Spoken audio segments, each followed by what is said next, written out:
NOPD, going to be working alongside state and local investigators as well. And they didn't answer questions there. They said that they will provide more information a little later. But I want to point out again that Special Agent Duncan from the FBI said that this was not a terrorist attack here. Mayor LaToya Cantrell did refer to it as such. Not to dwell on the semantics of language, because again, there are a lot of moving parts here, but we just want to point that out, that the FBI is saying that this was not a terrorist attack. Either way, someone driving at a high rate of speed in a pickup truck, avoiding and ignoring barriers to crash into a group of people, killing at least 10, injuring at least 35 others, is very much so terroristic. So again, this investigation well underway as we work to learn more about who was behind the wheel. When you mentioned who behind the wheel, I know even with us, the big question is what happened to that person.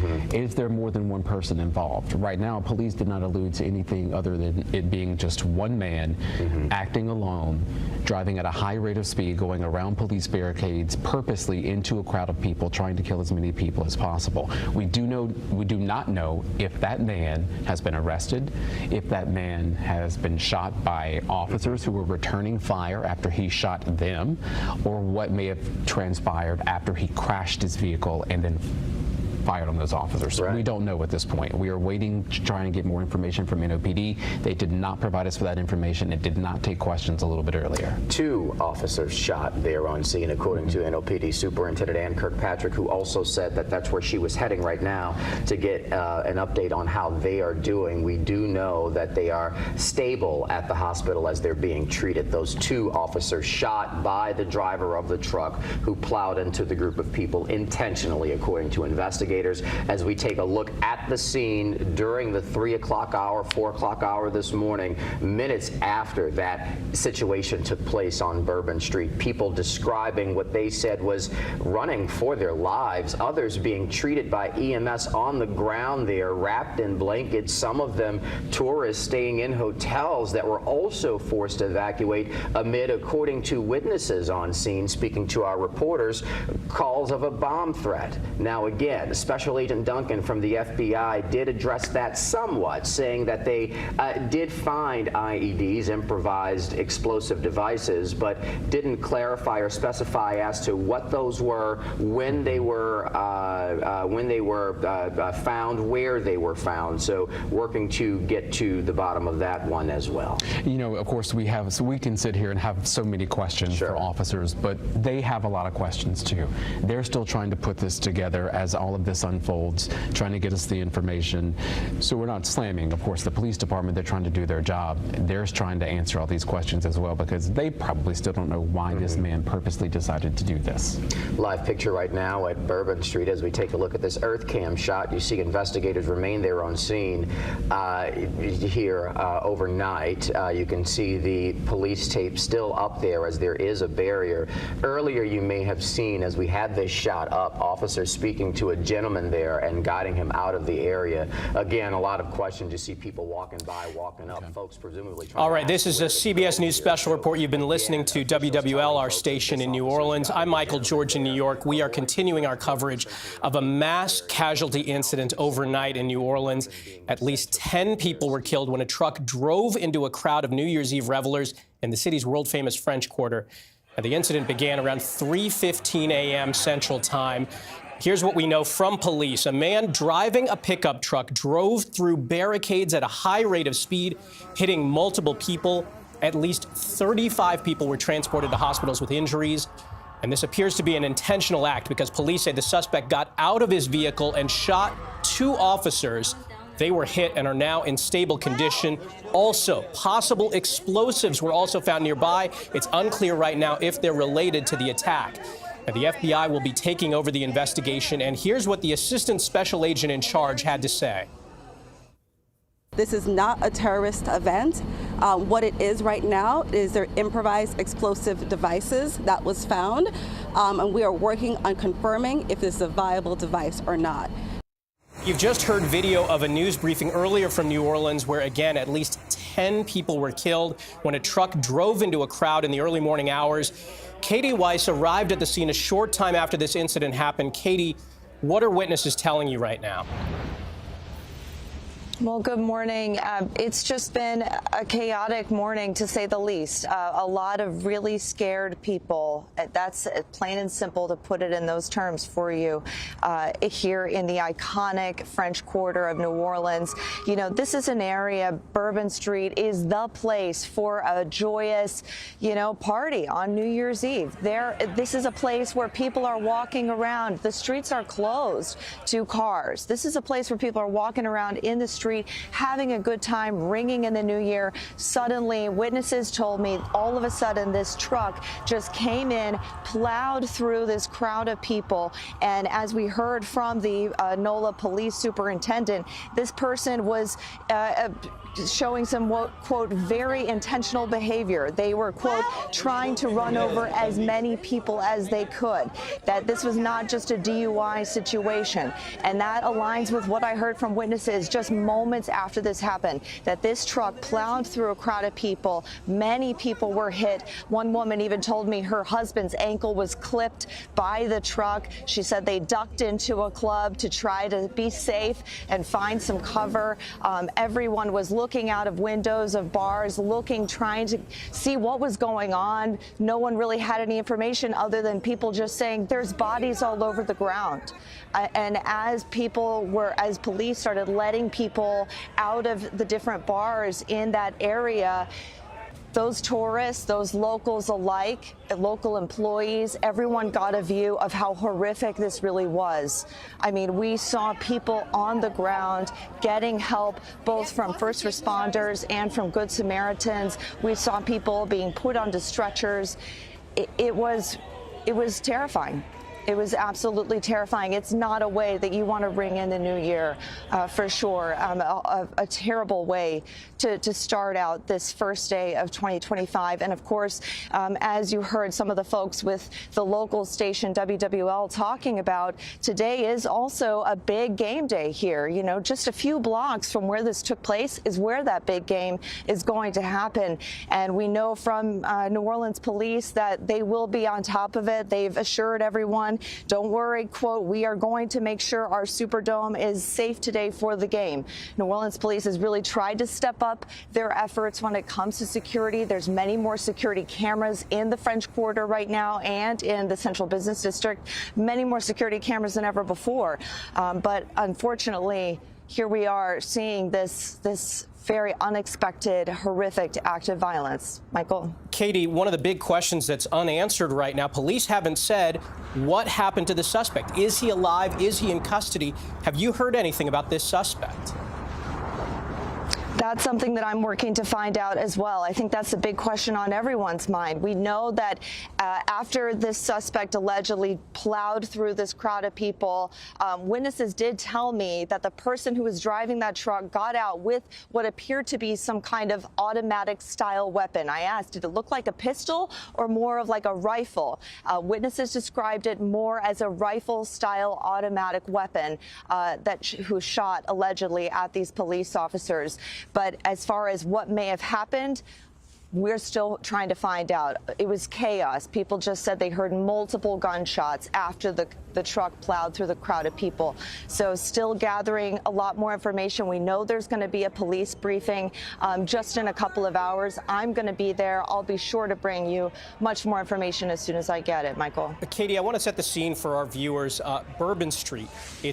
This happened around 3 a.m. New Year's Eve, New Year's morning. Tell us about what things were like leading up to this. I have to imagine there were hundreds, if not thousands, of people out there.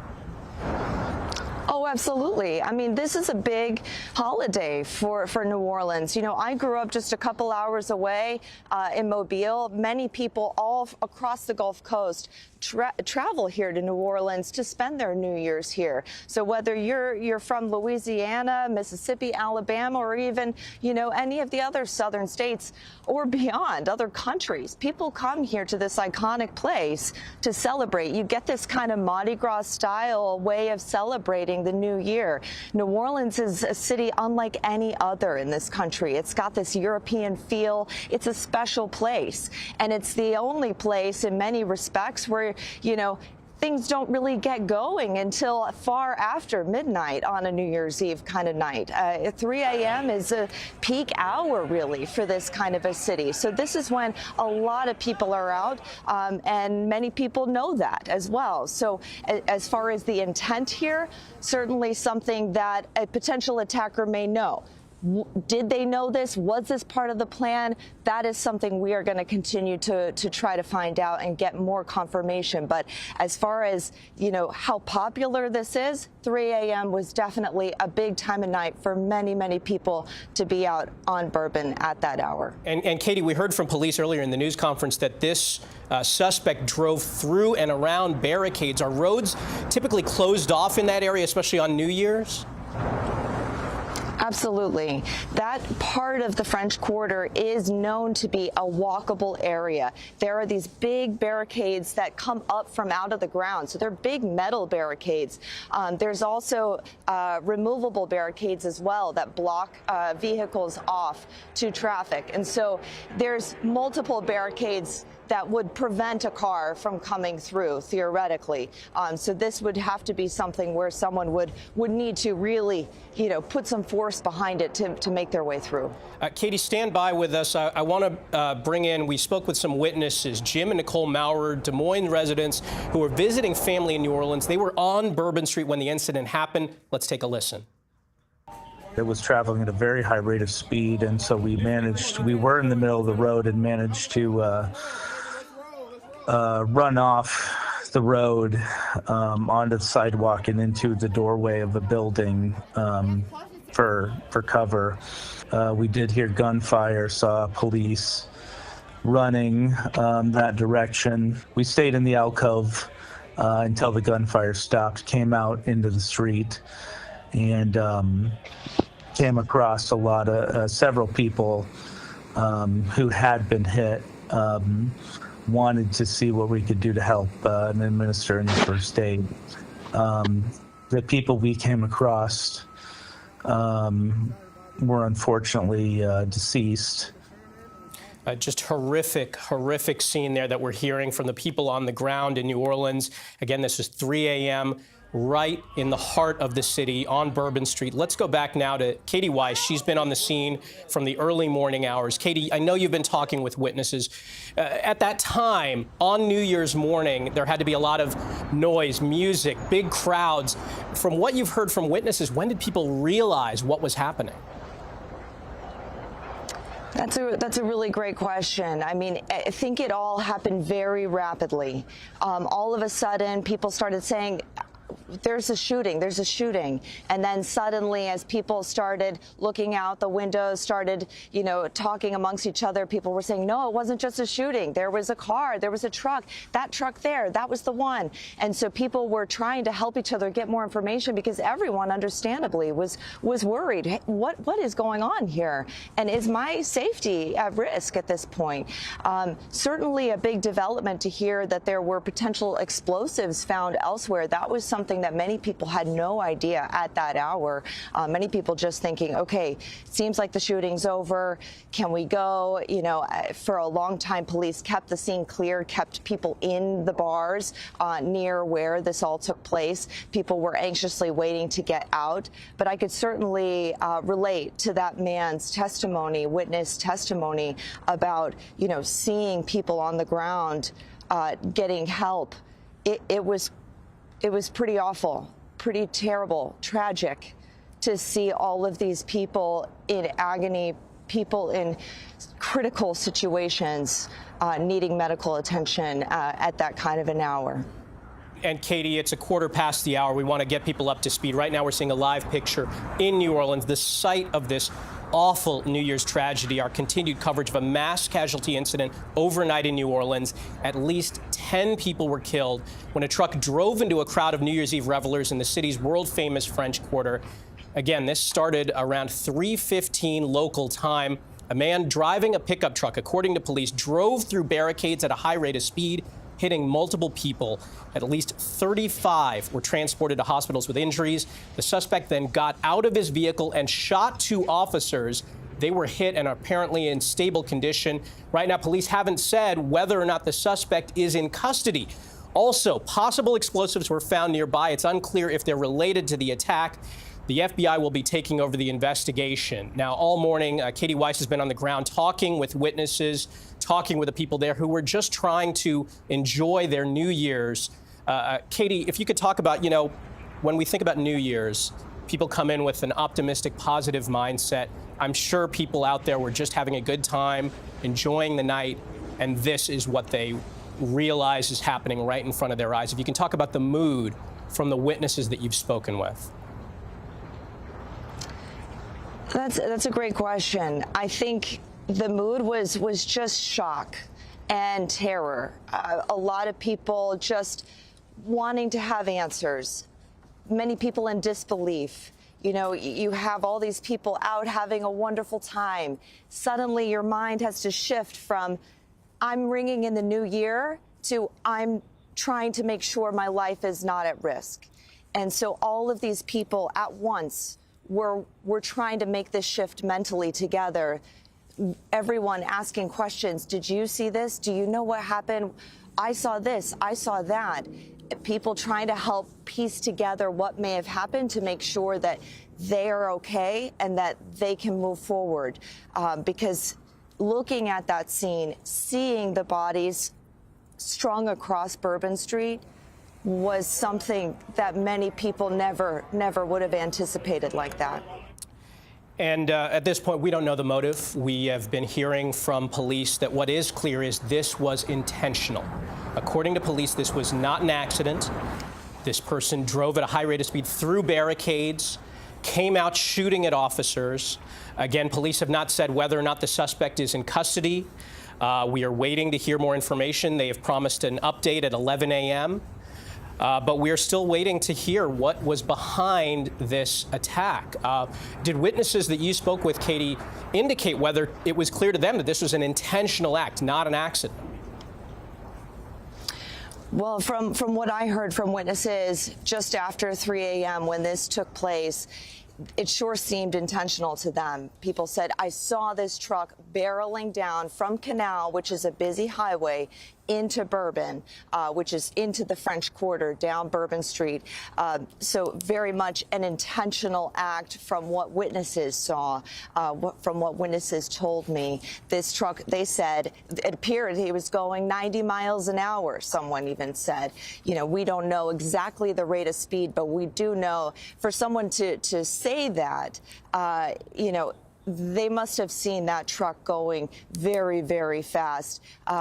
No one goes that fast down Bourbon through barricades, metal barricades, unless there's some kind of reason behind it.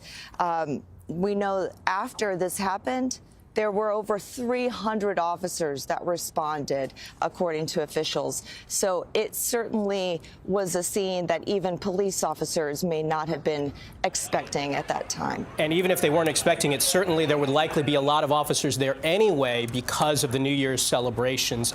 Katie, I want to ask, we have been hearing from some witnesses that there were people, good Samaritans on the scene, who rushed in to try and administer first aid, to try and help in whatever way they could. We always see this when there are tragedies. There are people who come to help. Have you heard from any witnesses about that? Yes, when I was there just after this all took place, and we were leaving the area where there were still many people on the ground, you could see several people receiving aid, receiving help, both from first responders and some passerbys. There were, many people who were trying to leave the scene, but also many people who worked in the area trying to get through, trying to go and make sure that their employees were okay, that their coworkers, colleagues, friends, family were okay. So certainly chaotic, to say the least.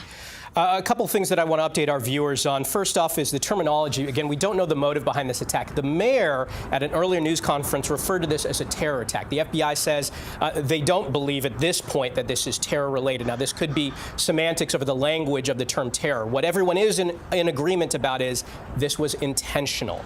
Again, the motive unclear, and the suspect, we don't know the suspect's status, whether that person is in custody or not. What we do know is police said at a news conference a short time ago that the city is safe, but they didn't take questions at that news conference. They didn't answer that question as to, is the suspect alive? Is the suspect in custody? We don't know at this point. Another thing that we want to bring up that police brought up at the news conference, possible explosives found nearby. Now, police have not confirmed whether those were related. Katie, if you're still with us, I want to talk about whether you have heard anything from witnesses there about, we know that they heard gunshots. Anything about possible explosives? Have witnesses reported anything like that to you in your conversations with them? When I was just there at the scene this morning, right after this all took place, no one at that time knew anything about the explosives. This, for me, is a big development and something that I'm already reaching out to several people about to try to get more information. But I think certainly comes as a shock, because many folks were feeling, that this is, at the time, many people thought it was a car into, a crowd and a subsequent shooting. People at the time did not know anything about explosives being nearby. And so to know that potentially these two incidents may have been related is, I think, even more unsettling for many of the people who witnessed this, who were near there, or for their family or friends who were there at the time as well. Katie, stick around with us right now. First, we want to mention that President Biden has been briefed on the incident unfolding in New Orleans, but I want to bring in former NYPD Detective Sergeant Felipe Rodriguez, who's an adjunct professor at John Jay College of Criminal Justice. Good morning. Thanks so much for joining us. First off, your reaction to what's unfolding right now in New Orleans. Once again, we're seeing, these terrorist acts, whether they labeled it at this time or not, due to the, huge amount of deaths that we have here. And now we also might have secondary explosives or, something else that could have been plotted. At this time, they're not giving any information whether the individual was arrested. It might be because, it might be some sort of sleeper cell, something related to terrorism, and we want to tip our hand at this time. Problems. If you're still with us, I want to ask a little bit about, police prepare for this. New Year's morning, every major city's police department in the country is prepared for the possibility of an incident like this on New Year's. How do police departments, like the New Orleans Police Department, prepare for an incident like this? Well, one of the statements they made, they said that, we did have full staffing at 100%, but in reality, every department is short. So while we say every officer could have been working that night, that doesn't mean that they had enough individuals to cover all the areas. And they themselves said that they had to bring additional officers from other departments to help supplement them. So that might be something we might have to look at. Even NYPD at this time is suffering with over 7,000 officers less than they should have. The other thing is, the implementation of blocker vehicles. In New York, we use our own patrol cars to make sure that we safeguard the intersections. And at times, we bring in large sand trucks from the sanitation department. So we do try to prevent or mitigate a situation like this. Can you talk about the scope of protecting an event like this when we're talking about tens of thousands of people out on the streets in a large area? How do police departments prepare for something of this scope, covering such a wide area and so many people? It is. I've been down to New Orleans, and I can tell you it is a massive task. And it's just making sure that we have the resources, the amount of officers, and something like this is a mass casualty incident. So what happens is, EMS could become overwhelmed. The police officers could become overwhelmed due to the fact that you're trying to control a huge crowd at the same time while rendering aid, while trying to capture an individual that's committing the act. So as you can see, it's just a lot to take in at one time. And, sometimes some things can't be prevented. I want to mention that, according to police, 2 officers have been shot. They were transported to the hospital, and we are told they are in stable condition. Of course, our thoughts are with them. I want to talk about just, are some of these incidents that we are seeing, we saw in Germany just a few days ago, a similar incident where somebody drove into a crowd. Is there any amount of preparation that can prevent incidents like this? Is this just something that we can't prevent? If somebody wants to do something like this, go to a major location where thousands of people are and drive into a crowd? It is. Depending, we look at the structures and the way the cities are set up. Sometimes we will have bullards put in place or even large planters when we have large-scale incidents. That's another way of slowing a vehicle down on a sidewalk. But in reality, any vehicle could jump a sidewalk and mow people down. It's, unfortunately, this is something that, not always could be prevented. That's correct. I want to play some sound right now from the New Orleans Police Department Superintendent Ann Kirkpatrick, who spoke about how this was a very deliberate action.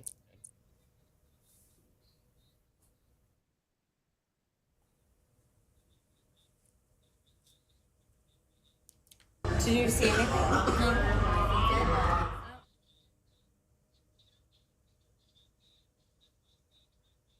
It was very intentional behavior.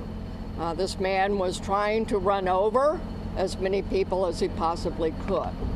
It was not a DUI situation. Because of the intentional mindset of this perpetrator who went around our barricades in order to conduct this, he was hell-bent on creating the carnage and the damage that he did. And we want to continue to talk with Felipe Rodriguez, formerly of the NYPD. And I want to, you heard the comments right there. Just what you get a sense from hearing the nature of the attack so far, it seems very clear that this was deliberate. This was not accidental. This was potentially planned based on the nature of it. What do you take away from those comments? It's like an accident reconstruction. When our investigators go out and we actually see it, there's not going to be any time that the individual, pressed his brakes, so there won't be any sort of tire marks. The deliberate manner in which he went through the barricades that were put in place, and even the engine sounds and everything that people are hearing, the screeching, and it definitely shows that there was intent here. You talked about this before, but we have not yet heard from police whether or not this suspect is alive, whether or not this suspect is in custody. Why at this stage would they necessarily not release that information? Are there reasons why they wouldn't go public with whether or not they're looking for a suspect at this time? At this time, we want to get motive. If he is alive, we want to make sure that there's no other individuals that could be planning some other secondary attacks. We're trying to get as much evidence that we could get from him. And it's just intel. We just want to make sure that, he's not part of a larger group that's planning, some other sort of terrorist attack. So it's an investigative technique that's being done at this time because, we're trying to get answers as much as anybody else. And always establish a motive, because that's important when it comes to, a criminal act and the prosecution of an individual. Important that you bring that up because we have heard different characterizations of this incident. The mayor called it a terror attack. The FBI says not terror-related, but clearly intentional. That is what we are hearing right now. I also want to ask about, a situation like this, New Year's Eve, 3 a.m., New Orleans. You talked about the limitations sometimes with manpower, but there would likely be dozens of officers in that area for an event of this size. That's correct. And the statement that was made that they did call additional resources from other departments, and I've seen that done in New Orleans, at which time, the departments are still suffering. So, they asked for a mutual aid assistance. So officers are brought in, the Louisiana State Police and other departments basically come in and give a hand. At NYPD, one of the things that we do is we actually have the graduating class of officers that are just coming out. We specifically assign them to the New Year's Eve detail. This way, we have extra manpower. But in a situation like this, it is an overwhelming situation where the mass casualty incident protocol has to come into place and additional resources have to come in. All right, it is now half past the hour. We want to get people up to speed for people just joining us. We are continuing our coverage of a mass casualty incident overnight in New Orleans. At least 10 people were killed when a truck drove into a crowd of New Year's Eve revelers in the city's world-famous French Quarter. The incident began around 3:15 Central Time, 3:15 a.m. A man driving a pickup truck, according to police, drove through barricades at a high rate of speed, hitting multiple people. At least 35 were transported to hospitals with injuries. The suspect then got out of his vehicle and shot 2 officers. They were hit and are in stable condition. Also, possible explosives found nearby. It's unclear right now if they're related to the attack. The FBI will be taking over the investigation. And I want to take us back to that press conference with the New Orleans Police Department and the FBI. Let's take a listen. We had this event started at about 3:15. It did involve a man driving a pickup truck down Bourbon Street at a very fast pace, and it was very intentional behavior. This man was trying to run over as many people as he possibly could. It was not a DUI situation. This is a more complex and more serious based on the information we have right now. With respect to numbers, we have right now, and as you already know, this could change throughout the day. We do know that there are 26 injured people who are at UMC Hospital. We know we have 4 at Turo, 4 at Ochsner Baptist, 1 at Tulane, but even as I was walking out the door, I believe I have an unconfirmed additional people who have been taken to other area hospitals, possibly on the east side. But we will give you as many correct numbers as we can as the day progresses. It is a very tragic situation for me to tell you that we know we have 10 people that this man killed on Bourbon Street. That is why we do not want anyone on Bourbon Street today. Wherever you see yellow tape, please do not violate this tape. This is in order to protect and stabilize the scene. We have information to a certain degree of the demographics of those who are in the hospital right now. We do not know at this point how many could be tourists versus locals, but from the information I have right now, it seems the majority are locals versus tourists. What I also can tell you is that this man, this perpetrator, he fired on our officers from his vehicle when he crashed his vehicle.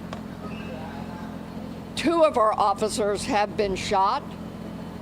They are stable, and we will give you an update on them. I have yet been able to go to the hospital. I will be leaving here for us to go visit our officers. We have called in every officer that we have. We have so much appreciated our partnerships who have also offered us staff. Last night, we had over 300 officers out here. And because of the intentional mindset of this perpetrator who went around our barricades in order to conduct this, he was hell-bent on creating the carnage and the damage that he did. Because of the nature and the indices that we have on the scene, and we have enough information that the FBI will be taking over this investigation. And with that, I am going to be asking, this is the assistant agent in charge. This is Agent Duncan, Special Agent Duncan, and she has taken over this case on behalf of us and the FBI. As always, we will be in partnership with all of our partners. But Agent Duncan, if you want to have a few words for everyone. Thank you, ma'am. Good morning. My name is Alethea Duncan. I'm the Assistant Special Agent in charge for FBI New Orleans. As Chief Kirkpatrick said, we'll be taking over the investigative lead for this event. This is not a terrorist event. What it is right now is their improvised explosive devices that was found, and we are working on confirming if this is a viable device or not. As Chief Kirkpatrick said, we're asking everyone to stay away from Bourbon Street, specifically from Canal Street to St. Anne. That is my ask. Once again, stay away from Bourbon Street, Canal Street, all the way to St. Anne until we can figure out what is going on. Our goal is to provide you additional information at the 11 a.m. press conference. Thank you so much, and we will be in touch. Yes, I will say that we want our community and our visitors to continue enjoying. There's so much to enjoy about New Orleans, and we are going to make sure that our routes in the Superdome are safe today for the game, and yet we had this tragic event, and we're sorry again to everyone in our community. But we do want you to go about the day, as we say, just stay away from Bourbon, okay? Can you elaborate on the device? You did say something about the device. We actually are not going to be taking questions this morning until we have more information. All right, we've been listening to the New Orleans Police Department update on the tragedy in New Orleans. Right now, I want to go to CBS News reporter Nicole Skanga on the phone. Nicole, what are your sources saying about this attack? Well, right now, FBI, of course, investigating possible explosive devices at the scene. Federal law enforcement working with local law enforcement down there to really sweep the scene and determine, are there any other incendiary devices, any other improvised explosives as part of this horrific attack?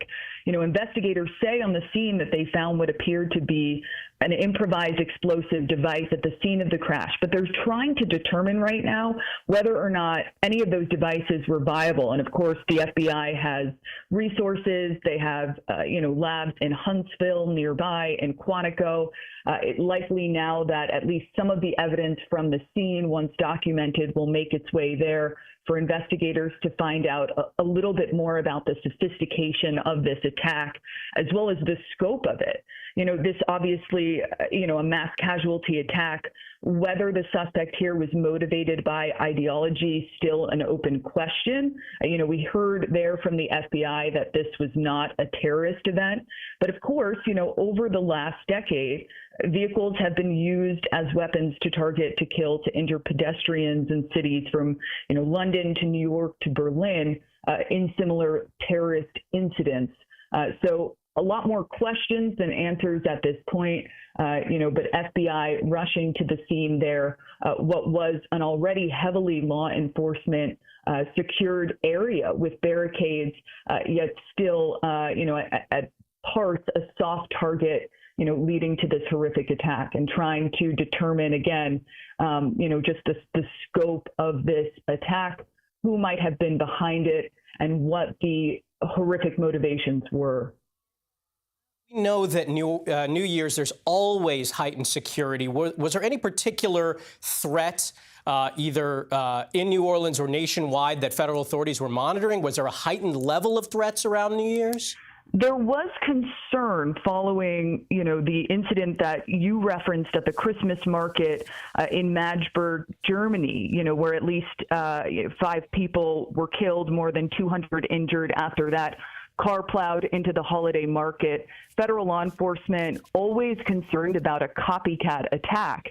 And so there had been some, discussion within the Department of Homeland Security, the FBI, just a heightened sense of awareness that that incident could trigger another one here in the homeland. But there was no specific or credible, incident that police were aware of, either in New Orleans or even in, places with larger celebrations like New York City.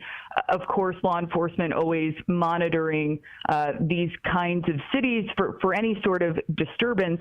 But we know there was a heightened number of law enforcement who were there on the ground. Of course, this happening in the French Quarter, the heart of the tourism industry, so many people visiting for, New Year's Eve. On top of that, of course, hours before the city is hosting the Sugar Bowl, the football game between the University of Georgia Georgia and Notre Dame.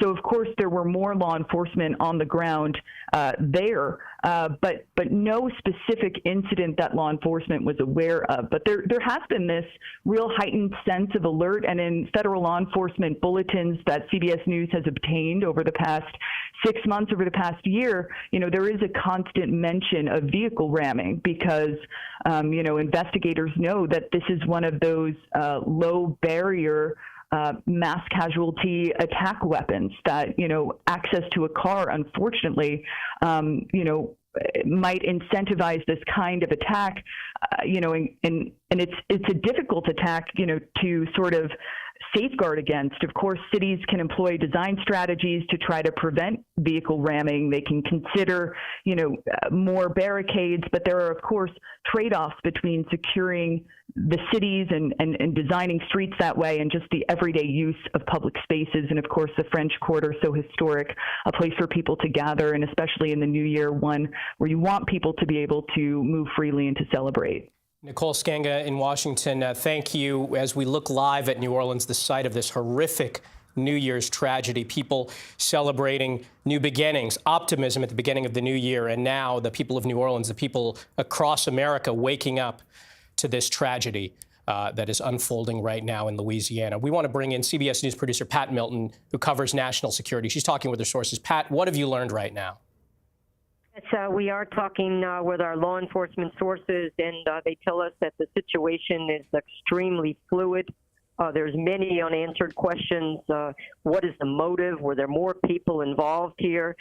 We don't know the status of the suspect. We don't know if the person is in custody or whether they're deceased. We're still trying to determine what the situation is there. As Nicole has said, the FBI is the lead. But they have not yet declared this an official act of terrorism, although this is a terror act. They're still trying to determine that. They've mobilized, FBI and their resources, including the FBI national security agents, teams trying to work with partners overseas to see if there's any kind of connection that this person may have had in this horrific event. Pat, I want to ask also about, you mentioned terror, and we heard the FBI say this is not a terror attack. Can you explain why that terminology, why law enforcement officials are careful about using that terminology when at this point we don't know what the motive is? Exactly right, and that's what they're trying to determine. They're trying to determine, was this an act that was politically motivated? Was it motivated by any kind of ideology? Or was this just a person a lone wolf that decided to commit this horrific event? So they're trying to determine, going into the background of this suspect, going into any connections that he may have had, looking at his any possible social media postings. So they've dug in. They're very careful whether to declare this an act of terrorism. But again, it's an FBI act of terrorism, a federal act of terrorism that they're looking at. Although this is, a terror act, an act on people that have terrorized them. All right, Pat Milton, thank you. Right now, we want to turn to CBS News national security contributor Sam Vinograd, a former Department of Homeland Security official in the Biden administration. Sam, thanks for joining us. First off, just your reaction to what's unfolding right now in New Orleans. Well, this is obviously horrific. Unfortunately, it is relatively unsurprising. I will tell you as a counterterrorism official, the holidays and New Year's Eve are supposed to be a joyous occasion. They are always a cause for concern. That is because a range of bad actors view these high-profile moments, these holidays, as a prime opportunity to inflict damage. We saw that at a Christmas market in Germany just a few weeks ago. We've seen that throughout history, and we're seeing that now. These are high-profile moments in which there are large mass gatherings of people, like, unfortunately, what occurred at Bourbon Street on Tuesday night and early Wednesday morning. So these attacks, perpetrators know, are likely to inflict maximum damage and likely to get a lot of attention. Now, what we have learned over the course of history with these kinds of attacks is there are a range of motivations involved. The biggest terrorism-related threat facing this country now is from what we call lone actors, individuals who are radicalized and mobilized to violence on their own. Authorities are not yet calling this an act of terror, but there are a range of other potential motivations, whether it be criminal in nature, a personal grievance, or another matter. So right now, authorities are trying to stabilize the situation, learn more about the subject or the suspect, including whom this individual may have been in touch with, and most importantly, Michael, to make sure that this is an isolated threat and that there aren't other attacks planned by this individual or co-conspirators to inflict more violence. And Sam, I want to talk about the suspect because we still haven't heard from local police or federal authorities whether the suspect is in custody, whether the suspect is alive. Why might they not want to release that information at this point? There are a range of reasons I've encountered working with law enforcement as to why they wouldn't want to release more information on the suspect. In the first instance, they likely have to ascertain if someone in custody was the person who they believe perpetuated the crime. And at this stage, they are likely gathering a range of biographic details, what we call biometric details. If they have a potential suspect, they're running that individual's identity through criminal databases and doing other kinds of searches to see whether this individual at any point rose to the level of law enforcement concern. But again, from a law enforcement perspective, this is incredibly early in an investigation, and it's a balance. Law enforcement wants to inform the public. They want to share whether there are any other associated threats or whether it's been contained, but they want to be certain that they have accurate information to share with the public. So I would expect law enforcement to share more information on the suspect. They have a suspect in the coming hours, but they have to tread very carefully here to make sure they have accurate information. And we've seen similar situations unfold in other instances of violence of this kind. Sam, you touched on this earlier, but this kind of attack is nothing new. This was New Orleans. It was New Year's Eve. It was Bourbon Street. It was a target that police were aware could be attacked and obviously took precautions. Are there precautions that law enforcement can take to prevent these kinds of attacks where somebody drives into a crowd, and what kind of precautions are taken? Well, I can tell you that these kinds of attacks are the hardest ones to prevent. If this was, in fact, a lone actor, law enforcement and intelligence officials are working around the clock to try to see whether an individual displays worrying signs about planning an attack on social media, in comments to family and otherwise. But preventing a lone wolf attack is one of the hardest things that I encountered in my career, because oftentimes these individuals radicalize and mobilize in private by themselves and don't share information on their aspirations with others. And if they do share information on their aspirations, others are too worried to come forward to law enforcement. So what we need is to build a culture in this country where people reach out to law enforcement at the earliest possible stage when there are concerning signs. From a prevention standpoint as well, likely there were barricades in place at Bourbon Street. There was a large law enforcement presence, but when it's law enforcement and barricades against a vehicle traveling incredibly fast, that is going to err on the side of the perpetrator, unfortunately. So at this point, law enforcement is very aware that vehicular attacks are incredibly difficult to actually stop once they're in motion. And that comes back, Michael, to trying to find perpetrators of attacks well before they actually put their foot on the gas pedal to launch violence of this kind. All right, Sam Vinograd, thank you for sharing your perspective. Stay with us as we're approaching the top of the hour. I want to get viewers up to speed. We are covering a mass casualty incident overnight in New Orleans. Americans waking up to a New Year's tragedy. At least 10 people were killed when a truck drove into a crowd of New Year's Eve revelers in the city's world-famous French Quarter. Now, this incident began around 3:15 a.m. Central Time. A man driving a pickup drove through barricades at a high rate of speed, hitting multiple people. At least 35 were transported to hospitals with injuries. And then the suspect, according to police, got out of his vehicle and shot 2 officers. They were hit and are in stable condition. And police are calling this an intentional act. We also want to mention that possible explosives were also found nearby. It's unclear right now if they're related to the attack. Now, the FBI is already on the ground, and they are taking over the investigation. We want to rejoin Katie Weiss, who has been on the scene all morning. She was there just moments after the attack. Katie, what have you learned?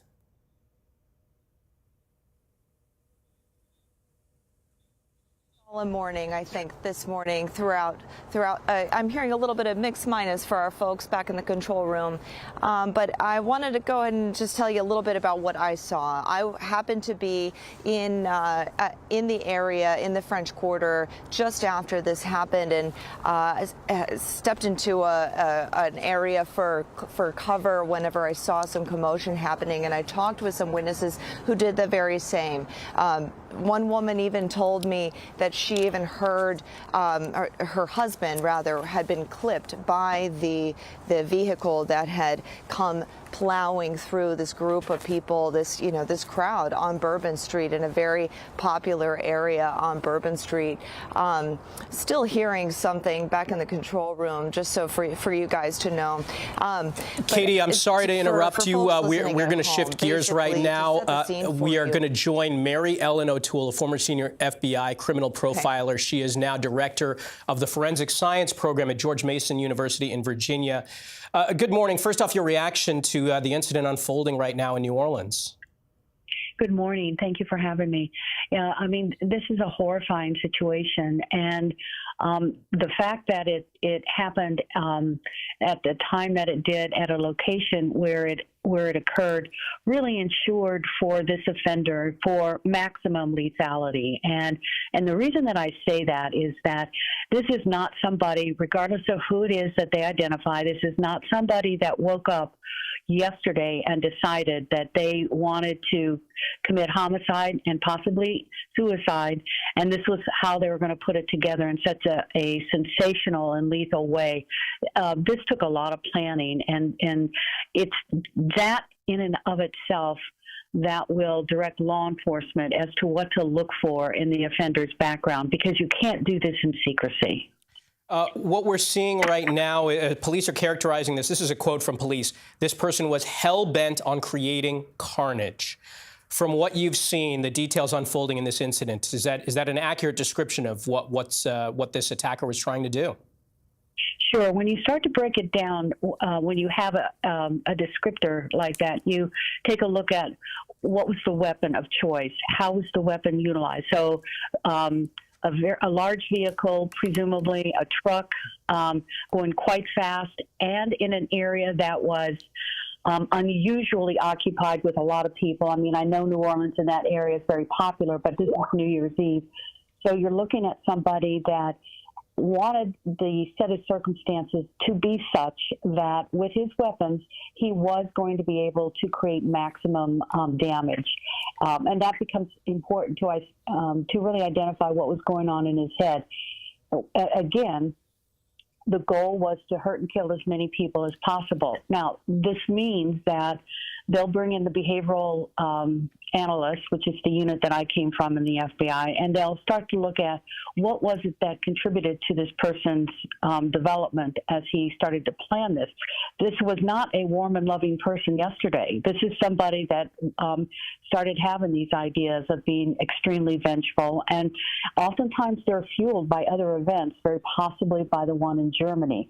So this person had a lot of problems in their life, and they were mad and they were angry, and they were going to take it out early this morning. That's the kind of thing that they'll be looking for. Again, a lot of times we think people just snap and create this kind of a tragedy. That's definitely not the case. And we want to remind our viewers that at this point, police and federal authorities have not said whether the suspect is alive or in custody. We don't know at this point. But I do want to ask, because in your work as an FBI agent and profiler, what work takes place on the ground in the immediate aftermath of an incident like this? What are agents going to be doing? Well, they'll have different agents will come in with different areas of expertise. So you'll have agents that are on the ground who have a background like mine in the behavioral assessment of the individual. You'll have agents that are there that are explosives expert.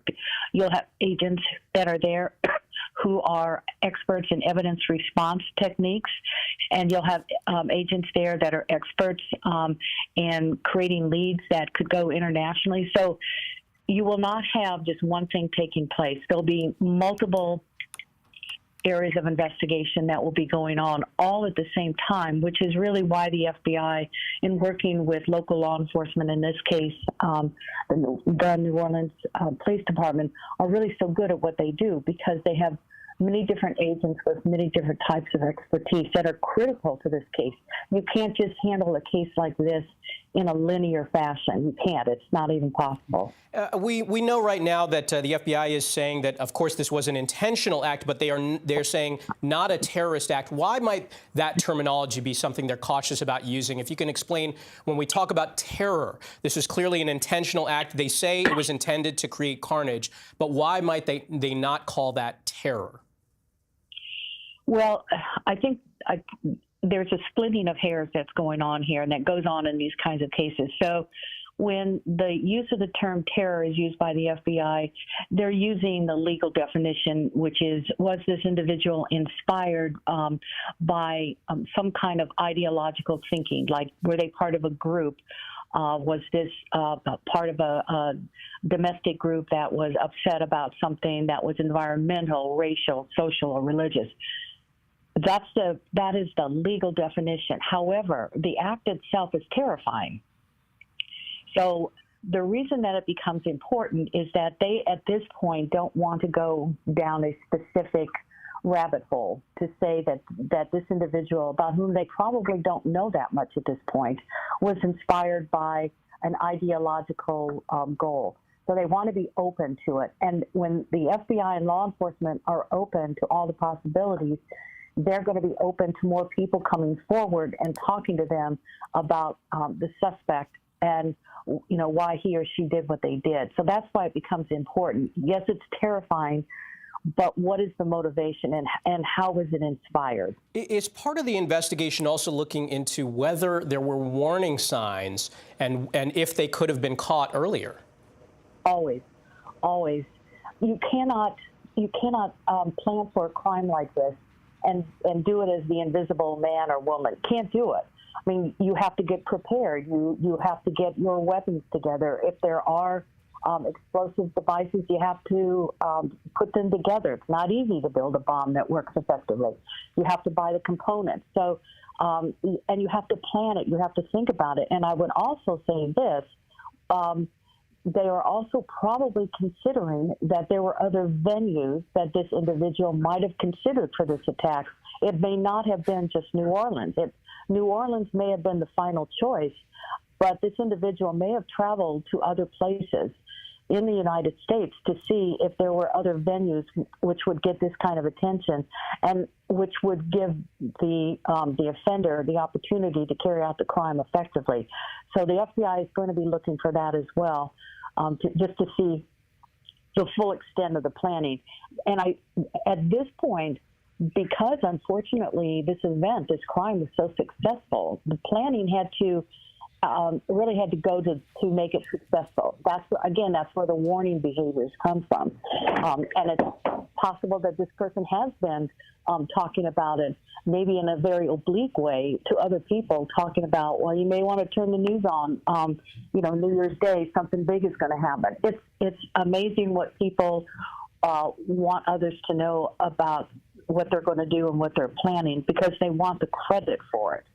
Another thing we heard, Mary Ellen, from the FBI is that possible improvised explosive devices were found nearby, but they are being cautious in saying it is unclear right now if that is related to this incident. If you can talk about the search in a situation like this, we're talking about a wide area, Bourbon Street, the heart of New Year's. How do they cover ground and look for devices in a situation like this?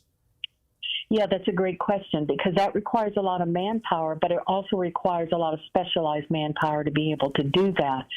Again, it goes to this whole idea of planning. Was this an offender who got to that location before early this morning and maybe planted devices beforehand? I mean, that's the extent to which they're looking for the kind of effort that this person put into it. Was this somebody that had maybe help that went into the area in New Orleans to make sure that there were places where they could secrete devices or firearms or other things that the offender thought he might need, if depending on how long he was able to carry out this lethal attack. So what they do is they'll saturate the area, and people will know what to look for. The agents and the officers will know what they're looking for because they have to take certain precautions. If there were explosive devices that were planted down there ahead of time, you have to know what you're looking for. You have to know what the device looks like. You have to know the potential damage that device can inflict on people if you come up against it. You know, what will trigger the device. So there'll be a lot of training, education on the ground before people go into this area in New Orleans and start looking for things. But they will saturate it with the manpower, but they'll be very careful to do it because if there are devices, they could be very volatile and very dangerous. They just don't know at this point. All right, we've been talking with Mary Ellen O'Toole, former FBI agent and profiler. Stick with us, Mary, but right now it is the top of the hour, and Americans are waking up to a national tragedy on New Year's. Extended coverage right now of a mass casualty incident overnight in New Orleans. At least 10 people were killed when a truck drove into a crowd of New Year's Eve revelers in the city's world-famous French Quarter. About 35 people were transported to hospitals with injuries. The driver smashed through barricades at a high rate of speed, hitting multiple people. The suspect then got out of his vehicle and shot 2 officers. They were wounded and were told they are in stable condition. Sources are now telling CBS News the gunman was killed in the firefight. Now let's play some tape of what the mayor and New Orleans police officials said in a briefing earlier this morning. We had this event started at about 3:15. It did involve a man driving a pickup truck down Bourbon Street at a very fast pace, and it was very intentional behavior. This man was trying to run over as many people as he possibly could. It was not a DUI situation. This is a more complex and more serious based on the information we have right now. With respect to numbers, we have right now, and as you already know, this could change throughout the day. We do know that there are 26 injured people who are at UMC Hospital. We know we have 4 at Turo, 4 at Ochsner Baptist, 1 at Tulane, but even as I was walking out the door, I believe I have an unconfirmed additional people who have been taken to other area hospitals, possibly on the east side. But we will give you as many correct numbers as we can as the day progresses. It is a very tragic situation for me to tell you that we know we have 10 people that this man killed on Bourbon Street. That is why we do not want anyone on Bourbon Street today. Wherever you see yellow tape, please do not violate this tape. This is in order to protect and stabilize the scene. We have information to a certain degree of the demographics of those who are in the hospital right now. We do not know at this point how many could be tourists versus locals. But from the information I have right now, it seems the majority are locals versus tourists. What I also can tell you is that this man, this perpetrator, he fired on our officers from his vehicle when he crashed his vehicle. 2 of our officers have been shot. They are stable, and we will give you an update on them. I have yet been able to go to the hospital. I will be leaving here for us to go visit our officers. We have called in every officer that we have. We have so much appreciated our partnerships who have also offered us staff. Last night, we had over 300 officers out here. And because of the intentional mindset of this perpetrator who went around our barricades in order to conduct this, he was hell-bent on creating the carnage and the damage that he did. Because of the nature and the indices that we have on the scene, and we have enough information that the FBI will be taking over this investigation. And with that, I am going to be asking, this is the assistant agent in charge. This is Agent Duncan, Special Agent Duncan, and she has taken over this case on behalf of us and the FBI. As always, we will be in partnership with all of our partners. But Agent Duncan, if you want to have a few words for everyone. Thank you, ma'am. Good morning. My name is Alethea Duncan. I'm the Assistant Special Agent in charge for FBI New Orleans. As Chief Kirkpatrick said, we'll be taking over the investigative lead for this event. This is not a terrorist event. What it is right now is their improvised explosive devices that was found, and we are working on confirming if this is a viable device or not. As Chief Kirkpatrick said, we're asking everyone to stay away from Bourbon Street, specifically from Canal Street to St. Anne. That is my ask. Once again, stay away from Bourbon Street, Canal Street, all the way to St. Anne until we can figure out what is going on. Our goal is to provide you additional information at the 11 a.m. press conference. Thank you so much, and we will be in touch. Yes. I will say that we want our community and our visitors to continue enjoying. There's so much to enjoy about New Orleans, and we are going to make sure that our routes in the Superdome are safe today for the game, and yet we had this tragic event, and we're sorry again to everyone in our community. But we do want you to go about the day, as we say, just stay away from... All right, that is a police and FBI news conference from New Orleans. Right now, we want to go to CBS News reporter Nicole Skanga on the phone to find out. Nicole, what are your sources saying about this attack? Yeah, Michael, 2 law enforcement sources telling CBS News the driver of this vehicle is dead. Law enforcement, FBI, and police now searching that vehicle, scouring for evidence, looking for additional weapons. You know, the mission here really is to determine a motive. And, you know, we heard the same word from police and FBI. That word is intentional. They called this incident complex, serious. No indication as of yet that this was terrorism, that there were any political, you know, religious, ideological goals, but it's still very early in this investigation, and no doubt this perpetrator intended to commit a mass casualty attack. The suspect here fired on officers. We heard law enforcement say that. It appears that fire was returned. 2 law enforcement officers at least injured, no casualties there at this time that we're aware of, but of course a mass casualty event. And this will complicate the FBI's investigation as they seek to determine why this suspect did what they did. Nicole, do we know at this point if this was a lone attack, or is there a continued search for the possibility of additional suspects? There is a continued search for the possibility of either additional suspects or those who might have aided or abetted this individual. That is more standard than anything. I mean, what law enforcement is doing now is a forensic and digital analysis of this individual once they positively identify the suspect here, the driver here.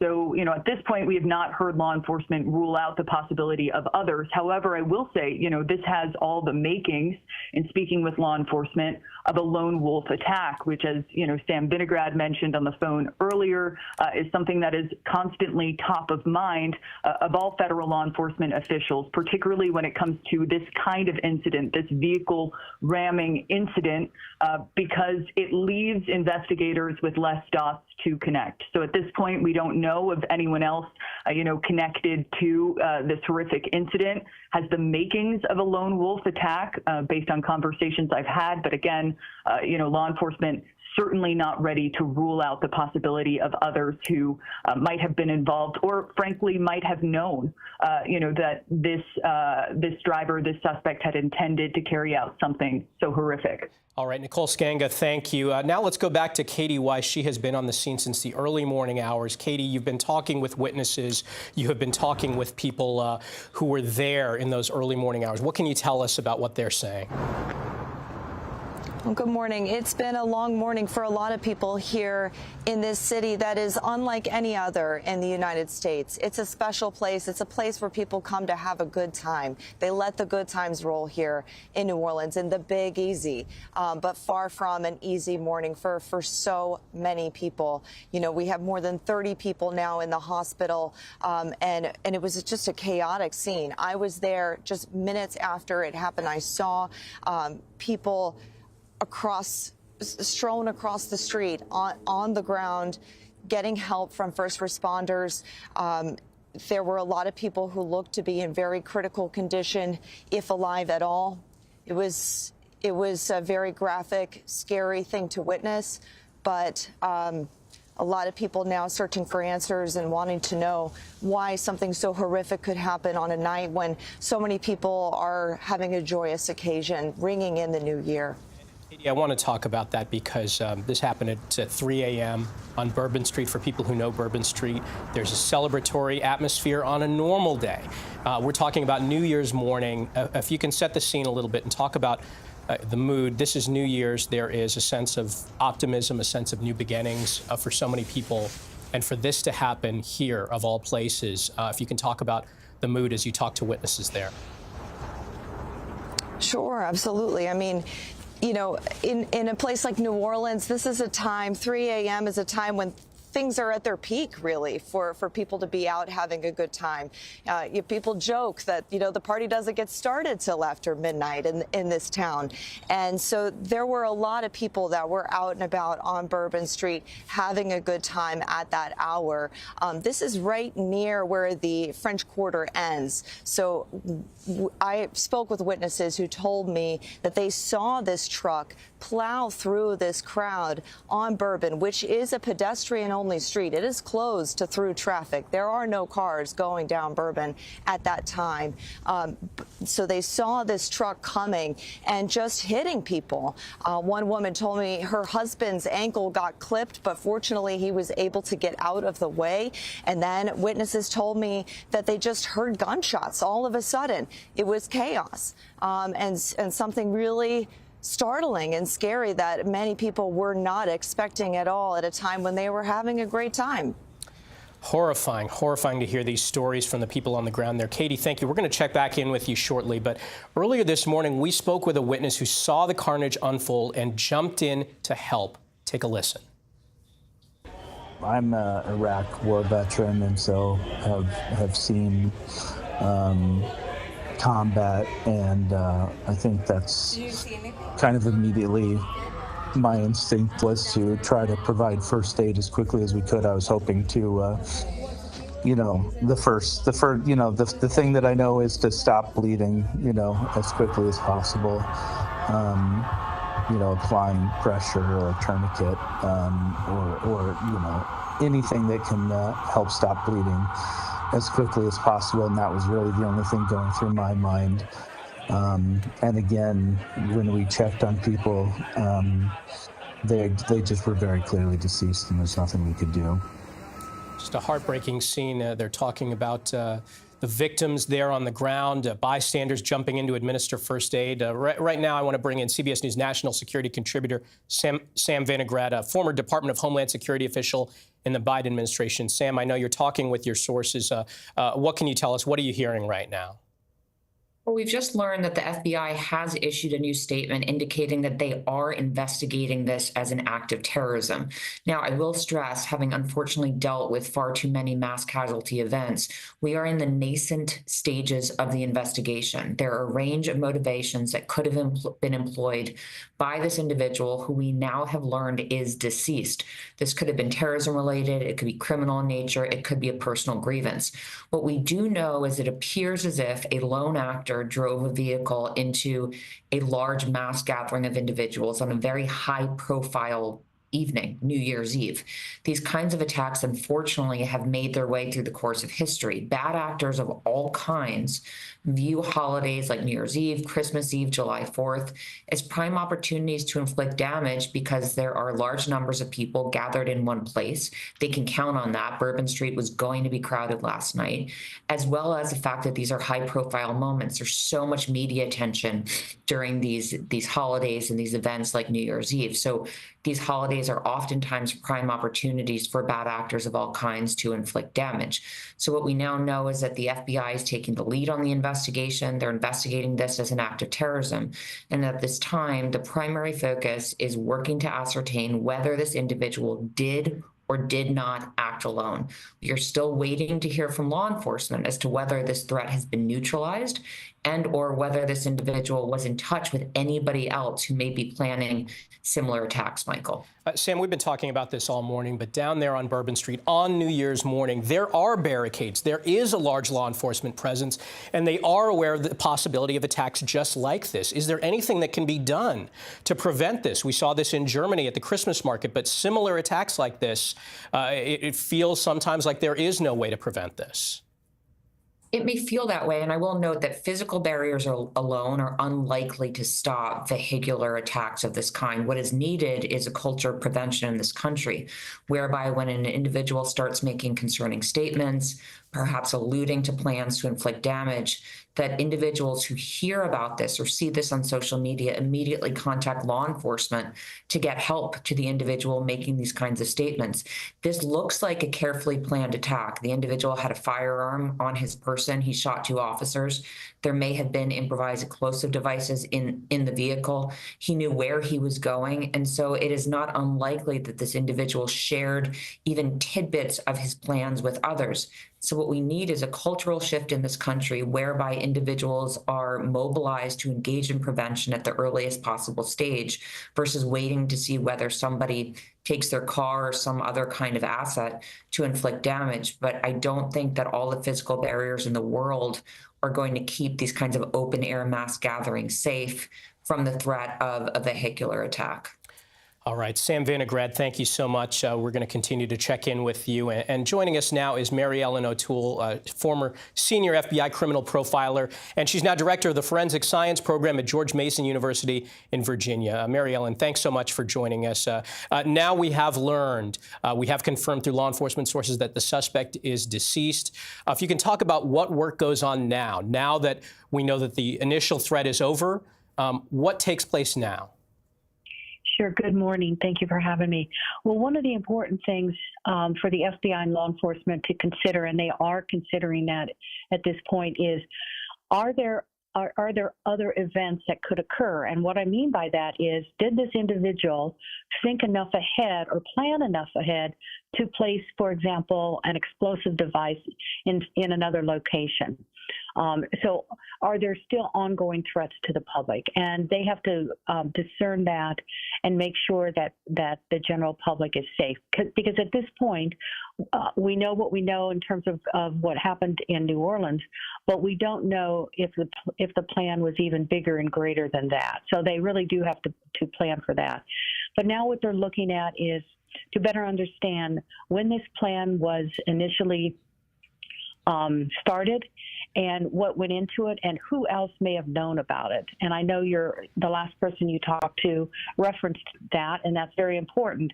Not necessarily because the person that's responsible, the person that's dead now, not because they had a partner, but because other people may have seen the warning behaviors and just didn't come forward to law enforcement. We do know that these kinds of crimes, they just don't happen in a vacuum. This person who planned this didn't do it as the invisible man. So he had to think about it, plan it, get the weapons. If there were explosive devices, he had to get those, plan those, construct those.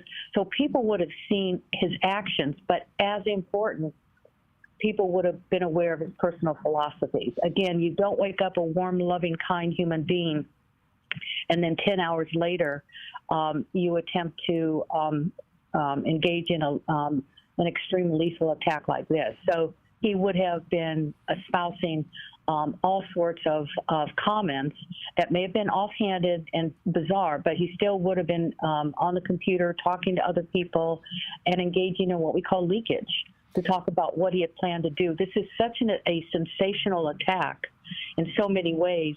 It's very unlikely that he would have been silent about it beforehand.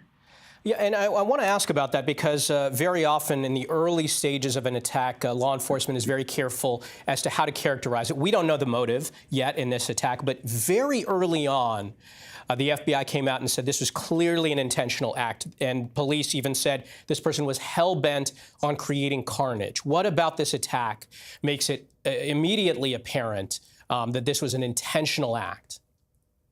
Sure, it's a great question. And just on the surface, when you look at it, it was New Orleans on New Year's Eve or New Year's morning. There were hundreds of people there, and this person chose that venue. So it wasn't a venue where there were no people, where he could drive fast down the street and bombs could have exploded or he could have used his firearms. He chose a venue where there were human beings, and he chose to drive into the venue going very fast, using a very large vehicle. And again, that indicates that he wanted to create maximum lethality. So in order to be able to do that, he had to be in the right state of mind. And the right state of mind is, I want to kill and hurt as many people as possible and create as much chaos as possible. Now, if from that there are ideological motivations, they'll find that out. But just on the surface, based on what we can see now, he didn't want to create just a little bit of carnage or hurt a few people. That was not the goal here. If it were the goal, he would have gone someplace else to do it. All right, Mary Ellen O'Toole, thank you so much for joining us. Now we want to turn to congressional correspondent Scott McFarlane. Scott, what are you hearing this morning? Yeah, there's been this concern ever since the December 21st vehicle attack in Germany about the prospect of copycats or this metastasizing into other attacks in other places. You'll recall what happened in Germany a couple weeks ago, where there were dozens of people critically injured in a vehicular intentional attack there. We know in so many cities around the country, and New Orleans has talked about this in the past, they try to reduce the risk of this by putting up bollards, putting up impediments to vehicles. Here in Washington, D.C., we're quite accustomed to seeing those dump trucks and sand trucks at all the major entry points to the city on the major roads when there's an inauguration, when there's a security event, when there's going to be a large crowd. In Times Square last night, the police spotlighted that they had vehicle barriers up. But Sam Vinograd's correct. There's only so much risk you can minimize by blocking access points to cars. It requires intelligence on the ground. And you're going to see that rolled out when they talk about the Super Bowl security regimen in New Orleans. Yes, the Super Bowl's there in a few weeks. They make that a national homeland security event, and they're going to emphasize how they have their intelligence and analysis teams there to try to further minimize risk. The FBI report, speaking to CBS News, is that the driver of the truck is dead after some type of interaction with the police there. But we know from the past few months, watching a very symmetrical investigation, when the person responsible, believed responsible, is dead, what law enforcement does next. We know this from Butler, Pennsylvania in July, when the shooter who attempted to kill Donald Trump was killed on site. Among the first things investigators did was go to the parents' house, talk to the friends, go through the IT equipment in that person's home to try to get some sense immediately about whether there's a possible motive to deduce, but also, are there others somehow affiliated to this that are themselves a threat of a future attack, but also can inform what happened overnight in New Orleans? You can see how, Michael, this all expands into a web of an investigation that transcends just New Orleans itself. When they find out where this attacker is from, the investigation moves there. But also, everybody redoubles their security around events in that city and outside that city. It's worth reinforcing, Michael. Sugar Bowl is there tonight. Right, and Scott, you make a good point. We're going to have a reckoning about how we protect these major events. Now I want to turn back to Katie Weiss. She is down at the scene in New Orleans. She's been there all morning, and I understand you have some new information for us, Katie. Well, good morning. Yes, I'm just a few blocks away from where this all took place in downtown New Orleans.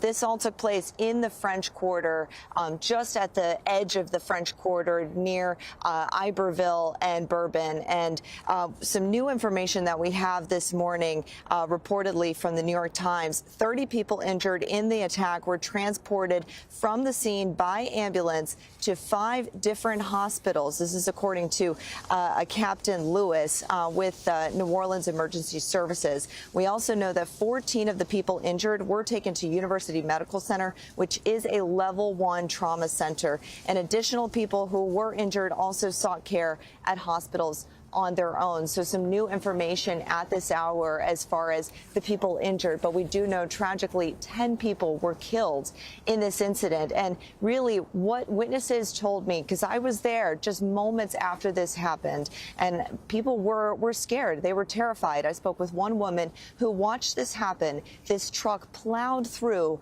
a big group of people who were walking on Bourbon Street just after 3 in the morning. This truck plowed through people. We know, according to police, that the police superintendent here in town even said that they were trying to hit as many people as possible, very intentionally driving through this crowd of people. And when I was able to walk through the scene, when police let us out of a bar area and to get out of the French Quarter, I passed by several people on the ground, critically injured, some people who appeared not to be alive anymore. It was very graphic. It was very scary. Everyone was terrified for their lives. It was a moment that I don't think anyone who was there this morning will ever forget. And Katie, I can't stop thinking about this is Bourbon Street at 3 a.m. on New Year's. I have to imagine it was lively. There was music. People were partying. Did it take some time for people to even realize that something was happening? Absolutely. It was all of a sudden people said there were gunshots, there was a shooting, and it went from just, oh, this is just some crime, typical shooting, in one person situation to, oh my gosh, this is something really serious. And people were wondering what's happening. People were saying, no, there was a truck involved. There was a truck that ran through. And so people were trying to get information from one another, a very just like chaotic, what's going on kind of situation. But I mean, within minutes, I was able to look out of the window of a club that I had stepped into for cover, and I was able to see people all across Bourbon on the ground getting help from first responders that had come to the scene. It was certainly like something out of a movie. All right, Katie Weiss, thank you for your reporting. We want to bring in former NYPD Detective Sergeant Felipe Rodriguez. He's also an adjunct professor at John Jay College of Criminal Justice. We've been talking this morning about how we've seen this kind of attack before. We know that these locations, especially on New Year's, are a target. How does the NYPD protect against incidents like this? Because there may be no police department in the world that has more experience with terror attacks. So what does the NYPD do to protect, say, Times Square from vehicle attacks? Times Square is something that we call a target-rich environment, right? Due to the amount of numerous individuals that come to visit, not only locally, from all over the world. It's something that's attractive to someone that's willing to commit either a lone wolf attack or some sort of terrorist incident.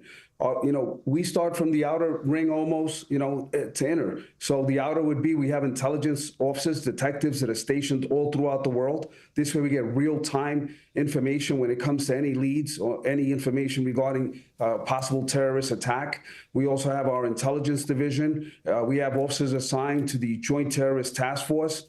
And at the end of the day, we have specialized officers that have anti-terrorism training, bomb recognition. I was one of those officers. I was assigned to the convention at one time, and we had to go to bomb school for almost a week just in the recognition of these types of improvised explosive devices. But what we have here right now is a large crime scene, which people don't realize. It's going to be intense, and the crime scene had to be first guess what? It had to be secured. So it might take a while till we get through this whole process in New Orleans. Today on Bourbon Street this morning, there were plenty of officers. There were barricades. The suspect drove around or through the barricades. Are we going to have to reassess how we protect large gatherings going forward? We will. Every incident that happens becomes a learning tool for us. We're going to have to end up maybe parts of New York City put permanent bullards. But what we do is we actually put these giant concrete pieces of protection that we put into place for situations like this to prevent vehicles from jumping the sidewalk. But as we've said before, throughout this news report right now, this is one of the hardest incidents to prevent, And it is something that we're going to continue to discuss in the days and weeks to come. Again, we're still trying to assess the motive and whether or not anyone else is involved at this point. It's being characterized as a lone attacker. Felipe, thank you for joining us. As we're approaching the bottom of the hour, I want to get everyone up to speed. We are covering a mass casualty incident overnight in New Orleans. 10 people, at least, were killed when a truck drove into a crowd of New Year's Eve revelers in the city's world-famous French Quarter. The incident began around 3:15 a.m. Central Time. A man driving a pickup truck drove through some barricades at a high rate of speed, hitting multiple people. At least 35 were transported to hospitals with injuries.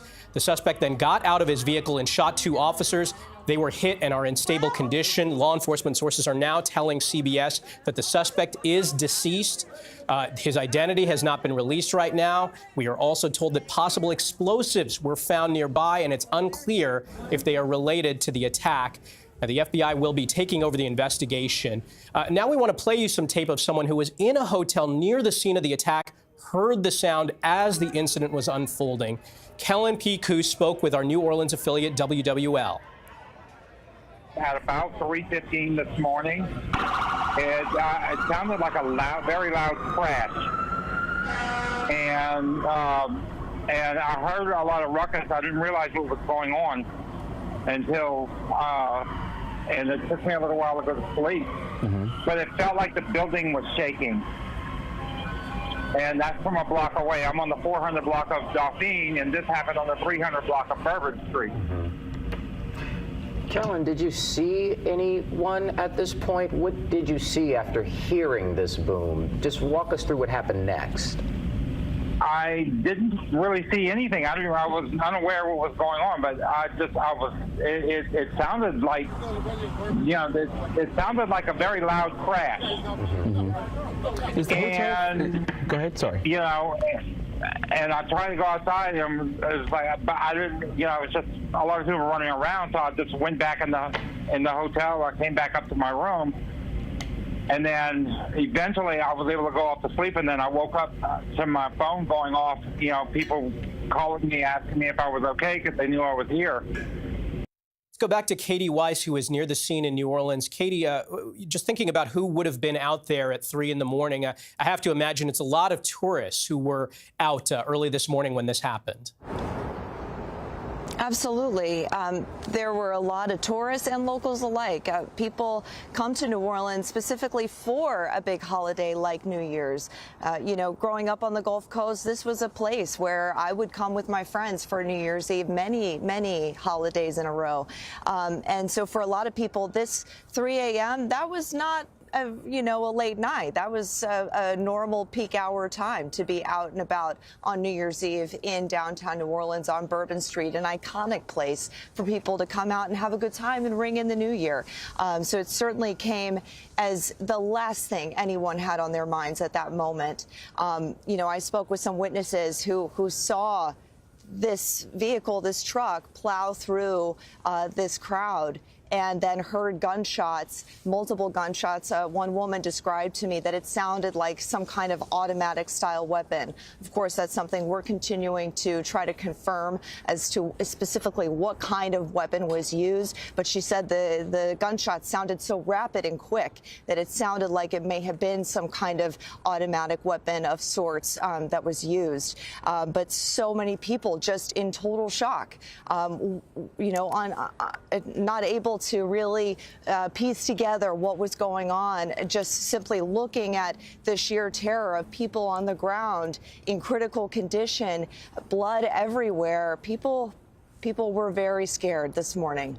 Katie, can you talk about the law enforcement presence right there on the scene right now? Because we know the FBI is there, as well as New Orleans police, and we're told other departments have been called in as well. What are you seeing on the ground?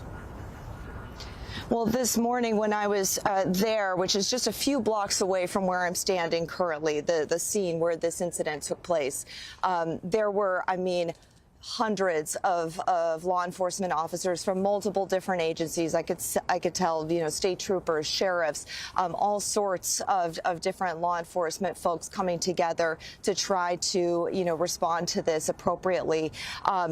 Crime scene tape was getting put up as I was leaving the area. And then now at this hour, all morning downtown, I've been hearing sirens. I've been seeing helicopters above me.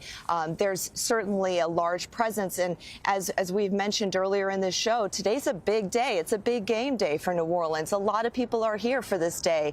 People are coming here even just to tailgate outside, right, in the streets below me on this rooftop that I'm at. And people are excited for what's to come. But New Orleans police, FBI have made it very clear. If you're here to have a good time, that's great. But stay away from Bourbon Street right now. They need to do their thing. They're working on their investigation. And at the same time, they'll need to protect the football game and other events that are still happening later today. Katie, thank you so much. We're going to check back in with you in a bit. But first, I want to go to CBS News reporter Nicole Skanga on the phone. I know you've been talking, Nicole, with your sources. What are you learning right now?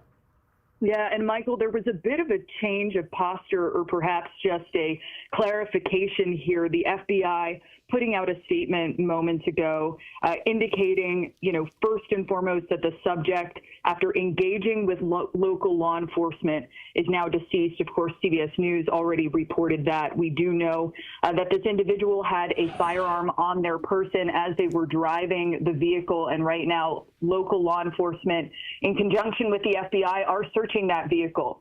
They're looking for any additional weapons, any other improvised explosive devices. We know that law enforcement has found additional improvised explosive devices in the area. Still unclear if those two are connected, but of course, law enforcement scouring the ground now, not only looking over the crime scene, but trying to determine if there were any other weapons or incendiary devices placed nearby as part of this large mass casualty attack. That is the work that is underway now. We also learned from the FBI that they are investigating this as an act of terrorism. Earlier we did hear from law enforcement who initially had suggested that they had ruled that out as a possibility. Of course, still very early on in this investigation. Very clear now that law enforcement and FBI, which is acting as the lead, is in fact looking into this incident as an act of terrorism, looking at whether there were any political, religious, ideological goals associated with this attack. No doubt this perpetrator intended, carnage, as we heard from law enforcement earlier today, but still very early in what will be a weeks and months-long investigation for the FBI and other law enforcement on the ground. And Nicole, when we talk about terrorism, you and I might use the word differently than federal law enforcement. When they say it's being investigated as a possible act of terrorism, what do they mean by that term? Yeah, they are looking for any sort of ideological nexus that would connect this to a larger event that was intended to really create panic among society, any political or religious or ideological, phenomenon that were connected to the motivations of the suspect here. And there are specific, statutes, terrorism statutes, both on the state level and the federal level, that of course, will be involved.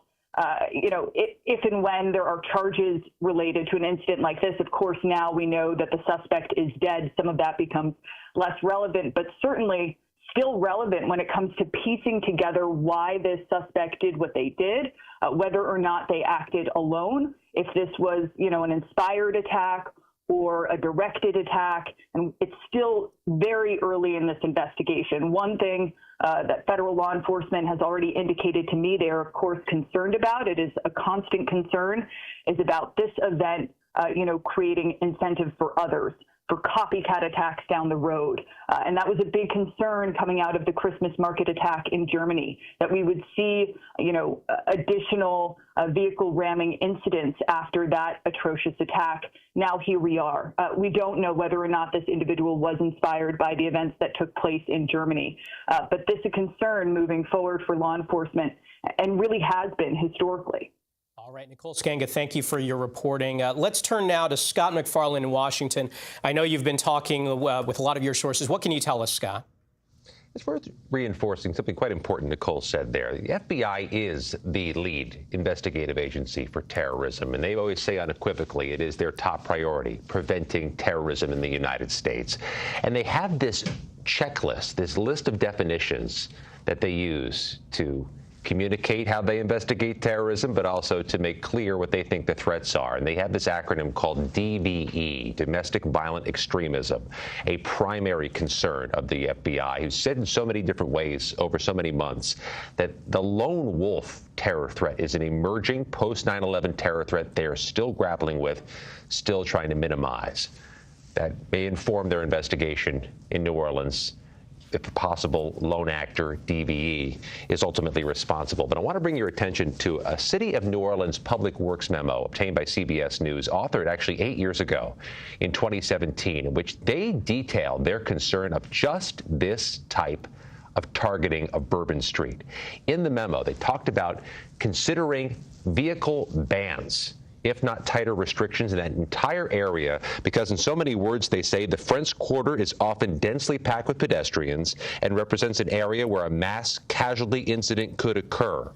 The memo continues. Since Bourbon Street is one of the focal points in the French Quarter for pedestrians, it's recommended that the city consider closing Bourbon Street to vehicular traffic, with the exception of emergency vehicles at designated times, as risk mitigation measures. What's more, according to the memo reviewed by CBS News, the city was grappling with this because, as is often the case, many of the businesses and homeowners nearby still want to have vehicular traffic to keep the businesses vibrant and to keep the homes accessible. This is one of those dynamics that's going to inform, Michael, so many security plans moving forward in so many U.S. cities. As you see this cascading number of vehicular attacks and the fear of copycats, not only, Michael, will this inform things like security for major events like tonight's Sugar Bowl in New Orleans, next month's Super Bowl in New Orleans, but all of these large pedestrian gatherings in major U.S. cities and communities. Well, you talk about Bourbon Street and protecting those streets. What we know from police right now is they say that they did have barricades in place. This driver apparently drove around or through barricades at a high rate of speed. But I'm sure there's going to be a lot of discussions in the coming days and weeks about whether those barricades should be extended, whether a perimeter around these areas. You mentioned the Sugar Bowl. You mentioned the Super Bowl. How is security going to change at those events based on what happened today? It's going to be a conversation that we'll continue to have. And here in Washington, D.C., Michael, obviously we're coming up on a whole series of huge pedestrian gatherings. The inauguration is January 20th. We've seen in past inaugurations there's hundreds of thousands of people, many of whom are making their way to the scene on open streets, or streets where they've found a place to put their car. This is a component of security planning. It may be an increased component of security planning, but one law enforcement official told me recently, we're going to have all those fences around the Capitol on January 6th. It's a homeland security event. The Super Bowl will have bagged checks and fencing, but fencing only does so much. It really is the human intelligence on the ground, the analysis of intelligence that is a more comprehensive way of stopping these types of threats. As we saw overnight in New Orleans, barriers and walls and fences only do so much. All right, Scott McFarland, thank you so much. Earlier, we spoke to witnesses Jim and Nicole Maurer. They're from Des Moines. They were visiting family in New Orleans, and they were on Bourbon Street when the incident happened. Let's take a listen.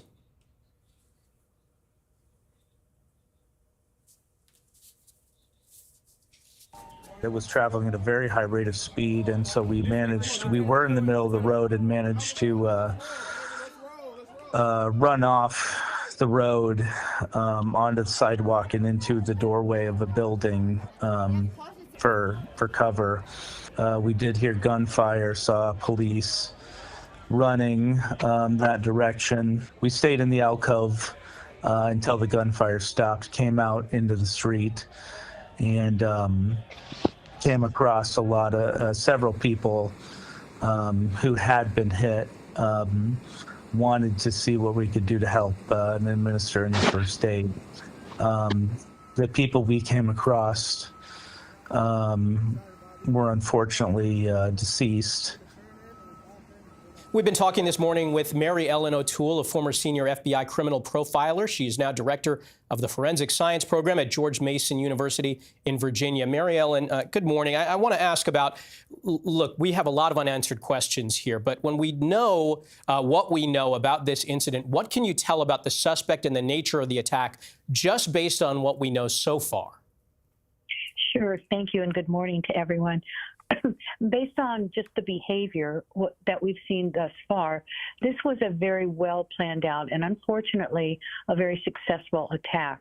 And when you see that, that goes to the motivation of the offender. So while it's the typical motivations in a crime are money, revenge, in a case like this person's motivations had to include that they wanted to kill as many people as they possibly could, which is hard for a lot of the general public to understand because this offender didn't even know these people. These people did nothing to him whatsoever, and yet he wanted to kill them and to hurt as many people as possible. But we know that these kind of offenders exist in our society and throughout the world, and that tells us a lot about how he prepared mentally for this crime. And that's what FBI will be looking for, is how did he prepare to carry off such a successful event like this, a successful crime. And I think one of the things that he might have done is to consider other venues besides New Orleans, not unlike the shooter in Las Vegas, when he decided to use Las Vegas as his location. He had considered other sites, including Chicago and a couple of other places. So I think that the FBI will be looking at that just in terms of establishing how well planned out this event was. This was not a spontaneous, this guy just snapped kind of event. Mary Ellen, how do FBI agents determine whether or not this is a lone attacker? Are they looking not just at people who may have known about the attack, but people that in this person's past we may have shared details or hinted at? We've seen in previous incidents somebody has sort of told a neighbor, told a friend, hinting that they may do something like this. Is that all part of the scope of the investigation? Yes, and that takes a while. That's just not something that they can opine about today. They won't be able to do that. They'll have to go and look at this person's background, talk to people that knew him, talk to neighbors, families, coworkers, anybody that might have information. And then, of course, they have to go and look at his online presence. Who's he talking to online, or maybe somewhere around the world? So they probably won't be able to offer an opinion on that for for a number of hours, if not longer. It takes a while to make that determination, and they don't want to get that wrong, because if there are other people that help this individual carry out this plot, those people then have to rise to the level of being a target in the investigation and be themselves investigated. So they're going to be very careful in terms of discerning between, did he act alone and then leak his plans to other people? That's called leakage, talking about it ahead of time. And or did he actually have people that supported and helped him to carry out this plot? So it's two different tracks of investigation. All right, Mary Ellen O'Toole, thank you for sharing your perspective. We want to go back to former NYPD Detective Sergeant Felipe Rodriguez, who is an adjunct professor at John Jay College of Criminal Justice. We've been talking about how the NYPD protects gatherings, large gatherings, and I've seen barricades. I've seen vehicles used to block roadways. I've seen bollards. Here, in this case, on Bourbon Street, there were barricades. This person drove around or through them. Does that mean that we've got to reassess those barricades?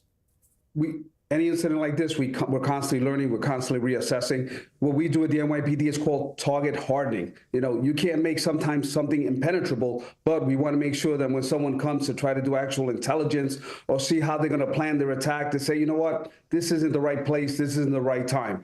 We have to look at every large venue like this and make sure that we implement this target hardening mentality. Sometimes, you know, it might be resources. So we do have to take a hard look at all these things. What's more important is when we conduct this investigation, you know, we have to put the detective, you know, thinking on in this. This was a multi-layered, well-planned attack. It just wasn't the fact of someone driving through or driving around bullets. It was the fact, guess what? He had a firearm. You know, when we do our terrorism studies at John Jay, one of the things that we talk about is what? Secondary incidents, secondary devices. And it looks like that's kind of the step that he was going, right? He ended up now engaging law enforcement in a firefight, which that automatically brings about more law enforcement response. Right. At that point, it might have been a situation where we say suicide by cop. He didn't want to get caught alive. And if it's true that he did have improvised explosive devices, that would have been an additional way of what? Harming or killing other individuals, especially first responders when they show up. And when first responders are injured, guess what? It makes the situation even a larger mass critical incident because it slows down our ability to do what? Save other people's lives. And you bring up a good point because there were officers down there. This incident could have been worse. We know that, according to police, the suspect came out shooting, shot 2 officers who are now in the hospital in stable condition. But had officers not been there, this could have been potentially even worse. I want to mention and update our viewers on a statement that just came out from the White House. President Biden has called the mayor of New Orleans, LaToya Cantrell, to offer support. The president has been briefed on the latest developments by senior FBI and DHS leadership and his Homeland Security team. And he's going to continue to be briefed on this incident throughout the day. The FBI is the lead on the investigation. I know that in your dealings, Felipe, when you've worked with the NYPD, you have worked hand in hand with the FBI. What can the FBI offer in terms of resources that will help a local police department handle a situation like this? Well, once again, you know, a mass casualty incident, you know, a lot of police departments, people don't realize 90% of most police departments have 50 officers or less. They are the top notch when it comes to technology, forensics, you know, investigations. We have to be able to pick up cell phones from these individuals and get information, be it from social media or anything else that might have been in their cell phones, who they're contacting. You know, the FBI has the best labs in the world. And that's the type of resources they bring, not to mention the expertise. You know, not every department has an expert in every realm, you know, be it explosives or, you know, some sort of digital forensic accounting or research or investigations. And the FBI brings these top, you know, instructors or agents into the investigation, which are sorely needed at times. Felipe, thank you. And we want to turn now to Scott McFarland. We've been talking all morning, Scott, about all these upcoming major events. We're talking about the Sugar Bowl, the Super Bowl. We're talking about the inauguration. I want to read a statement that I just got from the CEO of the Sugar Bowl, Jeff Hundley. He says that they are devastated by the terrible events from early this morning. They're in ongoing discussions with authorities on the local, state, and federal levels and will communicate further details as they become available. Right now, I have to imagine for everyone involved with these events, they are rethinking how they protect people as they come to a major event involving tens or hundreds of thousands of people. I think it's broader than that, but you're absolutely right, Michael. I mean, the Super Bowl is truly a national homeland security event. That's a formal designation, which means the weight of the world of federal security is going to be there in place. All the federal agencies checking every potential vulnerability. The Sugar Bowl is also a significant security event in New Orleans tonight. Not federal in that same sense as the Super Bowl, but has all these different players. It's the other types of events that don't have the war footing. There may be a vulnerability that's going to concern law enforcement more. The issues that they don't know about just yet. You mentioned that the White House put out a statement about the president being in touch with the mayor of New Orleans. Obviously, that's symbolically important. It's also practically important because, yes, there are federal resources on the ground in New Orleans right now, and there need to be for the Super Bowl in a few weeks when there are truly hundreds of thousands of people. And all that goes into the Super Bowl right there in those same areas we're seeing on the screen just now. What's more, the 2 House leaders in the U.S. House are both from Louisiana, one of whom is actually from New Orleans. They both put out statements I want to read. Steve Scalise, the House Majority Leader, the #2 leader in the U.S. House, represents New Orleans. In his statement this morning, he says, please join me in praying for the victims and their families, as well as our first responders in the wake of the historic act of violence on Bourbon Street. Mike Johnson, the U.S. House Speaker, who's expected to be with Donald Trump today at Mar-a-Lago, put out a statement as well. He represents Louisiana, saying the vicious attack on innocent people celebrating the New Year in New Orleans early this morning was an act of pure evil, and justice must be swift for anyone who was involved. Of course, our CBS reporting is that the person behind the wheel of that truck, the suspected attacker, is dead. But this investigation most certainly is going to go into, was anybody else aware of this attack beforehand? Was there somebody involved with a plot or a plan? Was somebody coordinating with this attacker? That's where this investigation most certainly is headed next. So many questions to be answered. Scott MacFarlane from Washington, thank you. We want to turn now to CBS News reporter Nicole Sganga on the phone with some new reporting. Nicole, what are you hearing? Yeah, 2 law enforcement sources now telling CBS News that a long gun was recovered from the scene of the crash, an indication here that the suspect was perhaps using a firearm with a long barrel. And we should say that both FBI and local law enforcement are now working together to search that vehicle for additional weapons. Of course, earlier today, we learned that investigators found what appeared to be improvised explosive devices at the scene of the crash. They're still trying to determine, whether those devices were viable, and furthermore, if those devices are connected to this suspect. We reported earlier the suspect in the attack is dead. Multiple federal law enforcement sources telling CBS News and FBI confirming in a statement. We have not yet heard a name. At this point, law enforcement and FBI likely running forensic analysis, ensuring a positive identification of the suspect before releasing that name. And that will be part of a long and ongoing process to collect and gather as much information as they can regarding, a motivation. As Scott mentioned, trying to determine if there might have been another suspect involved, if anyone else was coordinating with this attacker here. At this point, federal law enforcement have not ruled out the possibility of someone else who might be connected to this attack. All right, Nicole Sganga, thank you so much for your reporting. Let's go back to Katie Weiss, who is near the scene in New Orleans and has been there since the initial hours of this attack. Katie, when you're talking to people this morning in New Orleans, a lot of people are waking up to this news. We're talking about the new year, and people want to come to this new year with some optimism and with some hopefulness, and this is what they're waking up to. How are the people of New Orleans doing this morning?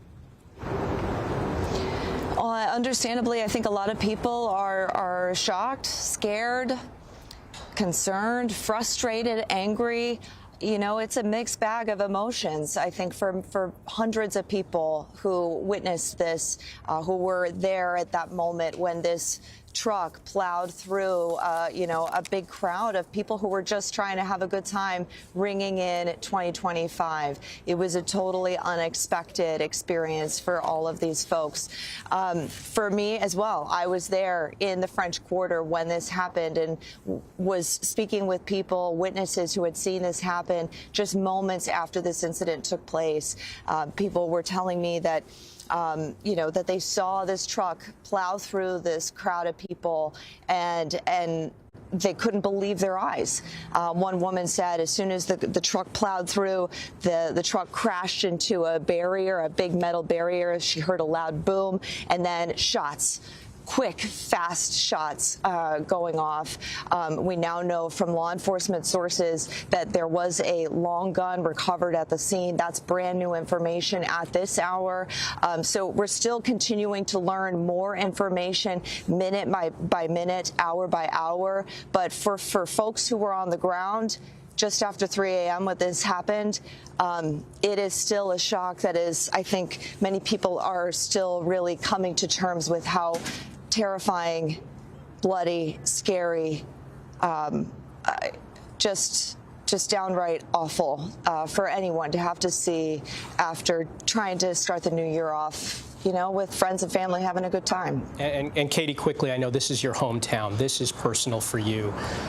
You've been there all morning. You've seen the carnage up close. You've been talking to people there. How are you feeling about everything? Well, I think, growing up on the Gulf Coast, people from Mobile, where I'm from, all the way here to New Orleans. I live here now.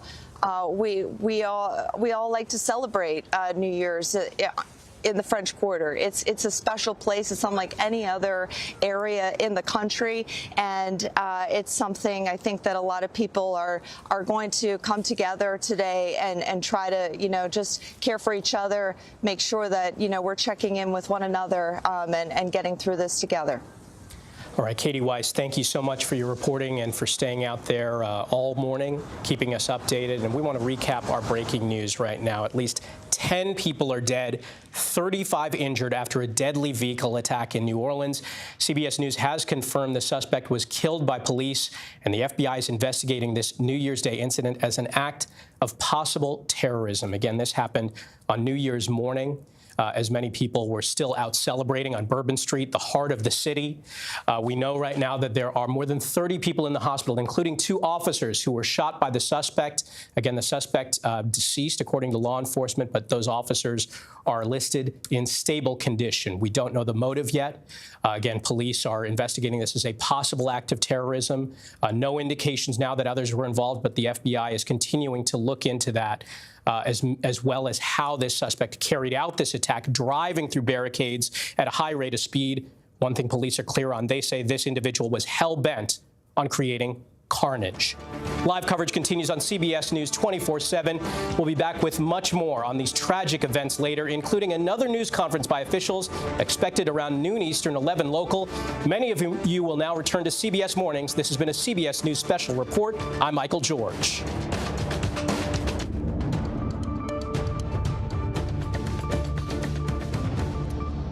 Hi, everyone. Thanks for joining us here on CBS News 24/7. I'm Lindsay Reiser, and we continue to follow the tragic breaking news out of New Orleans. At least 10 people are dead, dozens more injured after city officials say a man intentionally drove a pickup truck into a crowd. Now, it happened on the world-famous Bourbon Street overnight as people were celebrating the new year.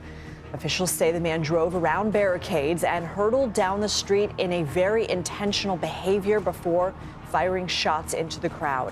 2 police officers were hit by gunfire and rushed to the hospital. As you just heard Michael George say, they are in stable condition. CBS News has learned the suspect is dead, apparently shot and killed by police. The city's mayor referred to this as a likely terrorist attack, and the FBI is now saying it is investigating it as terrorism. I want to go ahead and play some of what we heard from a witness at the scene. It was traveling at a very high rate of speed, and so we were in the middle of the road and managed to run off the road onto the sidewalk and into the doorway of a building for cover. We did hear gunfire, saw police running that direction. We stayed in the alcove until the gunfire stopped, came out into the street, and came across several people who had been hit. Wanted to see what we could do to help and administer any first aid. The people we came across were unfortunately deceased. I want to bring in CBS News congressional correspondent Scott McFarland, who is following all this from our D.C. bureau. Scott, we did get an update from New Orleans police reiterating this happened about 3:17 a.m. Local time. 10 victims declared deceased on the scene, 35 additional victims suffering injuries. Also saying that once that vehicle came to a stop, the suspect reportedly opened fire on responding officers who returned fire. What else are you following? What are some other headlines? Yeah, as we begin the 10 a.m. hour in New Orleans, here are the latest top lines. The suspected attacker is dead, according to our latest CBS News reporting.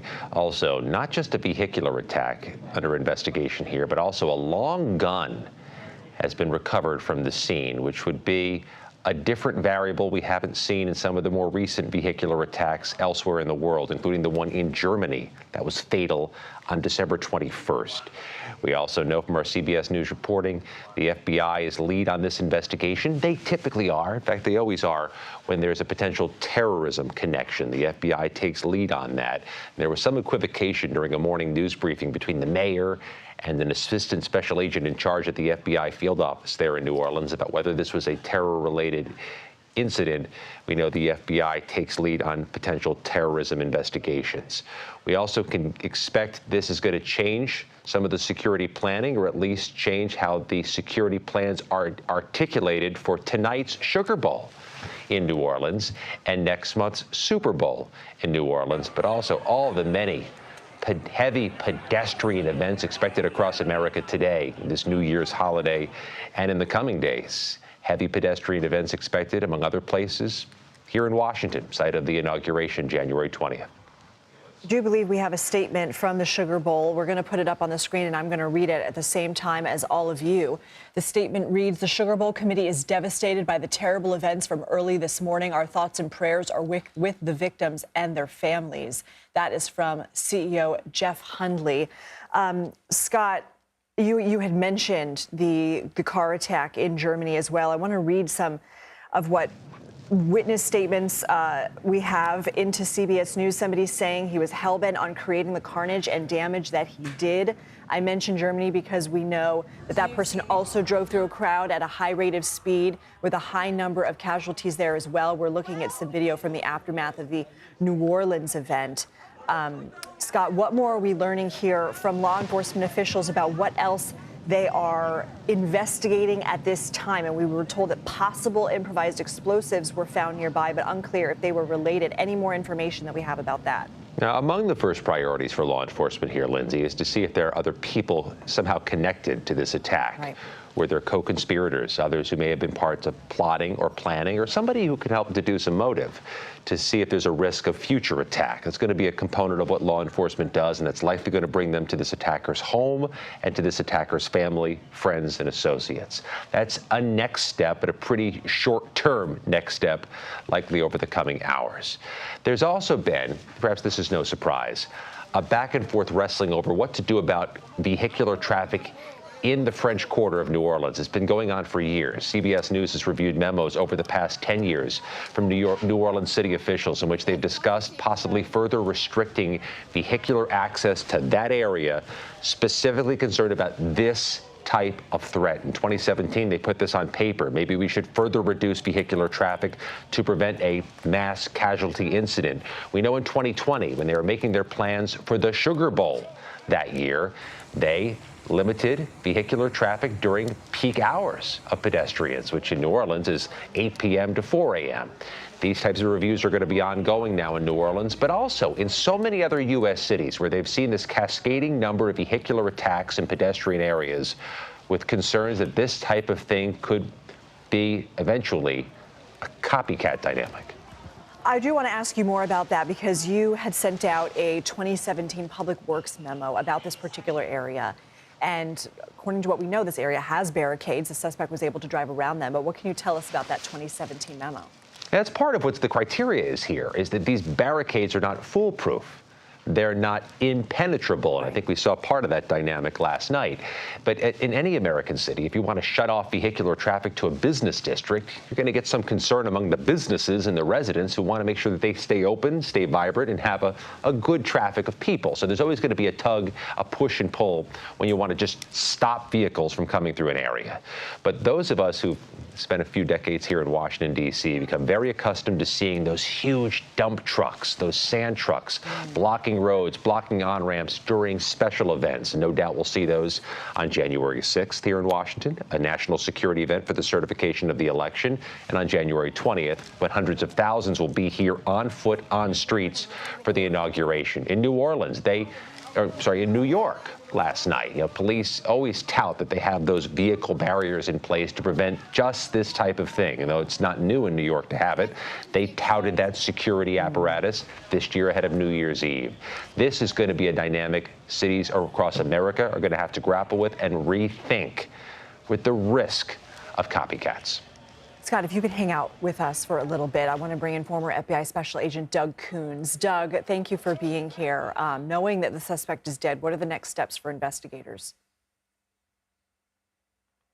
If they haven't already, identifying this individual, figuring out who he is, what he's about, what kind of ideology might have motivated this, political or religious or whatever it might be. Safety is, obviously the primary concern, making sure that this isn't part of a larger organization or coordinated attack. There's going to be a lot to do in the next days and weeks. If you were leading this investigation, what questions would you want answered?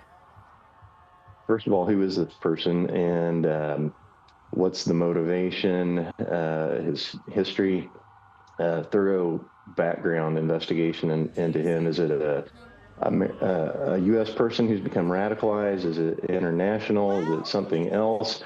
Those are the first questions that come to mind. Everybody wants to know why. It appears that this is not just a drunk person that ran into the crowd. There were IEDs and a gunfight thereafter, and whether or not he has any identification on him and it matches, that would be helpful. But fingerprints and DNA take a while. Figuring out who this is the first order of business. I heard our national security expert Sam Vinograd speaking in a CBS News special report earlier this morning, saying they will be looking at whether this person acted alone, and that it is very rare for somebody with this kind of ideology who wants to inflict this kind of damage for them not to tell someone of their plans. Do you agree with that assessment, that it is likely, of course it is very early, we're basing this on conjecture right now, but likely that somebody with this goal in mind, this heinous goal, would have shared something at some point with someone? I would tend to agree. Like you said, we're speculating here, but in my experience, there are lone wolf actors that are completely isolated, but I think it's more common that there would be a network of support. He had to get his guns from somewhere. He had to get his explosives from somewhere. He had to hatch this plan, and law enforcement prepares well for these things, despite things still happening. But these terrorists, these people that do these things, are also good. They study, they do recon, they figure out where the weaknesses are, they plan, and then they attack them. So they obviously found a weak point here and took advantage of it. All right, Doug, I want to bring in CBS News national security contributor Sam Vinograd. Sam, we were just mentioning a point that you had made earlier this morning on CBS News. But obviously, you and I were talking on December 21st about a similar attack in Europe. Here we are on January 1st talking about one now on our home turf. What are your initial thoughts? My initial thoughts are that, unfortunately, this is a tragic event, although it is unsurprising. Lindsay, as we discussed on December 21st, a range of bad actors view holidays as prime opportunities to inflict violence. They view holidays as these prime opportunities because they're high-profile events with a lot of media attention, and there are a lot of mass gatherings, which are viewed as a high-impact moment to inflict damage. And we saw that unfold last night.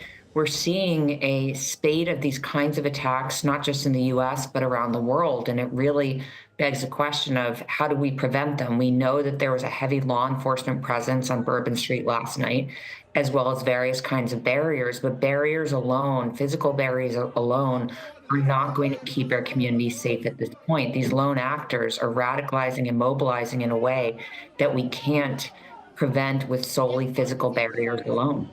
And I do have to issue a slight correction on my part. It was December 20th, that attack in Magdeburg, 5 people killed, 200 injured. But Sam, when we say that this vehicle was able to drive around barriers, and I know you're saying the barriers aren't foolproof, but shouldn't the placement of a barrier preclude a vehicle from driving around one? Certainly. And so when law enforcement is working to secure any type of site, whether it's open air or whether it's an enclosed space, they place physical barriers as well as uniformed officers and other kinds of assets, aerial assets and assets on the ground as well, in the places where they think they're going to do the maximum amount of good, where they can prevent the most damage. And so I have no doubt that New Orleans law enforcement put barriers in all the places they thought would help prevent damage, but also allow for traffic to pass as necessary, whether on foot or for emergency vehicles. This individual, it is very possible that this individual scoped out this site and understood how to evade these kinds of barriers. We don't have that kind of information yet, but one of the things I'll be listening for in future press conferences is what this individual's history was. Did this individual visit Bourbon Street? Did he scope out the site? How long did he take to prepare for this kind of attack? As your previous guest mentioned, he had to purchase firearms somewhere. If he did make IEDs, the components for those IEDs, improvised explosive devices, had to be purchased from somewhere. So this does not appear to be a spur of the moment random act of violence. And despite the best efforts of law enforcement, this individual was able to inflict a huge amount of tragic damage. Sam, we do have a statement from Attorney General Merrick Garland, who in part reiterates that the FBI is investigating this as an act of terrorism. What does that mean? It means that the FBI is keeping open all options at this point. This early on, we're just in the nascent stages of the investigation. Federal, state, and local law enforcement are working in partnership. I've unfortunately worked a lot of these cases where all levels of law enforcement are working together to try to gain a full picture of who this individual was and what his motivations were. It is possible, we just don't know, that there may have been some sort of paraphernalia in this individual's vehicle or on his person. They likely have an identity on this person, or it's possible they have an identity on this person at this stage, and are looking at this individual's social media, his devices, his phone, and visiting where he lived and are talking to acquaintances or loved ones. So while they're investigating it as an act of terrorism, they're also likely trying to see whether this was an act, personal grievance, a criminal act. The police force in New Orleans did already rule out that this was a DUI, so this does look intentional. But again, strong cooperation between all levels of law enforcement, and for the feds, the FBI takes the lead on all terrorism-related investigations. And Sam, we discussed it earlier in our newscast, but law enforcement sources are telling CBS News that a long gun was recovered from the scene. What kind of work is going to be done to figure out how the suspect got that gun, and what is significant about a long gun being recovered? Well, we are waiting to hear about the full range of assets discovered on this individual's person and in his vehicle, both the long gun and perhaps explosive devices in his vehicle. But what's happening right now is federal authorities, namely the ATF, are likely doing forensics on the gun, trying to trace it and seeing where and when it was purchased. Was it lawfully purchased? From where? How long ago? And to try to get a sense again to piece together how this individual was able to inflict such mass damage. Again, he did not just, I don't want to minimize the damage from the car, but he did not just ram into a crowd at a high speed. He fired a weapon as well and seemed prepared for various forms really of combat, Lindsay. The gun itself was, as you mentioned, was a long gun, and able to inflict a lot of damage, but this individual wasn't just relying on one weapon of choice. He had various options with him, which really indicate he wanted to do as much damage as possible. I want to bring in Scott McFarland back into the conversation from our D.C. bureau. Scott, what are we hearing from President Biden? Yeah, President Biden has spoken with the mayor of New Orleans and offered federal resources here, and certainly there are going to be federal resources immediately implemented in New Orleans. This is now a federal investigation. The FBI takes lead on all terrorism investigations in America, and that's where this one is headed. But also, there's a federal prosecutor, there are federal law enforcement agencies that help with these types of things. The Bureau of Alcohol, Tobacco, and Firearms gets involved, especially when a long gun has been recovered, as has been the case here in New Orleans. But this is also happening not in a vacuum, not at a trivial moment, but as large-scale events continue in New Orleans. We mentioned tonight's Sugar Bowl, which will have some complementary federal resources. But then there's next month's Super Bowl, which is truly a national homeland security event. The feds take the lead in securing something as large in scope and size as the Super Bowl. The Department of Homeland Security, FEMA, Immigration, Customs, they're all there. They're all part of the planning for this. The president, speaking with the mayor of New Orleans, has reaffirmed those federal resources are there as New Orleans tries to grapple with not only what happened last night, but what to do moving forward with these heavy pedestrian events that are coming in the next few hours and the next few weeks. I just want to reiterate for anybody who might just be joining us that we are reporting on breaking news out of New Orleans at around 3:17 a.m. local time. There were reports of a vehicle having driven through a crowd of pedestrians on the packed Bourbon Street as revelers were ringing in the new year. A total of 10 victims declared deceased on the scene, 35 victims to have suffered injuries in this. We also know that the suspect apparently opened fire on responding officers who returned fire, and that person was struck and was subsequently declared deceased on the scene. We know 2 officers in the New Orleans Police Department were struck in the exchange. They are listed in stable condition. I want to bring in back with us former FBI Special Agent Doug Coons. And Doug, as we've been talking to Scott, we've been talking to Sam Vinograd. What are some of your thoughts? You make a lot of good points. There's a lot of special events coming up, not only in New Orleans, but around the country, football games, college and NFL playoffs and the Super Bowl, along with countless concerts and these kind of things. So all the law enforcement departments around the country are going to be looking at ways to improve the access to these venues to make them even more safe, and that might be parking trucks, normal pedestrian walkways or things like that. So we may see some changes, may see some inconveniences. And it's just how it is, I guess, when we have these things happening. Someone else earlier mentioned there's this line between the businesses and the public's access to these things they want to enjoy, along with the difficulty of keeping them all safe. And it's difficult, but that's what we do. And while we've been talking, we have new information just into our CBS News newsroom that according to sources, law enforcement and city official sources to our Rob Legary, Anna Schechter, and Rich Esposito, investigators are probing whether the suspect was connected to or inspired by a foreign terror organization. This note also says what we have previously reported, that investigators are analyzing potential explosive devices recovered at or near the scene. So, Doug, when we have the fact that investigators are probing whether the suspect was connected to or inspired by a foreign terror organization, what is the significance of that?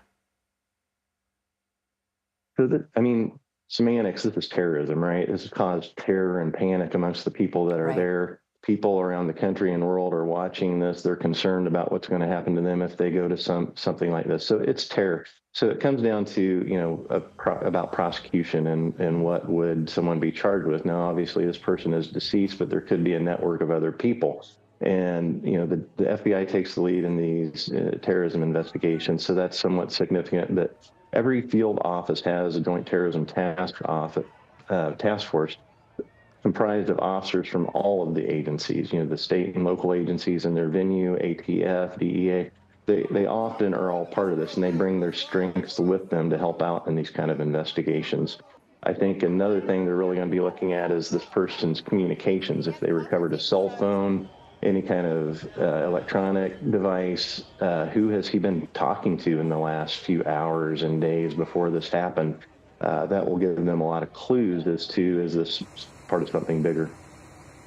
I want to bring Sam Vinograd back into the conversation. Sam, Doug brings up a very good point that, when we're talking about terrorism-related acts, some of it is semantics, that the idea is to create as much terror and fear as possible in a community. But the idea that we can now report, according to sources, investigators are probing whether the suspect was connected to or inspired by a foreign terror organization. Is that something that would happen in any given investigation, or do they have maybe some kind of indication already, and that is why we were able to report that? Well, Lindsay, I think it could be either of those two options. So typically in a situation like this, investigators are going to look as to whether this individual was inspired by a foreign terrorist organization, was in touch with a foreign terrorist organization, what we call a homegrown violent extremist, or whether this individual was inspired or in touch with domestic terrorists of any kind. So it is usually par for the course to look at whether a suspect in a mass casualty event that's being investigated as terrorism has had any contact or inspiration from a terrorism group of any kind. What we don't know is if law enforcement has found any signs already on the individual's person, in his vehicle, perhaps at his residence, if they know where he lived or where he was staying, or on his social media profiles, which may still be active as far as we know, that this individual had ties to a foreign terrorist organization like ISIS or Al-Qaeda or others. At the same time, as I mentioned, they are also likely reviewing whether this individual was inspired by or in touch with any domestic terrorist organization as well. That is standard in these kinds of investigations. Sam, what changes might we see tonight at the Sugar Bowl game?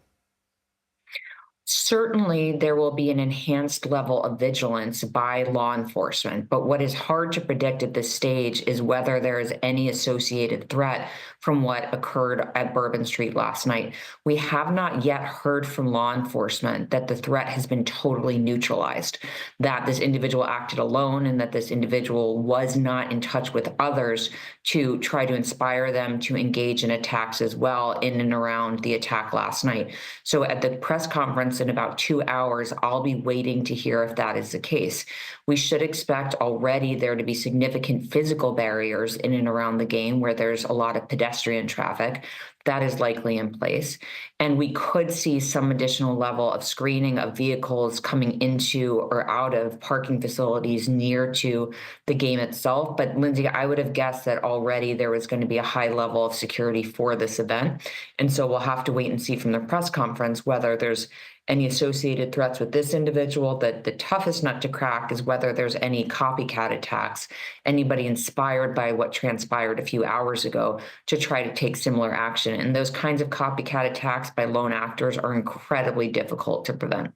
You know, we had heard from our CBS News correspondent, Nikki Batiste, yesterday. She was reporting on preparations in New York's Times Square, and that one of the law enforcement officials that she had spoken with said one of the biggest challenges is the unpredictability of this. Obviously, these actors, bad actors with ill intentions, trying to fly under the radar. And so I wonder, and given the sensitivity of this and the fact that so many people are suffering in New Orleans, what is it about that area, that Bourbon and Canal Street, that would have made it such a target? Well, it was a target because there was such a dense concentration of individuals, and it's a high-profile area. So unfortunately, from an impact perspective, this was a high-value target. The suspect was able, if in fact he is a perpetrator, to inflict maximum damage in a very short amount of time, to inflict a lot of physical violence.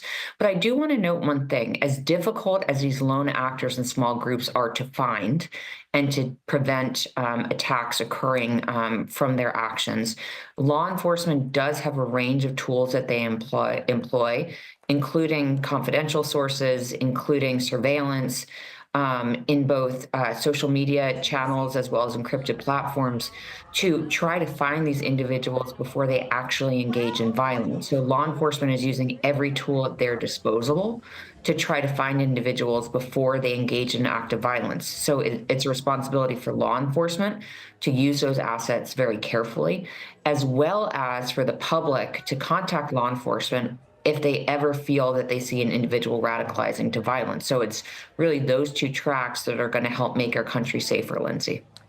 For anyone who is just joining us, I want to go ahead and play some sound that we have from New Orleans Police Department Superintendent about just some of the facts of the case. Let's listen. This event started at about 3:15. It did involve a man driving a pickup truck down Bourbon Street at a very fast pace, and it was very intentional behavior. This man was trying to run over as many people as he possibly could. I want to bring back former FBI Special Agent Doug Coons.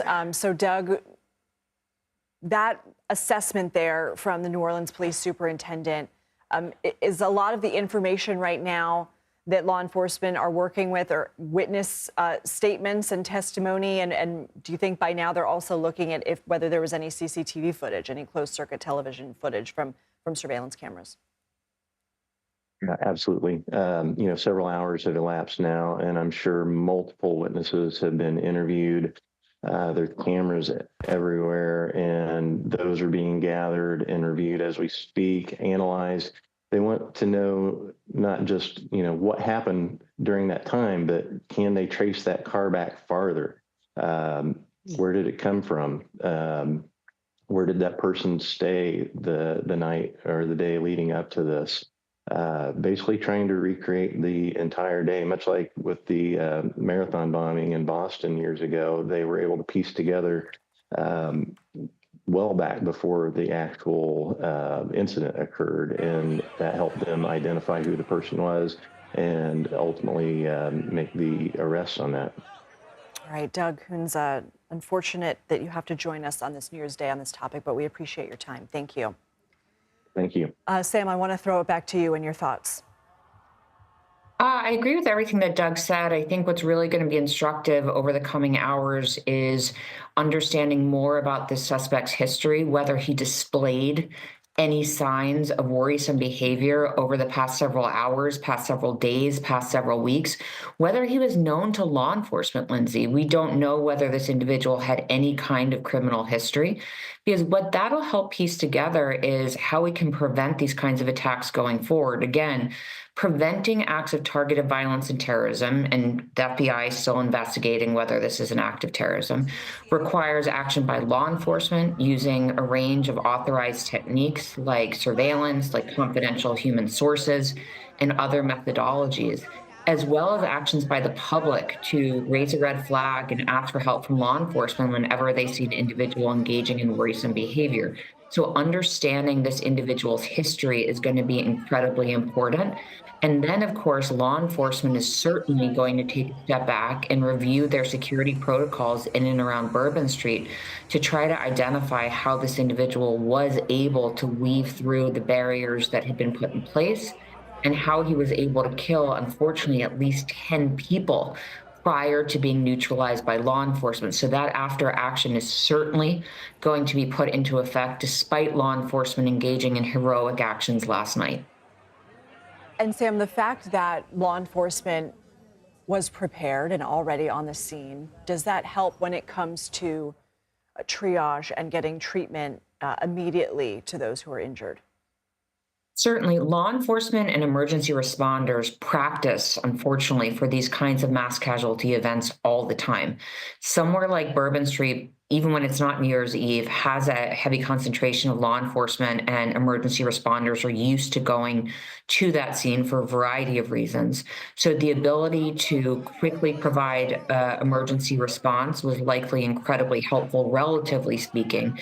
But that doesn't change the fact that 10 people are dead, many more injured, and we could see the fatality count rise. But law enforcement and emergency responders practice, unfortunately, but necessarily, very regularly to respond quickly and efficiently to triage at the scene and to provide medical support, as well as to begin investigating immediately, because oftentimes there's critical evidence that's out there, both in terms of people who witnessed the attack, as well as other assets that may be on the scene that need to be immediately investigated as part of law enforcement's efforts to figure out what happened.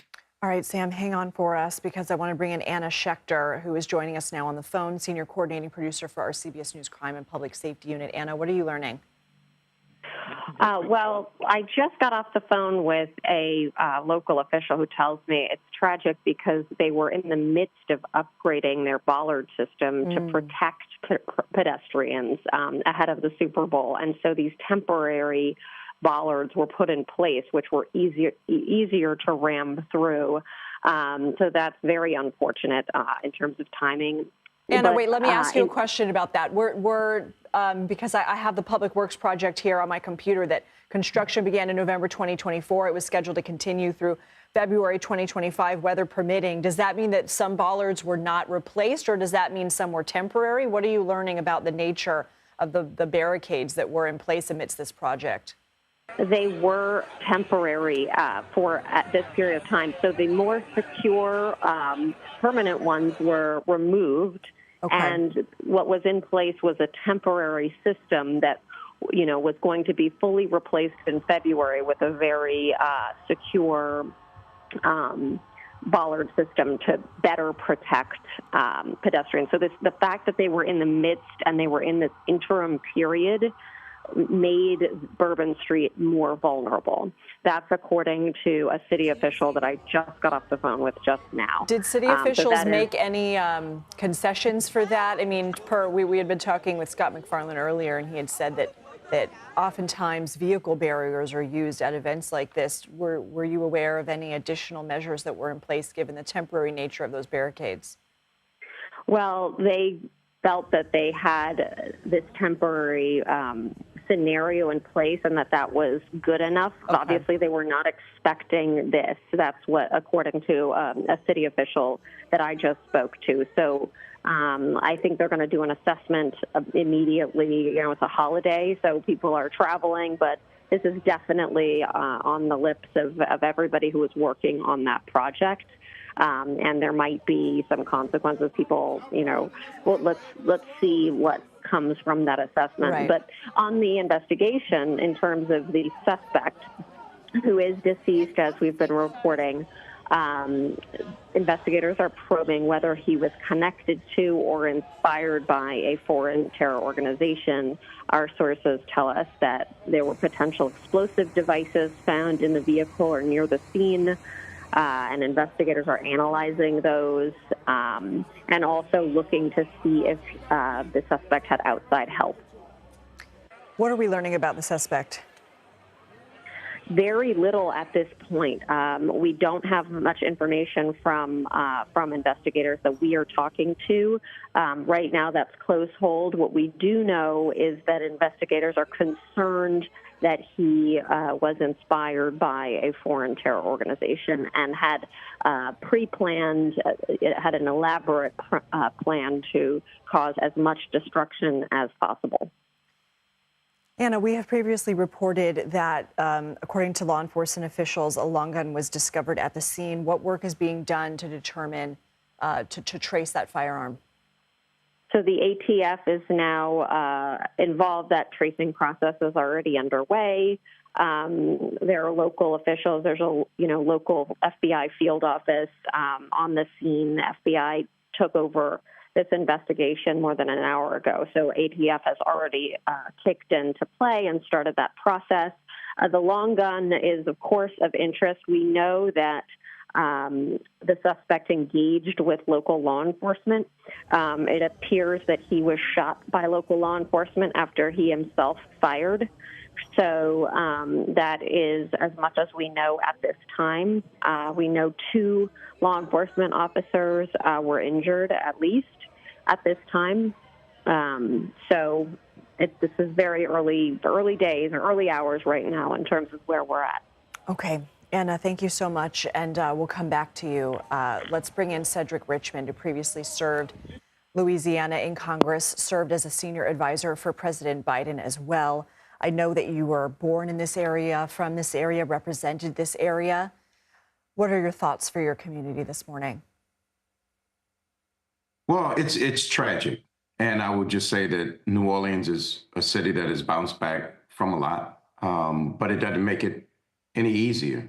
You had people out celebrating, planning to bring in a new year with new hopes, new ambitions. And unfortunately, those people's families are getting calls today telling them that those people won't be in the new year with them. And so you have a bit of sadness and profound grief for those families. I'm sure that you, at least I do. There's, of course, anger. But it's just unfortunate that we live in a society and in this day and age where these events are becoming all too common. And the hard part is that law enforcement has to get it right 100% of the time. Yeah. And the terrorists only have to get it right once. And this is the result of when they get it right and they find a scene that they can slip through and create havoc and turmoil and as much carnage as possible. What do you know about the type of celebration that would have been going on at this time, around 3 a.m. local time at Bourbon and Canal Streets? Well, the ball drops, the baby drops at midnight, and then you have a number of people who are still out celebrating. You have live music. It's a open air festival. But what you also have is people that work in that area that are getting off of work and they're out and about. You have people who actually live in the French Quarter. So it is a combination of hotels, entertainment, homes, and it's our most historic, probably 16 blocks in the United States. And so it hits a nerve and it strikes home when it's Bourbon Street in New Orleans. And think of it this way, our former Congresswoman and Ambassador Lindy Boggs lived on Bourbon Street. Her home was on Bourbon Street. And so we know that there was a massive celebration going on, hence all of the injuries. And so, you know, it will damper the celebration, but it will not keep us from celebrating those people who lost their lives, celebrating those people who were hurt, and celebrating this magnificent city of love and fun. Cedric, it is very early on, and I am sensitive to that there will still be plenty of time to ask questions as this investigation unfolds. But do you have any, after hearing my conversation with Anna, in that the city was in the process of upgrading its barricade and bollard system in that area, and that was actually in place were temporary bollards that perhaps made it easier for a bad actor to barrel through? Look, it's early, and I don't have too much to say about that, except the fact that, you know, most of the time where there's a will, there's a way. And this guy had bad intentions. So whether he rode down Bourbon Street or whether he rode down Canal Street, which intersects with it, with just as many people and without barricades, he was intent on hurting people. He was going to hurt people. We're a city that 20 million people visit a year. I'm sure our visitors for this weekend are north of 1 million people. And so he could find a number of areas to do it. And unfortunately, he was able to get around a barrier or a structure on Bourbon Street as being reported. But I'm not going to fault city officials. I'm not going to fault law enforcement or our leadership, because generally in my experience, you know, bad actors will be as creative as they possibly can to do bad things. We've seen people use planes as weapons on 9/11, and we've seen all kinds of incidents. So we have to be as diligent as we possibly can. We have to, you know, those things we can predict, we have to prevent. And I think that you saw that in the city preparing to get those things erected for Super Bowl when all eyes of the world would be on New Orleans. What is your message to your community right now? Well, we get knocked down a lot, but we always get back up.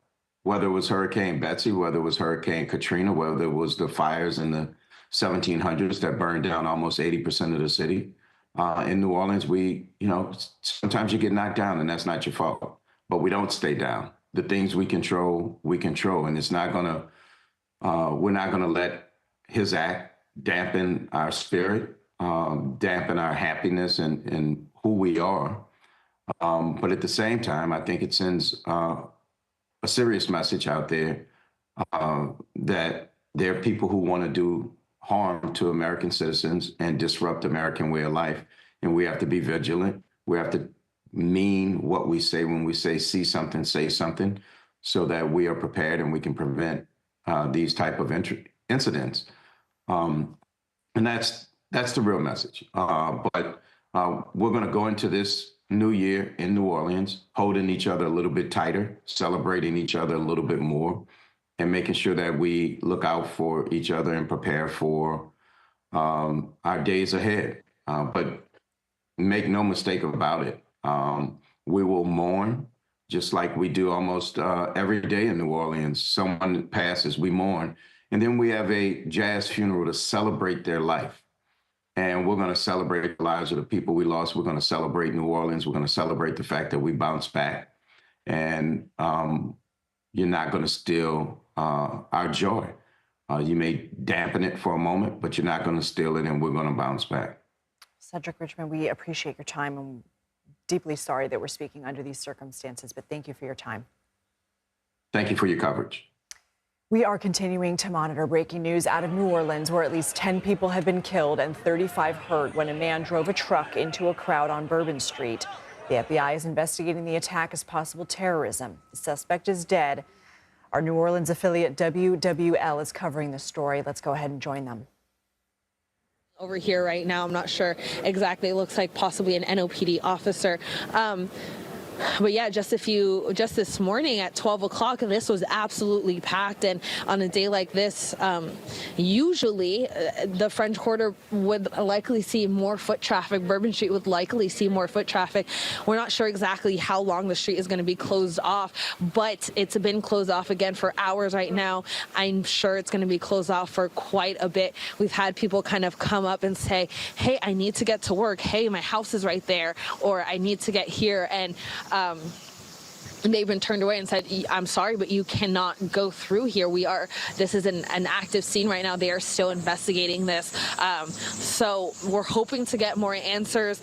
NOPD said a little while ago, if you are looking for someone, or if you haven't heard from your loved one and you think they might have been here, call 311. They say do not call 911, but call 311 and they'll be able to get you the help that you need and hopefully point you into the direction to find the person. So again, call 311, not 911. We're hoping again to get more information. We're going to head over to that press conference in just a little bit. And of course, I'll keep you guys updated as more information comes in. But for now, I'll turn it back to you guys. All right, Alyssa, we do thank you for your reporting. Of course, we will see you at 11 from NOPD headquarters when the next briefing is scheduled to take place. But we now want to draw your attention. We talked about a lot of the pictures and videos circulating social media. I want to bring up a couple pictures that we found online. And we show them because they're pretty telling about what we've learned thus far about the investigation. So we do believe, or law enforcement believes, this is the truck that was involved this morning. If you look on the right-hand side of the photo there, you can see actually what appears to be bullet holes in the back windshield of that F-150, a Ford truck with a Texas license plate. We can see it has crashed. If you look at the left-hand side, it has crashed in one of those I don't know what you call it, construction vehicles or some type of a little cherry vehicle. Up Right, here, yeah. Right. That's where that truck came to a stop, and that is when the suspect, the driver, started to shoot at officers, who then shot back, killing the suspect, who we do know is a man. We don't know anything beyond that identifying-wise, but this is right in front of the Royal Sonesta Hotel. You can see in the photo on the left that someone's up on the balcony kind of looking down, just to kind of give you perspective of where these two photos were taken. But this, of course, making its rounds on social media. And if you do zoom into those pictures, not asking the control room to do so, but if you do look closely, you can see the back rear view of that truck. You can see very obviously what appears to be gunshot holes in the rear of that vehicle. Now, we do not know if those were there before this morning. Investigators have not said, but a picture being as telling as it is, we can tell you that the driver of the truck did die in an exchange of gunfire with police after shooting 2 police officers. With that being said, we're hearing from our investigator, Mike Pearlstein, who is speaking to his sources, who can confirm that that gun, again described as a long gun, had a silencer. According to Mike's sources, are specifically what's being referred to as a suppressive device here.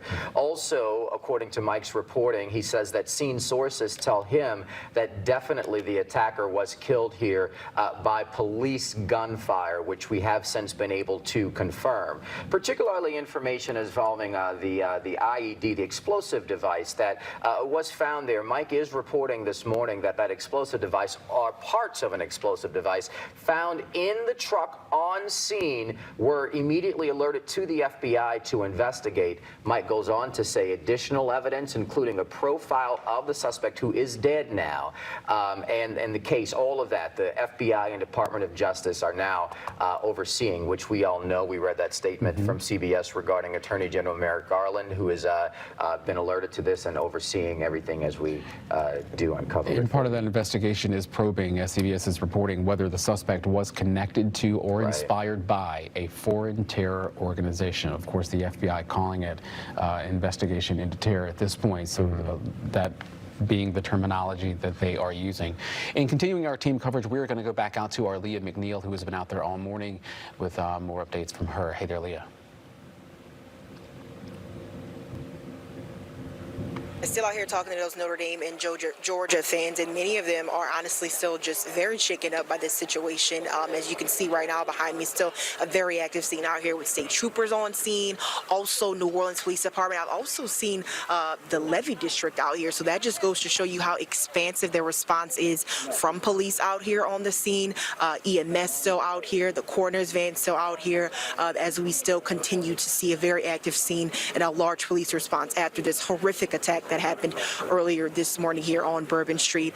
People are, again, just moving out and about here along Canal Street, kind of just like normal. But again, we want to stress the importance of not to do that. Police are asking people to just avoid the 8-block radius of this area.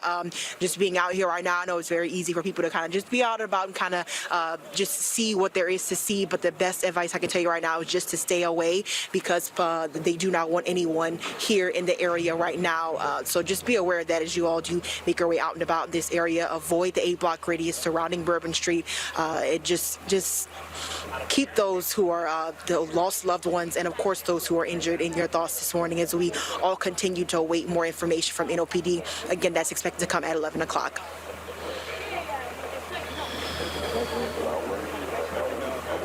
Leah, thank you. And Leah also underscoring where our focus should be, just very much so keeping our thoughts with those who either lost their lives today or are being treated in one of the many hospitals that are treating victims of this horrific incident. All right, we are going to some video now. We showed you some photos just a moment ago of what was believed to be the truck involved in this crime. We do have some video that we want to show you, if we can get that on as well. Or this is another photo actually taken from a street level there of the same truck that we showed you.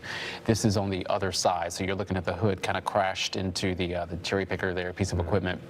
With the hood up, you can see the door open as a horde of police officers have surrounded it at that point. We do know that the driver of that truck crashed that vehicle, shot at officers, according to NOPD, who then fired back. On the back end of that truck, we showed you another image from another source showing what appeared to be bullet holes in the back rear mirror of a window rather of the truck. You see that imagery here. Again, can't confirm if that happened overnight or if that was there previously, but again, this picture showing the investigation here.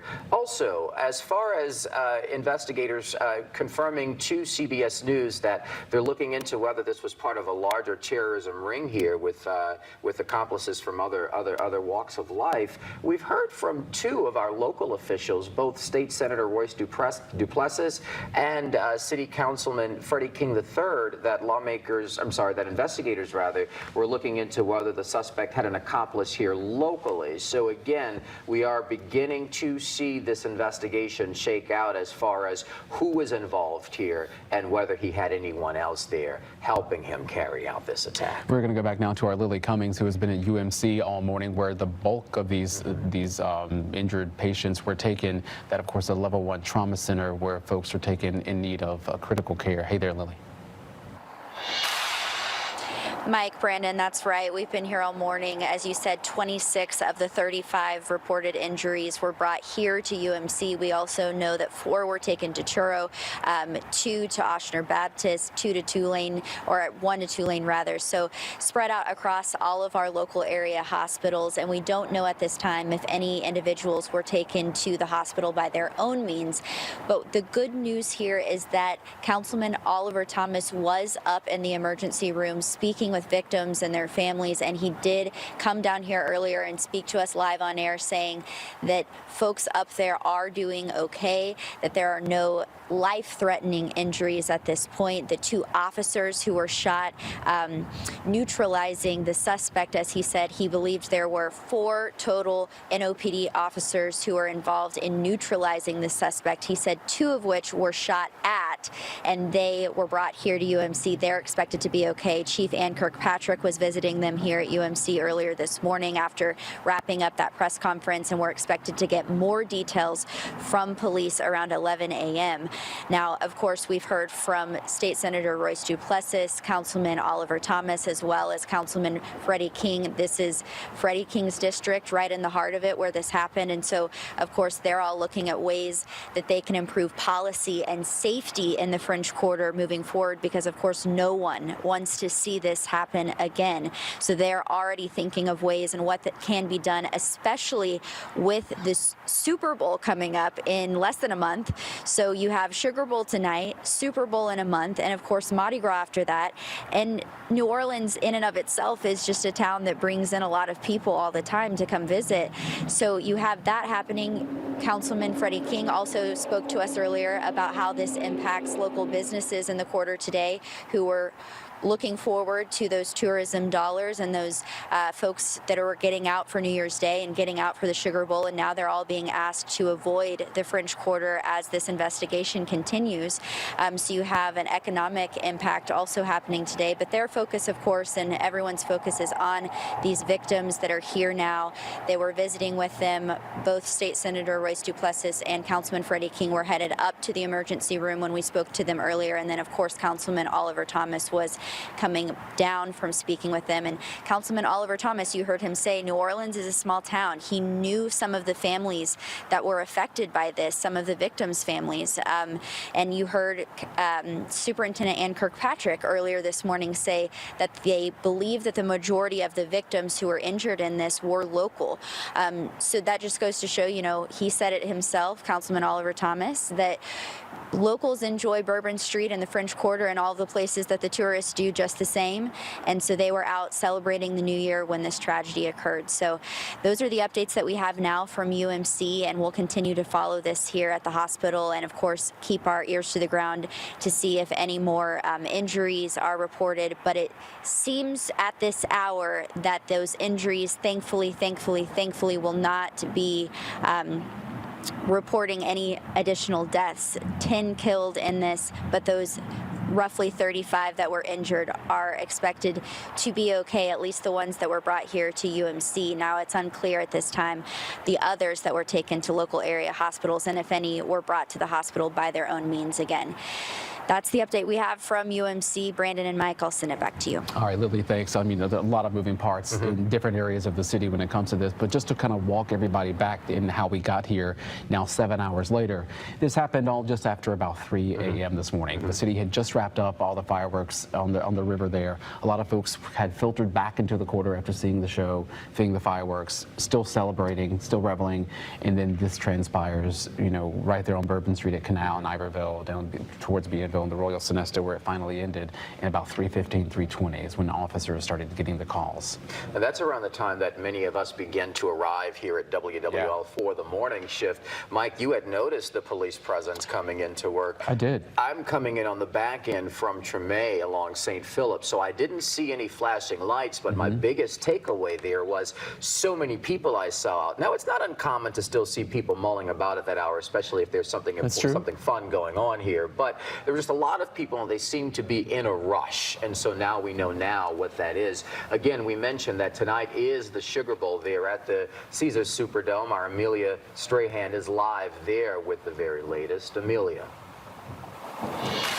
And there's definitely been an increase in that police presence. When we got here, there were a handful of cars outside, and I would say the presence has doubled, maybe even tripled in probably the last hour or so. We also know that there are officers inside sweeping the dome. We've seen bomb dogs walking outside as well, coming in and out of the building. We've seen multiple law enforcement agencies definitely an all hands on deck approach. We've seen Homeland Security, JPSO officers, of course, NOPD, Harbor Patrol, Levee Police, State Police, and even Tulane Police. So they have a lot of officers out here, and we've seen football fans already starting to walk up and down the dome, people in their gear, their Georgia gear. We spoke to two gentlemen who actually said their hotel is just a couple of blocks from Canal now in Bourbon, and they were on Bourbon Street just about an hour before this morning's tragedy. And, they kept saying, they were asking themselves, what if it had been me? What if I had been there just a little bit longer? I'm sure that's kind of what's going through a lot of people's minds right now. There were a lot of people out on that street. We have the big game today. It's New Year's Eve, New Year's Day. So a lot of people are, shaken by what's going on. The gentleman we spoke to, they said that the heavy police presence that they're seeing, it does make them feel safer, going in to the game this afternoon. It's kind of shocking. I just lost my daughter last month to a DUI guy, and I just know she was watching over us.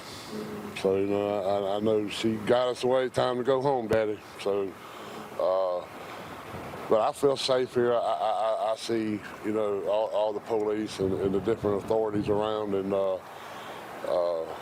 we're just gonna go in there this afternoon and watch that ball game and take the Lord with us. And we did hear from the Sugar Bowl CEO, Jeff Hundley, this morning. They sent out a statement saying their thoughts and prayers are with the families. Of course, like we've mentioned, there are thousands of people coming in town for this game. A lot of them, probably stayed in that Bourbon Street area, like the gentleman we talked to. So definitely, there are going to be some people that are shaken by that incident. But like we've said, multiple law enforcement agencies on the scene. They are sweeping the dome to try to secure the area. They are out here. Many of them say they were pulled off of normal assignments, so we do know that it is an increase from what they already had planned for this game. We're going to be out here, all morning, so we will keep you updated as we learn more about this police presence and as any new details emerge. Reporting live from the Superdome, Amelia Strahan, WWL, Louisiana. You think about something like this, I think the Councilman Oliver Thomas, you said it best earlier, when an attack like this is not just an attack on the city, it's an attack on this country. Because so many people across this country look to New Orleans as a destination, as a place to go. Tourists want to come here, enjoy our city for what we have to offer, the culture, the cuisine, the people, the music, the energy. And then you have something like this on the back end of it, just completely marred. And there's a question about the reinforcement of safety measures that were already out there in place on Bourbon Street overnight. Some people had contacted us asking about the bollards that had been put up there a few years ago, part of a big multi-million-dollar security initiative down there, and whether those bollards, which have been put in place to potentially prevent a situation such as this from occurring, what was the case with those bollards? We can tell you, our partners over at NOLA.com report that they had not been activated, that they were down as they were in the process of either being repaired or replaced here. So that is a significant question for investigators as we continue to wait to learn more from them. All right, we have been watching our local affiliate WWL report on this tragedy out of New Orleans. At least 10 people declared deceased at the scene, at least 35 additional victims injured, including 2 police officers, according to New Orleans police. We now have a CBS News special report.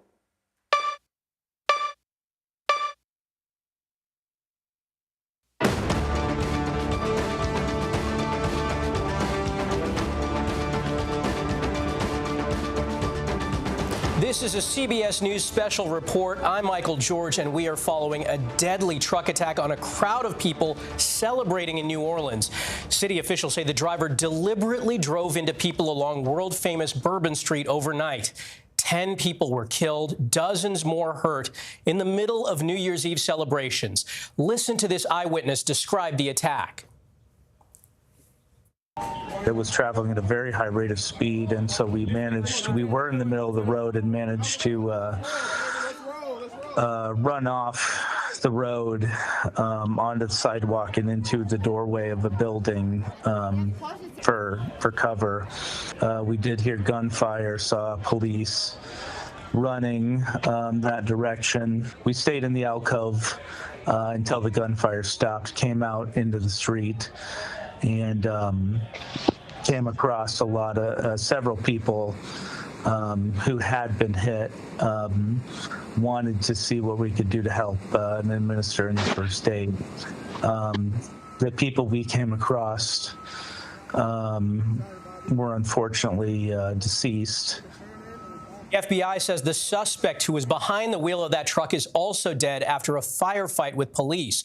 Investigators are looking into whether the suspect was connected or inspired by a foreign terror organization, and they're analyzing potential explosive devices. Now, this happened just before the Sugar Bowl, a major college football game that always draws a huge crowd there. With us now is CBS News national reporter Katie Weiss, who's based in New Orleans and has been at the scene all morning. Katie, good morning. Good morning. It has been a chaotic, scary, mixed bag of emotions kind of day for so many people here in New Orleans. I happened to be in the French Quarter this morning just as these events were unfolding. Right now, I'm just a few blocks away from that scene.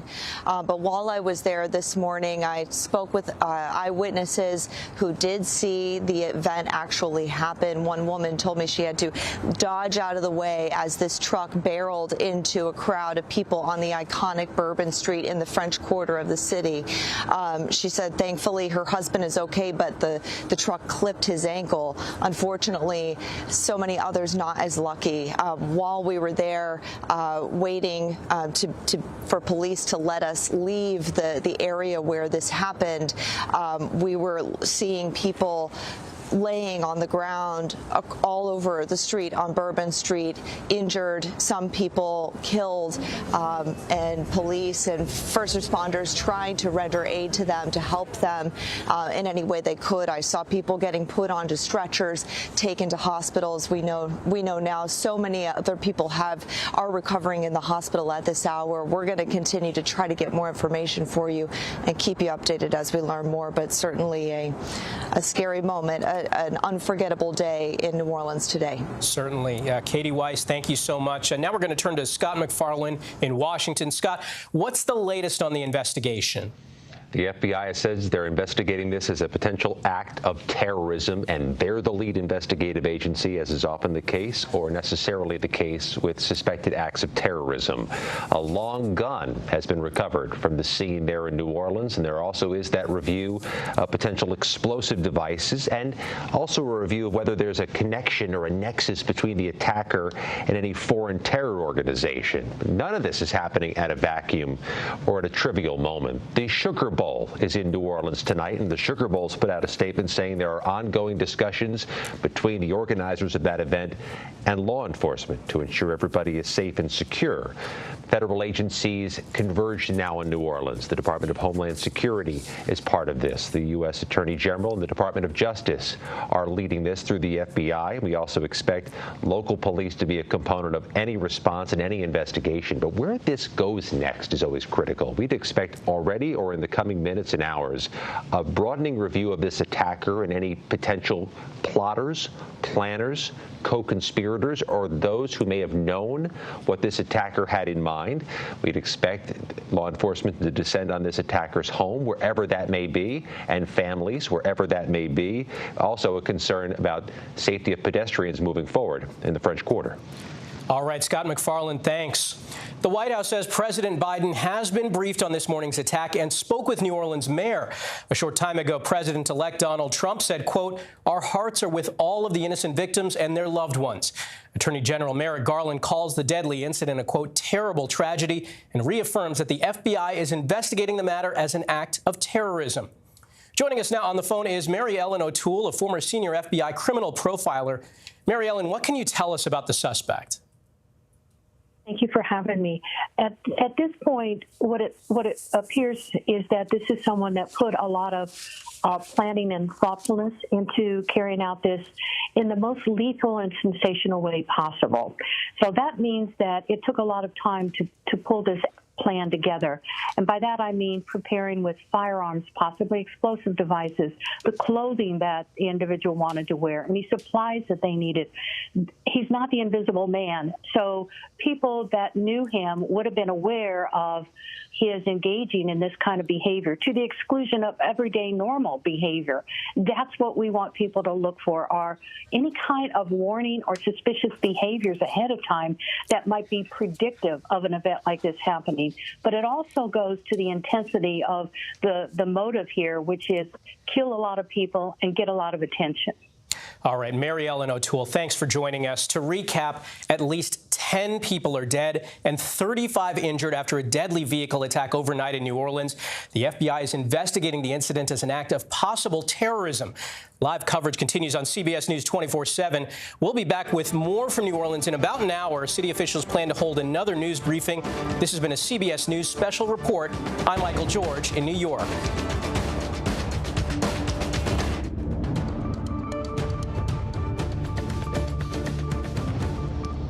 Hi, everyone. Thanks for joining us here on CBS News 24/7. I'm Lindsay Reiser, and we are following that breaking news out of New Orleans. At least 10 people are dead and dozens more injured after city officials say a man intentionally drove a pickup truck into a crowd. Witnesses and law enforcement say that happened at a high rate of speed and that the suspect did so intentionally. Now, it happened on the world-famous Bourbon Street overnight at Bourbon and Canal Streets as people were celebrating the new year around 3:15 in the morning local time. Officials say the man drove around barricades and hurtled down the street before opening fire on police officers. Now, 2 police officers were hit by gunfire and rushed to the hospital. They are in stable condition. CBS News has learned the suspect is dead, shot and killed by police. Officials say a long gun was recovered from the scene and potential explosive devices were also recovered and are being analyzed. The city's mayor referred to this as a likely terrorist attack, and the FBI is saying it is investigating it as terrorism. CBS News senior White House and political correspondent Ed O'Keefe joins us now from West Palm Beach, Florida. Ed, what are we hearing first from the White House?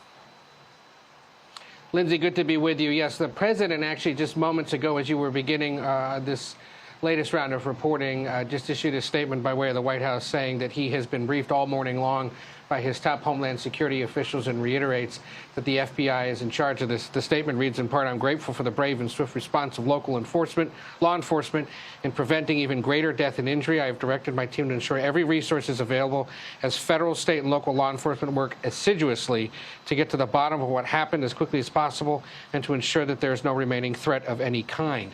That's notable because it suggests that perhaps there's still a concern, at least among federal and state officials, that maybe there are others out there who've been involved in this in some way that have yet to be discovered. He says he'll continue to receive updates throughout the day and have more to say later. There is no justification, he says, for violence of any kind, and we will not tolerate any attack on any of our nation's communities. We're here in West Palm Beach, of course, because President-elect Trump lives here. He is currently over at his golf course, but issued a statement through his Truth Social platform a little while ago, beginning by sort of suggesting, "I told you so," saying that when I said that the criminals coming in are far worse than the criminals we have in our country, that statement was constantly refuted by Democrats and the fake news media, but it turned out to be true. What he's suggesting there is that whoever this is has come into the country either legally or illegally. We don't know that yet about the alleged attacker in New Orleans. So notable that the president-elect is already putting out that either assumption or perhaps he knows something that hasn't been shared more widely yet. We'll wait and see. But he continues the statement saying our hearts are with all of the innocent victims and their loved ones, including the brave officers of the New Orleans Police Department. And the Trump administration will fully support the city of New Orleans as they investigate and recover from this act of pure evil. Notably, House Speaker Mike Johnson, who's from Louisiana, is set to be here in Florida today to meet with the president-elect. He tweeted out a little while ago that this vicious attack on innocent people celebrating the New Year in New Orleans early this morning was an act of pure evil, and justice must be swift for anyone who was involved. Please join us in praying for the victims, their families, and the first responders, investigators on the scene. He's from more northern parts of Louisiana, but Steve Scalise, who, of course, is a member of the House Republican leadership team, is from the greater New Orleans area, and he just said a little while ago on social media, please join me in praying for the victims and their families, as well as our first responders in the wake of the horrific act of violence on Bourbon Street. So we will continue to monitor, Lindsay, the federal response, but 2 notable things there. First, that the president himself is suggesting they're still working to ensure that there's nobody else involved in this and that the real threat of it is over. Second, that the president-elect is at least surmising or assuming that this is somebody from outside the United States who caused this. Again, we have to stress, we don't know for certain yet, based on what officials have said, who this individual is, what they were doing. There are concerns about the vehicle that he drove, what's on it, where it came from. Was it from Texas, as the license plates and images suggest, or was it a rental that perhaps was picked up there in Louisiana, because a lot of rental cars do have Texas plates? we'll wait and see. But clearly here on what it was supposed to be, or what would normally be a holiday, all aspects of government now up and running and monitoring this situation and eager to learn more. All right. Ed O'Keefe, always appreciate your steadfast reporting. Thank you. We are continuing to monitor this breaking news out of New Orleans, where at least 10 people have been killed and at least 35 hurt when a man drove a truck into a crowd on Bourbon Street. The FBI is investigating this as possible terrorism. The suspect is dead. We also know that 2 New Orleans police officers were shot in a firefight with the suspect. They are in stable condition. Our New Orleans affiliate WWL is covering this story. Let's join them. As I told you, they are the ones who are leading this investigation. They're bringing in people from Quantico. This is going to be a very extensive processing of this scene because it is a terrorist attack. We do not expect Bourbon Street to be open anytime soon. Within the next 48 hours, I would say that Bourbon Street will likely be shut down as this investigation continues.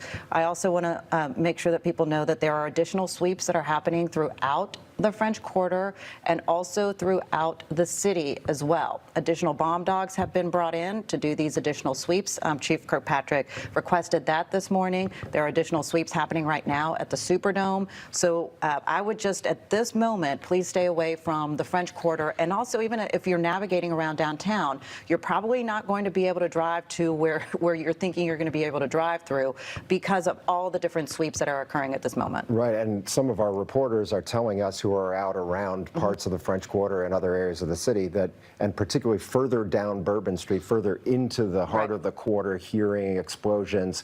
We don't know if those are other IEDs or if those are just safety explosions. Do you have any information on that? Yeah, there are additional sweeps happening for potential IEDs, and so that's happening.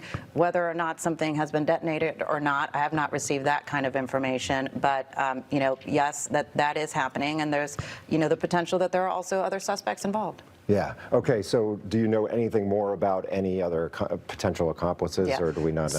So, from what I understand, there is a potential that other suspects could be involved in this, and all hands on deck on determining who these individuals are and finding them. And we talked about the bollards. You know, when Mayor Mitch Landrieu was in office, a lot of money was spent to put those bollards in. Apparently, those bollards were not there. Do we know why? So, and speaking with state police, from what I understand is that those bollards were currently being repaired. And so those bollards had not been activated. They would have, from what I understand from state police, been ready for the Super Bowl. But from what I understand, the reason why there were different barricades there is because the bollards at this moment had not been functional. And they were being repaired, so they were taken out, essentially. I'm not sure if they were taken out or what, but somehow they were being repaired. Right, and those were funded with Homeland Security money, so this is precisely what they would have been. Oh, no doubt about it. I mean, those bollards, were there for the purpose of keeping individuals from driving down Bourbon Street. But I think now, David, moving forward, we need to come up with an additional plan. And I know that Rodney Hyatt with Troop NOLA is already exploring this right now. What do we do immediately to better secure the French Quarter? Rodney Hyatt with Troop NOLA, he's been looking at different things happening in New York as to different resources that are deployed even for like their New Year's Eve event that they just had last night, and what can be done immediately right now to secure the French Quarter. So whether it's bringing in additional sand trucks, whether that's, bringing in, stronger concrete barricades, like all of those different things, blocking all of the different entrances coming into Bourbon Street, all of those things right now are being looked at and analyzed immediately moving forward. What about the Sugar Bowl? Is that affected at all by this, or is it going to go forward? So from what I understand, as I told you, it does appear, and everything I'm hearing is that obviously Bourbon Street will be shut down. Right. But as far as the game goes, yes, that is still scheduled to go on. There are extra police officers, police presence from national to state to local, obviously being deployed. Additional sweeps occurring at the Superdome as we speak right now for the game to go on. The perimeter, the security perimeter around the Superdome, from what I understand, is going to be larger than initially that they had expected. And so, yes, it is expected to go on. what is your message to tourists and locals who are just scared right now and don't know whether it's safe to go outside? Yeah, well, what I would say this is that our federal partners, our state police, and our local police department, it is all hands on deck on making sure the people of the city are safe, and that any additional suspects are gone after and dealt with immediately. And so with the federal resources that we have in right now, with the FBI fully in on this investigation and grabbing everyone who potentially could have been involved, the safety of the people of New Orleans is #1 priority, and safety of people going to the Sugar Bowl today is #1 priority, which is one of the reasons why Chief Ann requested such an excess of the bomb squad dogs coming in to make sure that there isn't anything that has been missed. And do we know anything else about the truck, about what kind of arsenal that the person had, what kind of, there's this flag, of course, on the back that we can't see what it is. Is there any information there? So from what I understand and information that I received is that this individual was in, full military gear, that he is apparently not local, and that he was prepared, and that he was very prepared to inflict horrific pain on the people on Bourbon Street. And, in talking with Chief Kirkpatrick, with a situation like this and with an individual like this, as prepared with the ammunition that he had, that even though there were 300 police officers there, someone as determined as this, additional police presence probably wouldn't have been something that prevented this. So that's where it's like we need to now move forward, look at those additional resources as to what are now the specific barriers that we need to put in for entering the French Quarter, Bourbon Street. Is it additional sand trucks? Is it the concrete barriers? What is it? That is being determined right now by Rodney Hyatt being, the head of Troop NOLA and NOPD. I want to make sure that people understand, too, that the security of the French Quarter will remain NOPD and state police effort. The investigation itself of this terrorist attack will be led by the FBI. And is there any sense that the threat could go beyond the French Quarter or the downtown area? So at this point, from what I'm hearing, it's that the initial threat was just to that Bourbon Street corridor. Okay, because obviously we have a lot more ahead of us beyond the Sugar Bowl, Super Bowl coming up soon. Look, no doubt, and obviously now with what has happened, there's going to be an much more increased level of alertness, not only from our local law enforcement that's already been very alert, but also from our federal partners as well. And as we've seen terror attacks around the world and around the country, we were fearful that something like this would happen on a big day in New Orleans, and it appears that now it has. Yeah, I mean, it's horrific. I think that, you always see things that happen in other parts of the country, and you still have that wish and hope that it'll never be you. Unfortunately, now it has come to the city of New Orleans, and this is a horrific, tragic event. But we are New Orleanians, and we will move forward, and we will make the city safe. Yeah. Well, Helena Moreno, thank you so much. We'll send it now back to Mike and Brandon, because there's a lot more that we need to do to find out what's going on, and the 11 o'clock briefing promises to bring a lot more information that will be helpful moving forward in this investigation. Yeah, that briefing's some 40 minutes away, David. Just real quick before Council President Moreno leaves, talked about the bollards and the information that they were being repaired to be ready for the Super Bowl. Fact of the matter is that there were a lot of people here for pre-planned events, security, safety, top of mind. Is it concerning? How concerning is it that they were not there, that they were not in place when we already knew a lot of people would be down there? Well, I mean, that's the question from Brandon is, we already knew that this was a big event day. There was going to be a lot of people this weekend, this week and heading into the weekend. The Super Bowl's still, a month away. Yeah. Was this a smart move to have them out for repair at this time? Yeah, look, I mean, it's like, I think the council's been questioning overall the repairs happening on Bourbon Street just right now anyway? Like, why didn't this happen so it should have happened way far back. Like, we've been questioning that, no doubt. And so I do believe that, Captain Hyatt with the state police, along with NOPD, we're looking at the type of barriers that were by the bollards, where the bollards should have been, right?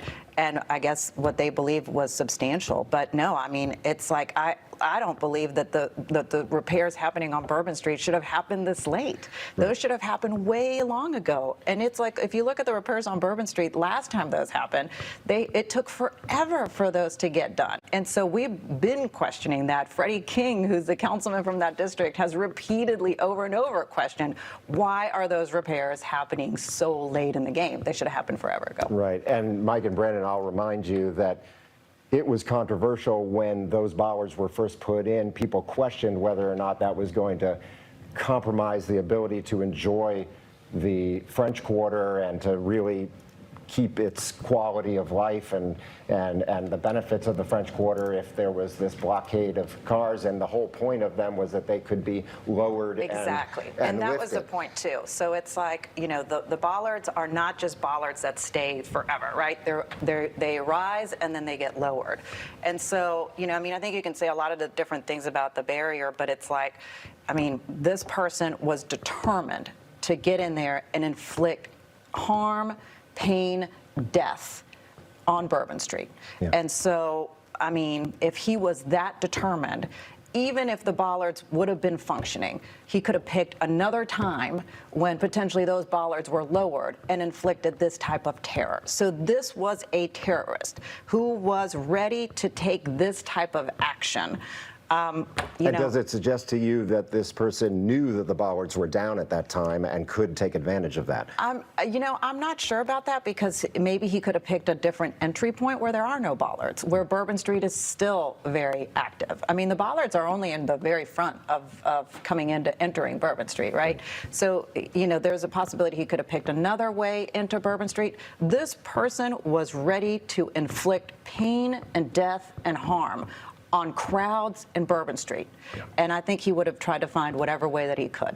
Yeah. Yeah. Well, so that's it for now from Council President Helena Moreno. But again, this 11 o'clock briefing will tell us more, and we'll continue to try to get as much information out and make sure that it is verified information for the public. Right.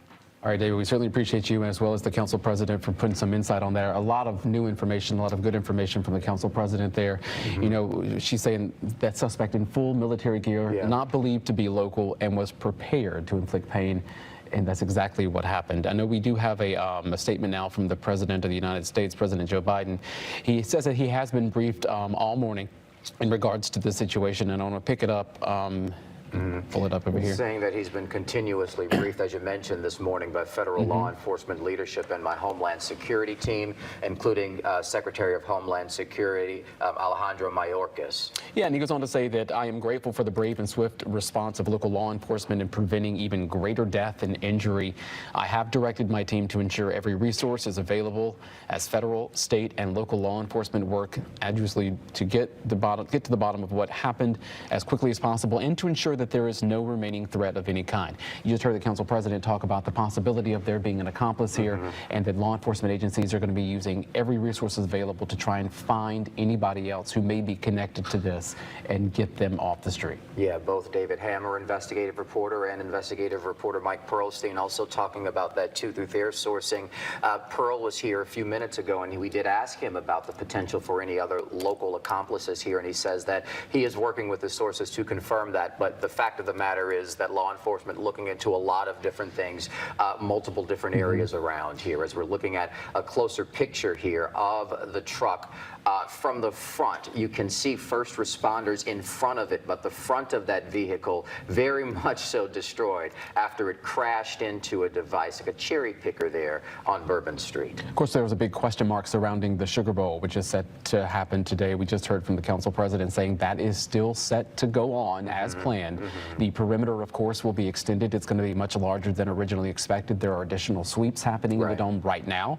That's going to continue throughout the day before this game. And fans are, urged to go on about their day and still go to the game, that their safety is going to be paramount in this investigation as the day progresses. Yeah, Amelia Strahan reporting live from the Superdome this morning, from the Caesars Superdome there, as the sweeps were taking place at the moment.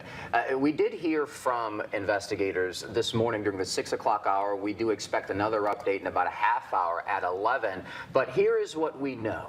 Officials do confirm that a man intentionally drove his truck along Bourbon Street with the intention, according to Superintendent Ann Kirkpatrick, to kill people, and that's what he did. And we do know at least 10 people are dead because of it. And you just heard from the City Council President saying that death toll might possibly, she thinks, rise, because there are more than 30 people injured because of this act of violence, this terroristic act of violence right there in the heart of Bourbon, on the French Quarter. Yeah, busy morning at area hospitals, particularly UMC, which is dealing with the majority of those victims. Some 26 people taken there overnight, UMC being a level 1 trauma center, so doctors, nurses, staff in that ER know how to respond swiftly, know how to respond appropriately to traumatic injuries, such as being involved in an accident where you potentially were hit by a truck, which is serious business, life-threatening there. Again, still working to get more information, awaiting an update from officials that is supposed to happen at around 11 o'clock.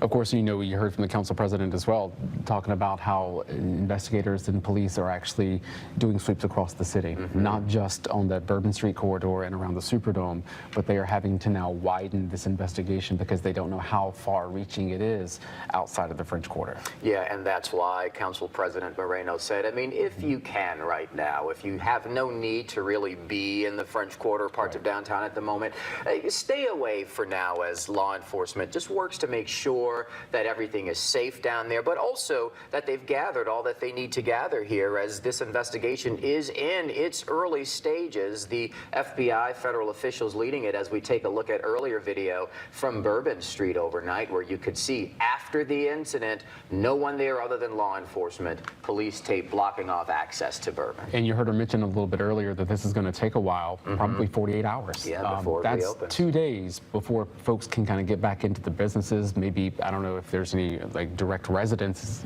in that area that's being blocked off, but you assume that folks can get in and out of their homes. And when it comes to people just out and about around Bourbon Street, 48 hours, that's a long time for businesses who are banking on this type of holiday. Right, and we've shown this video clip before if you're seeing it for the first time and just wondering what we're looking at. So again, talking about Bourbon being closed off, and this was recorded overnight, this video here, so presumably the gentleman there was just trying to look for where to go, and so that confusion. But again, investigators, officials urging folks to avoid an 8-block area of Bourbon Street, beginning at Canal, going back to Dumaine there, as we take a look now at Canal Street at 10:28 this morning. A live view from our sky cam here. You can see that things have cleared up since we first reported this, since things were active before 4 a.m., where you had pretty significant police presence, particularly on the river-bound side of Canal Street there, there where it meets Bourbon. Bourbon's on the other side of the street, of course. And of course, a lot of folks by now have woken up to the news. Just horrific news out of the city of New Orleans. The 10 people are confirmed dead because of a terrorist attack that happened on Bourbon Street when someone purposely, with design, drove to kill people and was prepared, as we've heard city leaders say, with ammunition, military gear. This person, not believed to be a local, died in a shootout with police. So some questions may never get answered, but of course the investigation will be far-reaching.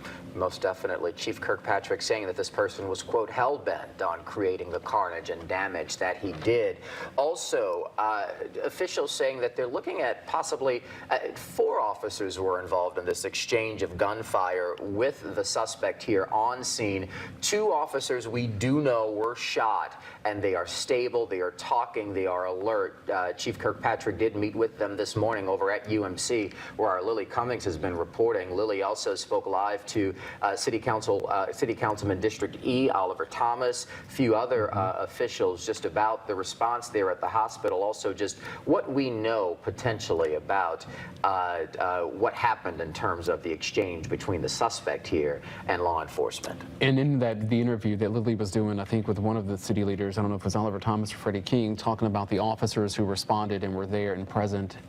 They are heroes for what they were able to do and get the suspect, as they call it, neutralized, because you don't know how many more people could have died had that man gotten out of that car or that truck with any type of ammunition or rifle or gun and did more damage. Right. As far as that is concerned, City Council President Helena Moreno telling our chief investigator, David Hammer, that based on the intelligence that she's received, the briefings that she's heard from investigators there, that this suspect was prepared to go much farther, had the equipment ready to cause more harm than was done this morning in what is being described as an act of terrorism on the streets of New Orleans this New Year's Day. 3:15 the call, according to Superintendent Ann Kirkpatrick. Our investigative reporter Mike Pearlstein has also gotten more information about the suspect and the gun. CBS News reporting that a long gun was used. Mike, in talking to his sources, went even further to say that the gun that was recovered there from the truck on Bourbon Street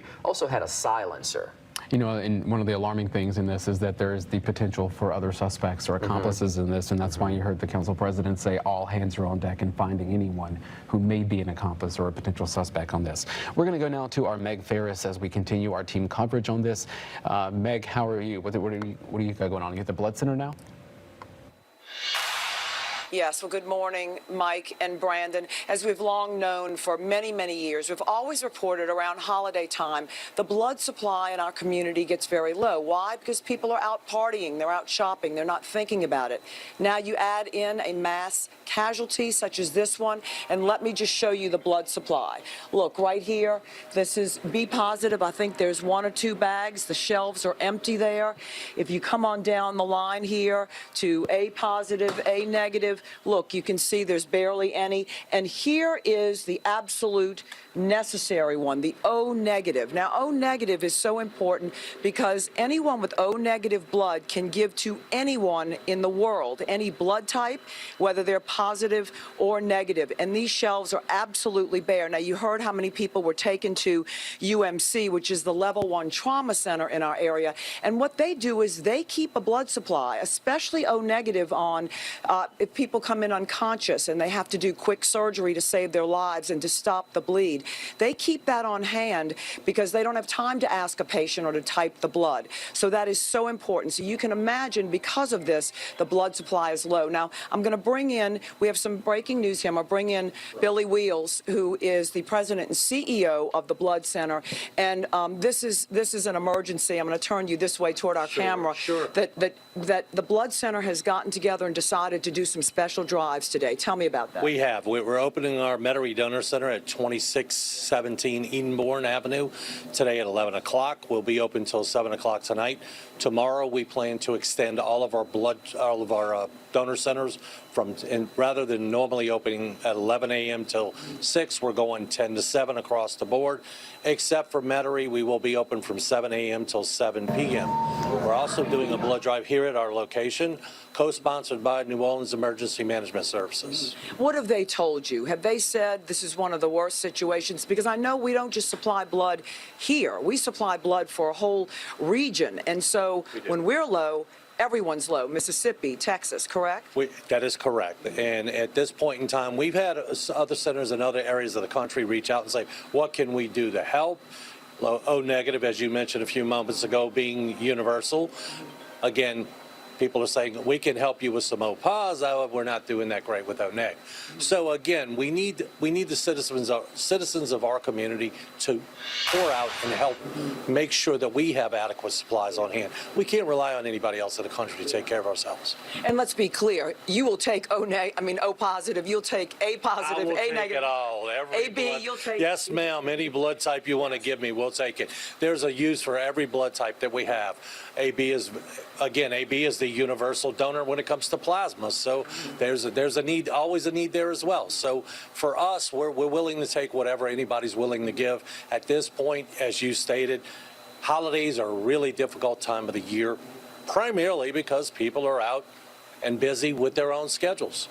So how much blood are y'all moving to these hospitals as they're treating this mass injuries? As so far we've been contacted, the numbers have not been significant thus far, but we don't know that those numbers may go up.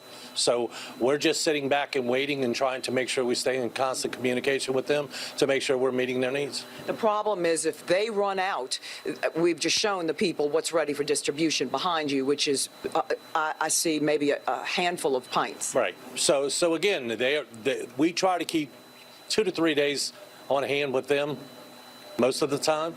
But again, the scenario needs to be continuously. Every single day we're using 250 units of blood. We need 250 units of blood to replenish it. All right, let's go through again. Today, starting at 11 at the Metairie location. Where is that? It is located at 2617 Edenbourne Avenue. Okay. In Metairie. And 17 and older, if I remember correctly, and you have to weigh a certain amount? 17 and older, 110 pounds is the minimum weight. And again, if you're 16 years old with the parental consent, you can donate as well. Mm-hmm. I can't think of a better gift to give for a post-holiday season. I agree with you completely. It's a gift that you're going to give that someone can not get anywhere else, so you can't go buy it off the shelf. This comes from your heart. Yeah. And so it takes about an hour or so. I will ask that question. It takes about, an hour to donate?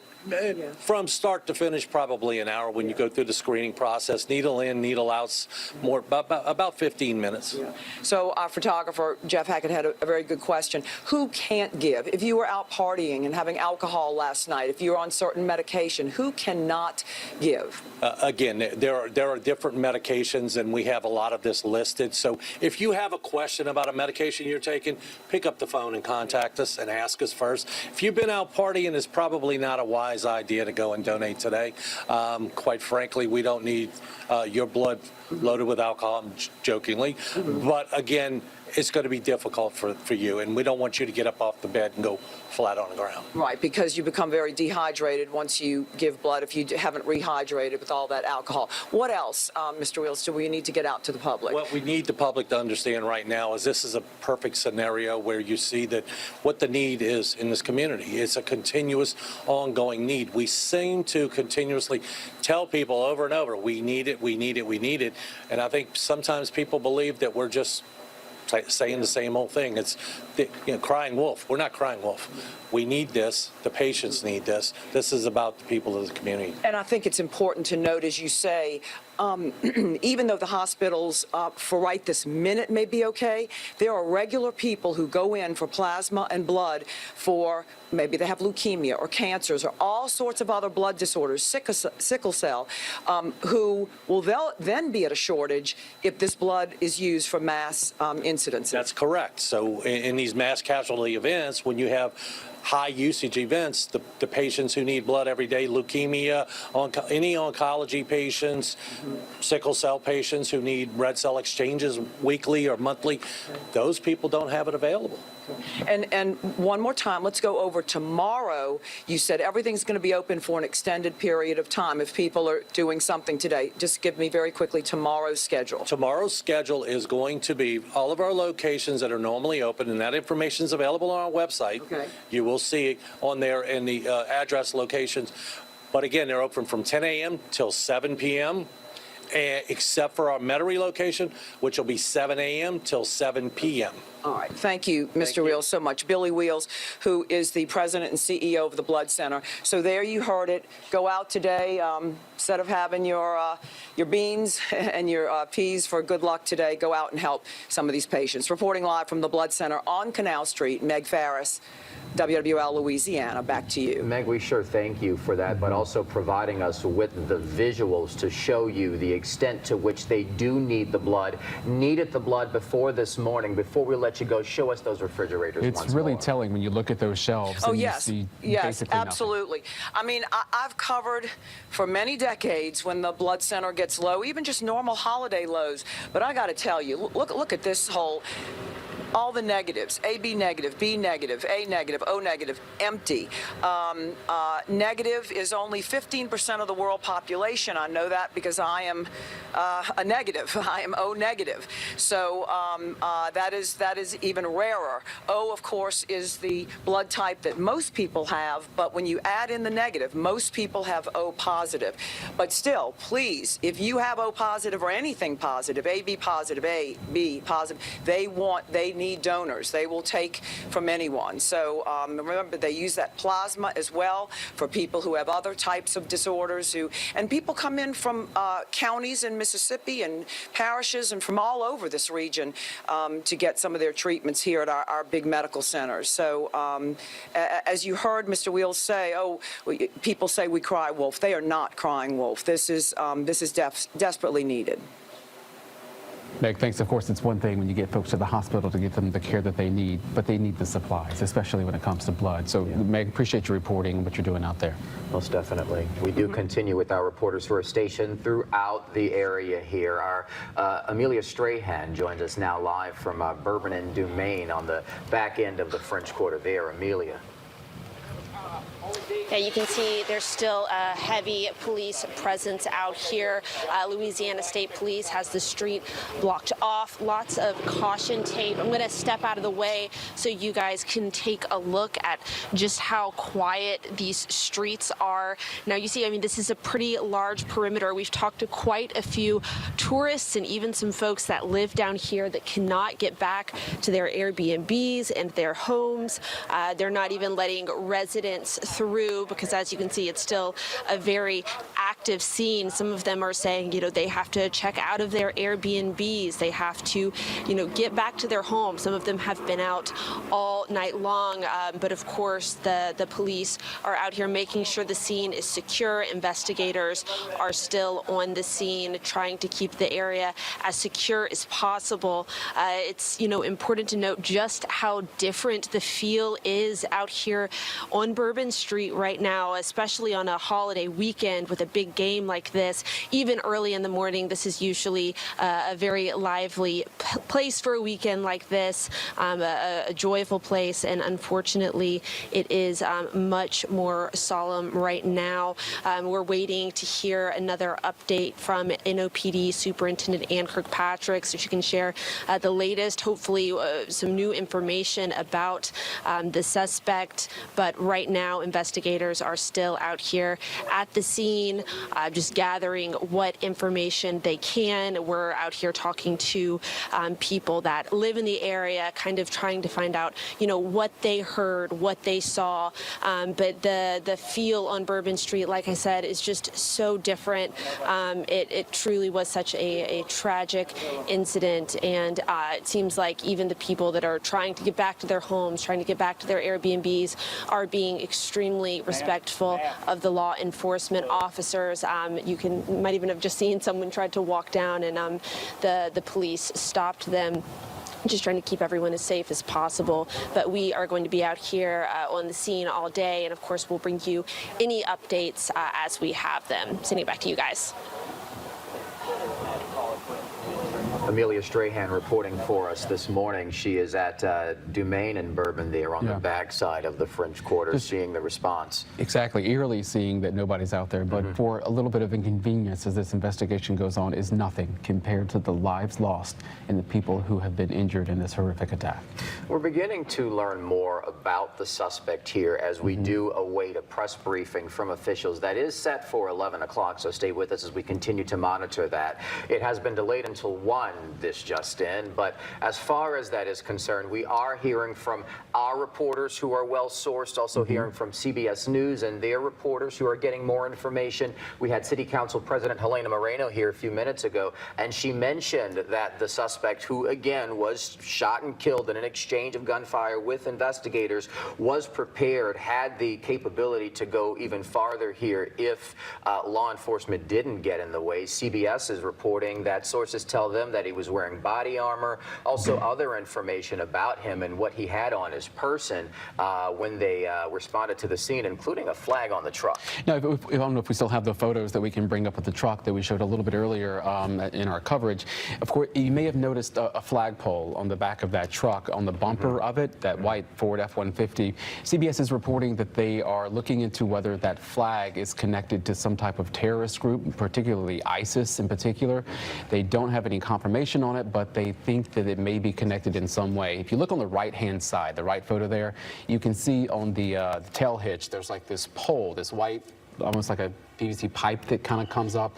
Around the top of it is a black flag that's kind of folded up. And that's what we're talking about here. They believe that may be connected to some type of terrorist organization. It's unclear if the suspect was acting alone at this point or with others, but there is the potential for some accomplices, which is why you heard the city council president say all hands are on deck trying to find anybody involved. Now, a person familiar with the investigation has told CBS that at this point, neither ISIS nor any other foreign terror organization has claimed responsibility for this attack, but investigators are looking into whether they were involved directly with it, and that flag could, give some insight into whether that was the case. An important detail there as we do work to answer the many questions here. City Council President Moreno saying that, according to her briefings, she was able to confirm that the suspect, who again is dead, is not from the New Orleans area. The truck there, also information about it. You can see the plates there are Texas plates as we work to learn more information about it and where it may have been in the days and hours leading up to mass carnage in the French Quarter on New Year's Day. 3:15 the time, 10 people killed, 35 others hurt, but again, officials saying that both the death toll and the number of those injured, but not fatally, could increase here as area hospitals are busy this morning. All right, we're going to bring in Dr. Corey Hebert to really talk about the mental side of this, because we've heard all morning, we've been going for a little more than 7 hours now, folks who have witnessed this, who have seen this type of horror play out in front of them. We even heard from a Marine Corps veteran who says this brings him back to Iraq, seeing the bodies like that. Yeah, well, first thing I want to say is just we have to be resilient, but damn, how much more resilient do we have to be in New Orleans and things like this happening? This is not something that usually happens in our city. But what I do want to make sure that we understand is that we are resilient. My thoughts and prayers go out to not just the officers, not just the people that were injured and obviously the people that were killed, but this impacts all of us. Not just their family members, not just their immediate family members, but everyone who lives in this city, who goes to that French Quarter and has so many fond memories of things that their families, and all these things that we have done in that beautiful place. That is going to affect you. And my job today is to let you know how that may affect you, what it may look like, as well as what you need to be doing so that it doesn't affect you so much. So headaches, stress, anxiety, all these things, because this is a very particular place for us that we hold dear. So as we move forward, you'll start thinking about, am I safe? Am I safe? And our NOPD did so well just trying to contain that. That could have been such a much more horrible incident. So I want to commend them. And right now, what do we need to do? We need to make sure that our children are not just watching this on the news all day, okay? I want you to stay off of social media unless it is something, a website that is one that you trust. And that's not some, fly-by-night type, these social media blurbs that you're seeing about all this other type of nonsense. Stay informed, because we know that they have copycats that that can do things that are still possibly out there. We doubt that, but that is the reality. So that all these things will play into your mind. And furthermore, when you start to be watching this all day, you can have insomnia. You can have the feelings of that you will never really be safe. So what do you need to do? Okay, you need to make sure that you can sleep. You need to not drink alcohol or take a lot of drugs, because that exacerbates this entire fight or flight syndrome that you're going to feel from this discharge of this fear. Okay, that's very important. And if you have a history of mental illness, we really don't want you to be exposing yourself to this, because all those things can also trigger your mental illness. If you take medicine, okay, do not forget to take it, because what you will do is get caught up in this coverage, and then you won't take your medicine, and then your physical symptoms will exacerbate. Sleep will be a problem, and the concentration that you will need to have, especially if you have to go to work today, especially like the people in the studio have to go through this and see this and relive this all the time in the next day and week to come. You know, we have to make sure that we step back a little bit and just thank the Lord that we are okay, but the bystander trauma that you're going to feel from watching this over and over is something that in the next few days I will make sure that I'm here to give you the tools that you need to get through it. And talking about the fight or flight aspect of it that you did mention here, people looking at this, thinking about downtown, they spend some time there, they go there, talking about the future down the way, potential fears about safety. What do you say to people there and where their headspace may be? Yeah, well basically what you're thinking about, man, is like, you know, will I be able to go on Canal Street? Yeah.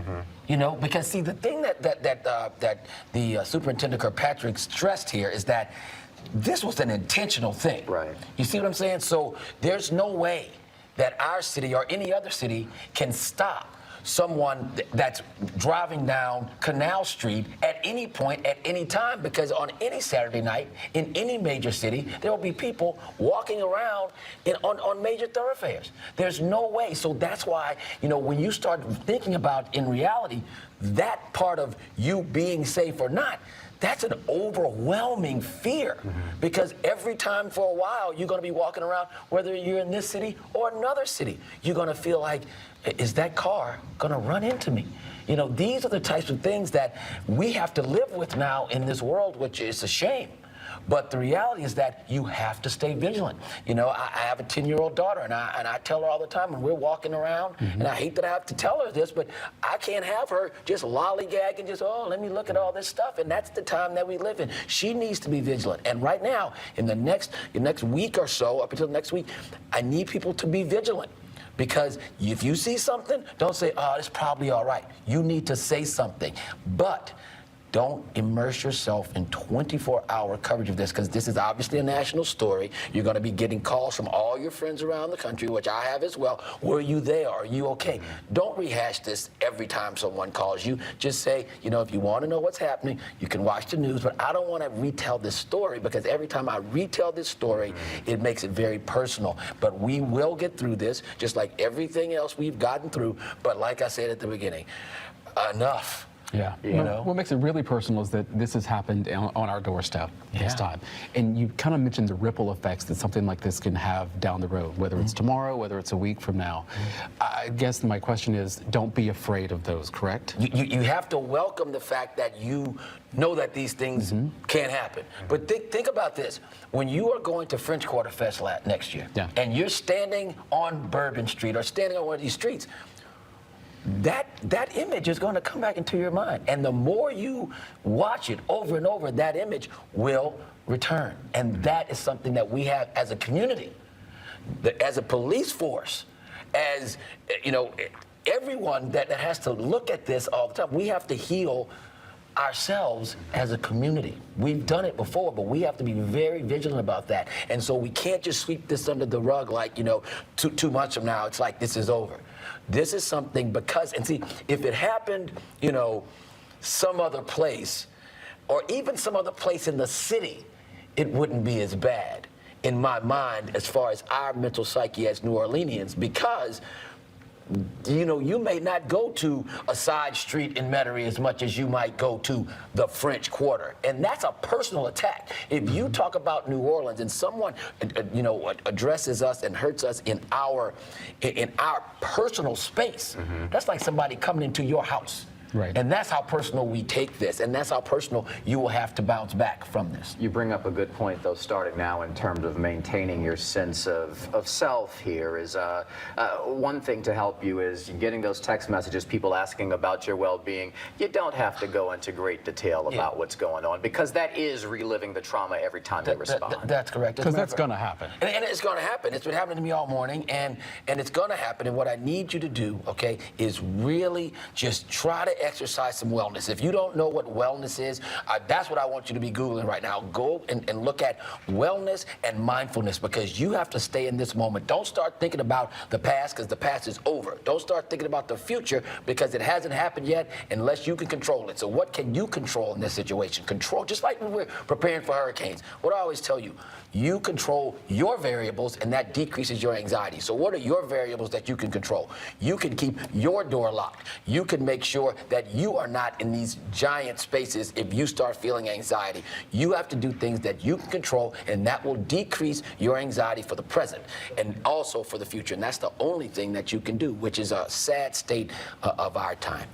Yeah, lots of good information there, especially because it's always important to take care of yourself, especially in situations like this. Absolutely. I just commend the officers, man. That I mean, we don't do that work, but they do it. And can you imagine how they feel right now? Right. You know, it's a scary time for all of us. But you know, we have to have people to keep us safe. All right, Chief Medical Correspondent Dr. Corey Hebert, we do thank you for your insight this morning. Appreciate you, sir. We are also hearing from the press pool that is responsible for keeping up with President Joe Biden. We told you earlier that they were working to get a statement from the president as he was able to leave on Air Force One.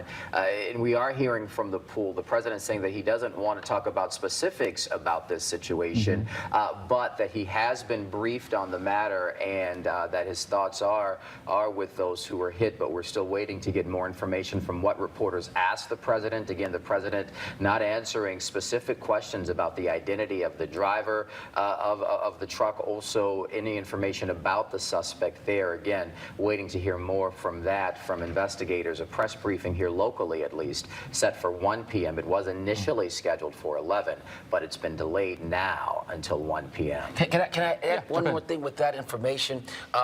You know, when you have a situation in New Orleans, remember we had the thing at Mardi Gras when someone ran into the crowd? Yeah. That's a very different mindset than someone having a terror attack here. Because, you know, that an isolated incident when someone is drinking is a horrific incident, right? A horrific accident. However, when there's an intentional group of people or one person that is trying to harm another person intentionally, that plays much more into your level of anxiety and your feeling of you being safe or not safe. And that's the real rub of this that makes this so egregious and heinous. Because you heard the council president talk about it earlier, when you have someone with this type of intention, it's hard to stop somebody with that intention. That is correct. And that's how, one more thing I would like to say about this is, that's how you know, as human beings, we're all generally good people. Because this type of thing, if someone intentionally wanted to do it, could happen every day on every street in America. But it doesn't, and that's the thing I want people to think about. Don't start thinking about, you know, if this is going to happen to me tomorrow. What I want you to think about is if, in reality, this could happen on every street, every day, in every city, but it does not. And that's a very important thing to talk about when you start talking about humanity and what we are as a city, as a nation, and as a world. All right, Dr. Hebert, we do thank you for that this morning. We do want to get to our Winston Reed, who is live this morning. Winston, where are you? What can you tell us? Yeah, I'm at the corner of Mandeville and Murray, and behind me is really what seems like an expanded investigation from what started in the French Quarter is now over here across the Rampart Street, and we are seeing New Orleans Fire in the area, NOPD, ATF, FBI, and other agencies in this area.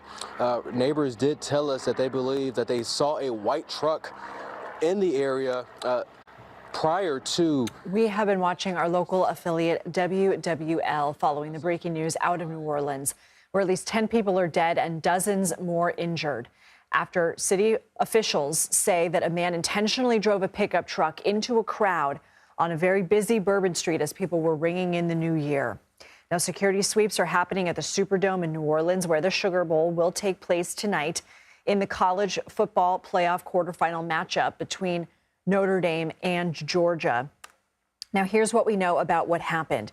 I mentioned it happened on the world-famous Bourbon Street overnight. Officials say the man drove around barricades and hurtled down the street in very intentional behavior before opening fire on police officers. 2 officers were hit by gunfire. They were rushed to the hospital and are in stable condition. Now, CBS News has learned the suspect is dead, apparently shot and killed by police. Officials say a long gun was recovered from the scene, and according to an investigative reporter with our affiliate WWL, it had a silencer, or more specifically, a suppressive device, and potential explosive devices were also recovered and are being analyzed. Now, the FBI is investigating this as a potential terrorist act. It remains unclear whether the suspect was acting alone or with others. Let's go ahead and listen to the New Orleans police superintendent describe the scene last night. This event started at about 3:15. It did involve a man driving a pickup truck down Bourbon Street at a very fast pace, and it was very intentional behavior. This man was trying to run over as many people as he possibly could. CBS News Homeland Security and Justice reporter Nicole Skanga joins us from our D.C. bureau. Nicole, law enforcement officials have confirmed to CBS News the suspect's truck appeared to be flying a large black flag from the rear bumper. What more do we know about that? Yeah, Lindsay, good to be with you. Law enforcement sources telling CBS News that investigators are probing whether that large black flag that you mentioned that was flying from the rear of the bumper of the truck that drove into the crowds in the French Quarter was an ISIS flag or another flag tied to a foreign terrorist organization. What exactly the insignia on that flag means, right now, a person familiar with the investigation telling CBS News at this point, neither ISIS nor any other foreign terrorist organization has claimed responsibility for the attack. But of course, this investigation is ongoing. It's in its very early stages here. So right now, one of the big questions that FBI and others will try to probe is whether or not this attack was directed by a group or an organization or inspired by an ideology. And of course, as you mentioned, one of the key details here is that the FBI is looking into this incident as an act of terror, Lindsay. What more do we know about the suspect in terms of what the suspect was possibly wearing, the type of weapon that the suspect used, what other potential planning went into this? We've reported that there are investigations into potential IEDs in the area. Yeah, law enforcement sources telling us that at least 4 IEDs, improvised explosive devices, were recovered from the scene of the crash. And at this point, trying to connect the dots to determine whether, those IEDs would have been viable. Of course, that's where the FBI and their analysis comes in handy on the scene. As far as what we know about the suspect, multiple law enforcement sources telling CBS News that suspect was wearing body armor at the time. Of course, another indication of the planning that went into this. And perhaps another clue here, eyewitnesses as well as local law enforcement who briefed reporters earlier today saying that not only did the suspect drive at a very high rate of speed, but that the vehicle, the truck, maneuvered to avoid barricades. Of course, very difficult for law enforcement to prevent against these types of vehicle ramming attacks. That sort of maneuvering by the suspect here, an indication perhaps that there was some planning that went into this attack carried out in the early hour mornings. Right now, this is an ongoing investigation. We're being, cautioned that this is quite fluid. There are also investigators looking into the owner of this vehicle to determine whether or not there were other individuals who coordinated with the suspect here, if there could be additional charges in this incident. And, as we reported earlier, law enforcement did shoot and kill the suspect here. There was some exchange of fire that occurred. You mentioned earlier there was a long gun recovered from the scene, looking into how many other weapons might have been planted in and around the scene now. So, Nicole, you mentioned the barricades. We have reported that there was a project underway. I'm going to actually pull up the project website. Construction on new bollards started taking place. Let me go ahead and find that. In November of 2024, scheduled to continue through February 2025. Now, we have reported that the bollards that were in place, they're only on one end of Bourbon Street, but they were temporary. Our affiliate, WWL, also reporting that some of the bollards may have been down. We're working to confirm that. But, Nicole, you had mentioned what law enforcement is trying to gather from witnesses. I want to go ahead and play some of what we are hearing.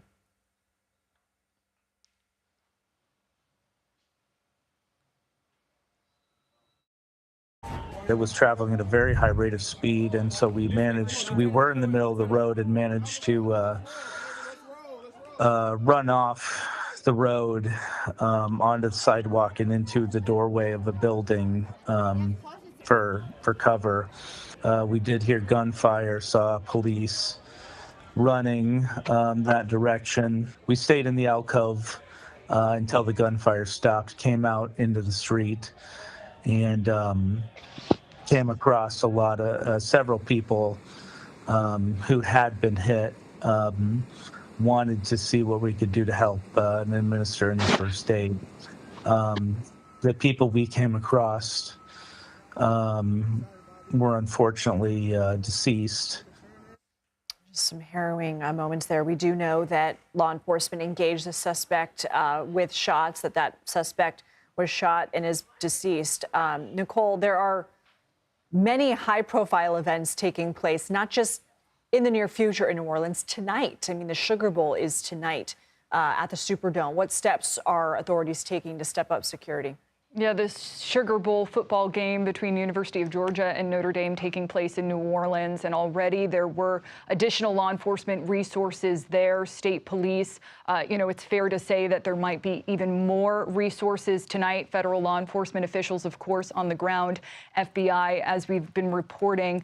New Orleans is a city that is no stranger to high-profile events. Mardi Gras, the 2024 Super Bowl is set to take place on February 9th in the city. We should also point out that there have been a history of these atrocious vehicle ramming events as recently as, just late last year. Of course, we've been talking this morning, Lindsay, about the 2024 attack in Magdeburg, Germany, the Christmas market attack where 5 were killed. Law enforcement officials I've been speaking with this morning have also reminded me of the terrible 2021 attack at the Christmas parade in Waukesha, Wisconsin, where 6 were killed and 62 others were wounded. We've seen similar truck attacks in Berlin and in Nice in 2016. And so this was so much of a concern to law enforcement that we've just learned the Department of Homeland Security actually put out a law enforcement bulletin on December 23rd of last year, warning against lone offenders posing a likely threat of violence to soft targets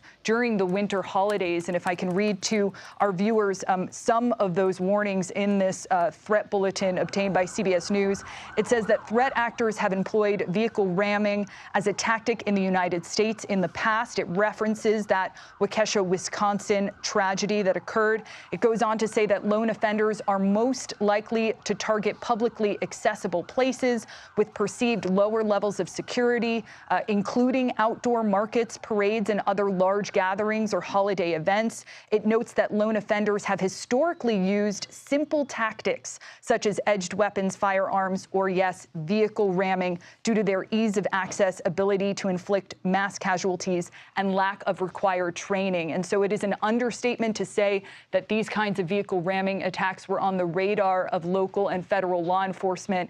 To your point there, the city of New Orleans trying to take further precautions with a construction project underway. I think this is going to be a theme in a number of major cities across the United States in the coming months and years, Lindsay.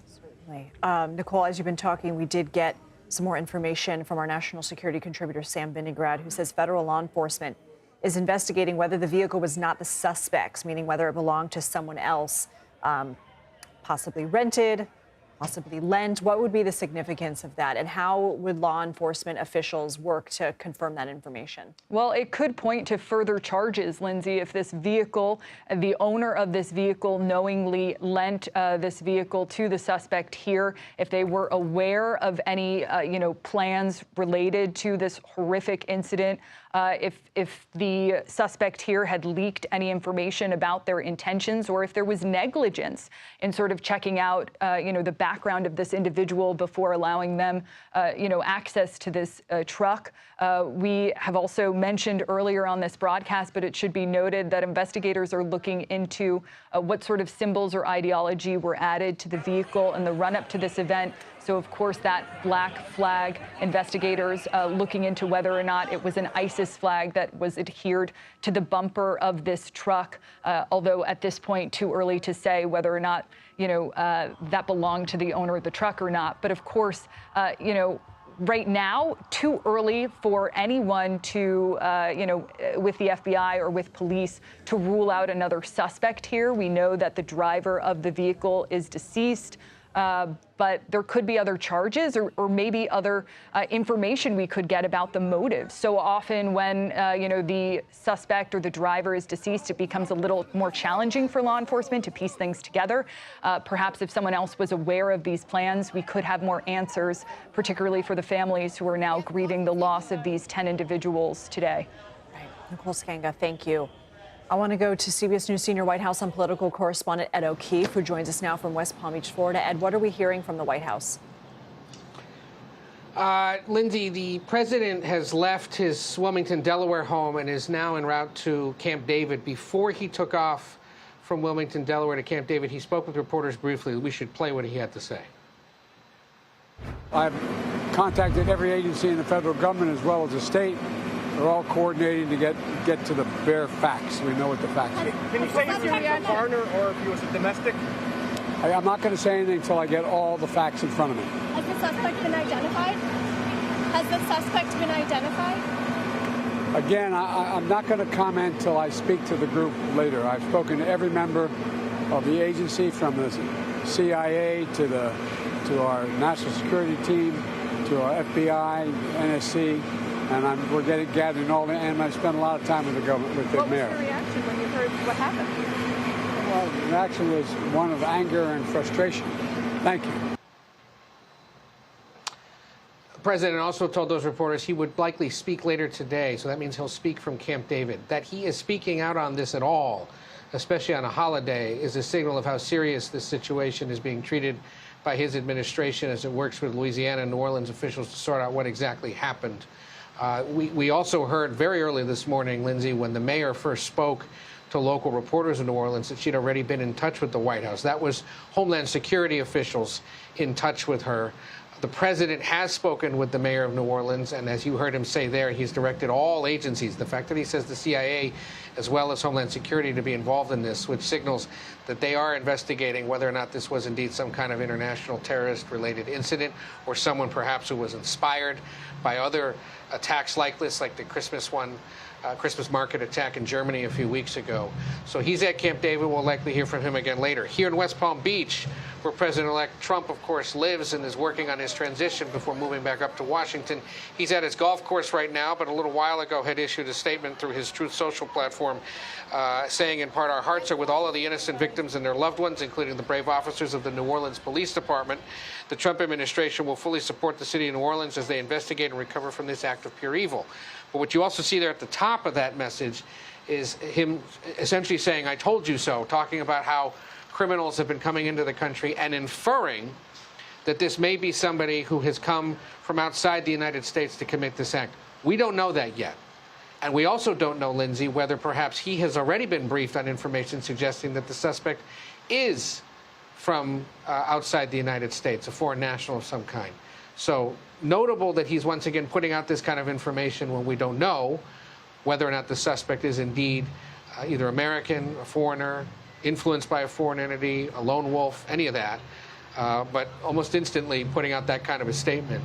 And it's a reminder, I suppose, of the contrast between the current and incoming president. Speaker Mike Johnson, who is from Louisiana, northern parts of Louisiana, is also set to be here in West Palm Beach today, he says, for strategy meetings with the president-elect as he prepares to get reelected speaker, at least he hopes so, on Friday. He put out a statement a little while ago saying the vicious attack on innocent people celebrating the New Year in New Orleans early this morning was an act of pure evil, and justice must be swift for anyone who was involved.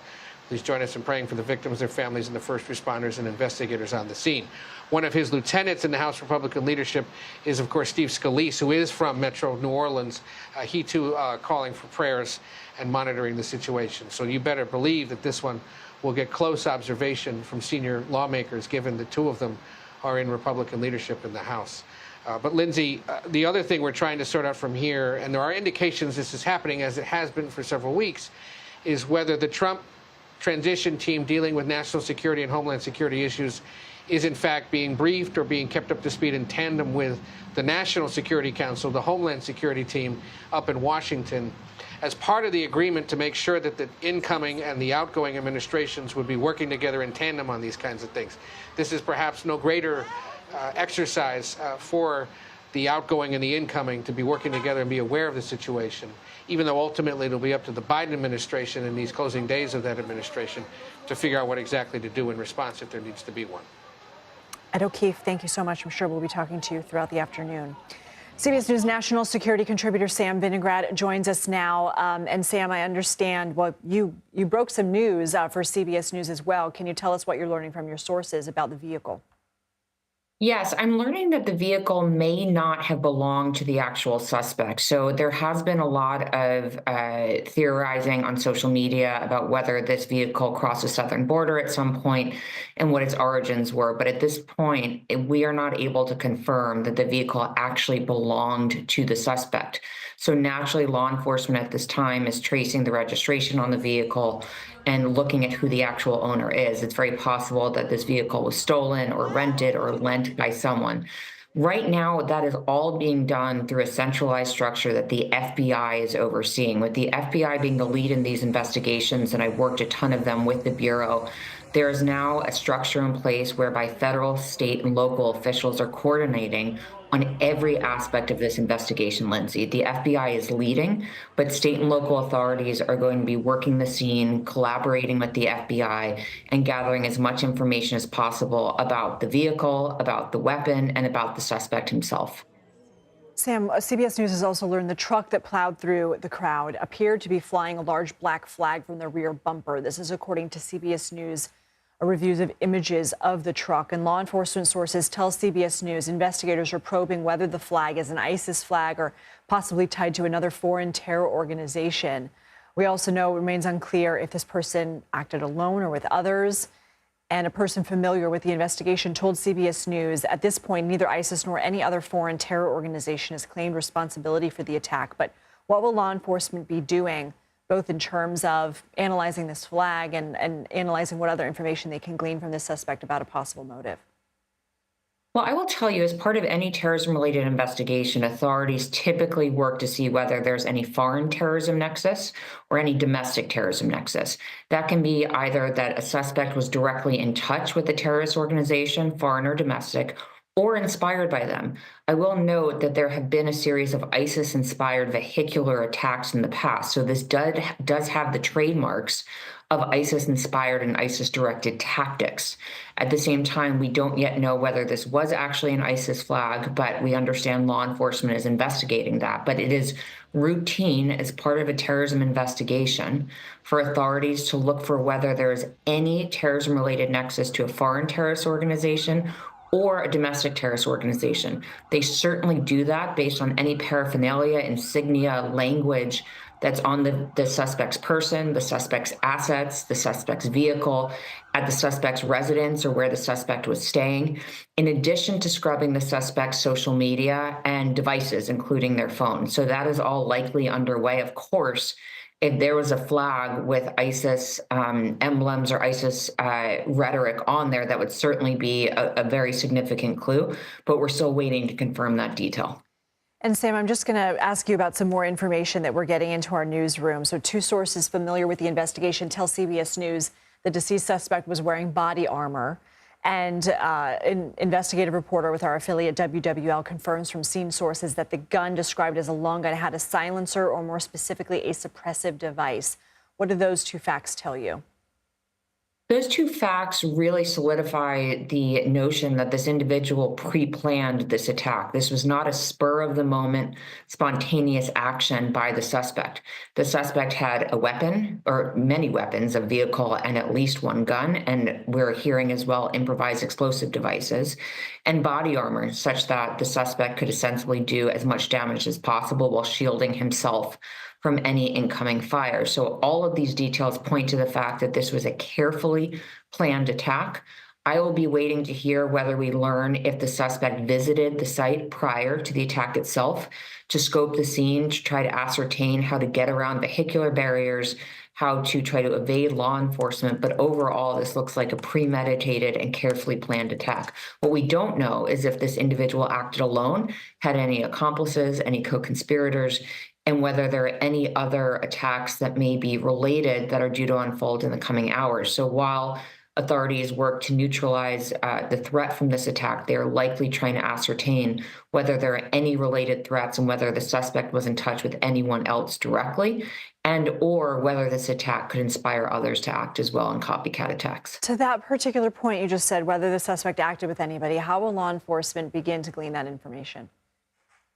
Law enforcement will be running the individual's identity if the individual has a license on them or some form of identification, and if not, the suspect's fingerprints or other biometric information through criminal databases to see if this individual has any sort of criminal history. They will be reviewing the individual's communications, whether it be on social media, likely getting a warrant for the suspect's phone, any other devices that may be in the car and or at where the suspect was staying, if they can piece that together. They will be interviewing the suspect's acquaintances and family. That does take time, and looking for any form of communication this individual may have had with others. That work does sometimes take time, unfortunately. Warrants are involved, as well as a series of other law enforcement tactics in chat rooms and on social media. So we should not necessarily expect an answer on that immediately. Okay, Sam, thank you. I want to go back to Nicole Skanga, who is in our Washington bureau. And Nicole Skanga, for anyone who's just joining us, catch us up to speed on what you can report. Yeah, law enforcement working right now to potentially confirm a suspect here. We know that this individual was wearing body armor at the time of this incident when it played out. At least one long gun and 4 improvised explosive devices found on this person. That vehicle we've been describing, Lindsay, on air as a white truck. It is unclear at this time if the suspect, the driver, owned that vehicle or whether or not they were working with someone else, whether or not that vehicle was rented or borrowed from an associate. Of course, if and when police identify, where that vehicle came from, it could point to further charges. But right now, we expect that federal law enforcement, the FBI that is lead on this investigation, is ascertaining search warrants to search this individual's home, creating a timeline of their possible travel to New Orleans, particularly if they came out of state, and doing a full digital forensic scrub on any devices that might be recovered from the scene or the person.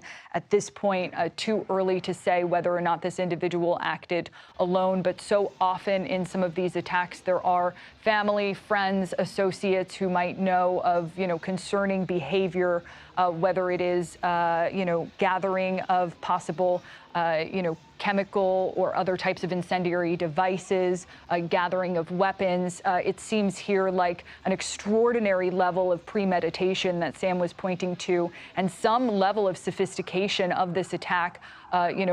Law enforcement describing on the scene this morning the maneuvering that this truck did in order to, hit many people, 10 people dead, 30 injured. In addition, as soon as the car stopped, we know that the suspect here opened fire on law enforcement. So planning multiple ways of really creating the most amount of carnage. And so investigators have a lot of work on their hands to do once this individual is positively identified. And we're being told that investigators are getting closer and closer to that. And of course, we know that, that body of the suspect has been recovered on the scene, and we have seen some of those images. Okay, closer to an identity of the suspect. Nicole Sganga, thank you so much. And Anna Schechter joins us now in Studio 57. She's a senior coordinating producer for our CBS News Crime and Public Safety Unit. Anna, you and your team feverishly working to confirm new details. What can you tell us? Well, just building on what Nicole was just telling you, investigators are creating a profile. They do have an identity of the suspect. They believe they have pinned that down, and we should be reporting that any minute. The truck appeared to come from Texas, drove to New Orleans. As we saw, it was unfortunate that the driver could maneuver around whatever protections were in place for pedestrians, and at least 10 people killed. That number is expected to rise, dozens more injured. But we're really homing in on the motivation of the suspect. You saw, I don't know if we showed this image, there's a white truck, and at the back of the truck, there's a pole with what appears to be a black flag. Investigators are looking at whether that's an ISIS flag or a flag related to some other terror organization. They're probing that now. They have not said definitively, but we expect to learn more. But that is certainly a line of questioning that investigators are telling us they are looking at. So it's early days, but I do think that in the next hour, we're going to learn a lot more about the suspect and looking at motive. Sometimes that can take days, but we're actually moving pretty quickly in this investigation. I want to ask you about those barricades in a second, but first, what does it tell you that we're able to report that this person was wearing body armor and that this person, well, a long gun was recovered with some sort of suppressive device, some kind of silencer? That speaks to a large amount of planning,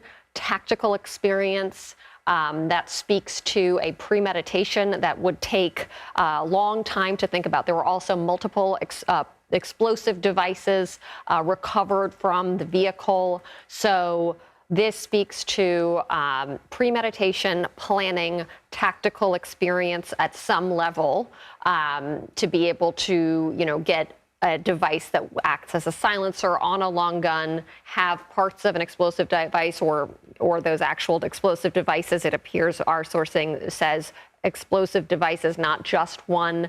This was designed to inflict as much harm as possible. Okay, hopefully you can stick around, Anna. Thank you, because we do continue to follow this breaking news out of New Orleans after a truck ran into a crowd overnight, killing at least 10 people, injuring dozens more. We'll be right back. You're watching CBS News 24/7.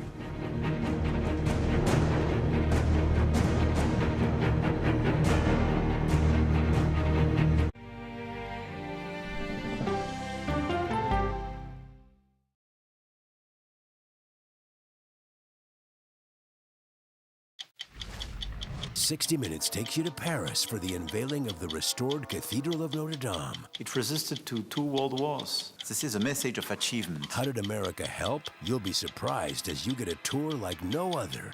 It's time for 60 Minutes. I can see clearly now. Clearly, CBS Mornings. Weekdays on CBS. Tony, you coming? No, I'm gonna stick around for an hour. CBS Mornings Plus with Adriana Diaz and Tony DeCopel, right after CBS Mornings. It's just like mornings. Plus fun. Go to the ends of the earth. Right now. We got something crazy. And reach for the stars. Here we are. Time. Yes, it's my comeback. Hey, this is pretty fun. But wait, there's more. Experience thought-provoking. I'm open to the idea of being a human being. Innovative and truly original reporting. Look through a telescope and go, wow. Because there's always something new under the sun on CBS Sunday morning. An original documentary from CBS Reports. Since you started La Soup in 2014, do you have any sense as to how much food you've rescued from the landfill? We've rescued 4.5 million pounds. I can't even fathom how much food that is. And that's one little person in one little city in America. We're going to call this chicken piccata. We did 450 of these meals today. This is the exact dish that you and I are going to have. Yep.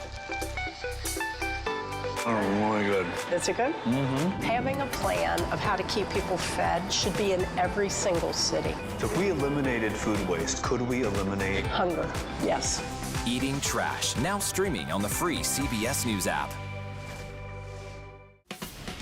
When you need your sports news all the time? We've got breaking news to bring to you. CBS Sports HQ gives you a snapshot of all the sports that matter to you. Big news coming out of the NFL. A lot of movement in the rankings this week. With highlights. What a finish at the final round of play. And in-depth analysis. Can they three-peat? Tony Romo joins the conversation. What can you say about this game? When you need your sports in a snap. We're bringing you that breaking news right here on HQ. Find it on CBS Sports HQ. Streaming free anywhere you are. I think I asked direct questions. I don't know that they're tough questions per se. What price should Moscow pay for trying to manipulate American voters? Isn't that giving people false hope? That's the role of Face the Nation, to focus on the issues at hand. And that means a civil conversation with perspective. Don't miss true crime anytime you want, anywhere you go, with 48 Hours Podcasts. Real crimes, real lives, real justice. Listen to 48 Hours Podcasts wherever you get your podcasts.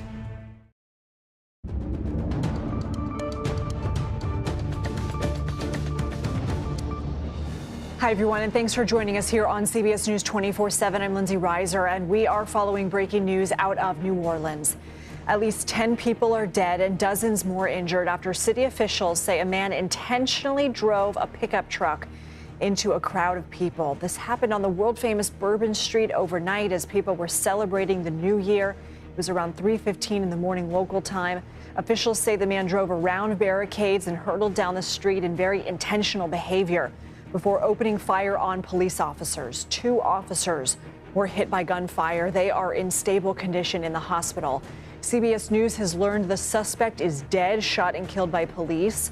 Now, officials say a long gun was recovered from the scene, and according to an investigative reporter with our affiliate WWL, it had a silencer, or more specifically, a suppressive device attached to it. Several potential explosive devices were also recovered near the scene and are being analyzed. The FBI is investigating this as a terrorist attack, and 2 sources familiar with the investigation tell CBS News the deceased suspect was wearing body armor. The truck that plowed through that crowd appeared to be flying a large black flag from the rear bumper, according to CBS News reviews of images. And law enforcement sources tell CBS News that investigators are looking into whether the flag is an ISIS flag or possibly tied to another foreign terror organization. Anna Schechter joins us now in Studio 57. She's a senior coordinating producer for our CBS News Crime and Public Safety Unit. What is the latest you're learning about the suspect? The latest we can report the name of the suspect that investigators have homed in on. His name is Shamsud Din Jabbar, 42 years old, a U.S. citizen, resident of Texas. There are previous criminal record, including theft and driving with a suspended license. So we're starting to piece together the profile of the man who carried out this attack at this time. So chilling. It does appear that this person took some time to prepare for this, prepared the vehicle. It looks like there was a flag. Investigators are saying they're investigating whether it's an ISIS flag or possibly another terror group, foreign terror group's flag. Did this vehicle belong to the suspect? It seems the vehicle was obtained through like a ride share app program in Texas. So it was like a rented vehicle. So that's what we know at this time, not necessarily belonging to Din Jabbar, but that the vehicle was rented in Texas and then driven to New Orleans to carry out this attack. He was wearing tactical gear. We have a photo of him after he was killed by police, gunfire, and he's wearing like camouflage pants, tactical gear.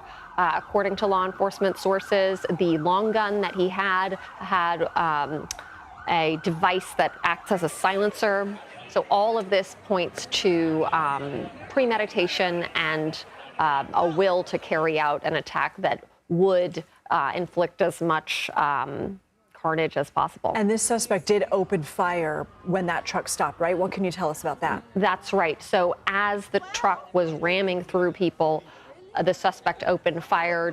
Police then engaged in gunfire. He shot 2 police officers, 2 are in the hospital recovering. Hopefully will make a full recovery.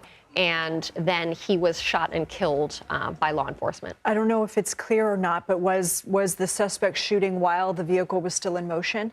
Our sourcing indicates that it possibly was, that they're looking at that, whether while he was plowing through is the term that they used, plowing through this crowd of people. There were dozens of people there out and about.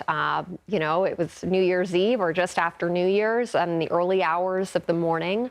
That's why there are dozens of people injured. So this individual chose this specific place and time in part because there would be a crowd of people reveling over New Year's Eve. What do we know about the barricades? You had spoken with a local official about a project that was being undertaken ahead of the Super Bowl in February. That's right. They were right in the middle of a transition period to better protect, ironically, pedestrians on Bourbon Street. They were switching over to stainless steel, what they call as bollards, kind of barricades that allow for people to walk through them, but they could also be removed when the street is opened for traffic. So overnight, and we're still trying to pin down the details exactly what was going on there. But what officials say is that he was able to drive around the temporary barricades that were put in place because the old ones were removed. This was a project that began in November and was supposed to be completed in February, just in time for the Super Bowl when they were expecting more crowds there.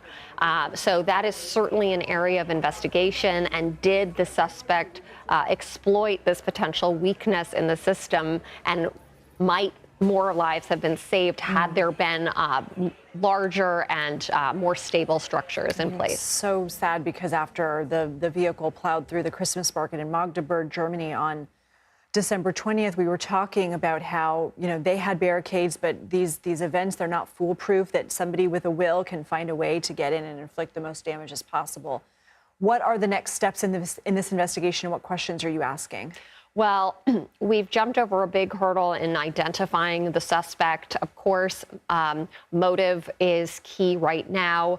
Investigators are piecing together a timeline exactly when the suspect obtained the vehicle and his driving route. How did he drive through? They're looking at his prior criminal record. And of course, did he act alone or not? Was he aided by anything? Our sources have told us they're looking at whether the owner of the vehicle knew of his plans. That's unclear at this time. But of course, they're asking those questions. They're asking about his online activity and any communication with foreign terror organizations. Was he inspired by, or was he connected to them in any way? Of course, lone wolves here in the United States can be inspired by these bigger ideas. And in the past, this has happened, Al-Qaeda and ISIS, with or without communication from a known member of that group. So they can just be inspired by the idea. So investigators are looking at that. They're looking at his online footprint. They're looking at threats. They're looking at writings, messages of intent, and were there red flags along the way? And if you can hang out with us for a little bit and let us know what new information you can give us. I want to bring in Michael Hecht. He's the Infrastructure and Economic Development Coordinator for Super Bowl 59, which is set to take place Sunday, February 9th in New Orleans. Michael, thank you for being with us under these circumstances. First off, what are your initial reactions? Well, it's a nightmare. And I was in New York, not New York City, when 9/11 happened. I was part of that rebuilding. And this has echoes of that sense of nightmarish quality, loss of life. And I think people are really shook. Will security at the Super Bowl be escalated as a result of this? I can't speculate on what improvements are going to be made. I would assume that they are, but I think that's something that the NFL and the FBI and the authorities are going to work on after the investigation. Are you concerned at all about any potential impact this could have on attendance? Obviously, it's a concern. I think what we have to recognize is that New Orleans has a long history of producing events with thousands of people very successfully, not just Super Bowls, but Mardi Gras and Jazz Fests, Essence Festival. This is something that we do. we're dealing with a tragedy right now, and we have to learn from it. But I have no question at all that we're going to be able to come back from this stronger than before, safer than before. It's just the nature and the history of this resilient city.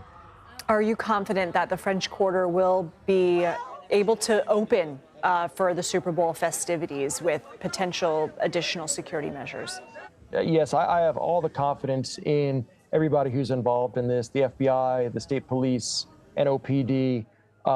We have the best and brightest in the country and the world that are going to be working on this. All right, Michael, thank you for your time. We appreciate it. We are continuing to follow this breaking news out of New Orleans after a truck ran into a crowd overnight, killing at least 10 people, injuring dozens more. We'll be right back. You're watching CBS News 24/7.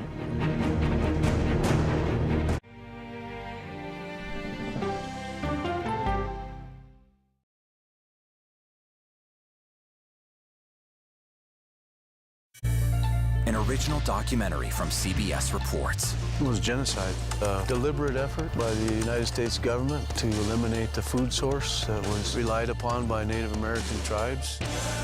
American bison were slaughtered and Native Americans displaced. And that's how tribes were subjugated to reservations and our lands were taken.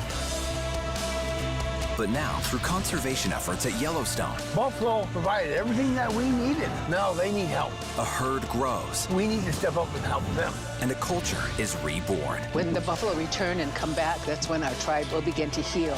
Yellowstone Bison Revival, now streaming on the free CBS News app. Oh, wow. Look at this. Let 60 Minutes take you on a private tour of the National Archives. So there may be treasures like this buried in boxes. Historical secrets from America's past. So this is original from 1778?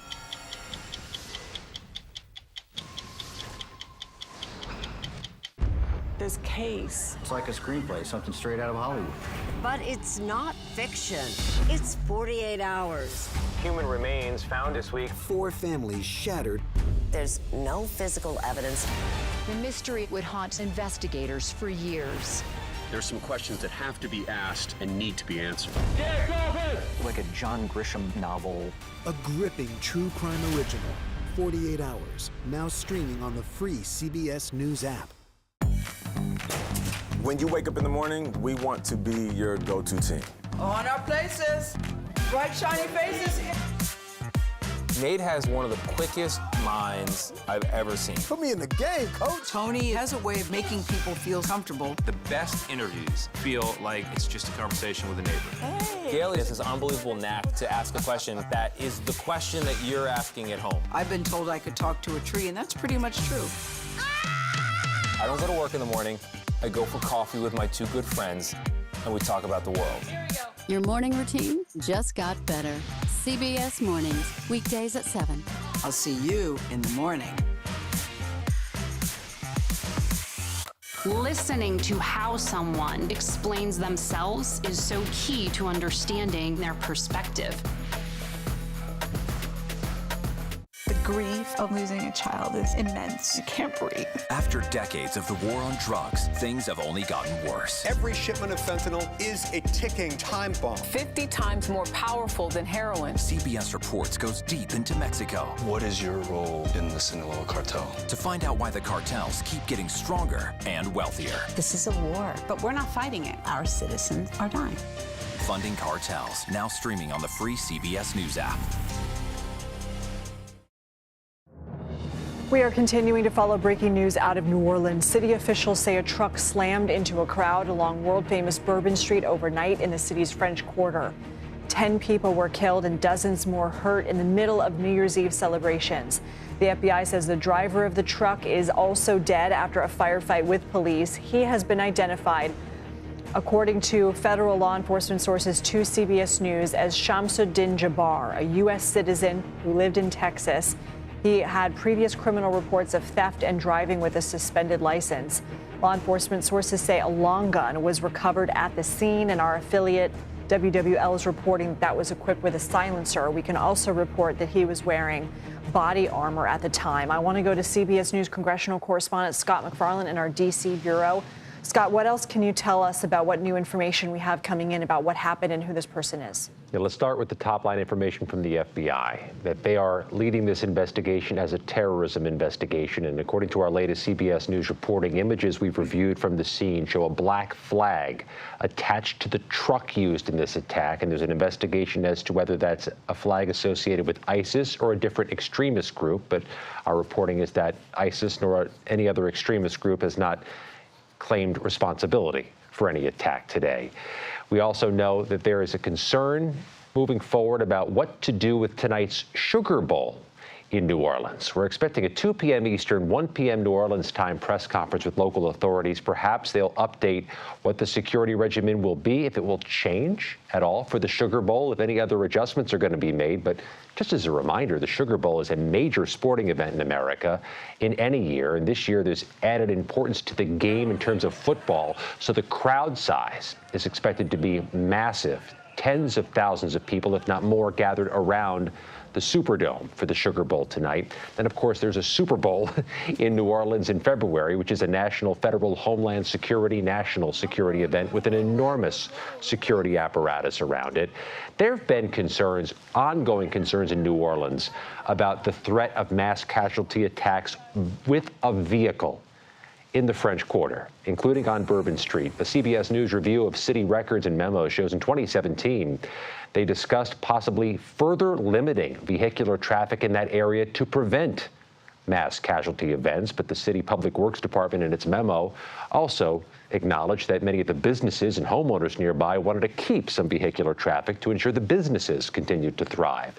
It's an ongoing debate, not just in New Orleans, but in other U.S. cities, especially, Lindsay, when you bring into the context the December 21st deadly vehicle attack in Germany, which had so many symmetries to this, and a child died in that attack, and all the precautions that have been ongoing in Times Square in Washington, D.C. to reduce the threat of just this type of thing from happening. And Scott, what can you tell us about what law enforcement was disseminating amongst themselves in the wake of that Magdeburg, Germany vehicular attack? Yeah, as is often the case, the Department of Homeland Security and other intelligence agencies share warnings about risks or risk detection. And this was something that came up in a December 23rd circular that made its way around law enforcement and intelligence agencies, a concern that a similar attack to what happened in Germany could happen in the U.S. And then there's that other added concern, Lindsay, of copycats, somebody trying to emulate what they saw in Germany, what they saw this morning in New Orleans. Going to be a revisiting, I suspect, in some U.S. communities about vehicular access near the sites of mass gatherings. And I could just speak as somebody who's based here in Washington, D.C. January 6th is a national federal homeland security event with an enormous perimeter and fencing surrounding the Capitol, trying to mitigate a different type of threat.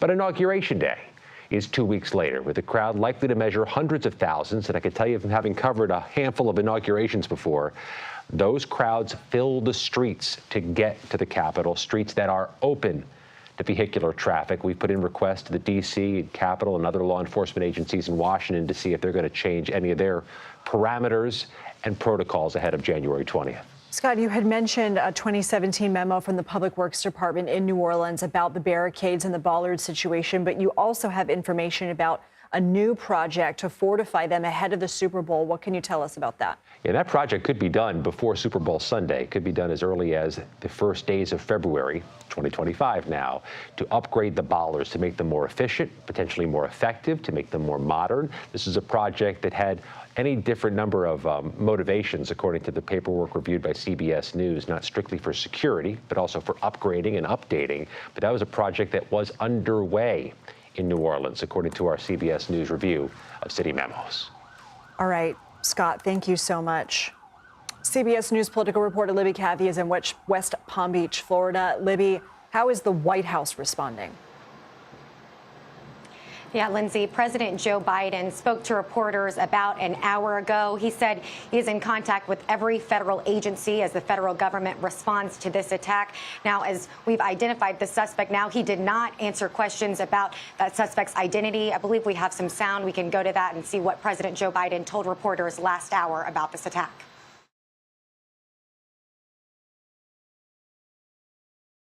I've contacted every agency in the federal government as well as the state We're all coordinating to get to the bare facts. We know what the facts are. Can you say if he was a foreigner or if he was a domestic? I'm not going to say anything until I get all the facts in front of me. Has the suspect been identified? Again, I'm not going to comment till I speak to the group later. I've spoken to every member of the agency, from the CIA to our national security team, to our FBI, NSC, and we're gathering all the, and I spent a lot of time with the government, with the mayor. What was your reaction when you heard what happened? Well, the reaction was one of anger and frustration. Thank you.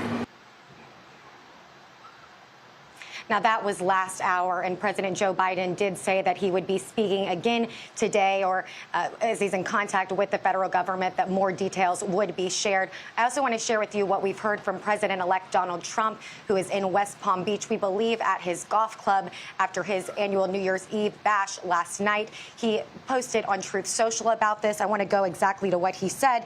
He said, quote, when I said that the criminals coming in are far worse than the criminals we have in our country, that statement was refuted, but it turned out to be true. Now, we, again, do not know exactly. Actually, now we have identified the suspect is not a foreigner, but is a foreigner. But at this time, it seems that Trump was commenting, saying that this was a foreign-born person. This was not a citizen. We did not know that this morning, but this could indicate that Trump is receiving briefings. This is something that should have been happening in terms of that correspondence of memo that we've talked about before, with the smooth transition of power from the Biden to the Trump administration. It seems from that Truth Social post that potentially Trump has been in contact with officials in the Biden administration as they continue to respond. And as we heard that sound from President Joe Biden as well, we'll see if we hear from Trump today. We do have, our poolers out there just in case, but not expecting so far to hear from the president-elect. We will continue to monitor Truth Social. We also saw J.D. Vance, the vice president-elect, say that his heart is with those in New Orleans. And Donald Trump Jr., the president-elect's eldest son, also commented, saying essentially that he blames Biden for this. So that is some of the reaction we're getting. And I'll also just note that House Speaker Mike Johnson, who is facing a vote on Friday to potentially be reelected as Speaker, that is what Johnson and Trump say they're hoping for. He is also scheduled to meet with Trump at Mar-a-Lago today. Johnson represents northern Louisiana, but still making that trip here to Mar-a-Lago, he says. And we have a statement earlier today from Speaker Mike Johnson. He called this a vicious attack on innocent people celebrating the new year, and asked Americans to join him in praying for the victims and for the first responders. So we will continue to monitor those reactions as we see them, Lindsay. Okay, Libby, Kathy, thank you. I want to go back to Anna Schechter here in Studio 57. Anna, can you just clear up what we're learning about the suspect, who this person is? Sure. This is a 42-year-old person from Texas who apparently rented the truck in Texas and drove to New Orleans to carry out this attack. We just learned from our colleague Sam Vinograd that law enforcement is investigating whether a fire that broke out at an Airbnb rented by the suspect in a nearby area in New Orleans was related to this attack. So this is potentially multiple locations now, or more than one. So that is also under investigation. As we reported before, our colleague Nicole Skanga learned that 4 explosive devices were found in the vehicle, in addition to the long gun that the suspect used to shoot into the crowd and injure those 2 police officers. It does appear that the people injured were injured by him ramming the vehicle into the crowd rather than the gunfire. But of course, fast-moving parts, we might learn more about the injured and the killed in the coming hours. One question that I have for you, and I wonder if you're hearing anything from law enforcement officials yet, is how somebody with this level of planning can go undetected. We had heard in a report yesterday from our CBS News correspondent, Nikki Batiste. She was reporting about security threats to New York City, of course, an obvious point. So many people gather for the iconic ball drop. We know that police prepare every year, just everybody on deck for an event like that. But a law enforcement official had told her it was the unpredictability of the nature of these threats. So what are you hearing from your law enforcement sources about just how difficult it is to catch somebody like this before they do such a heinous act? Listen, for decades, it's that lone wolf that authorities are most worried about because they can't really predict that. It's really hard to track. If it's one individual sitting in their home, in their residence, online, being inspired by an idea, whether it's a foreign terrorist organization or some other extremist ideology, and then obtaining weapons, which unfortunately in this country is too easy to do, and then taking that next step and carrying out the attack, those lone wolves who go undetected, maybe they even raise some red flags in some cases. And you and I have sat here looking at a school shooting that occurred in Georgia. There were red flags. The FBI flagged suspicious online activity. Local law enforcement went and interviewed the father of the school shooter and the school shooter, but they didn't have enough to warrant an arrest at that time. So it's really tricky. There are challenges if we live in this society where there's a lot of personal freedom, and that does inhibit security to a certain extent. And law enforcement, like, for example, Rebecca Weiner, who's the counterterrorism czar who spoke to our own Nikki Batiste down at One Police Plaza, NYPD headquarters, that's what she's most worried about. She's worried about state-sponsored attacks, but she's even more worried about people in this country, American citizens. It appears that the person who carried out this attack, bin Jabbar, was an American citizen. He has a social security number. I just looked up his address in Houston. He appeared to have been inspired by an extremist ideology. All signs are pointing to that. That's certainly the core of the investigation that the FBI isn't conducting right now, looking at motive. So it's really hard to thwart that, especially with the loose gun laws and weapons laws that we do have. Although the FBI does live online, and they look for and flag when someone is downloading, how to make a bomb, how to make an IED. There are FBI agents lurking and trying to find that out. Anna, thank you so much, as always. We continue to follow this breaking news out of New Orleans after a truck ran into a crowd overnight, killing 10 and injuring dozens more. Stay with CBS News 24/7 as we stay on this developing story.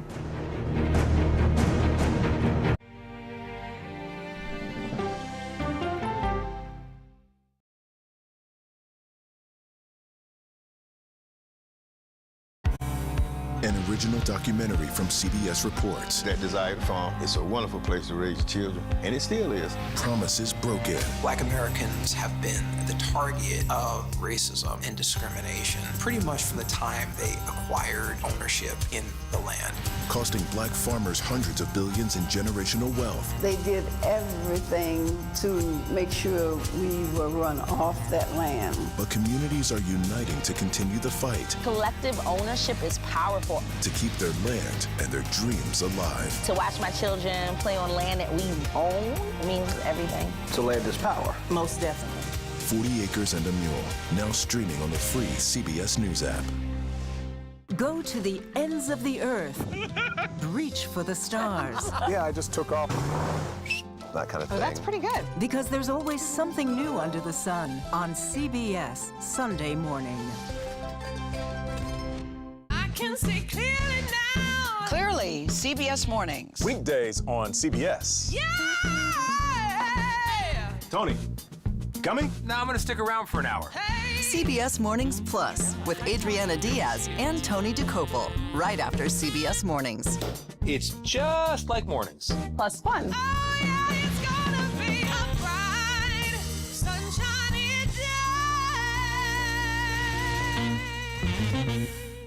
These 7 miles of tunnels were the secret storage site for fuel for the Navy's Pacific Fleet and planes. So this is one of the tanks. Oh my gosh. What happened 20 stories below ground is a story for 60 Minutes. This thing that was a lifeline for the fleet is a threat. That's right.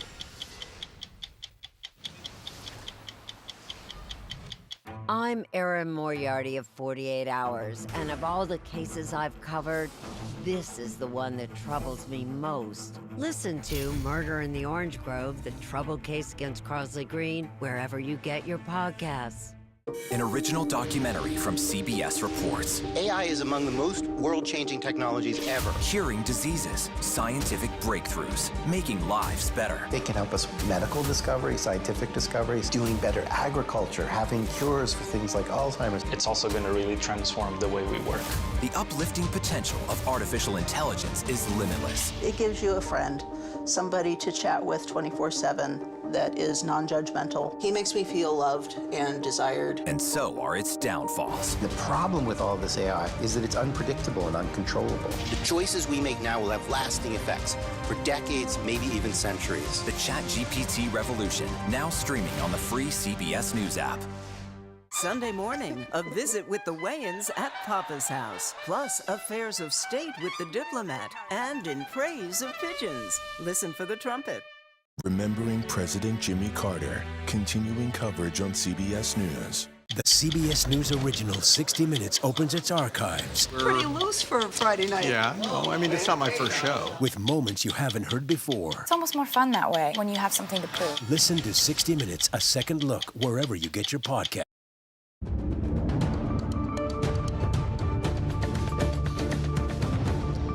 Hi, everyone. Thanks for joining us here on CBS News 24/7. I'm Lindsay Reiser. We've been following breaking news out of New Orleans. We continue to monitor the scene where at least 10 people have been killed, 35 hurt when a man drove a truck into a crowd on Bourbon Street. The FBI is investigating the attack as possible terrorism. The suspect is dead. He has been identified by federal officials as Shamsuddin Jabbar, a U.S. citizen who lived in Texas and had previous criminal reports of theft and driving with suspended license.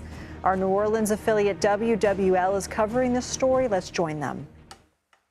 Bourbon Street. We've also been seeing a lot of movement with the Orleans Parish Coroner's vans making their way onto and out of Bourbon Street. Again, 10 people were killed when that man plowed into a crowd on Bourbon Street, killing those 10 people and injuring about 36 other people, including 2 officers that were injured when shots rang out when that person ran through the crowd. And of course, officers shot at the man when that person also pulled out a gun. So a lot of different details that are coming out of this, and still information that is actively coming out of this this incident that happened earlier this morning, again just after 3:15 in the morning. I've been speaking to witnesses all throughout the morning, and the first woman that I spoke to says that she was actually on Bourbon Street and was just sitting along the side near the CVS. I just saw her sitting there, and I just had to talk to her. Something told me that something had happened to her just by the way she would look. You could tell that she was shaken up, clearly shaken, and she was literally within feet of that car that ran into the crowd. She told me that it was literally by the grace of God, she says, that she was able to escape and run with her life. Another man that I spoke to who was actually in the Royal Sonesta, which is actually a hotel on Bourbon Street, he said he was inside. He heard some popping and banging that he initially thought was fireworks because, of course, I mean, it is New Year's. And he quickly realized that it was not that. It was, in fact, gunshots. Ran outside and, of course, did see quite a few people laying on the ground. He did see some people who were deceased, and of course he jumped into action, being a military veteran, to try to help those people who were injured after this horrific attack. He says that unfortunately some people just did not make it out and off of this street alive. Others, of course, were able to make their way to the hospital, where they are continued to be treated here at hospitals across our area right now. That man also described the scene. He said he felt like he was back in Iraq. So that just goes to show you the true scope and the gravity of what people saw out here. I mean, you heard Chief Ann Kirkpatrick say that this individual absolutely intended to cause harm. He intended to kill people. He intended to just disrupt the peace and just cause carnage here, in the words of Chief Ann Kirkpatrick. And I would say he did just that. Of course, we are still waiting to hear more from law enforcement. Again, that latest update will be coming in at 1 o'clock. They've since pushed that back. Governor Jeff Landry will be joining Mayor LaToya Cantrell, Ann Kirkpatrick, and of course FBI agents who are now taking over this investigation. I know a lot of people have been speaking about the barriers on Bourbon Street. Were the barriers up? Were the barriers down? I did talk to one witness out here who says that when they were out and about on Bourbon Street, the barriers were not down. As we all know, there's a very expansive project that's happening right now to repair those barriers here on Bourbon Street. But again, we're still waiting on more information from the city of New Orleans to figure out exactly if the barriers were down here in the quarter on Bourbon Street or not. But again, this is a very fluid situation. We are having information come in by the minute, so be sure that you are staying connected with us. Again, a lot of information information circulating on social media, and it's very hard to sift through it all. We are sifting through it all so you don't have to, and you can make sure that you are receiving the correct and accurate information for you as you continue to try and wrap your mind around what exactly happened. But again, the basics of the information that we know right now: 10 people are dead and at least 35 other people were injured after a man plowed into the crowd here on Bourbon Street as they were celebrating for New Year's. Of course, as always, we'll continue to keep you guys up to date as we will bring you more throughout the rest of the day. Sending it back to y'all in the studio. Hot, I think. All right, Leah, thank you so much for that update. We are jumping in for Brandon and Mike. Sharice Gibson and Devin Bartolotta here, continuing to cover this mass casualty on Bourbon Street, where you have 10 people dead, 35 injured after a person drove a truck down a very crowded Bourbon Street during New Year's Eve weekend, as well as the beginning of Sugar Bowl. Yeah, this is beyond tragic. We've been talking about this all morning now, and things are changing so quickly. We are learning so much more as the minutes go on here. We know at this time that this happened right around 3:15 at the corner of Canal Street and Bourbon Street. We know that the suspect has been shot by police, and also that 2 officers were shot and injured, but we do know that they are stable in the hospital. Of course, there are many other victims that are in the hospital right now. We're going to get an update on those victims and more about the suspect, who we just learned his name that has been coming out recently, that has just been confirmed for us, rather. And they have more information about this suspect potentially coming from Texas, but we do know that he was driving a truck that was rented through a Turo app. And if you guys are not familiar with the Turo app, this is a kind of peer-to-peer rental system where you can rent cars from other people. Yeah. You just exchange the keys, and you have a truck with a Texas license plate. We're told that the suspect possibly came from Texas, but we're still working and hoping to get more information about that. But again, 10 people dead, mass casualty here, 35 people that are inside of the hospital, and police are currently investigating a fire that happened in St. Roch that may be also connected to this. Yeah, there potentially is that second scene that we know that police and federal agents are handling right now. That's near Mandeville Street and Urquhart in St. Roch.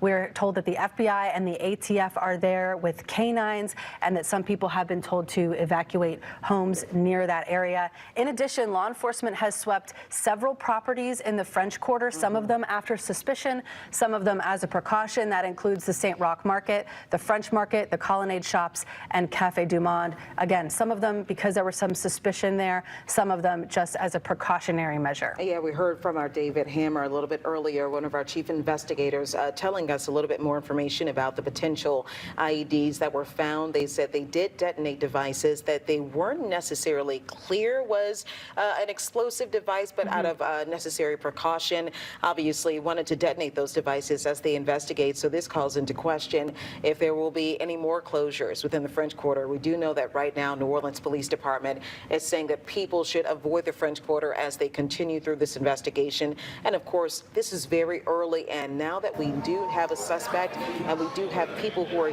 giving us a little bit more information about what happened in the early morning hours on one of our most popular streets in New Orleans, Bourbon Street, we are getting a clearer picture of exactly what happened here and how tragic this truly was. If you have, this is an important note for those of you who are maybe families seeking information about someone who you can't find after this incident. NOLA Ready is posting a lot of information on its official website, but we do know that at this time there is a reunification center set up at UMC, at University Medical Center. They're asking you to go to the UMC Conference Center, which is on the first floor across from Tower 2. That is the midpoint of the hospital there, and that will allow you to find more information about your loved one if you're looking for them. They're also saying that if you're a resident in Orleans Parish looking for assistance regarding this incident, you can call 311.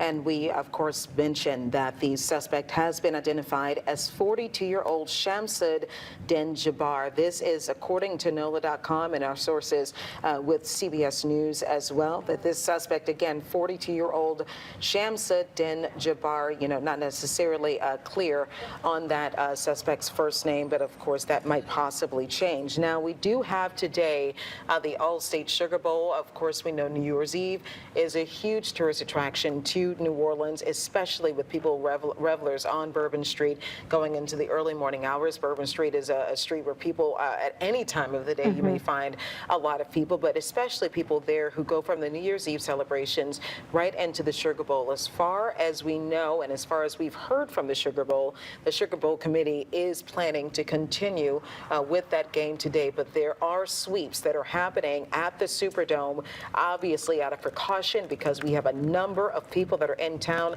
The Sugar Bowl attracts more than some 60,000 fans that you have from Notre Dame and you have from Georgia. So you have people that are in town from all over to attend this game, and this stokes a lot of fear with those people going to the Superdome and with people who are staying in the French Quarter, whether it's hotels, Airbnbs, wherever they are in the city right now. So we have a lot of people that are in town, and they're carefully watching us so that we can give them the most accurate information. And joining us right now on this ed, we have Councilman Oliver Thomas. Thank you so much for joining us. Obviously, not the way that we want to start the new year.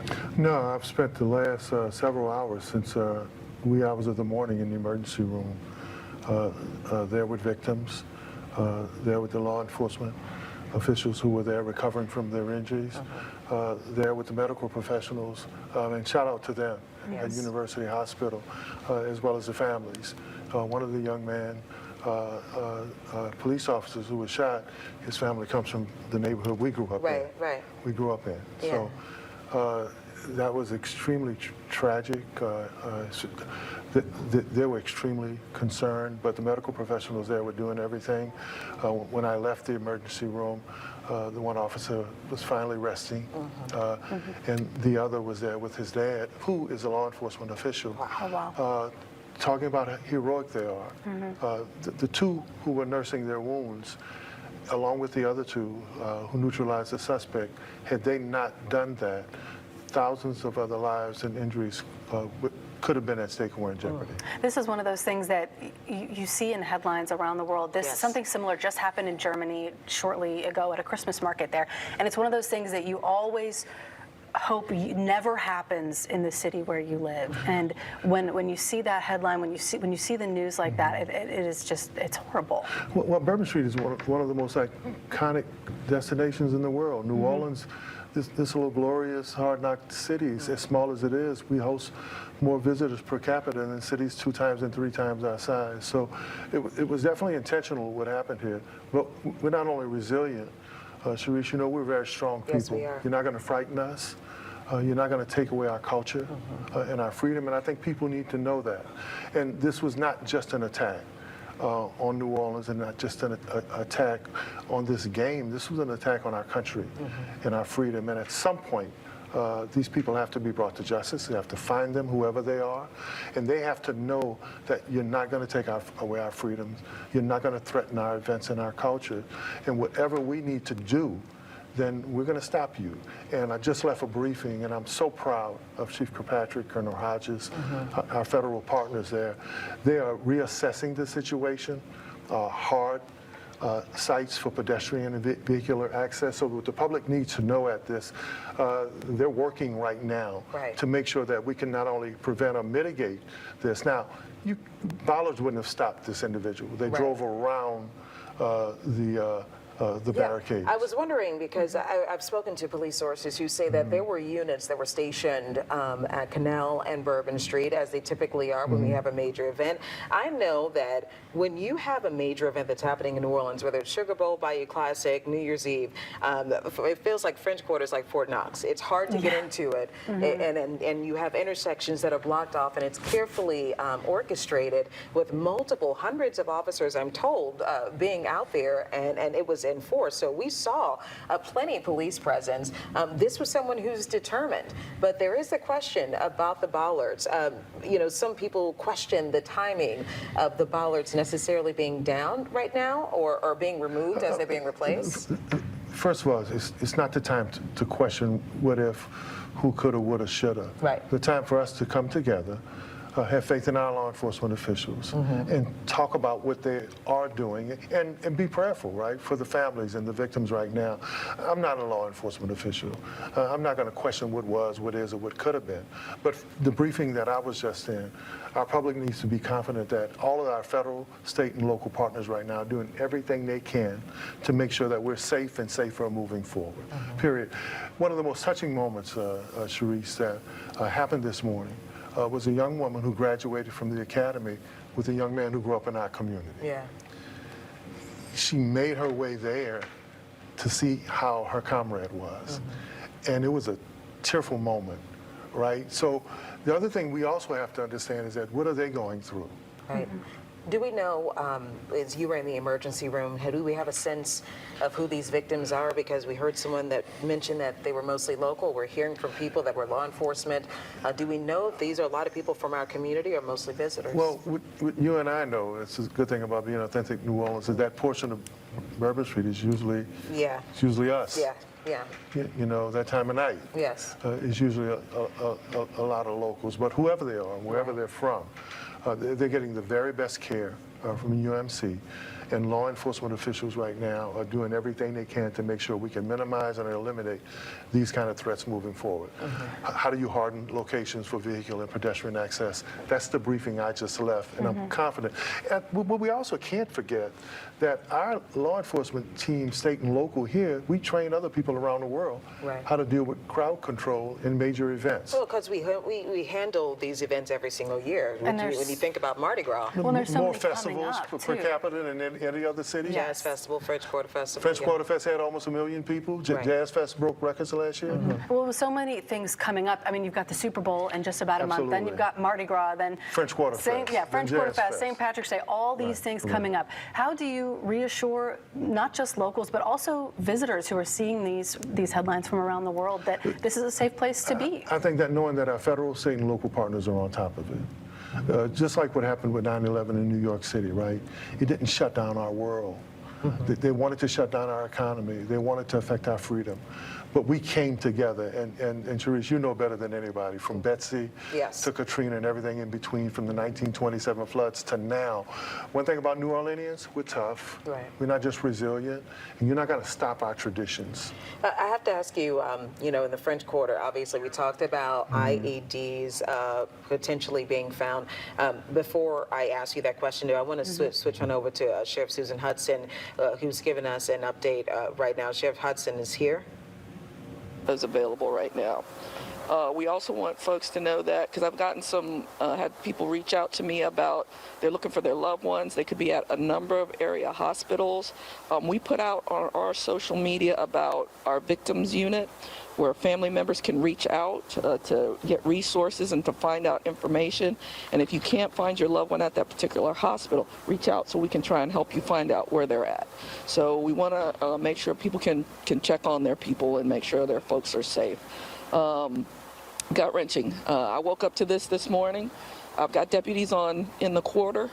We had our booking bus in the quarter, so I'm reaching out trying to find out how's our team.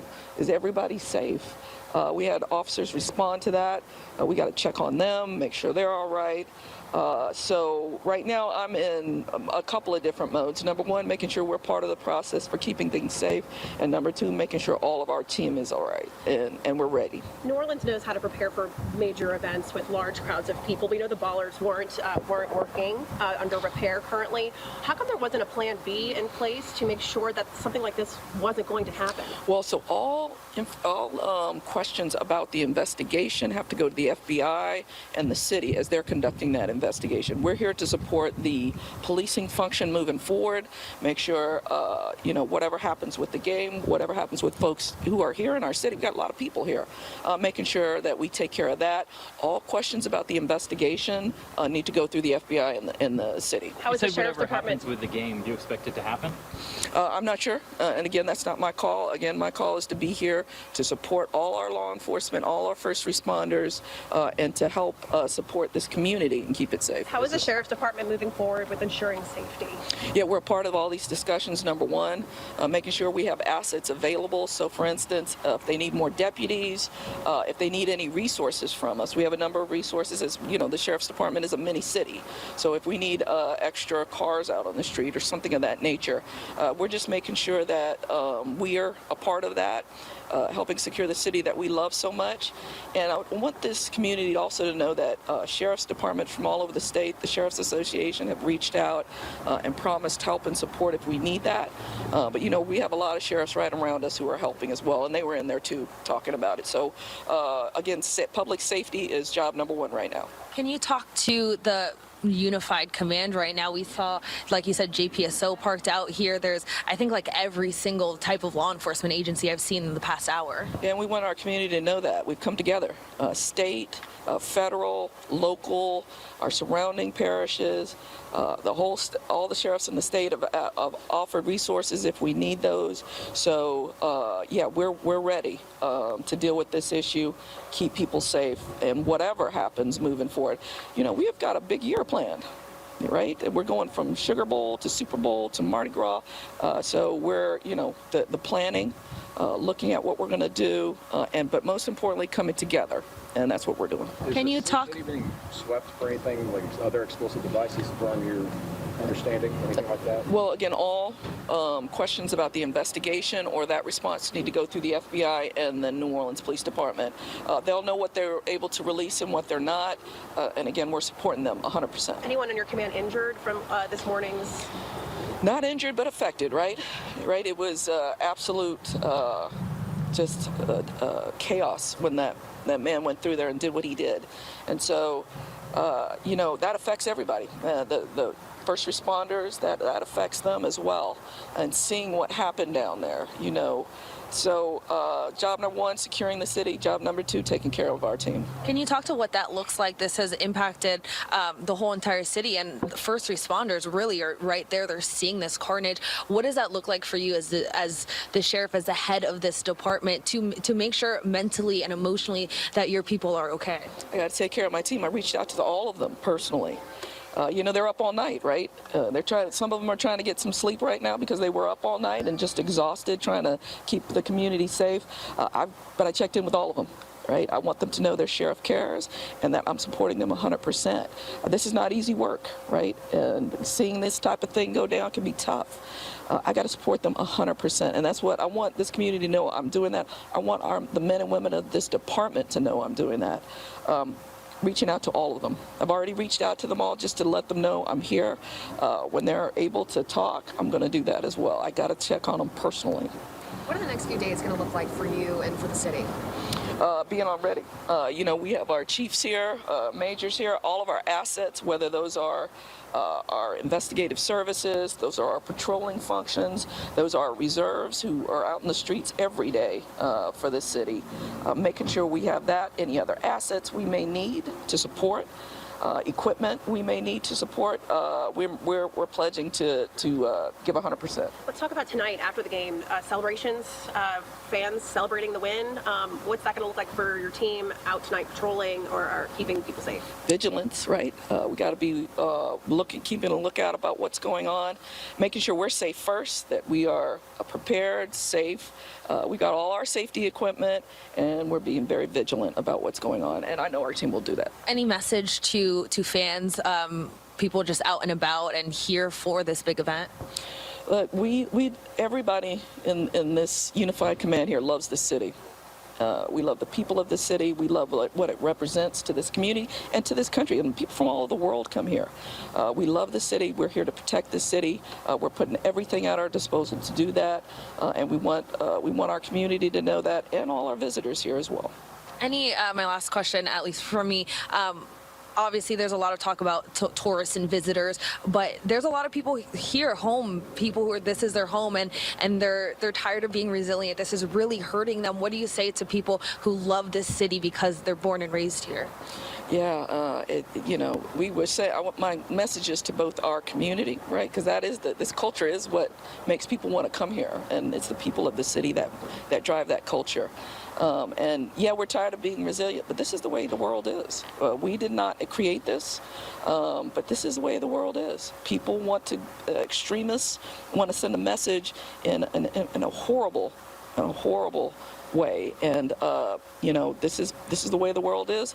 That doesn't mean we're going to give in to them, and we are going to fight back with everything we have. Thank you so much. Thank you. OPSO Sheriff Susan Hudson just giving us an update. Obviously, as we said, the FBI is in charge of this investigation and leading this investigation right now, but it is a unified command here in New Orleans, not just here at NOPD headquarters, but all around this city. When I was over on Bourbon Street earlier a few hours ago, as they were still sweeping through Bourbon Street and looking at every single corner, there was FBI, state troopers, NOPD, and again, here at NOPD headquarters, in every single direction that I can see, there is every single type of law enforcement agency. Earlier, we saw TSA, we've seen state troopers, Troop NOLA, NOPD, OPSO, TSA, Public Safety Department. Again, every single type of law enforcement agency has their eyes and their efforts on what happened this morning. Of course, working to make sure that the city is safe, tourists are safe, residents are safe, making sure that do they have all the pieces together. We're expecting to get an update from all these law enforcement agencies in about 30 minutes here at NOPD headquarters at 1 p.m. That was supposed to be at 11 a.m. Again, that was pushed back to 1 p.m. We have a statement here from the FBI that I'm going to read part of it. This came in just before Susan Hudson came out and spoke with us. They said, again, we have that identity of the suspect, 42-year-old Shamsuddin Jabbar, a U.S. citizen from Texas. He was driving a Ford pickup truck, which appears to have been rented, and we are working to confirm how the subject came into possession of the vehicle. An ISIS flag was located in the vehicle, and the FBI is working to determine the subject's potential associations and affiliations with terrorist organizations. Weapons and a potential IED were located in the subject's vehicle. Other potential IEDs were also located in the French Quarter. Again, every single law enforcement agency is working on this right now. We're hoping to get more information. A lot of questions still left unanswered. How did this happen? Especially why did this happen? What was the motivation behind this? I'm not sure if we'll get that answer, but we're definitely going to ask once we get to that press conference in about 30 minutes. This situation is such a fast-moving situation. From 1 minute to the next, we're getting more information, more things are coming out. We're hearing from different people. I think the overall message here from everyone is we want to make sure, and they want to make sure, that the city is safe and that nothing else is going to happen. And they got every single corner of this investigation. Every stone is being turned over. As we heard from Congressman Troy Carter earlier, they're putting, again, every single effort into making sure that they have all the questions answered and they leave nothing left unturned. A lot of people really hurt by this situation. You just heard from Sheriff Susan Hudson that this is really affecting the department, as I'm sure other departments as well as first responders. You see the carnage that Chief Kirkpatrick was speaking about. So, a lot of moving things right now, but we're about to head inside to get that update from law enforcement. For now, reporting live at NOPD headquarters, Alyssa Curtis, WWL Louisiana. All right, Alyssa, thank you so much. And as Alyssa just mentioned, at 1 o'clock, we're going to bring you that news conference live from FBI officials, of course, local law enforcement as well as city leaders. We have one city leader with us right now, again, joining us. Oliver, you listened to what Sheriff Susan Hudson had to say, and you were inside of the emergency room as people were being brought in and having conversations with people who were impacted. Can you tell us what you saw there? Well, I want to thank the sheriff. She's also been part of the briefing about how we move forward this morning. But the medical professionals at University Hospital, many who were off came back in. I didn't see any life-threatening injuries while I was there. Everyone seemed to be stable. The 2 officers who were there seemed to be stable. But man, we were so fortunate to have our medical professionals not only there and ready, but those who could help come back to service our community. And as I said before, to see other men and women of the police department come by to check on their colleagues, right? And I'll share a little funny story. One of the officers who was there because of his wounds, when we asked him what he wanted, he said he just wanted to get a Sprite. Okay. He said, to somebody, just bring him a soft drink. Right. He'll be okay. Something to comfort him. Yeah. And he was, his family was there with him. The other officer, his dad, was there. And one of the officers finally went to sleep and he was getting some rest while the other guy was there with his family members. I mean, it's certainly such good news to hear that they are talking and you know, engaging in that way. I also know that you mentioned that you were in that briefing with some law enforcement officials earlier this afternoon or earlier today. I would like to know, what can you tell us about what happened in there? How are we going to move forward? What kind of discussions? Devin, that's a great question. For the citizens out there, you need to know that they're assessing the situation, reassessing the situation now. How do we take a look at the making sure the perimeter is safe? Yes. How to access pedestrian, vehicular access.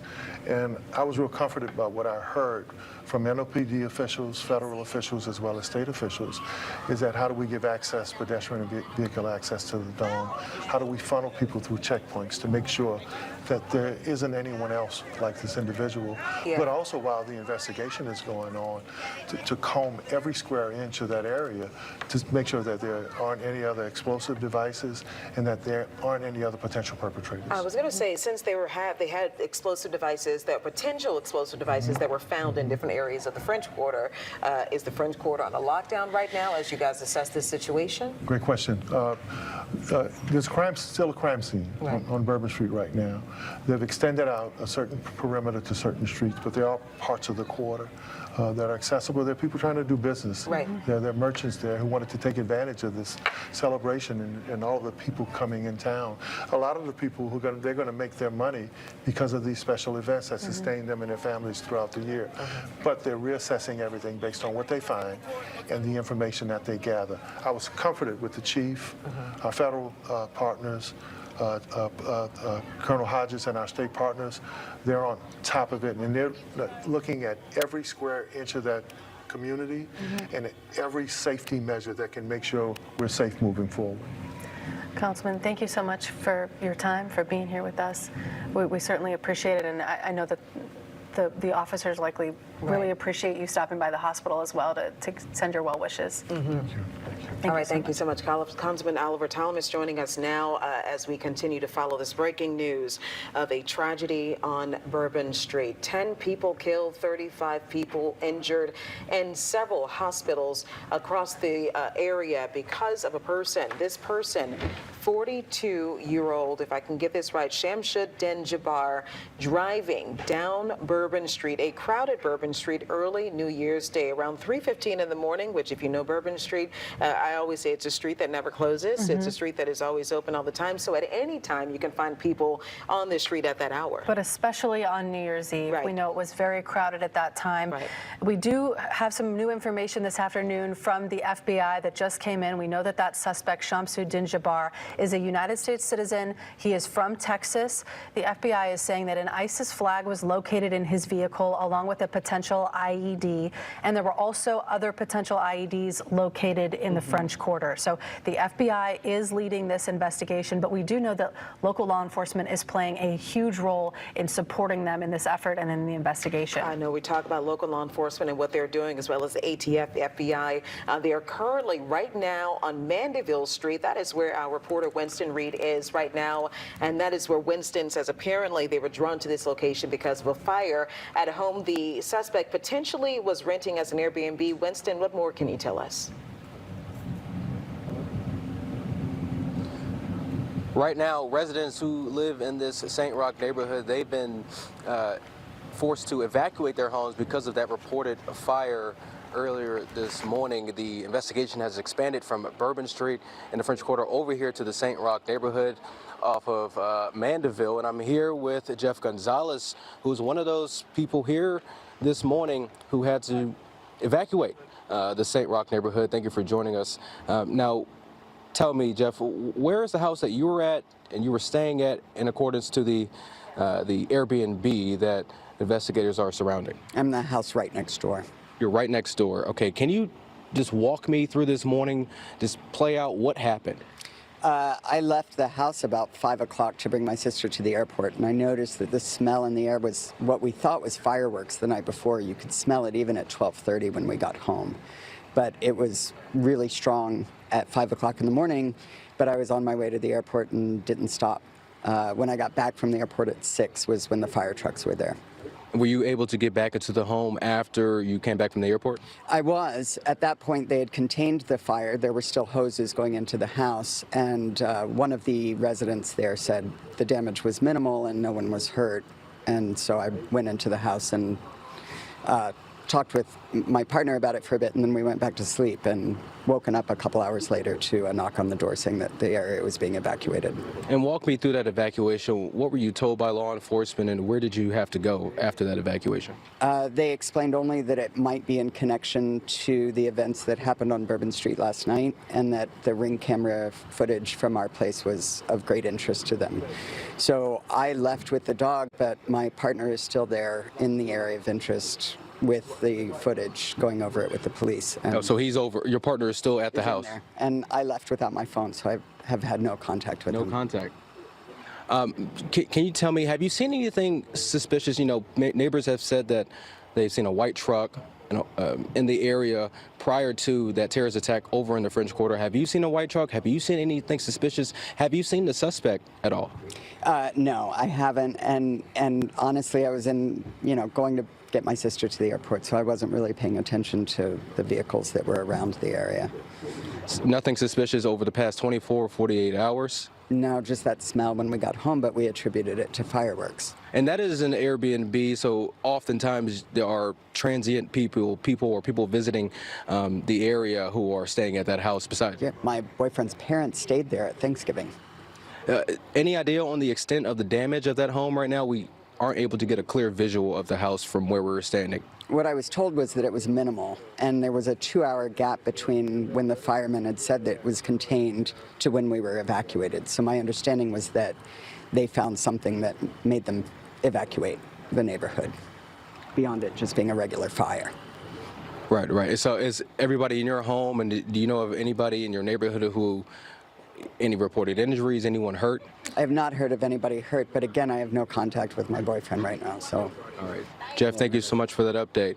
So that's Jeff Gonzalez. He was evacuated earlier today following the report of the fire at an Airbnb right next door. He was in the house right next door to that Airbnb that had the reported fire, and that is where you see all the law enforcement agents and New Orleans Fire as well in front of that home. And he did say that his partner is going over video footage with law enforcement to get more details and more clarity on this investigation.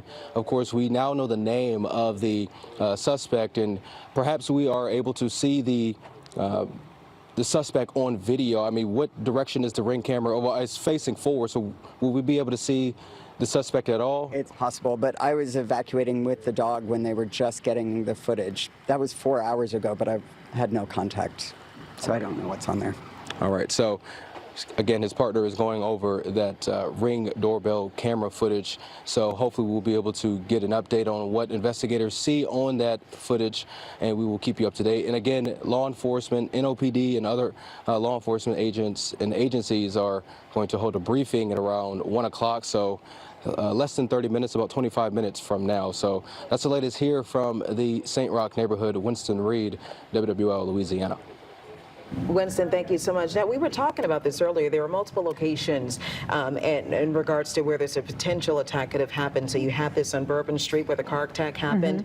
They said that the suspect was found with a long gun with the silencer, as well as being found with a potential explosive device, 2 devices that actually had to be detonated, and several devices were detonated around the French Quarter, whether that was near Jack's Brewery in certain locations. So this is a situation where people are, and even what's happening over on Mandeville Street, it's still a very active situation, a situation where it's very fluid and it could change at any moment. Yeah, we were just speaking with Councilman Thomas here. He said that law enforcement is working very diligently to, first of all, figure out if this person acted alone or if there are potentially other people involved in this situation.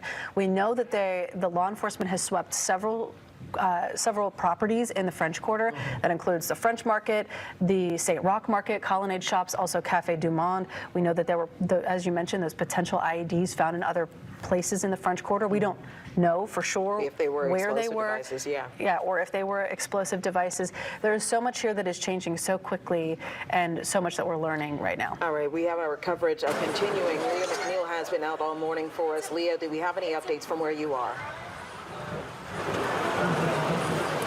Well, guys, I just spoke to a business owner who actually owns a business right here behind me, the Kilwins Chocolates and Ice Cream. He says that they were actually closing up shop this morning when he just heard all of the screaming, the shouting, and even some of those shots that were fired out here on Bourbon Street for it this morning. As you can see right now, still a very active scene out here. He did go inside to try to retrieve some surveillance camera video. He said his cameras didn't capture enough the way they were angled, so unfortunately it won't be any help to police. But he says that it was just unfortunately not a sight that he is not used to seeing. He says unfortunately there's always a lot of crime that he experiences having his business in this location, especially when it comes to people coming in and out of Bourbon Street. But nonetheless, he said he's not worried about the business that he is going to lose today. He's worried about the people, those 10 people who lost their lives, and also those other people who were injured now trying to recover in the hospital this morning. So business owners are, again, he says he was grateful for the swift police response, but he is, like many other people I've heard today, say that they are really want to know more about what the city is going to do when it comes to making sure that Bourbon Street is more secure, that the French Quarter is more secure. He did mention that, of course, we have Mardi Gras coming up, the Sugar Bowl today, and also other events that we always have all year round. So he says he's very interested to see what the city's going to do more to make sure that nothing like this ever happens again. Leah, thank you so much for your reporting down from, she's at Canal and Bourbon Street right now. Yes. Certainly so active. We see lots of law enforcement behind her. Yeah, so we talk about the Sugar Bowl that's coming up, which that is a lot of conversation actually, and I think we're going to hear a little bit more about what happens, as that game usually is an evening game, so it hasn't happened for a few hours. We can tell you that the Superdome has been swept, or is currently being swept by police, but I can say we are talking about one of the biggest games that's coming up in the city of New Orleans, with that being the Super Bowl, and the NFL did issue a statement, and I'm just going to read this in part. It says the NFL and the local host committee have been working collaboratively with local, state, and federal agencies the past 2 years and have developed comprehensive security plans. These planning sessions will continue as they do with all major NFL events, and we are confident attendees will have a safe and enjoyable Super Bowl experience. That was a question that we posed, that we've been posing all day. We heard from Sheriff Susan Hudson, and that we posed to Councilman Oliver Thomas to talk a little bit more about how do we ensure the safety of not just the people who are visiting the city of New Orleans, but at its core, you know, still the French Quarter, while it is a very fun tourist destination, it is still a community, a neighborhood where people live. So ensuring the people's safety there as well, local safety. And not only that you are safe, but that you feel safe, because the perception of being safe in a city when you have seen things or heard of things like this happening, that's so important, because you want people to come to your city and enjoy it and again, feel as though they are not in any danger whenever they're out on places like Bourbon Street. Yeah, a lot of people are just joining us now from around the world, actually. We're finding out that there is a terrorist attack that happened. A truck drove down a very busy Bourbon Street, 3:15 in the morning, with 10 people being killed, 35 people in the hospital right now, and we now have a name of that suspect. Yeah, we just heard from the FBI a short time ago confirming that name. That is Shamsuddin Jabbar. He is 42 years old, and we know at this time he is a U.S. citizen from Texas. Now, this information is coming from the FBI. They're saying an ISIS flag was found in that vehicle, and also a possible explosive device was found in that vehicle as well. That was a Ford truck that was rented from an app called Toro. So he was not the owner of this vehicle, but rather rented that vehicle. It had a Texas license plate. And at this time, we are trying to learn more about where that truck may have come from, where it had been in the days and hours leading up to this incident. Yes, and I want to just jump back to the Super Bowl, the Sugar Bowl, actually. We've been talking about possible delays in the Sugar Bowl. Well, what could possibly happen? We can confirm that the Sugar Bowl officials and law enforcement, they are in talks right now to possibly delay the Sugar Bowl until tomorrow. We don't know if that's going to happen, but there is a conversation that is happening, and rightfully so, given the situation that's gone on. And unfortunately, also the tragic situation, we also found out that according to the University of Georgia, they're one of the teams that are playing tonight and potentially playing tonight in the Sugar Bowl. One of their students was critically injured in that French Quarter attack. They released a statement just a couple of moments ago saying, at this point, we have learned that a University of Georgia student was critically injured in the attack and is receiving medical treatment. This is from the president of the university. They said they spoke to the student's family and they shared their concerns, support, and well wishes on behalf of the entire UGA community.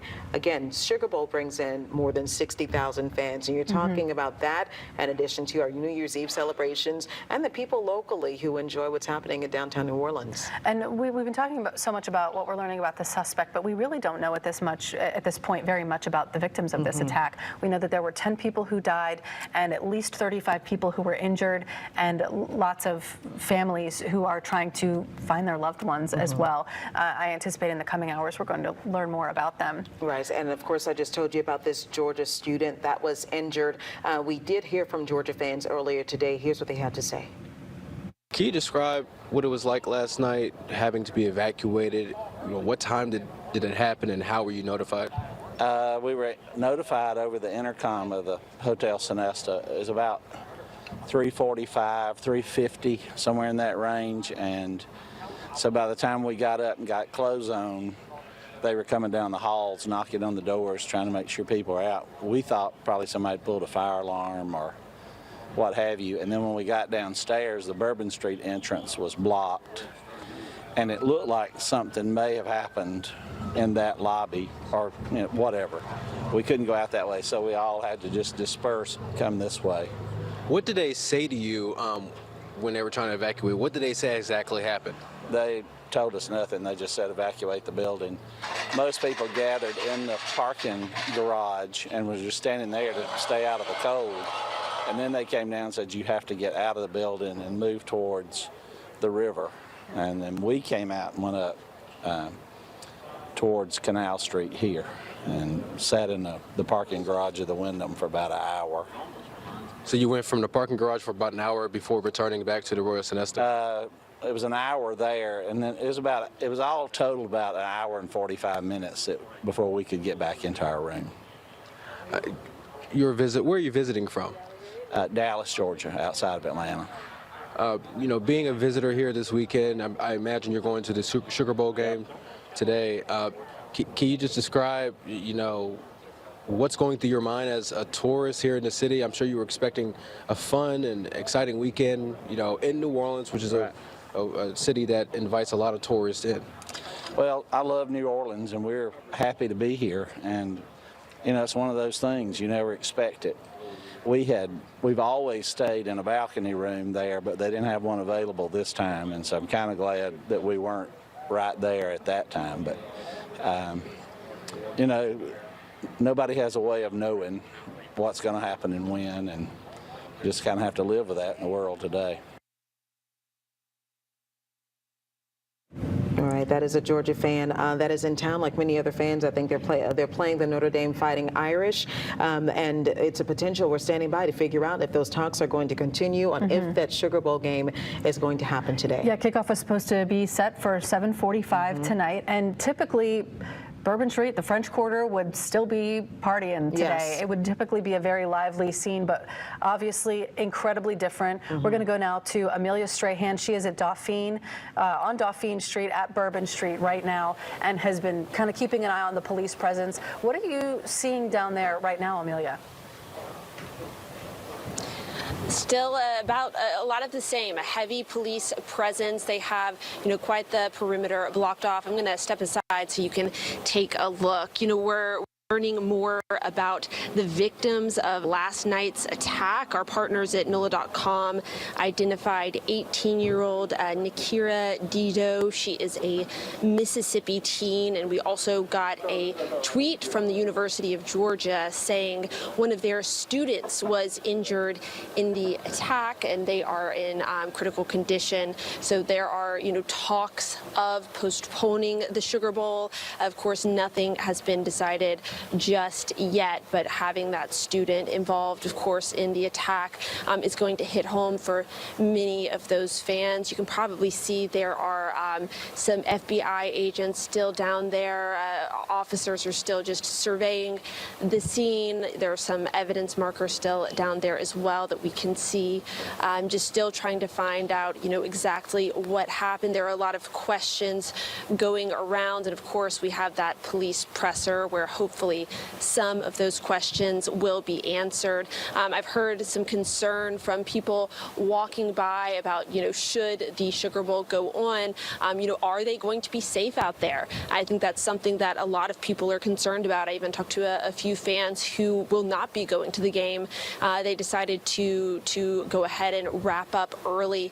Now, whenever we were down at the Dome this morning, we can confirm there was a really heavy police presence. We've been reporting they were doing sweeps of the domes. They had, bomb dogs out there just securing the scene. So we do know that there is a heavy presence with multiple law enforcement agencies, and that's kind of what I've been telling some of the tourists who seem to be, concerned about, should they go to the game. It does seem to be heavily secured, but of course you can't blame anyone for feeling very nervous at this time. The corridor during a big event like this, a big weekend like this, is generally bustling. It's a very happy place, a joyful place where people are ready to celebrate, and it definitely is definitely a more solemn scene out here this morning as investigators, they survey the scene and see just what happened. Reporting live from the French Quarter, Amelia Strahan, WWL, Louisiana. Amelia, thank you so much for that. We are continuing to learn more about, every time we check in with one of our reporters, we're learning a little bit more about the investigation, what's happening going forward. As many of them have mentioned, and as we have mentioned many times, this is changing really quickly. Yes, we do have, again, the security measures that are being taken place and then conversations that are still happening. Councilman Oliver Thomas just confirmed for us that there are still conversations happening as to how to prevent this from happening moving forward. We are not going into a period where we don't have a lot of people in the city. During this season, we go from New Year's Eve, we're going straight into Mardi Gras with some of the earliest Mardi Gras balls happening this Saturday. And some of them happening at the Superdome. You go into parade season, you're going into the Super Bowl, and then you're going into the season of festivals. So, of course, this is top of mind for everyone who visits any event that contains a large amount of people, in which for us, that is half the year. Yeah, and there's a parade scheduled for the French Quarter on Monday night with the kickoff to 12th night. So this is, like you said, not something that there will be time to heal from and to really spend time reassessing the security measures for. This has to be solved now. Yeah, you have to act right now, and that conversation is happening within 10 minutes. At 1 p.m., we are going to get a live news conference that is from federal officials, FBI, which have taken over this investigation, including New Orleans police, ATF, and many people who are investigating what happened here. And again, you just heard from Amelia Strahan here. We now have our first reported victim. We know at this time that there have been at least 10 people who have died in this incident. This is Nikira Dido, and she is the first name that we're hearing of someone who died during this horrible attack. We know at least 35 people in addition were injured. Right, and right now, unfortunately, we did again just hear from Amelia Strahan and spoke about this a little bit earlier about a University of Georgia student that is a part of those injuries that are in the hospital right now. Oliver Thomas giving us an update a little bit earlier about what he saw. 2 police officers are in the hospital hospital, of course, that were injured by gunfire. And people who don't realize, when you think about how this can happen and where this happened, this truck drove down a very busy Bourbon Street. It hit 10 people, injured 30 others, potentially more. And apparently, when there was an exchange of gunfire between the suspect and police officers, the suspect was killed in that exchange of gunfire. And when they arrived to the suspect's vehicle, they saw that he had full body armor on. They found IEDs in the car. They found him to have headgear on as well, so he was prepared for a major attack. Yeah, this could have gotten much worse than it did, and it was already such a horrible incident. I can't imagine this being worse. Councilman Thomas talked about those two officers being heroes for taking the suspect out before any more damage could be done, and we know that those two officers were shot and are in the hospital but are awake. They're talking. He said one of them was asking for a soft drink, so we know that hopefully they're on the mend and will recover from this. I know. We talked about the Sugar Bowl, and let's talk Super Bowl. We just got a statement in from the president and CEO of the New Orleans Super Bowl host committee. They're in contact again with local, state, and federal public safety partners, and they're actively monitoring this situation. And they say fan and event security is a priority for Greater New Orleans Sports Foundation, the NFL, the Saints, and the state as well. And they've been collaborating with the public safety partners in the NFL for more than 2 years on the comprehensive security plans for the 2025 Super Bowl. I can only imagine that those security plans might be altered slightly. One of the things that we've talked about throughout the day, this is something that I brought up to Councilman Oliver Thomas, and though we didn't speak very heavily on it, were the bollards that were not there. The bollards that were in place in 2017 and were in the portion in progress rather of being removed and replaced and upgraded apparently so that they can stop incidents like this from happening. That didn't happen until November of 2024. That's when the construction began, and it was supposed to be finished by February of 2025. But those bollards were put in place by former Mayor Mitch Landrieu, and we've attempted and made attempts to reach out to him. Hopefully he can get back to us. But those bollards are put in place to prevent incidents like this from happening. But I think even outside of these bollards, there needs to be a larger conversation. Who needs to get access to Bourbon Street, to the French Quarter, when we have these things happen? Usually the police department has protocols in place. You and I, we can get in because we work here. But we've seen during major events, there's usually some sort of protocol where police officers are blocking access from entrance. And also, how robust does that block need to be? Is it one police car? Is it multiple? Is it a truck full of sand, which you've seen at some other events? Are the bollards enough, even when they are in place? Is there a way that people can get around them? But like we've mentioned, they were not in place for this, and we know that this was a huge weekend. It was a planned well in advance. We knew that this was going to be a big weekend in New Orleans, and those safety measures were not in place. So what can be done to make sure that not just for the Super Bowl, but for every event that we have coming up, that things are locked down tighter? I know that right now, again, they're still investigating on Mandeville Street and the St. Roch neighborhood, a home that could potentially, or that was potentially being rented by the suspect. They have the vehicle that the suspect came in. We did confirm that suspect is from Texas, drove that vehicle to New Orleans with the purpose of doing just what he has done early in the morning hours on Bourbon Street. And right now, people are all over the world are sending their condolences. We've heard from every single local, state, and federal official, including President Biden, who did issue a statement and say that he is being updated and has spoke to Mayor Cantrell and other local state officials about what happened here. And I'm actually just seeing here that Peach Bowl today, there's another game, a bowl game in Atlanta that they held maybe a moment of silence to honor and to think about the people who were injured and killed in this attack on Bourbon Street. We also have mentioned there are potentially tens of thousands of people in the city right now who came here to have a wonderful and memorable positive, fun weekend. And there are also people who are not very familiar with our city. They're not from here. They're coming in from out of town. And so this is not only terrifying to people who were out there last night and were witnesses to this or were potentially staying in hotels nearby, but also to people who want to go to the game today, if that game does take place as planned, and are nervous and don't know if everything is totally secure. So Councilman Thomas says they're really focusing on sweeping the dome, making sure that those things are safe. Yeah, rightfully so. Everyone should, really be nervous, especially as this is an active investigation and there were potentials for these IEDs to be placed throughout the city. Hopefully, they're likely, if I can just say this, they're probably making sure that there are no other potential devices or possible devices that could possibly go out. I want to hear a little bit more. I think we spoke with someone visiting, talking about safety and security, with that being top of mind after this incident.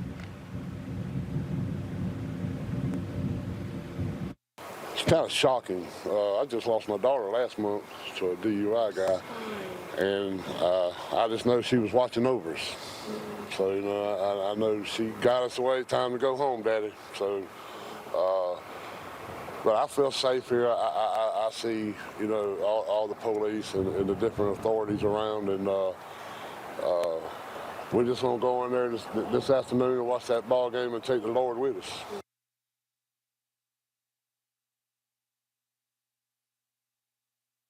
When you're talking about anything of this magnitude within New Orleans or with any area, safety is usually top of mind, given the fact that we've just recently had, as we just spoke about earlier, in Germany at the Christmas market, multiple people mowed over by a vehicle that drove through that market as an attack there. And we've seen potential attacks, and not necessarily, a couple of years ago, there was not necessarily an attack. This was a DUI, someone who ran over maybe more than 24 people. I don't know the exact number, but you think about all of those possibilities, and how do we keep every person safe? The people who live in New Orleans, the people who are visiting New Orleans, and continue to attract the major events that we do. And I think when Oliver Thomas was here telling us about that meeting, that's the conversation you have to have.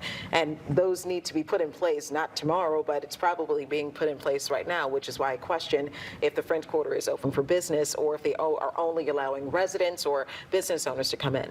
And it does put officials in kind of a hard spot here, because you have all those business owners who support their families with the money made from these very busy weekends, and they anticipated a huge busy day today.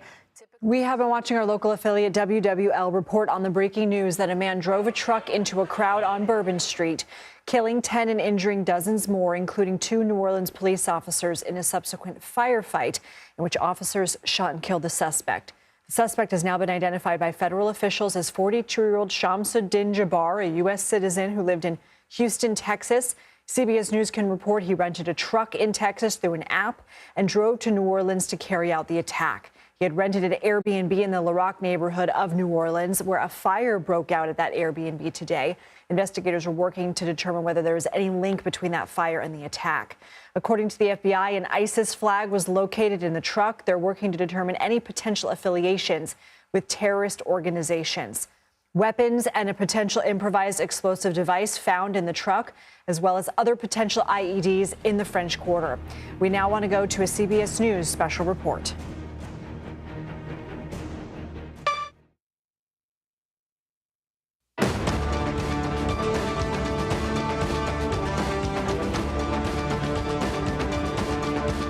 This is a CBS News special report. I'm Major Garrett in Washington. We are coming on the air as officials in New Orleans, local and federal, are prepared to give an update on this morning's deadly attack in the city's world-famous French Quarter.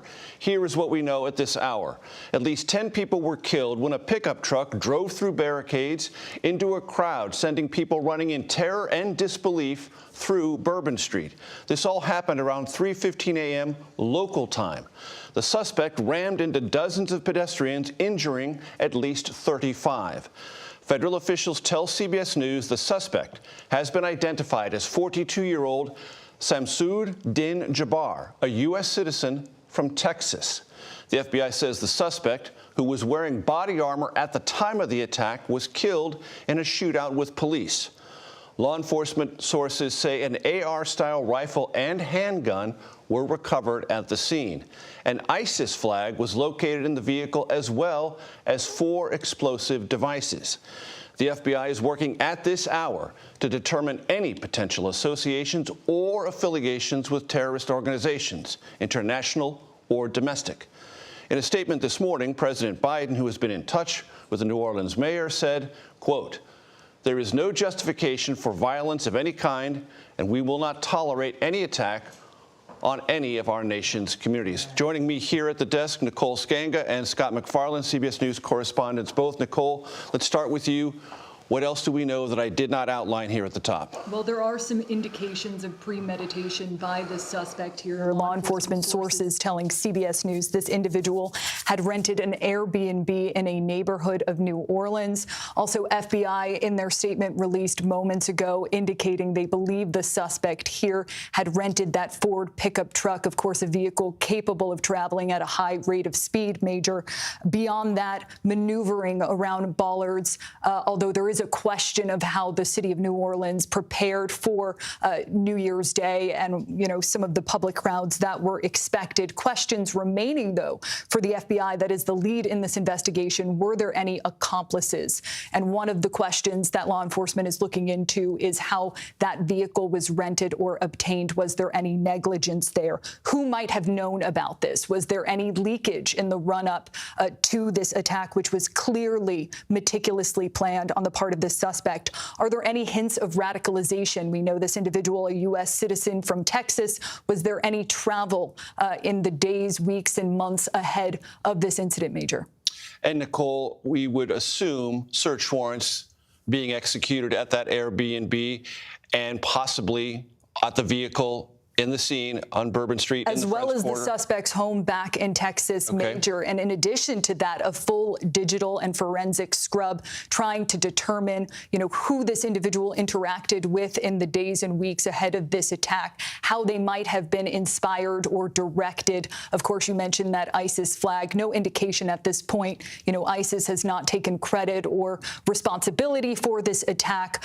Law enforcement officials I'm speaking with say it looks to be more of an inspired lone wolf attack, but at this point, too early in the investigation to say for sure. One of the big questions that law enforcement will be looking into. Scott McFarland. Yeah, the FBI doesn't use the term terrorism investigation casually. You have to hit a whole bunch of metrics to qualify for the FBI to actually say that, to iterate that this is a terrorism investigation, and they've done so unequivocally. And yeah, they say they're investigating the potential affiliations of this attacker to see what that ISIS flag might have meant, what a motive might have been, and certainly were there others who were plotting, planning, conspiring, or knowledgeable about this attack. We know the president has returned to Camp David from Delaware today. He spoke briefly as he was boarding the plane and said he talked to the mayor of New Orleans, that the mayor is angry and frustrated, but that he will speak again today about what he's found. He was asked questions about, details about the attacker or motives, and he said, "Let me get fully briefed before I answer questions about that."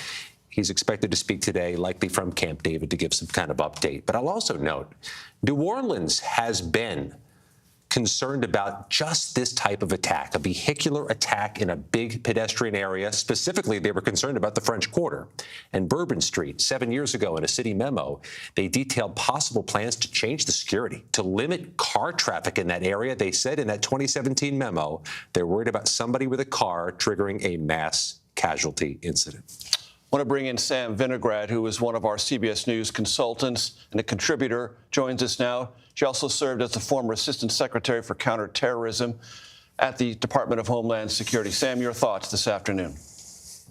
My thoughts based on the latest FBI statement are that state and local and federal officials have not yet ruled out whether this individual acted alone.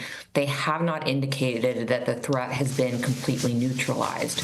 They mentioned that they're continuing to probe this individual's associations and communications with potential terrorist entities. I will note ISIS has a long history of both inspiring and claiming responsibility for vehicular attacks that result in mass casualty incidents. So this particular incident certainly has the trademarks of ISIS-inspired attacks. At this time, with the Federal Bureau of Investigation being the lead, having worked a lot of these investigations myself, Major, with my colleagues, what's happening is federal, state, and local officials are combing through every bit of available evidence, and while trying to ascertain a specific motivation, their immediate focus is trying to rule out whether there are any other associated threats. As Nicole mentioned, that involves very detailed forensic and digital analysis of this individual's travel history, communications, and assets, and we should expect that part of the investigation to take some time. But until the FBI says that the threat has been neutralized, we can't assume that there aren't other associated threats. Sam, it is part of our contemporary world that new threats emerge and law enforcement. I believe the press conference has started in New Orleans. Sam, please stand by. I want to go now to New Orleans and the local and federal officials updating the public just now. I'm going to provide you some facts and information about what we do now. I know that all of you will have questions, and we will try to provide some answers. But this is an ongoing investigation that's rapidly evolving. So there are some questions I will be unable to answer at this time. The FBI is the lead investigative agency, and we're investigating this as an attack of terrorism along with our partners. Today at approximately 3:15 a.m. Central Standard Time, an individual drove a pickup truck into a crowd on Bourbon Street in New Orleans, killing at least 10 individuals and injuring dozens more. After hitting the crowd, he exited the vehicle and fired upon local law enforcement. Law enforcement returned fire, and the subject was pronounced deceased at the scene. 2 law enforcement officers were injured and transported to local hospitals. The subject has been identified as 42-year-old Samsoud Dim Jabbar, a U.S.-born citizen from Texas. He was driving a Ford pickup truck, which appears to be rented, and we are working to confirm how the subject came in possession of this vehicle. An ISIS flag was located on the trailer hitch of the vehicle, and the FBI is working to determine the subject's potential associations and affiliations with terrorist organizations. Weapons and potential improvised explosive devices, IEDs, were located in the subject's vehicle. Other potential IEDs were also located in the French Quarter. As of now, 2 IEDs have been found and rendered safe. The FBI Special Agent bomb technicians, as well as our local law enforcement partners, have been working to determine if any of these devices are viable, and they will work to render those devices safe. The FBI, we are working with our partners to investigate this as an act of terrorism. We're aggressively running down all of the leads to identify the possible subject's associates. We're working to ensure that there is no further threat. We do not believe that Jabbar was solely responsible. We are aggressively running down every lead, including those of his known associates. That's why we need the public's help. We are asking if anybody has any interactions with Samsoud Dim Jabbar in the last 72 hours that you contact us. The FBI is asking the public's help. We're asking anyone who has information, video, or pictures to provide it to the FBI. We have set up a digital tip line as well as our 1-800 number, 1-800-CALL-FBI. Please provide us with any information that can assist us in this investigation. Once again, thank you for your patience and assistance. For an updated statement or information, please check the FBI's website and our social media accounts. I will now turn over to Mayor Cantrell. Thank you. Thank you very much.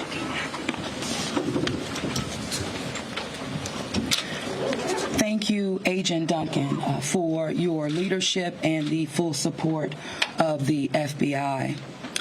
First and foremost, I want to express my deepest condolences to the families and loved ones that were impacted by this tragedy on Bourbon Street and in the heart of the city of New Orleans. And I know that the entire New Orleans City Council grieves along right with me, no doubt about that, and our people and our families.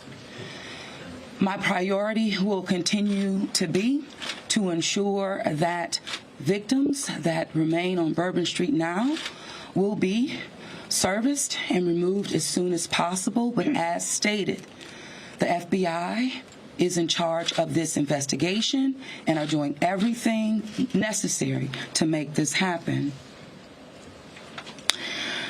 I also want to acknowledge hearing from President Biden, all of our federal partners, but most importantly, calling Governor Landry this morning, responded with haste, and we do say thank you. And of course, a demonstration of a unified support is right here in this room. That's how we collectively responded to this tragedy in the city of New Orleans. The mission now is to facilitate, support, and coordinate safety procedures to keep our residents and our visitors safe. I've gone to the hospital along with Chief Kirkpatrick to visit our police officers, and considering their injuries, they're doing well. As I mentioned, this investigation is ongoing, and the FBI remains the lead in the investigation. It is an active crime scene as well. We are committed, no doubt, to uncovering all details surrounding this tragedy. And we're taking every necessary step to put even more safety procedures in place, especially given the nature of the investigation. I'm going to ask people to do not go around our secured area if there is no essential need to do so. It matters, and again, it is an active crime scene. I also want you all to know that the Greater New Orleans Foundation has set up a fund to assist victims, and that information will be provided to you. Thank you, Ganoff. Again, I want to thank this unified team. We're leaning in. We will be relentless, and we will do everything that it takes to render real justice. This team will. I want to also just thank our citizens for your heartfelt prayers. New Orleans is a world-class city, and I can say that I've heard from world leaders all this morning and up until now, in addition to my brother and sister mayors across this country. They're calling, they're responding, and they're standing with the city of New Orleans. And what they always say and want me to reiterate, they understand the resilience of this community. And we're strong in that regard, and I will say second to none. So with that, I'm going to turn it over to our governor, and as I mentioned, who has not wavered any in leaning in, providing the necessary support, and standing right here with me, and I say thank you, Governor. And I know the First Lady is standing with us as well. Thank you, Madam Mayor. Thank you, Madam Mayor. Thank you. Again, I want to thank the Mayor. Since about 3:45 this morning, when she called me, we have all been working just around the clock to both secure the city and to solve this act.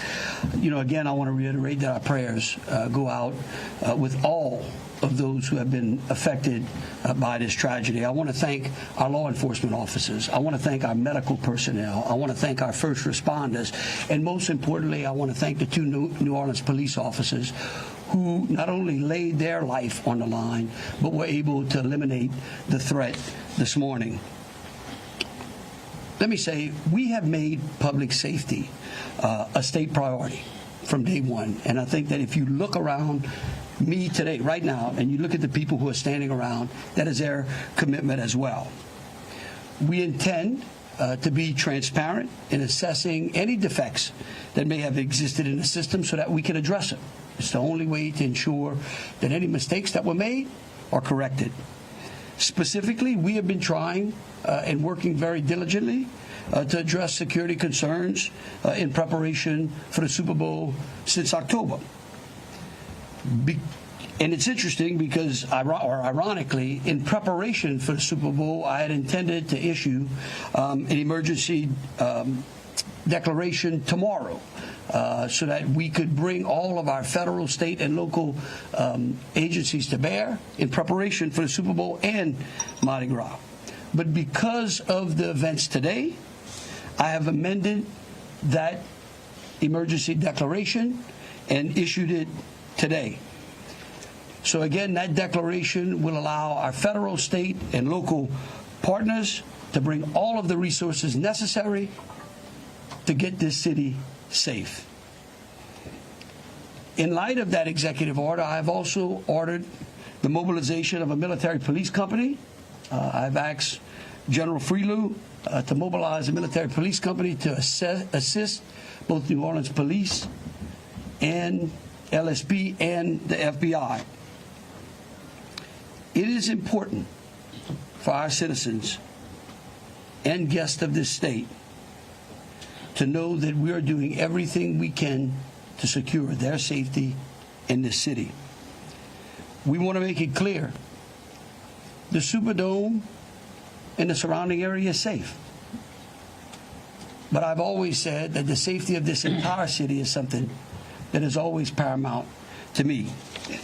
With that, I would like to turn it over to Jeff with the Super Bowl. Jeff Dunley.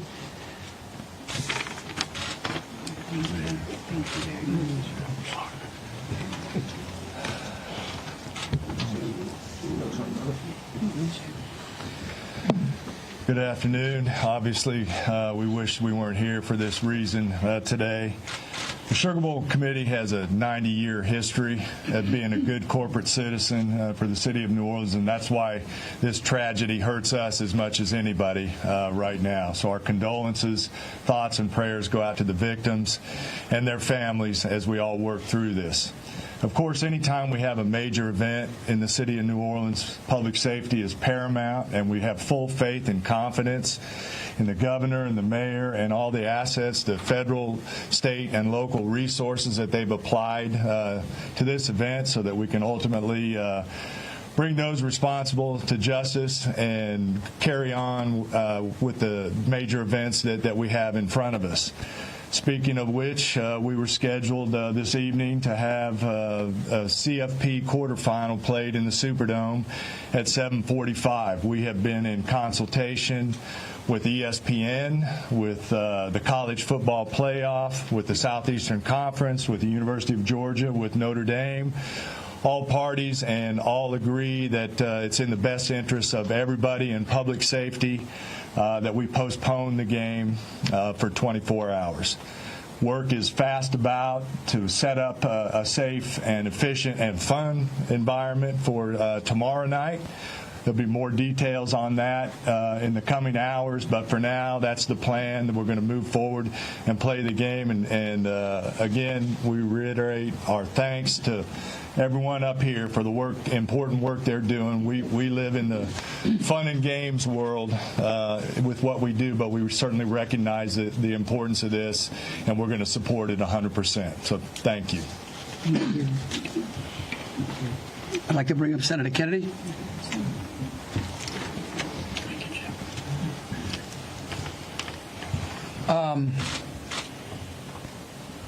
I wish I understood better why bad things happen to good people. If I make it to heaven, I'm going to ask. For those people who don't believe in objective evil, all you have to do is look at what happened in our city early this morning. I am, if this doesn't trigger the gag reflex of every American, every fair-minded American, I'll be very surprised. I'm here because these are my people. I'm here because these are my people's friends. I'm here because there are a lot of Louisianians that are scared tonight. I don't want them to be. There's a lot of information going around. Some of it is actually true. Some of it isn't. The federal government is now in charge of this investigation. By that, I mean the White House, the FBI, the Department of Homeland Security, and the Department of Justice. I have not talked to the FBI. Maybe they've talked to my staff. I don't know. I did talk to the Secretary of Homeland Security a little while ago. And I told him that with all the respect I could muster, that we expect to put the full force and resources of the federal government behind this investigation. Our state troopers, our local police departments, our sheriffs, we've got many sheriffs here today, have been terrific so far. The federal government is cooperating with them. I hope that will continue. Here's what I want to ask from the federal government. Catch these people. Catch these people.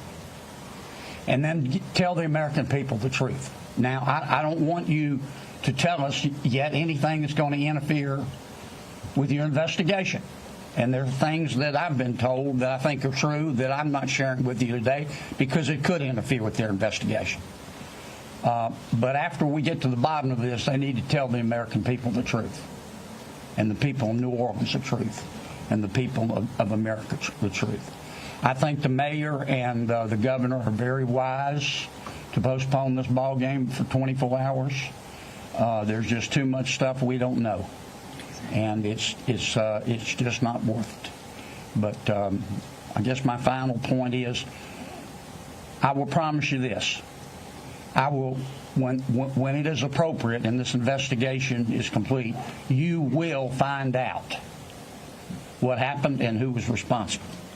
Or I will raise fresh hell. And I will chase those in the federal government who are responsible for telling us what happened, like they stole Christmas. Thank you, Senator Kennedy. Congressman Carter, I think.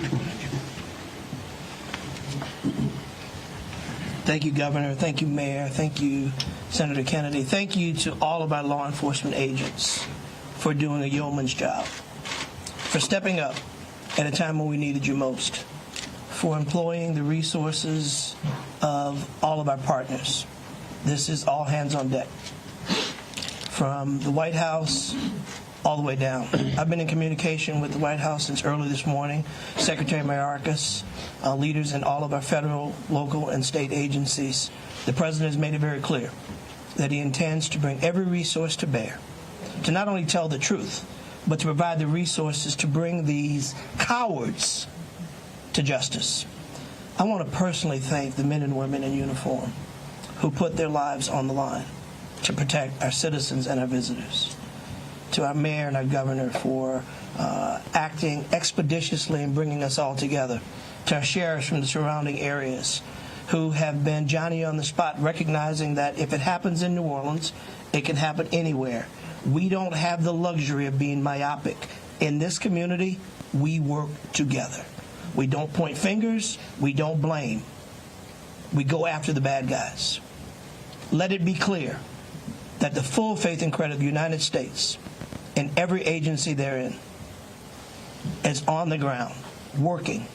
And for those who may have played a role in this horrific act of cowardice, we will find you. We will bring you to justice.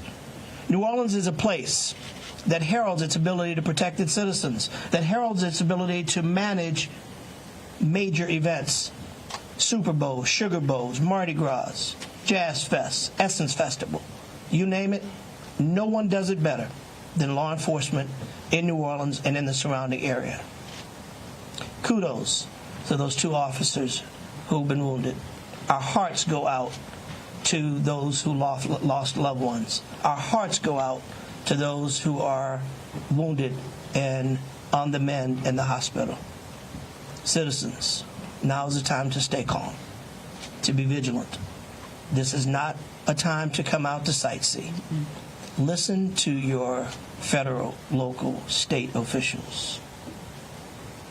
be vigilant. If you saw something, say something. If you know something, tell someone. There are tip lines, there's information available. Please, all hands on deck. Rest assured that the decision that was made to postpone the game was not done lightly. It was done with one single thing in mind: public safety. Making sure that the citizens and visitors of this great city, not only for this event, but for every event you come to in Louisiana, that you will be safe. And we will use every resource possible, as the governor has said, as the mayor has said, and every law enforcement agent here has said. Our energy, our commitment will be to make sure that you are safe now and for every event in the future. God bless you, and let's stay strong. Thank you, Congressman. Attorney General.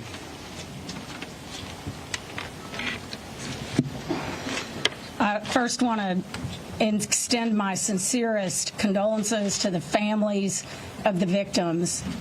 Parents got a phone call early this morning, that no parent ever wants to receive. And as a parent of children who come to New Orleans and spend time here, I know that that is just something that, you know, we hold our breath sometimes till they're home safe, and some people did not come home safe. And we also have some people who are fighting for their lives right now in the hospital. So I'd ask everyone to pray for them. They need our support and they need our prayers. This was a heinous act, a heinous, cowardly act, and we will find them and we will bring them to justice. My office will be providing both investigative and prosecutorial support to the City of New Orleans, to the District Attorney, Jason Williams in New Orleans, as I have done for months. We will continue to do that. We will provide the governor with whatever support that he needs, and the Governor's Office of Homeland Security, whatever support that they need. I'll be here to help. I will be here to stand with the City of New Orleans. We will bring them to justice. Thank you. Thank you. Thank you, Governor. Thank you, Governor and Madam Mayor. For those who do not know me, my name is Ann Kirkpatrick. I'm the Chief of Police of New Orleans. My official title is Superintendent, but my role is as Chief of Police. You know, you've heard some of the details today, and over the last 24 hours, we had approximately 400 officers in the French Quarter. And as we know, this is not just an act of terrorism. This is evil. And when we face evil, we have a choice. We can run in fear, or we can indeed stand in strength. In a time of crisis, people are looking for leadership. You are looking at the leadership. And I promise you, as the Chief of Police of this city has been tried by fire before. But fire purifies. Fire makes things stronger. We have a plan. We know what to do. We are going to get these people. There is a path forward. Very pleased that we will be back to having a wonderful game tomorrow night. New Orleans police have proven their ability to make the city safer. Just 2 years ago, we were the murder capital of America. Today, from that time 2 years ago, we have driven our murder rate more than 50% down. So we have a track record. But this is different because it's terrorism. Now, I want to thank all of our law enforcement partners. You're fabulous, and we appreciate the partnership. But last night, 3 of our officers engaged this terrorist who shot at them. 3 of the officers returned fire. Those officers did not run in fear. I liked what the mayor said this morning. New Orleans police and all law enforcement is built We are built for dealing with evil, with things that would cause others to be in fear, but instead our officers, and last night NOPD in particular, stood strong. They did not run. They did kill the terrorist. We have 2 officers indeed who received gunfire. They will be okay, and we have personally gone to see them. But this is leadership for you, and I promise, as the chief of police of this fantastic city, that I will be strong and firm and fearless. Thank you. Thank you, Chief. Thank you. In wrapping it up, I want to just close with a couple of things. I want to thank Senator Kennedy and Congressman Carter. I want to thank again all of our law enforcement officers out there. I want the families of the victims to know that I will be issuing an executive order that tomorrow, when Notre Dame plays Georgia, every flag of every state building in this state is going to be at half-mast. In remembrance of them, but remembering something else. That fear in this state is a liar. And these folks right here are going to make sure that justice is served. And for the citizens out there that were thinking, well, man, do I really want to go to the Sugar Bowl tomorrow? I tell you one thing, your governor's going to be there. That is proof, believe you me, that that facility in this city is safer today than it was yesterday. And as we come to additional events in this city, I know in speaking with Senator Kennedy and Congressman Carter and FBI acting director and the incoming administration, that they are going to ensure that this city has the resources necessary to protect our citizens and our guests. And so with that, we'll take some questions. All right, if you could, we'll start over here with CBS. Katie, we'll work our way across the room. If I miss you, just give me a holler. I may not see you. Go ahead, Katie. Thank you, sir. Katie Weiss with CBS News. I mean, I think this has been a really tough day for a lot of people, but at this point, we're hearing that the death toll, according to some FBI sources, has gone up to 15. Is this true? Who wants to answer? I can speak for it, because unless you have a final number. We do not have a final number. We know that we have confirmed 10, but we did have people who had been transported who were in critical condition. And so I do not know that, but I can confirm 10. And one quick follow-up question, if I may. We know that there have been some local records in Texas about a misdemeanor background on this suspect. Any signs or warnings ahead of time about this person or their plans for what happened this morning? Because that is the investigation part, I will give the FBI. At this time, we cannot go into details about the subject's history. What I can tell you, the person was an Army veteran. We believe he was honorary discharge, but we're working through this process, figuring out all this information. The goal with the FBI is providing you with the most accurate and complete information. So once that information is confirmed, we'll make sure we push that out. Thank you. Ariel. At this time, do you know exactly, as far as the victims, how many are from here in Louisiana versus out of state, and their ages maybe? At this time, I can't go into details about all the victims. We want to make sure first that the family is notified appropriately before we put any information out there. So once the families are all notified, then we'll go ahead and release a statement to everyone. And I would ask the press, in relation to the victims and those that are in hospitals, if we could just refrain from worrying about them so their loved ones can take care of them, and the medical personnel that are trying to get them out of the hospital can do so.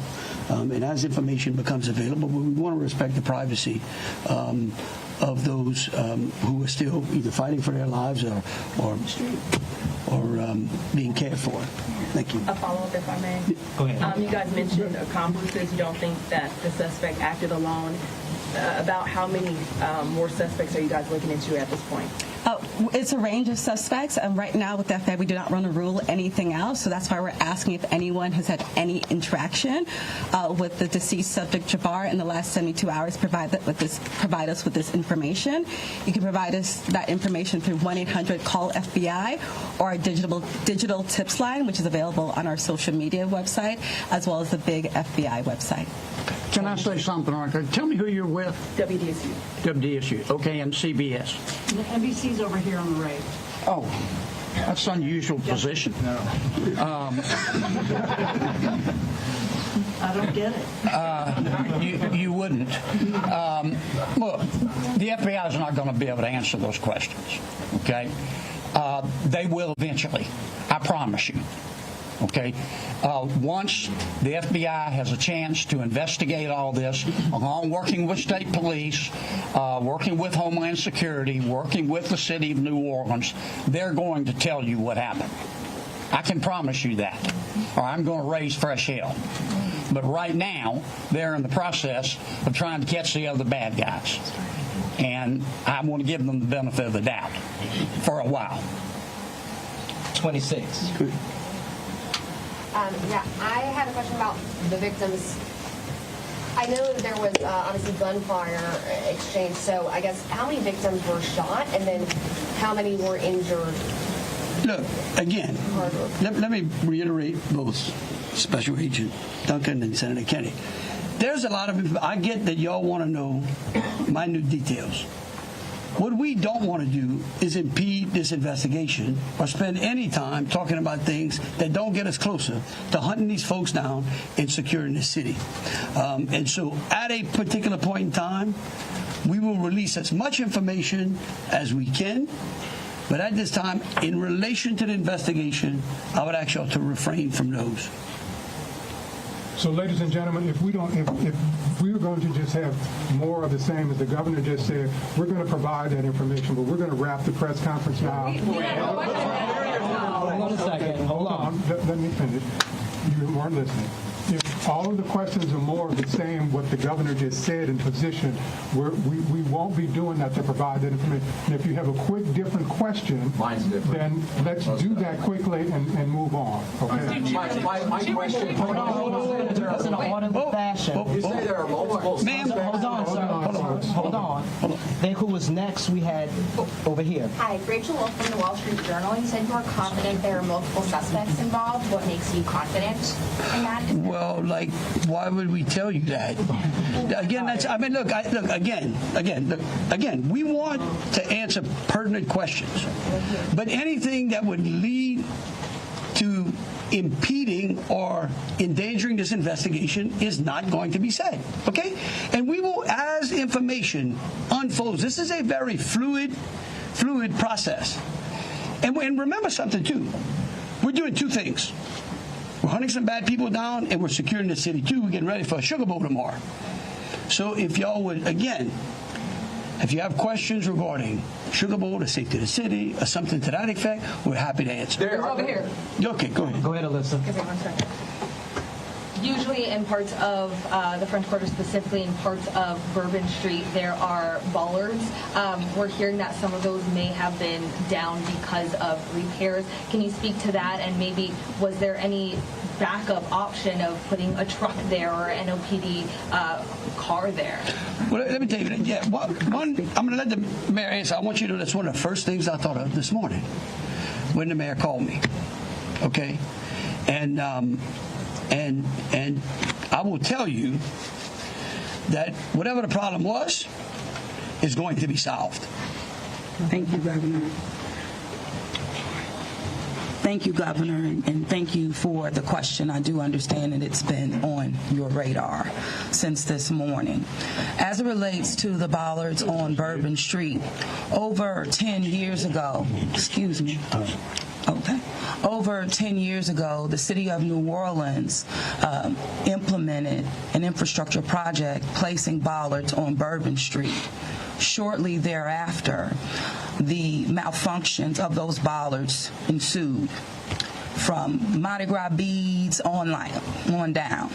But the New Orleans Police Department, of course, deemed them inefficient because they did not operate the way that they were intended to do.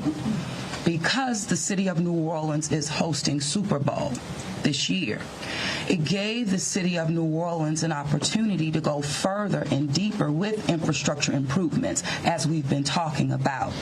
So as a result of that, we were able to build in bollard replacement into our Super Bowl infrastructure package. And because of that, the city of New Orleans has moved forward with that infrastructure that is nearing completion.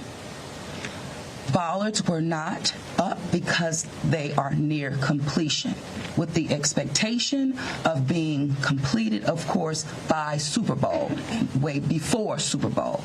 But that is the reason.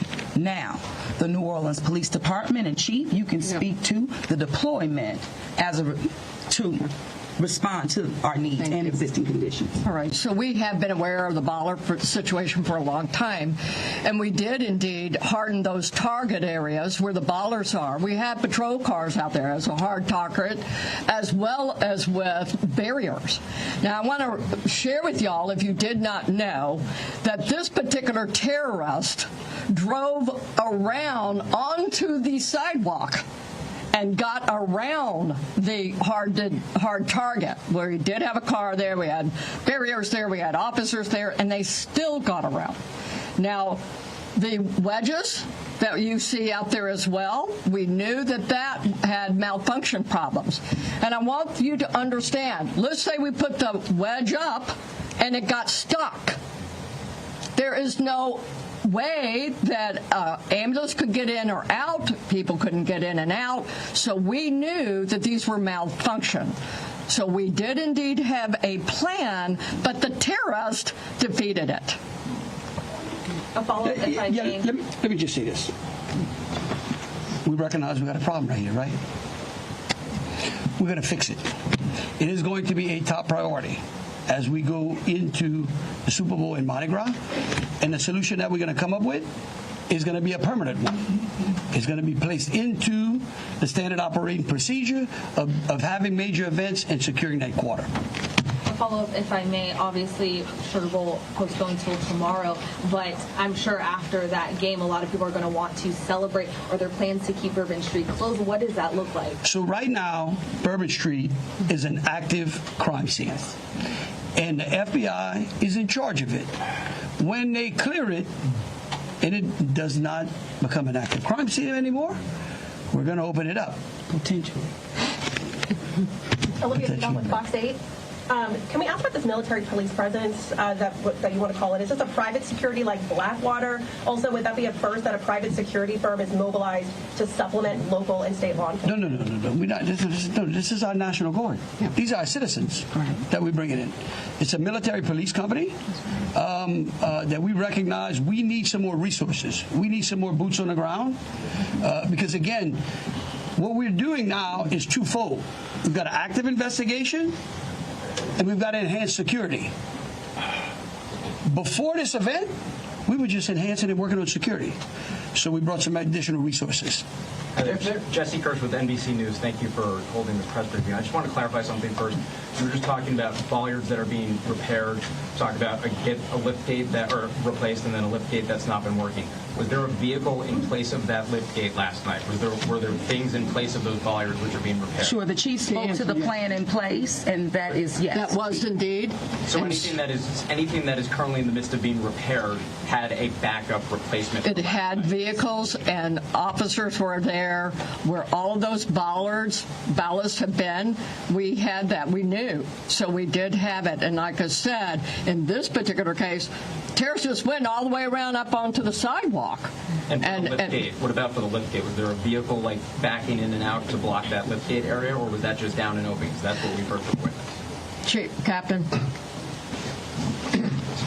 The reason I'm calling the captain, he's the captain over that district, and that is a question I'm going to let him address for you.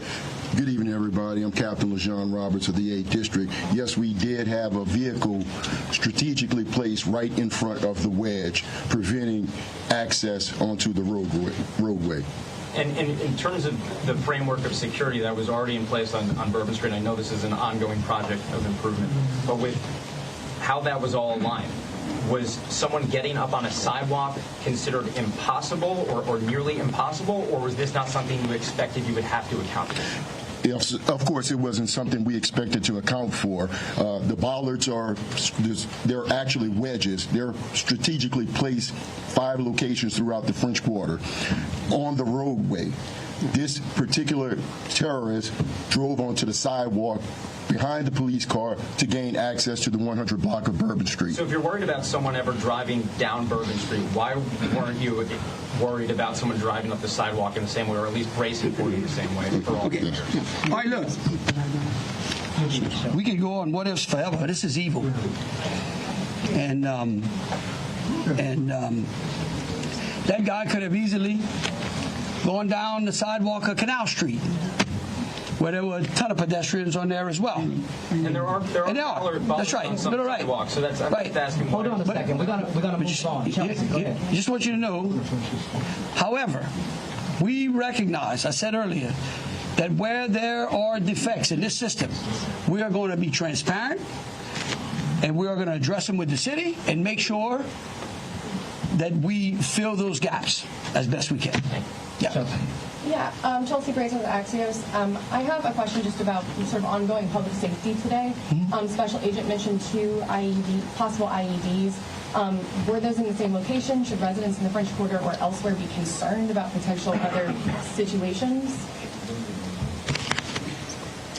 The 2 IEDs that were in different locations, and what we've done in conjunction with our local and state partners, we've gone through and done a sweep to identify anything that we thought was suspicious, and we have not. However, as I said before, if the public sees something, please reach out to us. That way we can go through and verify that we did not miss anything. But we conducted initial sweeps, I think, starting shortly after our initial Yes, I'm going to thank you, Agent. I do want to share that we have a plan, and we have been implementing that plan. One of those plans is that we have swept all of these areas. The word swept means we have put officers out there as a grid, walking down the streets, every street in the French Quarter, looking for suspicious packages, bags, ice chests, you name it. And they have been walking it as a grid.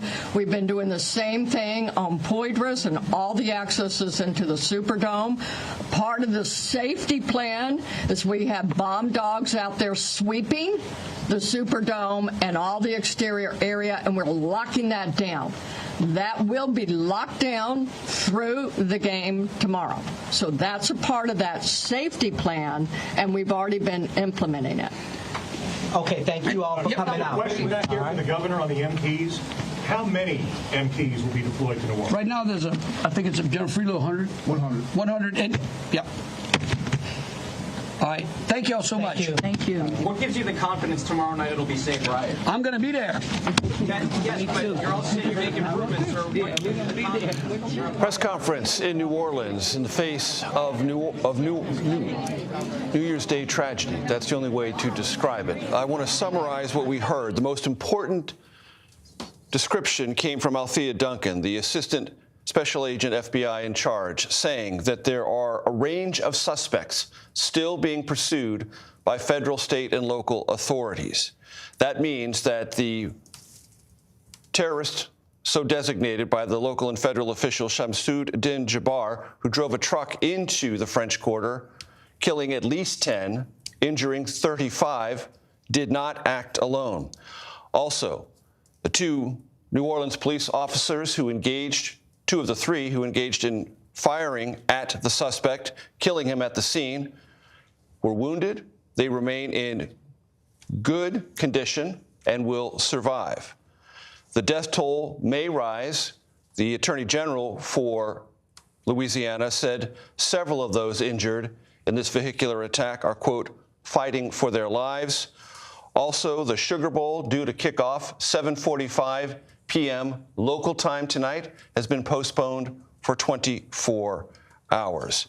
That is, I think, the biggest summary of what we heard. Nicole Skenga, what else jumped out at you? The headline that the FBI is pursuing associates aggressively should not be lost on viewers, that the police here believe this suspect did not act alone, and said that quite confidently, Major. We also learned that the suspect here was an Army veteran, that investigators believe he was honorably discharged. My associate, Pat Milton, has also reported this individual was driving a Ford Lightning, an electric truck. That is new information, perhaps speaks to how quiet that vehicle was and how high-powered, high-charged it was.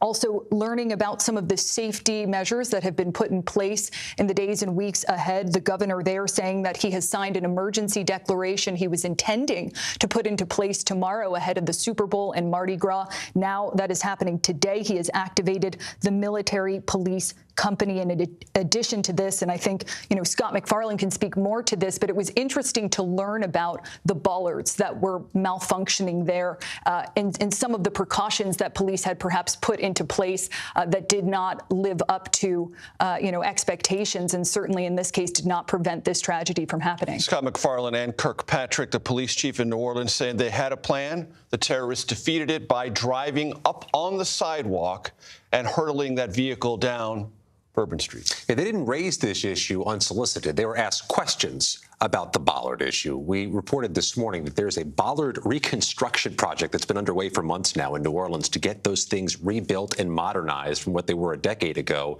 before the Super Bowl, which is there about a month from today. That project was incomplete. The bollards were, in fact, not fully functioning, and then they had alternative plans, the police cars, police officers, which may not have quite the capability or capacity of an actual security bollard. That project still needs to be completed, and they seem to be bullish on it getting done before the Super Bowl, but certainly wasn't ready for last night. But it wasn't just the law enforcement saying that there are likely accomplices. You heard that echoed by the other speakers at this news conference. It was Senator Kennedy who said it's wise to postpone the Sugar Bowl 24 hours. In his words, there's too much we don't know, and that it's just not worth it having it tonight. That may not instill a lot of confidence in the people of New Orleans right now, but he's certainly echoing what the FBI said. Also, the Congressman Troy Carter said there are cowards responsible for what happened this morning. And then the police chief saying, we have a plan. We're going to get these people. You hear the echoes of multiple people responsible.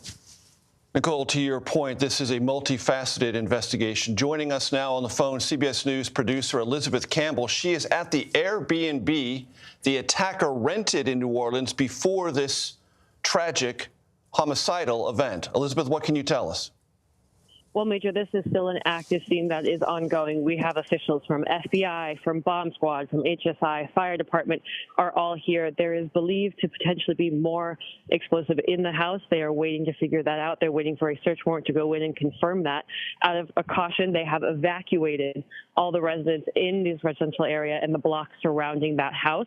This is not how anyone want to be spending their New Year's Day. They're all stuck waiting. We saw one person who was trying to get back in to get their medication, but because the police don't know what is inside that house where the attacker was staying, they're not letting anyone back in yet. Everyone is still very much on edge, waiting to figure out what is inside there. Elizabeth Campbell, thank you very much. Samantha Vinograd, CBS News national security contributor and former Assistant Secretary for Counterterrorism at the Department of Homeland Security, continues our conversation. Sam, it was mentioned at the press briefing that 2 improvised explosive devices, IEDs, were rendered safe at the scene, that there were sweeps of the surrounding area in order to make sure those in that area would be safe and that the security could be established clearly.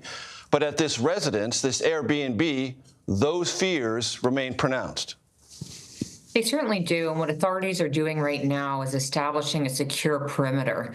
And as time goes by, using a range of federal, state, and local bomb and explosive device tactics, are extending that secure perimeter as far as possible around Bourbon Street, and then, of course, going into this Airbnb and ensuring that there's no other explosive devices. I do want to note, based on the fact that this individual traveled all the way from Texas, we also must assume that authorities in Texas are searching this individual's home, securing it as well to ensure that there's no explosive devices, and also tracking anywhere else this individual may have stopped and planted IEDs. IEDs. So the explosive detection work is really in its nascent stages.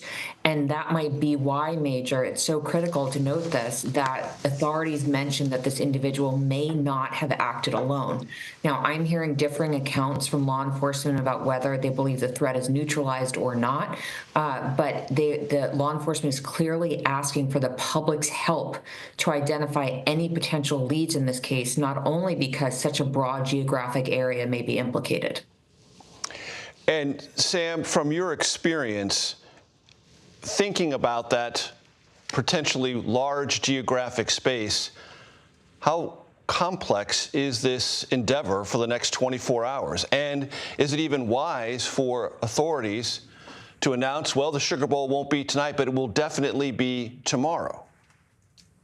I think it is hard at this stage in the investigation to indicate that stability and security will be recognized anytime in the near future. We just don't know right now based upon what the FBI briefed publicly.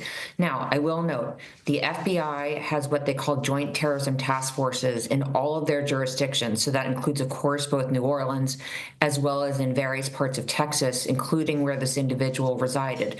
Those joint terrorism task forces, which include a mix of federal, state, and local officials, are likely utilizing all available assets, pooling information, and trying to get a picture of anywhere the attacker may have visited or frequented that currently could be under threat. So it is a very complex situation and moment, and it is clear that authorities do not yet believe that the threat has been neutralized in Louisiana and potentially in other locations as well, but they're devoting all resources to try to neutralize that threat, Major.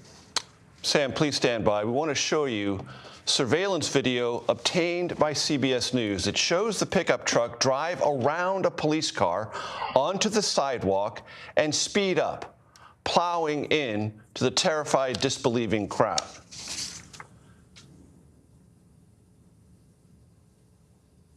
CBS News national reporter Katie Weiss is in New Orleans, where this press conference that just wrapped up occurred. She's joined by Louisiana Congressman Democrat Troy Carter. Katie? Hi, Major. Yes, we just finished hearing a press conference, and Congressman, I want to hear your thoughts. So, what do you think about, the information that we know so far? Well, it demonstrates a collective effort. Federal, state, and local governments working together, law enforcement utilizing all the resources at hand. The president is very clear that he is going to deploy every resource possible to put the full faith and credit of the United States behind apprehending these cowards and bringing them to justice, making sure that the city of New Orleans and the surrounding area is safe. Paramount to everything that we do is making sure that citizens are safe, making sure that our football game can go forward, but only in a way that is safe. And these cowards, they should know that there's no victory for them. There's no victory for them. We have FBI in charge on the ground. We've got Homeland Security. We got New Orleans Police Department. We've got the surrounding sheriffs and all law enforcement all working hand in hand to demonstrate that we will find you and bring you to justice. New Orleans is a strong city. Our state is resilient, and resources are here as evident by everything you saw today, that we're going to leave no stone unturned. Yeah, and talking about no stone left unturned, it sounds like there's still several suspects at this hour who, investigators are looking to track down. Can you speak a little bit to that? Should people in New Orleans be concerned about any further potential threats? Well, we should always be concerned. We should never let our guards down, because we know terrorism is a real threat to our homeland. So we should always be ever vigilant, and we should always pay attention. However, we should also step back, be calm, let law enforcement do its job. We have the best of the best on the ground here to do just what they're trained to do, and that is to find these cowards, bring them to justice, and make sure that we're safe. We don't know all the facts. We know from evidence that's been turned out that there appears to be additional people that are part of this plot. We're going to find them. To share much more than that would threaten the sanctity of the investigation. So I'd ask you and and all of our citizens to just trust us that they're working feverishly. Now, the executive order that the governor talked about today, what exactly does that do? How does that help with that A investigation? declaration of emergency unlocks the full faith and credit of the federal government. The president has already given that. This is yet another example of all hands on deck working together to make sure that all of those resources of Homeland Security, FBI, DOJ, resources are here to protect the Sugar Bowl, Super Bowl, and ongoing events. We know that we'll have thousands of visitors that will come to Louisiana, and more specifically to New Orleans. It's important that we let the public out there know when you come to visit here, you will be safe. I guess final question for you, sir. You know, the Super Bowl is a big event that's coming up on everyone's minds. How do you think the events this morning that have been unraveling are shaping any changes in your approach to the Super Bowl? It certainly redoubles our efforts.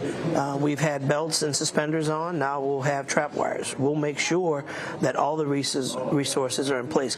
New Orleans is no different than any other major city when there's a national event that's going to go on. And so we already had those systems employed.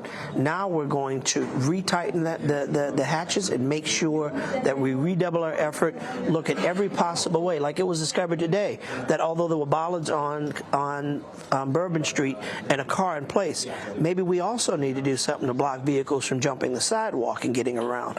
Each situation provides us an opportunity to learn from it, and as the governor said, whatever's broken will be fixed. An opportunity to learn. We're certainly going to continue to find more information and keep you posted as we learn more today. I've been following the story truthfully from the very minute that it happened. I was in the French Quarter this morning when this took place, so my heart goes out to everyone who witnessed the tragedy today. We're going to keep you updated as we learn more. We'll send it back to you, Major. Katie Weiss, thank you very much, and our thanks to Congressman Troy Carter. Top of the hour, let's reset what we know. The Assistant Special Agent, FBI, in charge in New Orleans, Athea Duncan, told us about an hour ago that 42-year-old Shamsud Din Jabbar, the principal suspect in this homicidal event in the French Quarter, Bourbon Street to be precise, that killed at least 10 people, about 3:15 a.m. local time, New Year's morning, did not act alone, and that there are a range of suspects federal and state authorities are looking for. That suspect, Shamsud Din Jabbar, born in the United States, age 42, Army veteran, honorably discharged, at least authorities so believe at this hour. 3 New Orleans police officers engaged in fire with that suspect, Shamsud Din Jabbar, who was wearing body armor. He died at the scene. 2 of those police officers with the New Orleans Police Department wounded. They are, according to the mayor, doing well and will recover fully. Some 35 others were injured. The Attorney General of Louisiana said some of them at this hour are fighting for their lives, and we should possibly anticipate that the death toll could rise above the confirmed number, which is presently 10. Also, for college football fans, the Sugar Bowl scheduled for a 7:45 local time p.m. kickoff tonight, postponed, according to officials, for 24 hours. That resets what we know, the biggest, most important details. Also, we just talked to Elizabeth Campbell, one of our producers, at the scene of this Airbnb rented by the suspect. It is now the subject, Nicole Skanga, of an extensive investigation and the possible threat of explosive devices there, requiring at least a block-wide evacuation in that neighborhood. Yeah, that search warrant issued and granted expediently, Major, and we've heard from on-the-ground reporting that there is ATF, FBI teams on the scene, K-9 teams on the scene moving forward. Of course, we know there are 400 members of the New Orleans police, and that is important because they have swept this entire area, in addition to the 4 improvised explosive devices that were found on the suspect's rented vehicle, that Ford Lightning that we saw drive into crowds. There were 2 other improvised explosives found in different locations in the area. Police saying moments ago that those have been rendered safe. But of course, this fear among, city-goers, visitors, and residents of New Orleans moving forward. In addition to that, Major, you underscored it. everyone here within federal and state law enforcement, local law enforcement, speaking as to possible other associates. And so we're going to see police not only visit the Airbnb, perhaps the suspect's home back in Texas, but also, his friends, his family members, the folks who might have known more about this. In matters of this kind, there is a science that has been developed over decades. The FBI really masterminded that science. It's called profiling. And a former senior FBI criminal profiler, Mary Ellen O'Toole, joins us on the phone with her thoughts about that science and what we may, at this early stage, if anything, be able to glean from the facts so presented. Mary Ellen? Thank you for having me on. Yes, as I listened to it, to the complete press conference, several things struck me, and one of them was because they did seem to get it wrong earlier today when they implied that this offender may have acted alone. For them now to come and say that there's the likelihood of multiple offenders that are involved, this would not have been based on just assumption or investigative intuition. So in this kind of a case, I believe that one of the things that they've done is they brought in the forensic evidence so that they can look at, for example, with the IEDs that have been located there in the vehicle and at the scene, does it appear as though that they have been created or built by the same person? Bombers have different signatures. So they also can do some forensic analysis pretty quickly. Whose fingerprints were on the components with the IED? Do they match the suspect, or are there multiple fingerprints? What about the DNA inside the truck? Does it come back obviously to the driver, but maybe to other people as well? Or are they looking at the cameras, which they are, in terms of who else would have been around the B&B or around the area where the offender got access to the truck? So they will be looking at also computer intelligence. Who was this offender communicating with? So I think at this point, to justify that they're saying that it's likely there are multiple offenders or people involved in this, they're bringing in forensic evidence to back up those statements. Mary Ellen O'Toole, please stand by. That's some vital insight you just provided to us. I want to thank you for that. Rodney Harrison is a CBS News law enforcement contributor and former Suffolk County, New York Police Department Commissioner. Rodney, your thoughts building on what Mary Ellen just told our audience about things that are probably being pursued but can't be talked about openly just yet. Yeah, so I totally agree. And there's a lot more of a concern that I have on the surface regarding there's other potential suspects involved with this incident that happened in New Orleans. And that leads me to believe, is this something that other municipalities need to have a concern about? Is this something that just touches New Orleans or Texas? Or is this something where other cities, large cities that are having events need to also have a concern? So my concern is, I know the investigation needs to be methodical, but we need to get as much information out as possible so other cities or states need to be prepared just in case there's other plots going on throughout the country. Rodney, based on what you just said, would you expect in short order some type of bulletin to be sent out by federal or state authorities to other jurisdictions that might need to be on a higher state of alert? And once again, we're still in the infantile stages of the investigation, but as soon as we get as much information after the search warrants, be it the Airbnb, be it his residence in Texas or other locations, a bulletin does need to be shared so everybody can put things in place. Other law enforcement agencies could put things in place to protect their citizens through these holidays. Rodney, Mary Ellen O'Toole talked to us about the way the IEDs, the improvised explosive devices, might have been constructed, DNA. Based on your experience, how quick is the turnaround from discovery to conclusion or leads in a situation like this? Well, it could be anything within 24 to 48 hours to a week. It all depends on what's on file, if there is DNA on file or other types of technological information that we can use to try to get as much information to the other suspects that were involved. Unfortunately, these things don't happen overnight.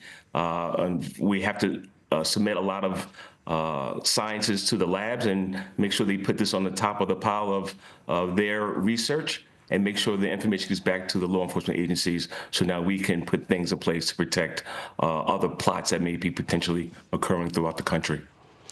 Rodney, this may seem like a very simple question, but to avoid detection, would you assume that this suspect and anyone who might be associated with the suspect wanted to stay under the radar, meaning not rent a car from a rental car agency, use Airbnb, not a hotel, to, if not immediately avoid detection, make detection either before or after a bit more difficult? So I'm not sure what the role of the other suspects were. Are they also involved in some type of plotting and looking to commit some act of violence, or were they just behind the scenes helping this subject get a vehicle, provide him these explosive devices and other things?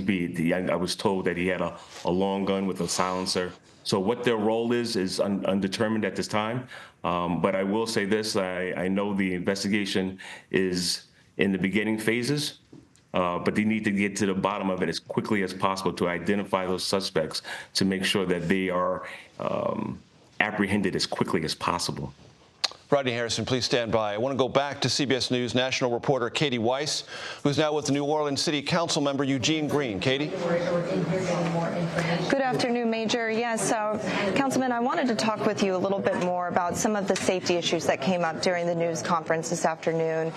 There was a question about the bollards, or for those at home watching who aren't familiar with those, type of barrier that's put up to try to keep folks in a pedestrian-only zone safer. Yeah. Can you talk to us a little bit about what went wrong with those? What kind of improvements were pending still in time for the Super Bowl with those? Well, the simple improvement was going to be that they were going to be a bit more efficient and less prone to mechanical issues. But it's important to recognize that there was a police car in place in front of the area where the bollard should be, and this terrorist chose to simply go around it. It's also important to recognize that the terrorists could have entered the French Quarter and even Bourbon Street from side streets. Not all of them are protected by a bollard. So it's just important to recognize that, yes, certainly that's a desirable development to have the bollard in place, but that alone does not explain why a terrorist was able to go onto the sidewalk and run down the sidewalk and kill people, because even bollards would have their limitations there. This was somebody who was just hell-bent on killing other people, and if he hadn't gone down that street with those bollards, he would have gone on a side street like Iberville or Dumaine or some other street like that. For you, witnessing this event unravel this morning, how has that shifted your focus as a city council person? Well, as a city council person, I see so much. Unfortunately, I see good and the bad. I see a lot of good. We host a lot of events that go off without incident. We just hosted Taylor Swift 3 days of 50,000 people at the concerts. We've hosted Super Bowls. In fact, this is going to be our 11th Super Bowl. We host Mardi Gras. We host the Sugar Bowl and other events. So, unfortunately, to the nation, maybe they don't feel as comfortable coming to the city. But I will tell you that we are a safe city and that we do a good job in terms of security on major events. Again, I emphasize this to say how important it is to recognize that someone who is hell-bent on killing other people, especially in this instance, so diabolical that he chose to use a truck to run over people, teenagers, people having a good time, because that's all that was going on Bourbon Street last night or early in the morning, was people having a good time. So it was a strike at humanity. But in this instance, nothing was achieved, because, there's going to be a Sugar Bowl game tomorrow. There are families who are hurting, but the city of New Orleans or the nation is not about to change its government structure because of a terrorist incident like that. It's an unfortunate fact as to what happened, but the bottom line is that as a city, we're still a safe city to visit. You talked about this being a terrorist event. I think one of the most interesting details that came out of this news conference just now this afternoon was the FBI official confirming about information on the suspect's vehicle, that the truck did have an ISIS flag attached to the back of the truck at the time of the attack, and that there are still other alleged accomplices that potentially are still at large at this time. What are your thoughts? How does that resonate with you, knowing those new details? Well, I feel very confident that the local, state, and federal law enforcement agencies working together are going to get to the bottom of this and to arrest those who are responsible. One party is deceased already. One one terrorist is deceased, there may have been accomplices. But the bottom line is that I feel that this is yet another test of our law enforcement community, but I'm very confident that members of the New Orleans Police Department, working with our state and federal partners, are going to do a thorough investigation. There's going to be an arrest, and somebody's going to pay a severe price. Someone might pay a severe price. You heard it. We'll continue to keep you updated as we learn more information. Major? Katie Weiss and Eugene Green, member of the New Orleans City Council, thank you very much. Sam Vinograd, I want to come back to you. As I understand it, the FBI has done some consultative briefing with relevant agencies. What can you tell us? Well, what I can tell you is that after the vehicular attack in Germany on December 20th, the Department of Homeland Security did issue a bulletin to law enforcement partners warning about the threat of vehicular incidents. Today, the Federal Bureau of Investigation did a call with its law enforcement partners that includes both state and local law enforcement partners as well as law enforcement associations and counterterrorism officials to brief them on where things stand at this moment. Major, in my experience, these law enforcement partner calls are typical after a mass casualty or significant potential terrorism-related event. This is standard operating procedure. The FBI did conduct that call to share what they know at this time, and also to encourage law enforcement partners around the country to remain vigilant for any associated threats. Those associated threats could be related to the actual attacker in this case. Perhaps he was in touch with others about perpetuating similar attacks, or others typically are inspired by high-profile mass casualty events and may seek to implement attacks of their own. So this is a tense moment for the country, and that is why law enforcement across the country is being encouraged to operate at the highest level of vigilance to prevent more destruction and more violence. Sam Vinograd, thank you very much. Nicole Skanger, your thoughts? Yeah, one thing we should point out here, Major Shamsuddin Jabbar, the suspect here, the FBI assailant in this attack, may have had help carrying out this attack. Our colleague Andy Trier reporting that the number of IEDs, improvised explosive devices, left around the scene in the French Quarter are a big clue here, and that some of these were serious enough, as we heard moments ago in that press conference, for federal agents to have rendered them safe. Speaking with senior law enforcement officials and other sources here, they're telling me that investigators are now combing through video, trying to identify if there are other people connected to those improvised explosive devices that police have found in the surrounding area. Meaning scanning video to see if there's anything that they could detect from that video about the placement thereof, or by placement whom. Or by who placed them, Major. And beyond that, you know, we heard earlier from our contributor, there's certainly going to be forensic analysis of those bombs, of those improvised devices, to determine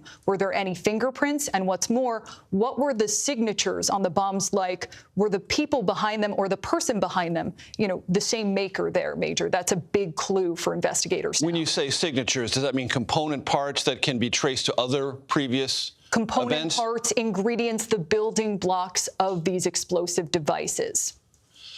Scott, it was said at the press briefing by Senator Kennedy that eventually federal authorities will clarify what they know. And if they don't, he said he will raise fresh hell. I don't know if he was intending to or not, but that seemed to serve to imply that he's not yet convinced federal authorities will be as forthcoming as he would expect or demand in this matter.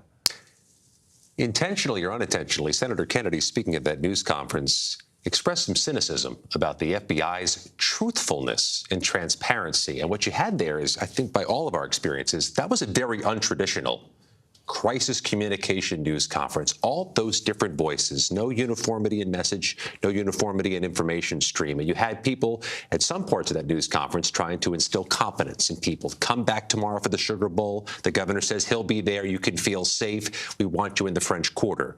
Then you had Senator Kennedy say he's glad they postponed it tonight because it's not worth it. We're not sure what the risk is right now, which kind of runs counter to everybody should feel safe. You had the police chief saying that there were some issues they've got to button up. Issues with the bollard that the mayor mentioned are still trying to be repaired, the safety bollards to protect people on foot. So I think charitably, you had some inconsistent messaging about safety today. A couple things I want to mention.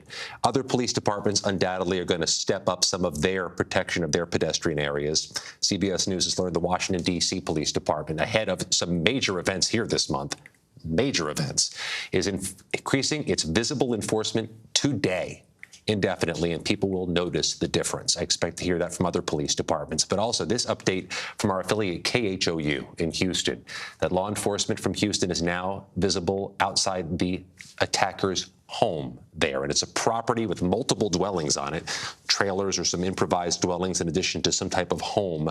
They're there. That's totally customary.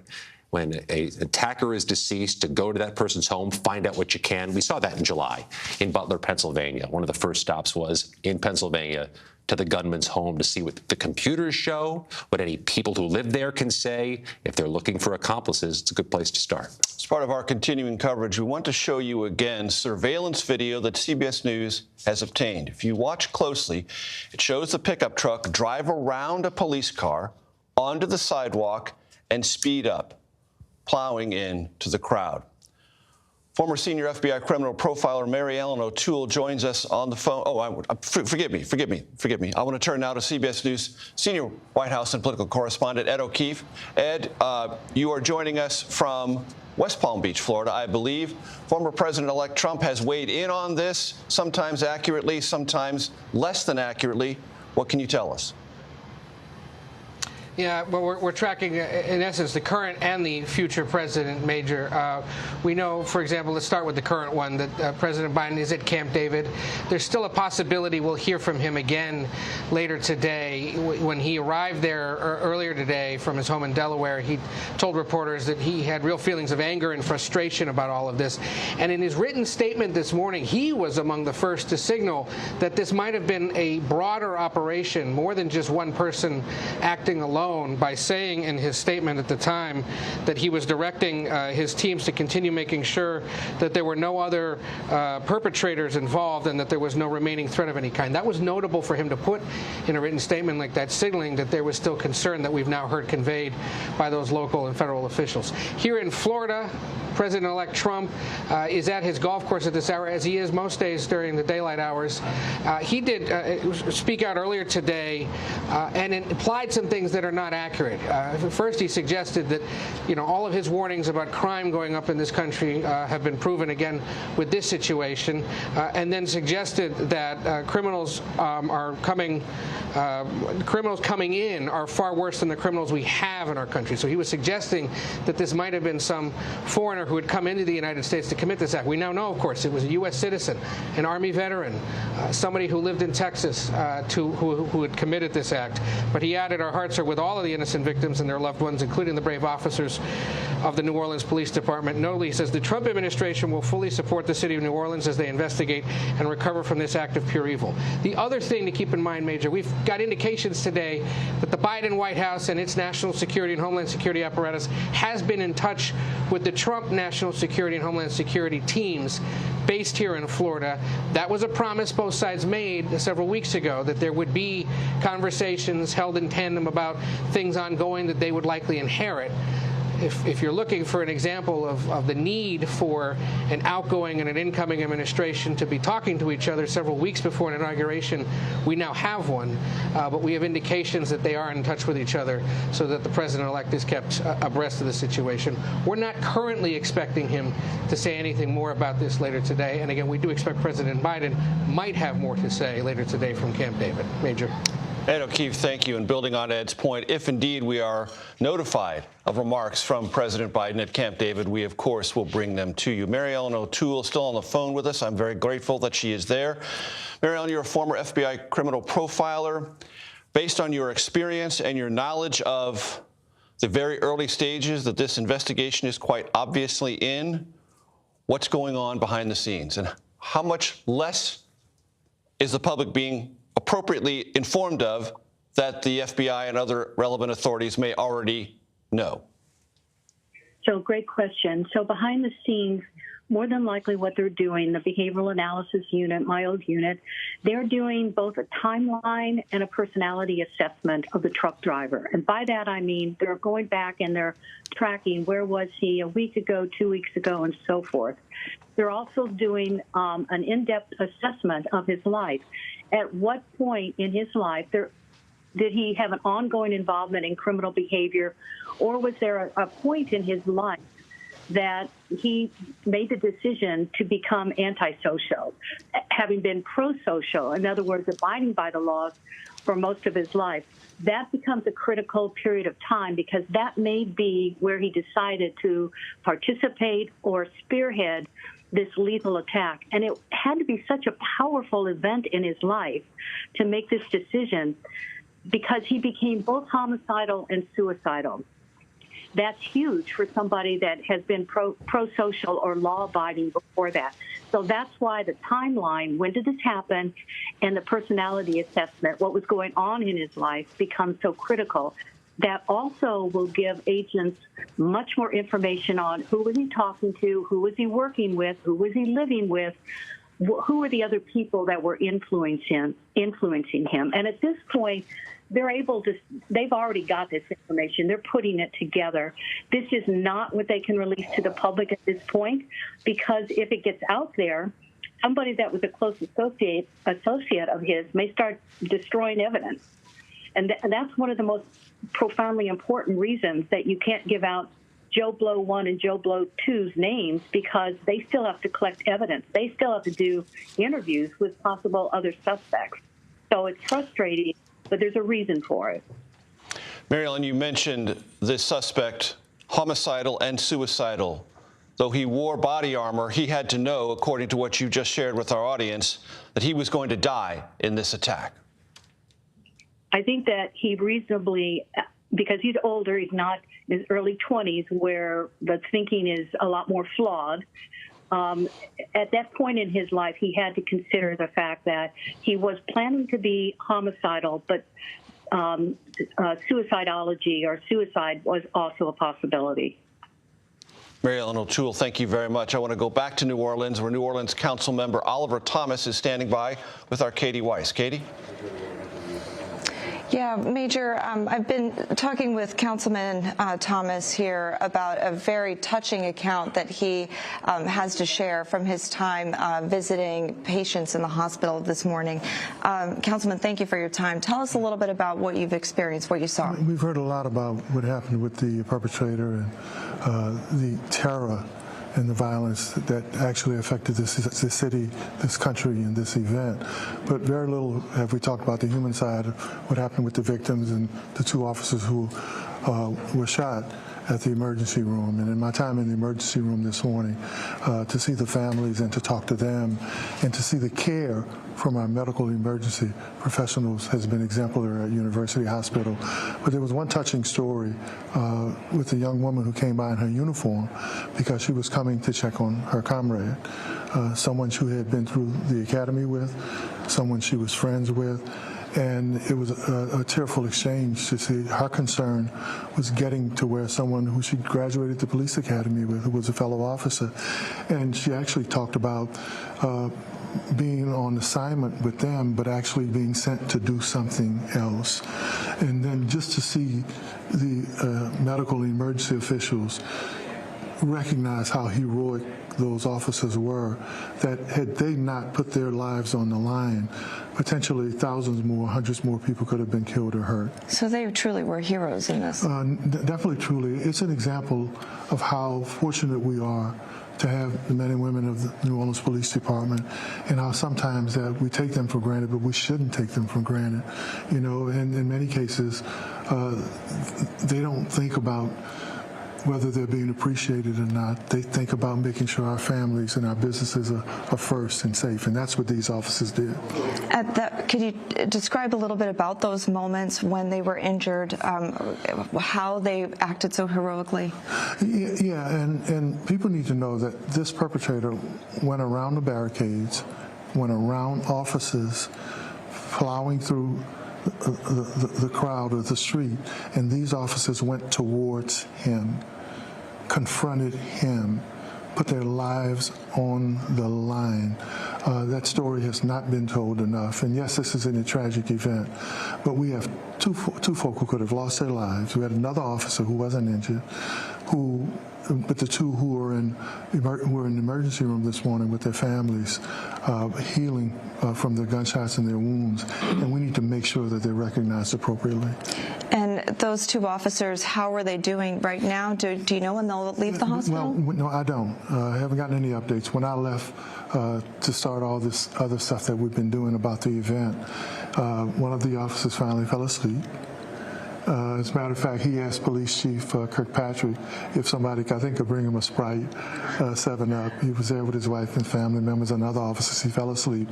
And the young officer whose family comes from the neighborhood where I grew up in, he was with his dad, who is also a member of law enforcement with another agency, wow.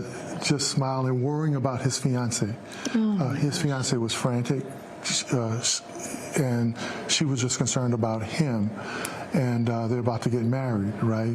But to see his dad there comforting him, and he was upbeat, he was sitting up, and the other officer finally got some rest. Wow, that's really, really touching accounts. Thank you so much for sharing that today. We appreciate it. We'll continue to keep you updated on the status of those two heroic folks today, and we'll also let you know the status of other patients that we know were also transported to the hospital. For now, we'll send it back to you, Major. Katie Weiss, and our thanks to Oliver Thomas, member of the New Orleans City Council. It's now 3:30 on the East Coast, 12:30 on the West, 2:30 in New Orleans. Let's recap where we stand.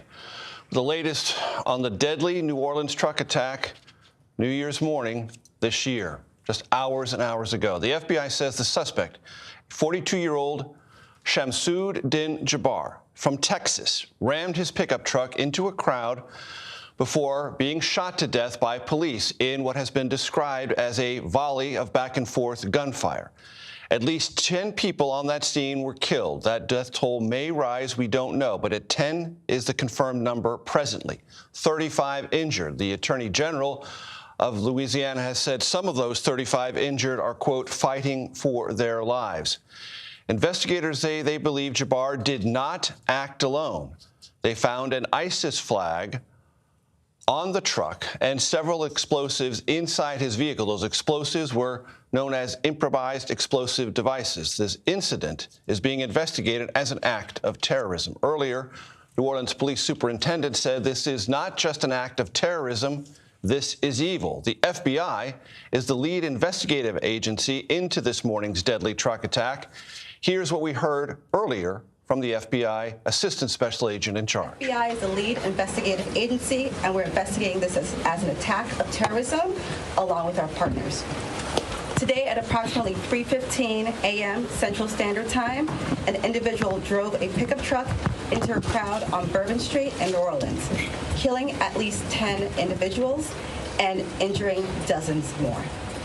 After hitting the crowd, he exited the vehicle and fired upon local law enforcement.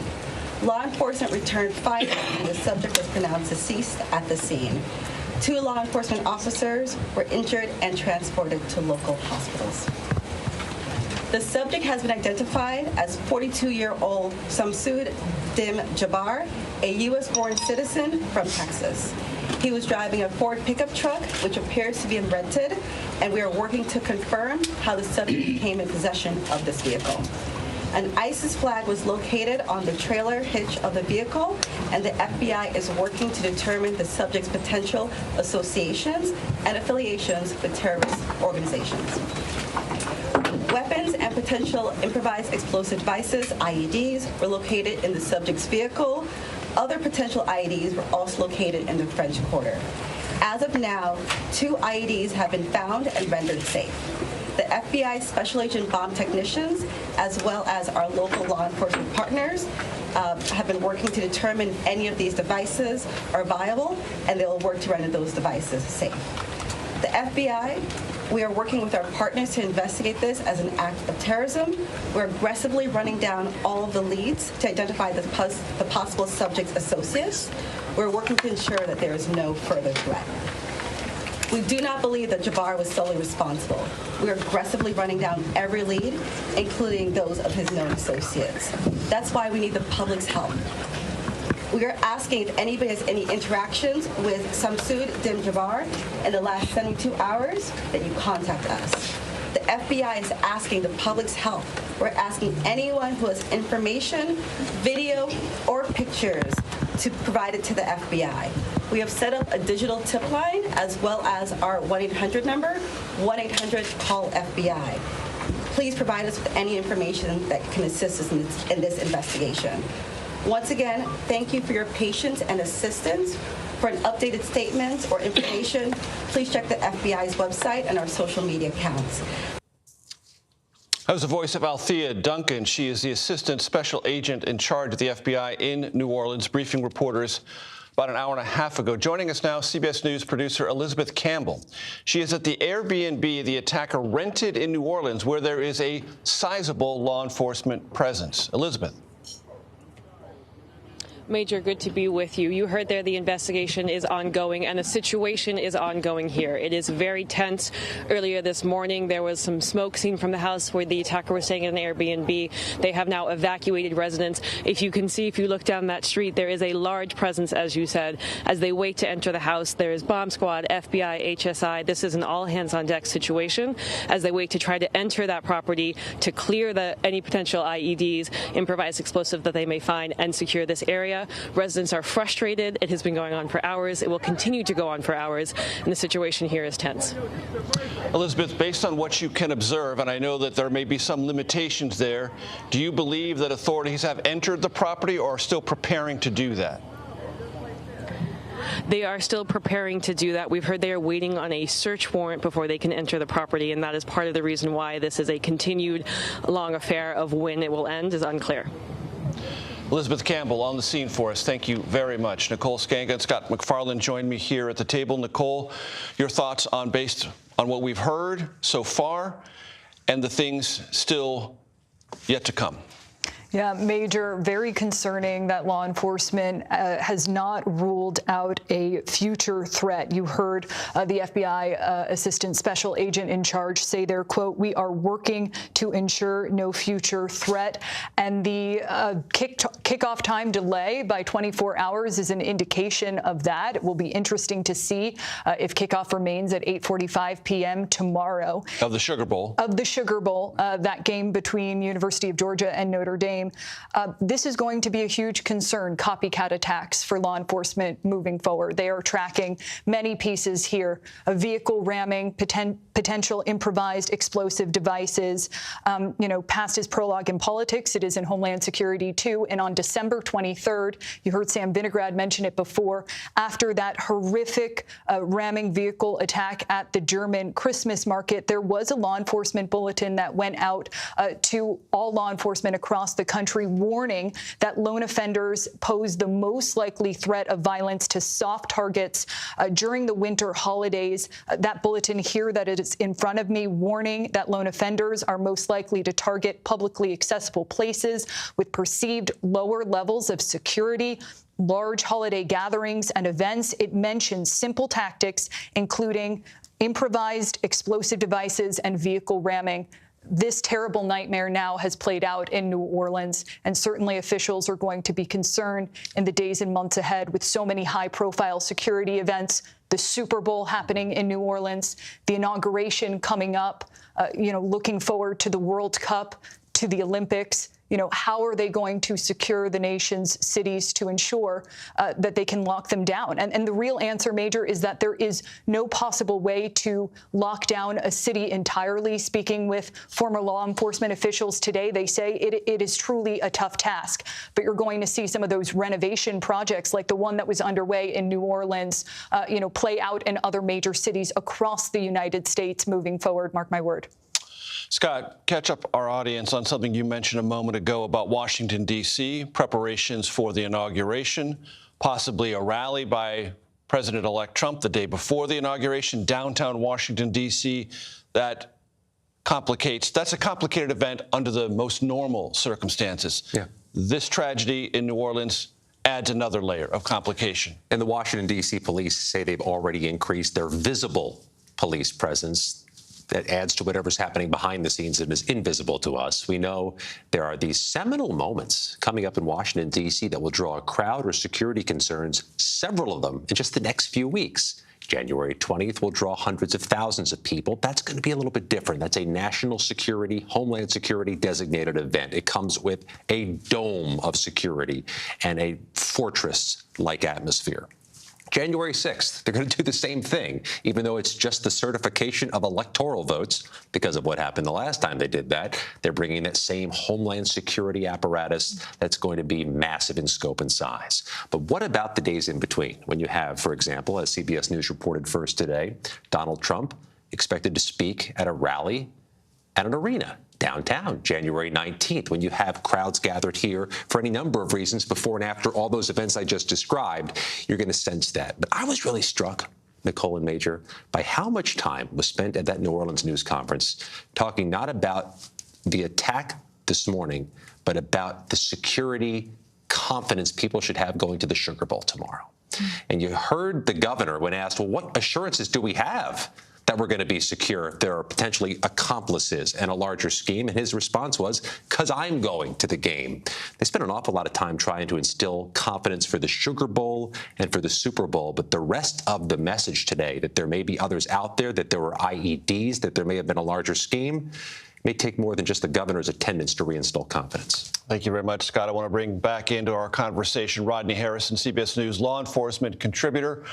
Rodney, for the audience sifting through all this, hearing our conversation here at the desk, hearing from subject experts like yourself, trying to sift the most important things learned so far, how would you prioritize them and how would you help them comprehend both the risks and the next steps? So let me just touch about the next steps, and there's going to be a host of different search warrants that are going to be performed at different residence locations, computers, cell phones, social media scrubs. Then there's a hotline that the FBI agent produced. They're going to have to go through any tips that are provided. But the one thing that I would like to see going forward is an image of this individual. There's somebody out there that has seen this individual go into a store or be around a certain people, maybe be at a certain religious institution that can help us identify other individuals that he is involved with. So these are probably going to be the next steps going forward. This is not just going to be the job of the FBI and the New Orleans Police Department. This is going to be some type of assistance from everybody in this country to try to get eyes on this incident, see who's involved, and make sure they report it to the authorities. Rodney, it's sometimes said in casual conversation that we are an over-surveilled society, that there are police cameras or governmental cameras in lots of different places. Some jurisdictions, like New York City, make a kind of public show of that. This is a surveillance part of this investigation. There is a surveillance part of this investigation. You mentioned photographs of this individual, this suspect, 42-year-old Shamsuddin Jabbar. Surveillance cameras might have them already. Yes, and that's going to help us or the investigating agencies be able to determine the actions of Mr. Jabbar prior to this incident, how he plotted things out, where he was days before this incident. And then once again is this, he's no longer with us, but there are still people that are outstanding that we need to identify. So capturing any type of video or any other intelligence that can help us identify those individuals will be extremely helpful to put a close to this incident. Rodney, you heard a moment ago our Elizabeth Campbell, who's near the scene of this Airbnb where a search warrant is in process and authorities want to enter that property, probably cautiously for some realistic fear that there might be something either set there or booby-trapped. Talk to us based on your experience about what that part of the investigation will and should look like. Well, I'm hoping that the investigators involved before they go inside this location, knowing that there were explosive devices recovered from the vehicle, that they use some type of sniff bomb dogs to go in prior to their entrance of the search warrant and make sure that everything is clear and there's no other explosive devices anywhere in any residence or business that they may have to conduct a search warrant in. So it's important that they use these canines to sniff out any potential explosive devices going further to make sure that nobody else gets hurt. Is it your assumption, and I understand that I'm using the word assumption, Rodney, but based on your experience, that Airbnb may have a lot or a little evidence for investigators? Well, whatever little bit of evidence that can be retrieved is going to be instrumental. Regarding how much, the time will be able to tell us that. But these are the little methodical steps that I shared earlier that are going to help us identify other subjects involved with this incident and bring them to justice as well. Do you glean anything in terms of the quote-unquote sophistication? And I don't mean to use that as a compliment. I just mean that as a multi-layered plot involving not only a ramming incident, but improvised explosive devices, not only in the vehicle, but in the surrounding area. Does that tell you anything important about how premeditated this was? Well, you just take a look at him wearing a body armor, him going around the police vehicle and going on the sidewalk during this time frame, getting an Airbnb, him being from Texas. There was a lot of plotting involved. Once I first heard about this incident, I actually automatically assumed that he did not perform this act by himself. That's why I stated there's a little bit more of a concern just on the surface. And the other people that are out there that are involved, are they on the run now? And what's going to be the mechanism to make sure that we bring them to justice and hold them accountable? So there's a lot more work that needs to be done through just getting information and tips to recovering video that can show what actions he was performing prior to this incident, to whatever sciences that they can recover from inside the Airbnb, the location in Texas, or anything else that's connected to Mr. Jabbar. Rodney Harrison, thank you very much. I want to turn back to our CBS national reporter, Katie Weiss, in New Orleans. Katie, as you mentioned earlier, you're not just our reporter on the scene. You were in the French Quarter this morning when this deadly act of terrorism played out. As much as you can, and as gently as you can, take us through what you saw and heard. Paint that picture. Major, thank you. It's been a long morning, a long day, and it's not just for myself, but for many of the law enforcement, hundreds of law enforcement officers who responded, and the EMTs who ran to the rescue, for the Good Samaritans that were there, the employees of the bars and clubs along Bourbon that witnessed this, their friends, families, tourists, locals alike who were there at this time. It's been a long day for all of us. What I witnessed, I heard some commotion. I stepped into a bar along Bourbon, like many others, and I heard that there had been a shooting. So I went up to the second floor window to try to get a better vantage point, and I saw there several people on the ground across Bourbon Street who were injured in varying capacities. I saw first responders rendering aid to someone who was on the ground, seemingly unconscious. I spoke with some witnesses who had also ducked into this bar and asked them what they had seen. One woman told me that she and her husband saw the truck drive past. In fact, her husband, she said, the truck clipped her husband's ankle, but fortunately he was able to move out of the way in time. She said that they ducked into this bar for cover and were just, trying to figure out what else was going on, but that they, as soon as the truck went through, she said she heard kind of a loud crashing noise when the truck hit something, and then she heard shots ring out. She said it was multiple rapid fire type type shots. We know now that a long gun was recovered at the scene, so it certainly kind of, aligns with those kinds of witness accounts that I heard there. Once we were allowed to leave the bar, police had kind of created a corral for all of us to leave the scene, the area of Bourbon, and as we were leaving, I saw bodies strewn across this block of Bourbon Street where I was, seeking cover, and it was pretty horrific. There was blood all over the street. There were people worried for their loved ones, comforting their loved ones. There were people trying to render aid, CPR. There were people being lifted up into gurneys, onto stretchers, and we were corralled out of the way. Police just, at the time, I was trying to record to get some, to get a better picture of what was going on. The police said, no time to record, just keep on going, and they motioned us to safety. And now knowing that there were explosive devices in that area, I know for myself, that's pretty unsettling. Anything could have happened. For many people who were there to learn that, certainly very unsettling to learn that as well.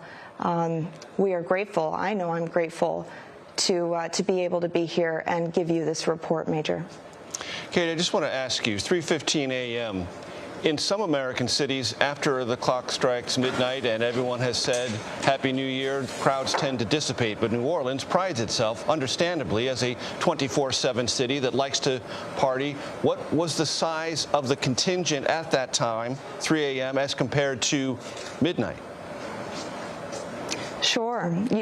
I used to live in Denver, and at 2 a.m., all the bars closed. That's definitely not the case in New Orleans. New Orleans is a unique place where they want you to have fun. Laissez les bon temps rouler, let the good times roll. It's the Mardi Gras, word, the Mardi Gras phrase, if you will, that everyone lives by here. At 3 a.m., that's really the peak hour that people are out and about. So there were a lot of folks that were walking around Bourbon. This is a pedestrian-only area. So there were tons of people on the street at that hour who were excited, having a good time, carefree, ringing in the new year, certainly not expecting something as horrific as this. Katie Weiss, thank you very, very much. I want to bring in Omar Villafranca, who was at the scene, or as close as he can get as a reporter to the scene where the driver began his deadly attack. Omar? Well, Major, where we're standing right now, this is Canal Street, just over my shoulder over here. This is Canal right here. Right there is Bourbon Street, right where you see that Walgreens sign. And that's where you may have seen video. There's some video circulating from a business owner around here where you see the white truck driving right here, right in front of this Crown Plaza. And then there was last night apparently a cop car that was stopped right there, blocking people from going in. And that truck went right around it, but then basically cut right in front of that cop car, going on the curb and going down that way. And that's when the mayhem started. So that part we can't see too far down. We were able to see one of those bollards, and there's also some like street blockers is basically what I call them. And if you live in Washington, D.C., or if you've been around any secured building, you may have seen them. They're flat, but they do come up like this so a car can't drive over it. That's farther down. We saw some that were there. They're being repaired because the Super Bowl is coming here next month. So, of course, there's going to be added security. But people are here for the Sugar Bowl. This tragedy happened in the business district, the French Quarter. Over my shoulder, you may be able to see crowds of people still walking around right now. They're here not only because it's the French Quarter and it's New Orleans, but because tonight the Sugar Bowl was supposed to happen. So you had fans from Notre Dame, fans here. You had fans from Georgia. They're supposed to be tonight at the game. That is now not happening. So it's an odd setting, Major. You have people who want to be a festive, in a festive mood because we are here in New Orleans and it's January 1st. But just right here, it's taped off, and that's where this tragedy happened right behind us. We're still trying to get information, Major. It's very fluid here. Omar, is it worth noting that Bourbon Street in the world-famous French Quarter, for the moment and for the next couple of hours at least, if not longer, remains an active crime scene? Well, we were trying to get in to see how close we could get just a few hours ago, and state troopers were telling us, we tried to fly a drone, they said no, there were still some of the victims there on the ground. So this is still a very active crime scene for parts of the French Quarter, but there are people who are still walking around here with an occasional drink, still having fun here, but of course they are shocked at what just happened across the street. This side of Canal Street almost seems like it's business as usual, but people are shocked. The other side, it is an active crime scene here on January 1st. Tandem realities, business as usual on one side of Canal, shock, disbelief, very pronounced layers of horror on the other side of Canal Street, and then down Bourbon Street into the heart of the French Quarter. Nicole Skanga, your thoughts? I want to point out here, Major, this is the deadliest U.S. vehicle ramming that we know of, and there is a rich history of this particular kind of attack, often a terrorist attack. The use of a vehicle as a weapon, not new. Attacks of this nature require minimal capability but can have a devastating impact in crowded areas. San Jose State University has tracked 184 vehicle ramming attacks between 1963 and 2019. Of course, we mentioned earlier last year the Magdeburg, Germany attack where 5 were killed. There was also a notable attack in 2021 in Waukesha, Wisconsin that many in our audience might remember. 6 were killed in that vehicle ramming attack against a Christmas parade. In 2017 in New York City along the Hudson River in Manhattan, there was a vehicle that rammed its way into a bike lane. 8 died there, 11 were injured. In Charlottesville, Virginia, in that same year, Heather Heyer died during the Unite the Right rally. After that, a perpetrator swerved his car into protests. And who could forget the 2016 Nice attack where more than 80 people died in this vehicle ramming attack? And this is going to be a huge concern for the United States moving forward. You heard during that press conference with local law enforcement and with FBI, the mayor as well as local chief of police Kirkpatrick there trying to explain how the retractable barricades were malfunctioning. And, former Mayor Landrieu installed those barricades using Department of Homeland Security funding at the time, to the tune of $40 million. Those malfunctions, they had mentioned that during Mardi Gras celebrations, there were beads that were thrown into them. They did not work properly. I'm texting with law enforcement officials here at the desk who are telling me there's concern. Will we need to put up barricades in every major U.S. city? And how do we ensure that they work effectively moving forward? We heard from the governor there saying whatever the problem was, it's going to be solved. So some reassurances, but the solution today was to put a police cruiser there in the French Quarter. That's a resource that not every law enforcement agency, the more than 18,000 across the country, can afford. We know that right now law enforcement resources are very tight. And there's a balancing act, right? You got to balance safety with business. According to the memos reviewed by CBS News from New Orleans in 2017, where they talked about possibly limiting traffic altogether in that area, bollards aside. One of the city memos said businesses weren't keen on that because they want to have traffic coming through. They want the business. That's always a balancing act. It's easy to revisionist history, the decisions made, but cities across the country have to consider that too. Right. If you're going to put bollards up and then you're going to put squad cars up and then you're going to put big trucks on top or on reinforced as a layer in front of the police cars, then what kind of atmosphere are you creating for those who want to have a safe pedestrian experience? Doesn't say they feel like they're in an armed camp. Yeah. And businesses understandably worry and fret about that. And I mention this because there is at this point, as this day evolves, some symmetry between an incident in Las Vegas and in New Orleans. There was an explosion of a car near the Trump Hotel in the Las Vegas Strip area. We see that on video right now. According to our latest CBS News reporting, somebody in that car is dead. They don't know if it's a man or a woman. You see the scope and size of that explosion. There are injuries, too, and there's an investigation underway as to whether there are other explosives in the area. You have 2 different events on the same day, both in that business district where there are people, where there are crowds. And if there's a connective tissue between the 2, we expect it to come out. But again, you have to make these decisions as city leaders. How far do you want to go now? Do you want to put bollards around the entire business district? Do you want to do what Washington, D.C. will do January 20th, put huge salt trucks on all the on-ramps and off-ramps to say, we don't want anybody coming around here? in that case for the inauguration, it makes a lot of sense. But businesses and cities will grapple with how much do we want to tell people stay away. Yeah, and best laid plans, Major. You can plan and plan and plan, but as we heard from Chief of Police Kirkpatrick today, she said we did indeed have a plan. The terrorists defeated it. Nicole Skanga, Scott McFarland, all the others who contributed to this coverage, I thank you very much. Just to recap before we depart for the hour.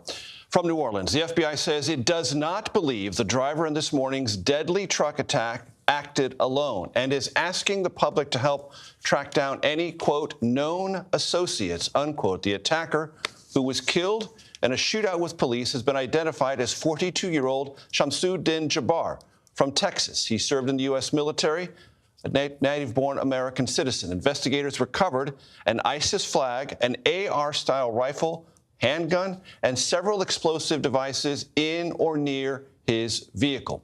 Officials are investigating this New Year's morning attack as an act of terrorism.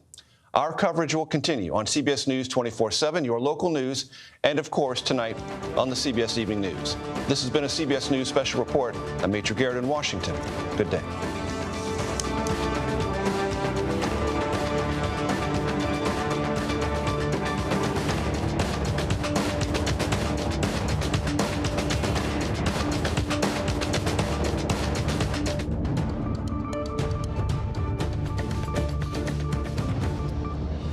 Hi, everyone, and thanks for joining us here on CBS News 24/7. I'm Lindsay Reiser. We're following breaking news out of New Orleans, where at least 10 people have been killed and 35 hurt when a man drove a truck into a crowd on Bourbon Street.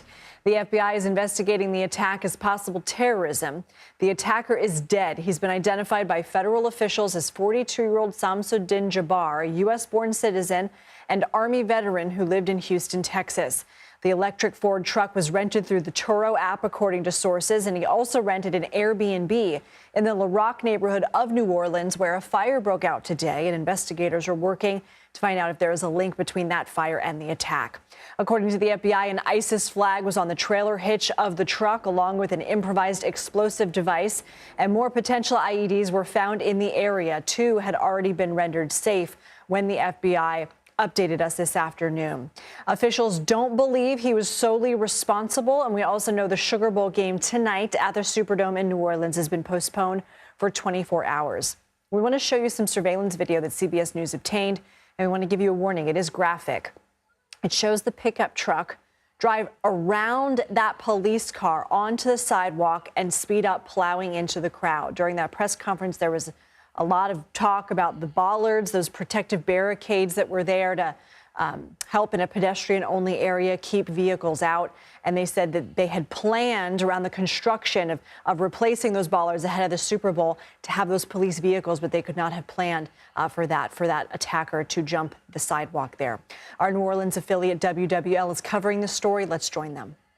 Publicly accessible places with perceived lower levels of security. That includes parades, markets, outdoor markets, houses of worship, and other large gatherings or holiday events during the winter holidays. That is based on past incidents and identification of these types of targets and its message to supporters. When you think about all of the things, when you think about all of the things that come to play in the city of New Orleans, we have the Sunday, if I'm not mistaken, the Sugar Bowl parade. Yeah. We had a Christmas Day parade.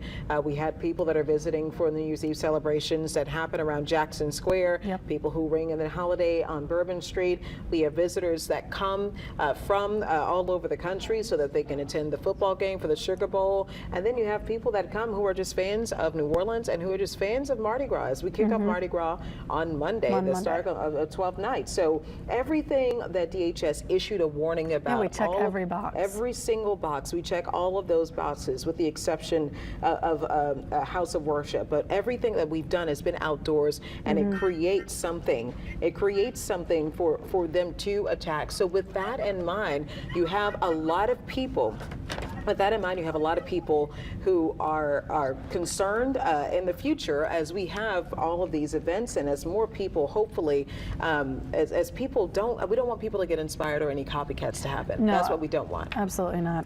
And we're continuing to learn things about the victims in this incident as well as the day goes on. Our Whitney Miller is with us now. You have been taking a look at just some of the people who were hurt by this horrible incident today. Right. You know, the names are slowly coming in. There's been numbers floating. 10 people have been confirmed to have been killed and upwards of 30 people injured, and that's what NOPD is comfortable with at this point of the confirming those who have passed away. But we've been able to identify just a few of them so far. The first death that we have confirmed was 18-year-old Nakira Cheyenne Dido. She was from Gulfport, Mississippi. I know you've been talking about her a little bit. She was a recent graduate of Harrison Central High School. Her mother told our partners at NOLA.com that she was sweet and loving. She said the teen was visiting New Orleans with her cousin and a friend. I was scouring, Facebook, trying to find out more information about her and just to see all the love and support that's coming into her family. On that Facebook post, her mom posted and said, that her daughter was involved in this, and so it's really tragic to see that. They are heartbreaking for sure. The next thing that we learned about was a UGA student who was critically injured and is receiving medical attention. Now that student is unidentified at this time, but that information came from the university's president who made this tweet here, or on X. He made this post on X. That student has not been identified. In the statement, though, the university's president said he was in touch with the student's family and has shared his concerns and well wishes. And it was a lengthy statement that he posted there. The next person that we have learned about who has passed away is 37-year-old father of two, Reggie Hunter from Baton Rouge. A cousin of his told our partners that he decided on a whim to go to Bourbon Street. He and another cousin were hit by that vehicle. Hunter died. His cousin is in the hospital with extensive injuries, so one of the 30 plus that are being treated right now. And then the third fatality that we know about is 27-year-old Tiger Besh. I think y'all might have talked about him a little bit. A Lafayette native and former St. Thomas More football player. Besh died at the hospital from his injuries later on this morning, and his athletic directors who confirmed his death to our partners. And she says that he was in New Orleans for the holidays, and Besh played wide receiver, quarterback, punt returner, and defensive back at STM. He went on to play football at Princeton, and he graduated in 2021 and was working as a trader at a New York brokerage firm. So obviously, families learning about this, and the reason why we don't know everyone's name right now is because their families have to learn about this, and they don't want to learn about it on the news, so they have to be notified before that information goes out. It's unfortunate. Have you heard from, I know that there are a lot of people that are in town. Are we hearing from any fans or people who may have seen this all play out? So there was somebody who sent us a message. They were trying to find their niece earlier today, and they were concerned. They were trying to call 311 and couldn't really get through. They did luckily find her, but she's on lockdown in a hotel. So I'm trying to get in touch with her just to see how she's doing. He said that she might be taking a nap right now because it's just very, obviously this is a lot. Heavy. It's heavy for the all that are involved. I mean, not only just to see it, to know that even if you weren't touched by the vehicle or even that close, if you were there maybe a few minutes before, that feeling of, I was just in that spot. That video that we saw, it's hard to watch them. And I know that many of us have been on that corner of Bourbon Street before, even if you're just walking by. At this point, it feels like ballers are not. I mean, that right there, turning onto the sidewalk, you couldn't even. How could you get out of the way? How could you? You could have never. You could have never seen it coming. No. Yes. What a tragedy. Yes. Yeah, I could not imagine waking up on New Year's Day and hearing this news about your loved one. So thank you so much, Whitney. Yeah, I'll keep doing some digging. It's sad digging for sure. It is. But a lot of people want you to know who their loved one was. All right. They're not just a name. So. And what's the name if people are looking for someone, their loved one? How can they find? You can call 311, and I think you press 3 when you get on 311. Okay. All right. Good to know. Yeah. Thank you so much, Whitney. Thank you. Alyssa Curtis, I think, is joining us now. Sure. She was inside of that press conference where they talked a little bit more about what the FBI found, what local officials are doing, what state officials are doing, giving us a live look. Alyssa, what do you have? Hey guys, yeah, we are now on Canal Street, just right in front of Bourbon, at the scene of where this all started. I'm going to take a step out of the way so you can see what is going on right now.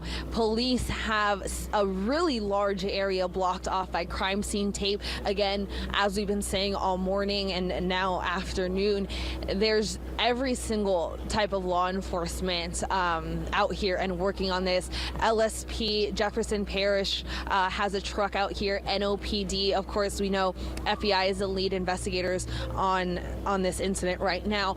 A big question so many people have had today waking up once they heard this information was, weren't there bollards? Aren't there barricades in the situation? Well, those barricades, those bollards were down. We now know from the press conference that we had a little while ago that they were not working, and they are part of the infrastructure package and plan that the city has been working on in preparation for the Super Bowl. So Mayor Cantrell said that they've been working to get these repaired and fixed and working better than they were working, and that's why they were not up at the time. Those are there in order to prevent situations like this. We know Bourbon Street is a heavy pedestrian area, so police always, not just on big events, but normally on normal weekends, don't want to have people driving through the street. So where those bollards would have been, they say that they had barricades and they had an NOPD truck out there, an SUV unit parked out there, but that did not matter. They say this person, the suspect, was so intent, so hell-bent on causing this carnage that he drove up and around the sidewalk to do this and commit this act. And police say, the governor says that he was just so intent on doing this that he could have come up and gone on the sidewalks on Canal. He could have done the same thing on any other street. So they're saying, yes, while there was a barricade, that he was going to do this no matter what. Again, they are working to get those fixed for and in time for the Super Bowl.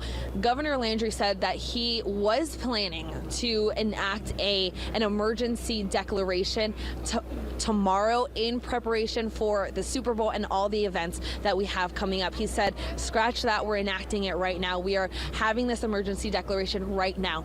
That way, all of these resources that we need can be deployed to this situation right now. Again, you saw, I think we've seen all throughout the day, but especially during that press conference, just the unified response. Guys, when I tell you that room, there was barely any air in that room because of how many people, not only on our side, on the press side, wanting to learn more information and wanting to get to the bottom of this, but on the other side of the podium as well. We had every single council member out there. We had NOPD, we had FBI, we had JPSO Sheriff Joe Lopinto out there. It was completely packed, and I think that shows visually just how many resources they're putting into this. Obviously, we know the FBI, and this is a federal investigation at this point, but beyond that, not only into this incident, but keeping the city safe. We also know the Sugar Bowl has been postponed 24 hours, and they're really focusing on making sure people are safe and feel safe enough to be there. I asked about Bourbon Street. Obviously, people are going to want to celebrate after the bowl game tomorrow. They say that obviously right now it continues to be an active crime scene, so Bourbon is closed, but when they want to reopen, they're going to again have a strong police presence. This is such a fast-moving incident. We are getting information in so quick. Things are really changing and can change at the drop of a hat. Another thing I want to mention, obviously the main suspect has been killed. NOPD officers killed him once he started shooting at them, but FBI says that there are other suspects that they are confident that are involved in this incident. So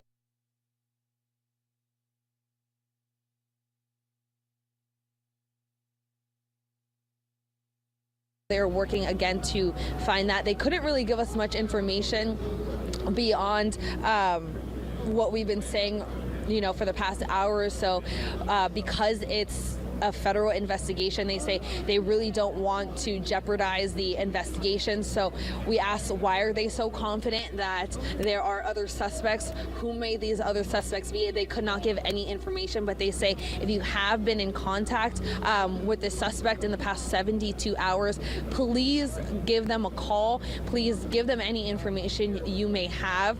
If you were out here and you saw anything, it's New Year's Eve. They know a lot of people, or it was New Year's Eve, New Year's Day. They know a lot of people had their phones out taking pictures. If you have anything, they're asking to please send that their way so they can get to the bottom of this.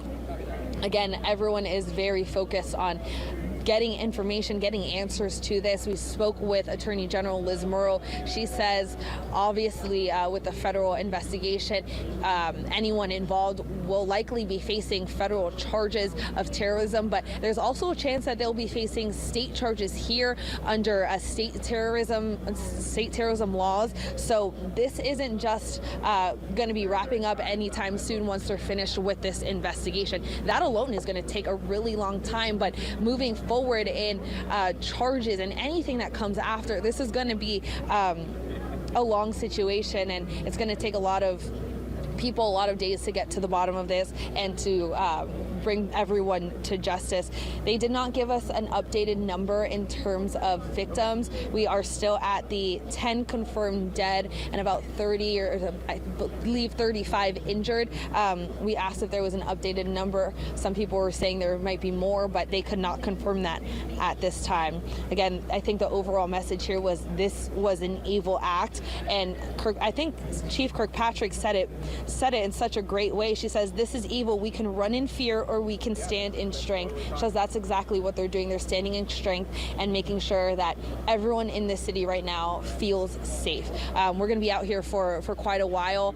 There's a lot of people out here kind of business as usual, as weird as that sounds. You know, obviously we have this part of the French Quarter completely blocked off. On the other side of the crime scene tape, you have tourists just walking around enjoying their day, because again, we know the Sugar Bowl is supposed to be happening today. So still a lot of people out here on the other side of the barricade. We'll be out here for quite some time and continue to gather as much information as we can, but for now I'll send it back to you guys. So, Alyssa, thank you so much. We're hearing more about victims as time goes by. Obviously, if these victims are still in the hospital, 30-plus people that are still in the hospital, and unfortunately, those 10 people that have passed away, and they say that they don't know if that number will rise, and Kirkpatrick was very adamant, or that she didn't know necessarily what was going to happen at this point because some of the injuries were critical that were in that area. But as we move on throughout the day, there are a lot of questions and a lot of fears that need to be answered right now. Sure. We do know the names of 3 of those victims who unfortunately died in this incident. One is Tiger Besh, a 27-year-old from Lafayette, Nikira Dido, who's an 18-year-old from Gulfport, Mississippi, and Reggie Hunter, who is a 37-year-old father of 2 from Baton Rouge. And those are just the 3 names. There are at least 7 that we do not know of now because they're working on contacting their next of kin. But of course, dozens of people here have been injured. Many of those people are at UMC recovering and receiving treatment right now. Yeah, Lily Cummings is joining us now live with that part of the story, giving us an update. And Lily, you've been out there all morning long, spoke with some officials from the state and local level. Can you tell us where we stand right now? Yeah, Sharice and Devin, we have been here at UMC since about 5 this morning now. Things have definitely calmed down outside. Earlier this morning, we saw a lot of law enforcement agencies from JPSO to state police as well as NOPD coming and going from the hospital, and several ambulances early this morning. But now things have calmed down, and I'm sure if we were inside the hospital, it would be a different scene though. As you all know, UMC is a level 1 trauma center. This is where you want to be brought because these are the best of the best that have seen the worst of the worst. These doctors and nurses are very skilled in dealing with gunshot wounds and trauma care. So we know that from this morning's press conference, there were 26 individuals brought here to UMC, 4 to Truro, 4 to Ochsner Baptist, and 1 to Tulane. As Alyssa just mentioned, we asked if there were any updates to this morning's numbers, and they weren't sure at the time. So as it stands right now, 10 killed, 35 injured.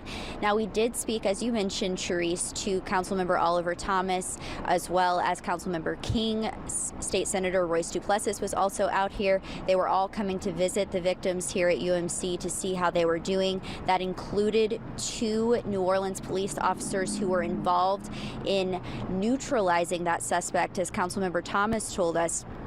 He said that he believed there were between 3 and 4 NOPD officers who were firing at the suspect at that vehicle to stop as he barreled down Bourbon Street. And he says that at least 2 of them were struck by fire from the suspect. So they were brought here to UMC. Chief Ann Kirkpatrick came and visited them right after that morning press conference wrapped up, and she says that they are in good spirits. Councilmember Thomas says that they confirmed that they were in good spirits. In fact, he was familiar with some of the victims here. He said when he went upstairs to the emergency room, he was familiar with some of the families there because, as we all know, New Orleans is a small town, and we all know each other. We all look out for each other, and I'm sure you'll see that even more prevalent in the days and weeks to come following this tragedy.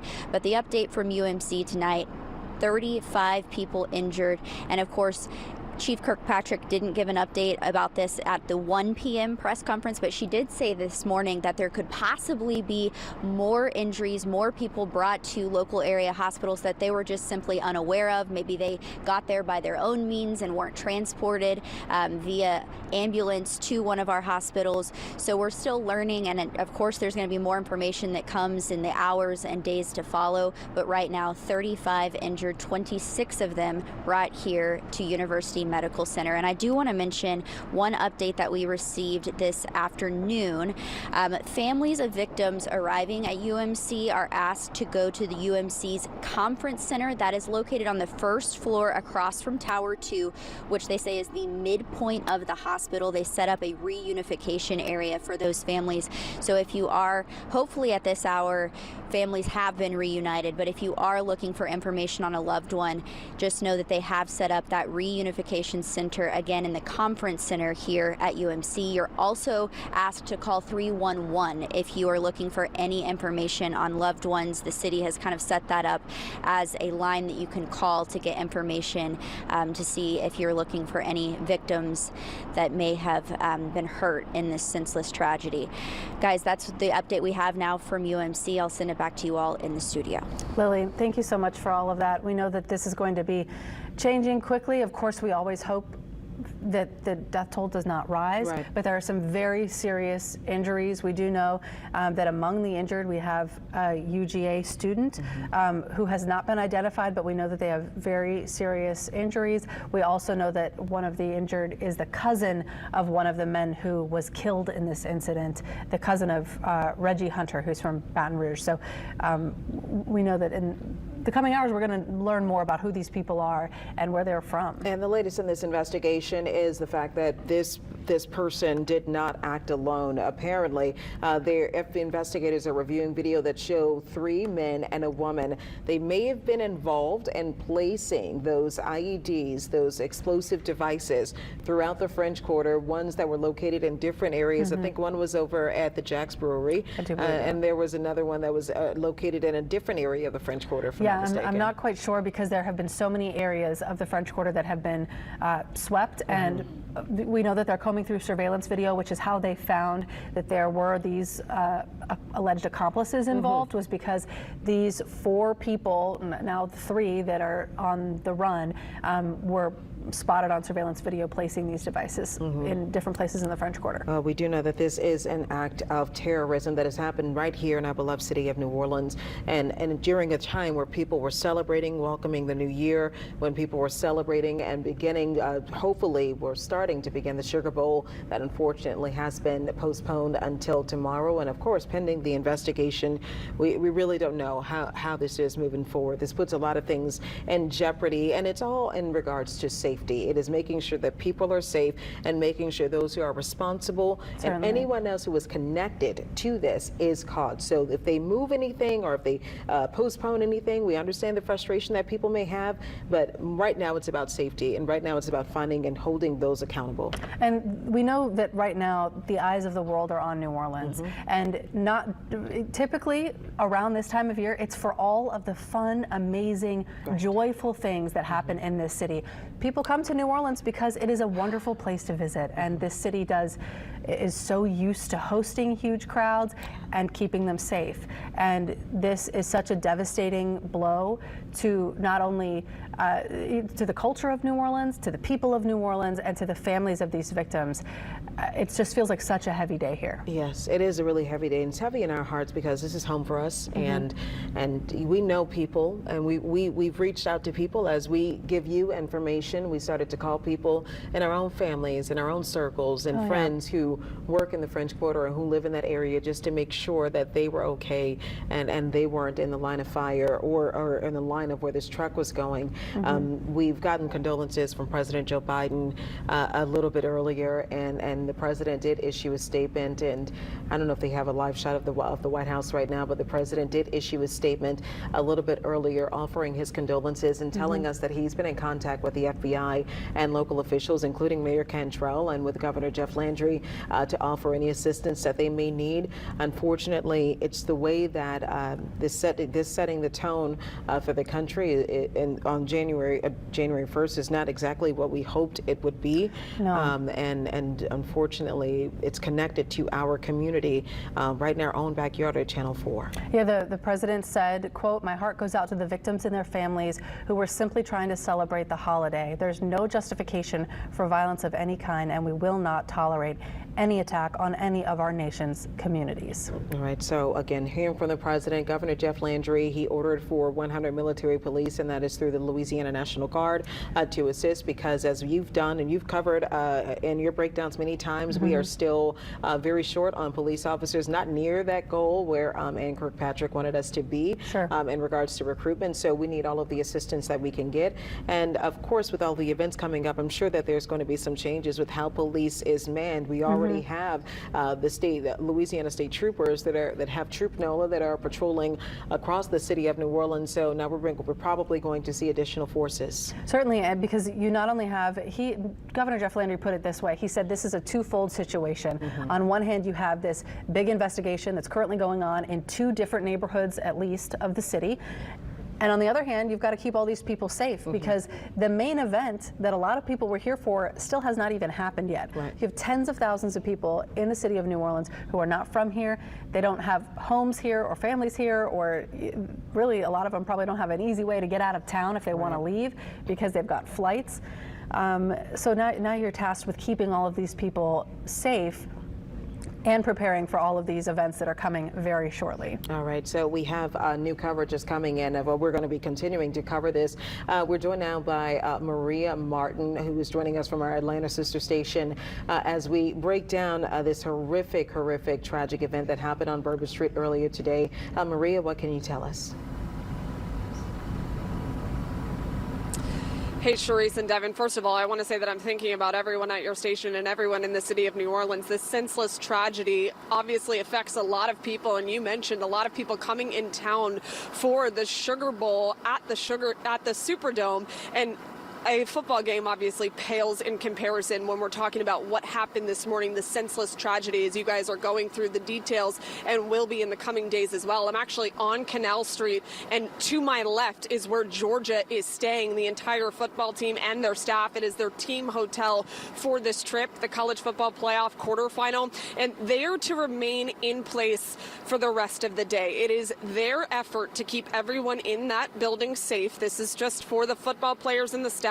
They've decided to keep everybody inside so that they can stay accounted for and make sure everyone is good to go. They were also waiting bright and early this morning to figure out what they were going to do about the Sugar Bowl, and that conversation is actually still ongoing. We heard from officials that they are postponing the game 24 hours from when it was originally scheduled at 7:45 tonight to 7:45 tomorrow. However, I've been told that Georgia and Notre Dame both have complained about the time. They want it to be moved up up a little bit, but that request has not been met yet. Those conversations are ongoing. So right now it is scheduled for 7:45 tomorrow. However, the team is hoping that it can be moved up a little bit earlier. And you talk about rescheduling your plans for New Year's Day. In my hotel, in the lobby, there are a ton of fans, both from Georgia and Notre Dame, just trying to get an extra night at the hotel. The line when I went downstairs, when this was figured out that the Sugar Bowl would be postponed, a full 24 hours was literally wrapped around the lobby. I was overhearing conversations from people saying that they were just trying to get one more night, perhaps two. I even was speaking to people in passing in the elevator this morning.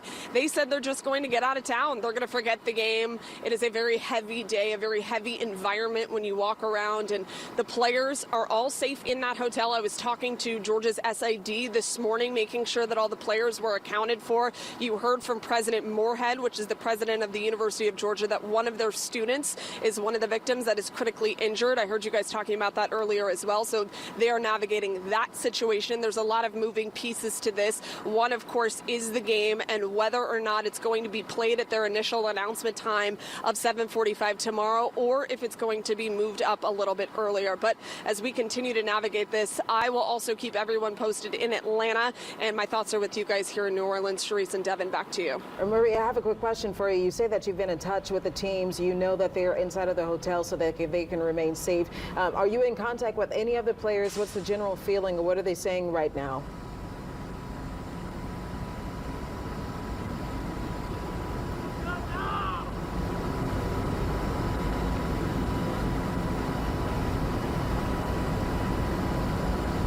Oh, it looks like Maria. Do you hear me here? You might not be able to hear us. So we were trying to figure out if you guys didn't know, this is Maria Martin. She's from our sister station at WXIA in Atlanta. She is a sports anchor and reporter, so she has valuable knowledge when it comes to what these teams and these players are doing. You did mention, you did hear from her that all of the players are being kept inside of the hotel room, obviously to maintain their safety. The players have all been accounted for on both sides, on both accounts. And that's the thing that we're worry about. And you were talking about this earlier, if these players were potentially, which I don't necessarily know the protocols for sports for football players when they're in town for a game day, do they get an opportunity to go out? I'm assuming at 3:15 in the morning that these players were not in bed. Yeah, everybody was in bed and they were accounted for. Yeah, I would hope so. At 3:15 before game day, you would certainly hope so. But it is definitely good news that they are all safe, all accounted for, because the hotel where they are staying, I'm looking at the map here, is just like 2.5 blocks away from where this horrible thing unfolded. So she said that they're in the hotel today, safe and sound. Everyone is accounted for and they're good. We also just heard her say that she spoke to and she's listening to some of the chatter that you hear inside of the hotel rooms for all the visitors, and some people are asking to leave the city. Here's the thing, you can expect people to want to celebrate. It's a little difficult after such a heavy event for people to want to celebrate and want to continue to attend a football game, which is completely understandable if they don't know necessarily where we stand, and capturing the other people that were involved or potentially involved in this. Also, if we don't know where we stand with security and safety and knowing what the updated plan is, and I'm sure as the time unfolds that we're going to know exactly what that plan is. And some people just feel it's a heavy moment. It's a moment where you were maybe inches away from a terrorist attack, and sometimes this is something that is nowhere near us. Yeah, and you just want to be out of the city. Yes, absolutely. And not to mention, a lot of things are not open right now. Obviously, Bourbon Street is still closed down as the FBI continues to investigate. So a lot of the celebratory nature of this weekend is over. Yes, and so right now it's a lot of people who are just frustrated and, quite frankly, who are scared, and a lot of us here included, because our stations are in the French Quarter, and so we're near where all of this would have happened. So I just want to give you guys an update if you're just joining us. For anyone who is just joining us, we are unfortunately following a terrorist attack that happened on Bourbon Street, which is a sentence I never thought that I would say here in New Orleans, a terrorist attack that happened on Bourbon Street, where 10 people were killed after a truck being driven by a man from Houston, Texas, was driven down Bourbon Street in the first block from Canal Street, mowing down several people and killing them. 10 people dead, more than 30 in the hospital, currently being treated, some for some very serious injuries and some for minor injuries. Yes. And this ended just a few blocks away from that intersection. We know that there was a shootout with police, and 2 police officers were shot, and then the suspect was then shot and killed on Bourbon Street as well. And there were a lot of people out there. Of course, this was 3:15, just 3 hours after the fleur-de-lis drop. You've got a lot of people out, and we're seeing some videos from Bourbon Street that are frankly terrifying. Yeah, I don't know if we can get an opportunity to kind of rack that up, but just to show the video, just to give you a sense of how this all happened, because there are a lot of questions. No problem. There was a lot of questions regarding how that truck can make it onto Bourbon Street. As we've mentioned before, if you're not familiar with of New Orleans, when there are major events in which we host major events, it feels like almost once a month sometimes. As we host major events all the time, they typically have a plan in place that closes up for the French Quarter, and it's usually just either as a safety measure and as a traffic measure to make sure that we don't have a lot of traffic buildup and we don't have a lot of people that are in danger. And we talked a little bit earlier about one of those measures being bollards that were placed on Bourbon Street, but this was in response years and years ago to terrorist attacks that happened with vehicles used to kill or mow down people in other places, more specifically in East France, or drunk driving incidents as well. So those measures are put in place to make sure that this doesn't happen.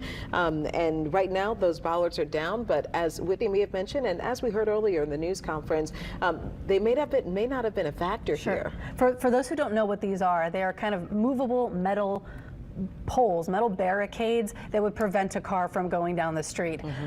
However, in this instance, like we saw in the video, this truck just drove right around onto the sidewalk. So even if those bollards had been up, would they have really made a difference? And if the answer is no, there needs to be some reassessment of security, which we know that is happening right now. They're talking about how to re-secure this street. I'm seeing a tweet right now. You just mentioned this. This is from the FBI in Houston. As we mentioned to you, the driver of that vehicle in the Bourbon Street attack is from Houston. According to the statement that I'm seeing tweeted out by the FBI in Houston right now, in the Harris County Sheriff's Office, they say they're currently conducting law enforcement activity near the intersection of Hugh Road and Crescent Peak Drive. This is in North Houston. They've secured a perimeter in that area, and they want people to avoid the area. FBI Houston personnel and specialized teams will be on site for several hours, and this is related to this morning's New Orleans attack, but due to the ongoing nature of the investigation, they can't provide further information. We knew that there were big gaps in the timeline, I should say, from where this truck left in Houston, where it was rented, where this person is from, and where it ended up on Bourbon Street. We know that there is potentially a second crime scene under investigation right now in the St. Roch neighborhood. Now we're hearing of this third perimeter being set up in Houston, and it seems as though the pieces are starting to be put together here by the FBI and by investigators. I know that right now investigators did not, and hopefully we get an opportunity to play that news conference from earlier so we can give you an update. The latest that we've received from investigators, and things have moved along even since that news conference, ended. But you have a number of officers who are investigating not only what happened on Bourbon Street, but the potential of IEDs being placed all around the French Quarter, potentially elsewhere. These are the places that they've seen they've been placed. 2 of them have been detonated so that they don't explode, and they've collected and gathered the other ones because they are possible incendiary devices. And you also think about the Mandeville Street situation. We heard from one of our Atlanta reporters earlier today who was on Mandeville Street, as well as our reporter Winston Reed, to talk about the fact that after this happened, 2 hours, maybe a little after 2 hours after the incident on Bourbon Street, there was a fire that was set on. There was a fire that was set at a home on Mandeville Street. This is in the St. Roch neighborhood, very residential community here. And that fire that was set led firefighters to put it out, and whatever they found inside of that home led them to call bomb squad. They believe that this was an Airbnb potentially rented by the suspect. And we know that it was very serious because almost right away, we know that they responded around 5:30 this morning, and by 8 a.m. they were telling neighbors within a 2-block radius that they needed to leave their homes. So there was an evacuation involved. Neighbors had to leave. We're told that they were just grabbing their pets and whatever they could and getting out of the area so that the investigation could take place, and that is still cordoned off at this hour. Yeah, I know that you have a lot of people right now who are also doing the painstaking work of attempting to locate loved ones. Yes. Finding people who, unfortunately, like one of our victims who are visiting town to celebrate the New Year's holiday with us, those who may have been visiting town to go to the Sugar Bowl that has been postponed until tomorrow, or people who are just visiting town or just celebrating what should have been a joyous occasion and gathering of people, as we always do. We are in a very celebratory period of New Orleans, and right now, when you're in that period, as you go from, we joke about this, the fact that we go from Thanksgiving to Christmas to New Year to Mardi Gras to Jazz Fest and to French Quarter Fest. It's just extremely frustrating to see this happen. Right now, we're giving you, this is, I thought this was video from earlier, this is a live look right now that you're getting from Bourbon Street. And during this live look, you'll see, we had video a little bit earlier, but it shows you that Bourbon Street is still an active crime scene. It is locked down, so they're asking no one to come to the area. Really try to avoid the French Quarter if you can, but especially that area. We know that some situations are unavoidable because people have to return to work, or you have people in the neighborhood of the French Quarter who live there. These are officers who are still standing out as they investigate this tragic situation. And we had video a little bit earlier that showed officers, this was all captured on Earth Cam, on the same camera that we're giving you now. They showed officers the moment that they found out. Several of them were standing along the street on Bourbon Street, and this was at 3:15 in the morning. The moment they found out what was going on, they ran down Bourbon Street to the scene of where this was happening. I spoke with one of those officers a little bit earlier, and he told me that what he found was tragic, and that it was a horrible scene. There were people who were mowed down, and the suspect, the suspect was identified with having military gear on and headgear on. There was a long gun that was inside of the vehicle, and he had IED explosive devices. So again, this person came so that he could really make something happen. And there was, even though there was some speculation initially a little bit earlier, there indeed was an ISIS flag. This is confirmed by the FBI that was flying on the back of this truck. Now, this is the video that I'm telling you about here. These are the officers, and you see them standing around. It is 3:15 in the morning and not much happening. And this moment here is the moment that we knew, and everyone else knew, that something was wrong. All of them ran down the street, and this is a few blocks from where this incident happened. All of them ran down the street towards where this terror attack was happening in this moment. And at this hour, 3:15, a lot of people still out partying, and you have people who don't know necessarily what is going on. So they haven't ran away. This is why, if you look at the video or continue to look at the video, it may seem like, no one's paying attention. Bourbon Street is a very long street. This incident happened at really the beginnings of Bourbon Street. And look, you have state police troopers running down the street as well. But this happened to that entryway to to Bourbon Street, where you have Canal and Bourbon.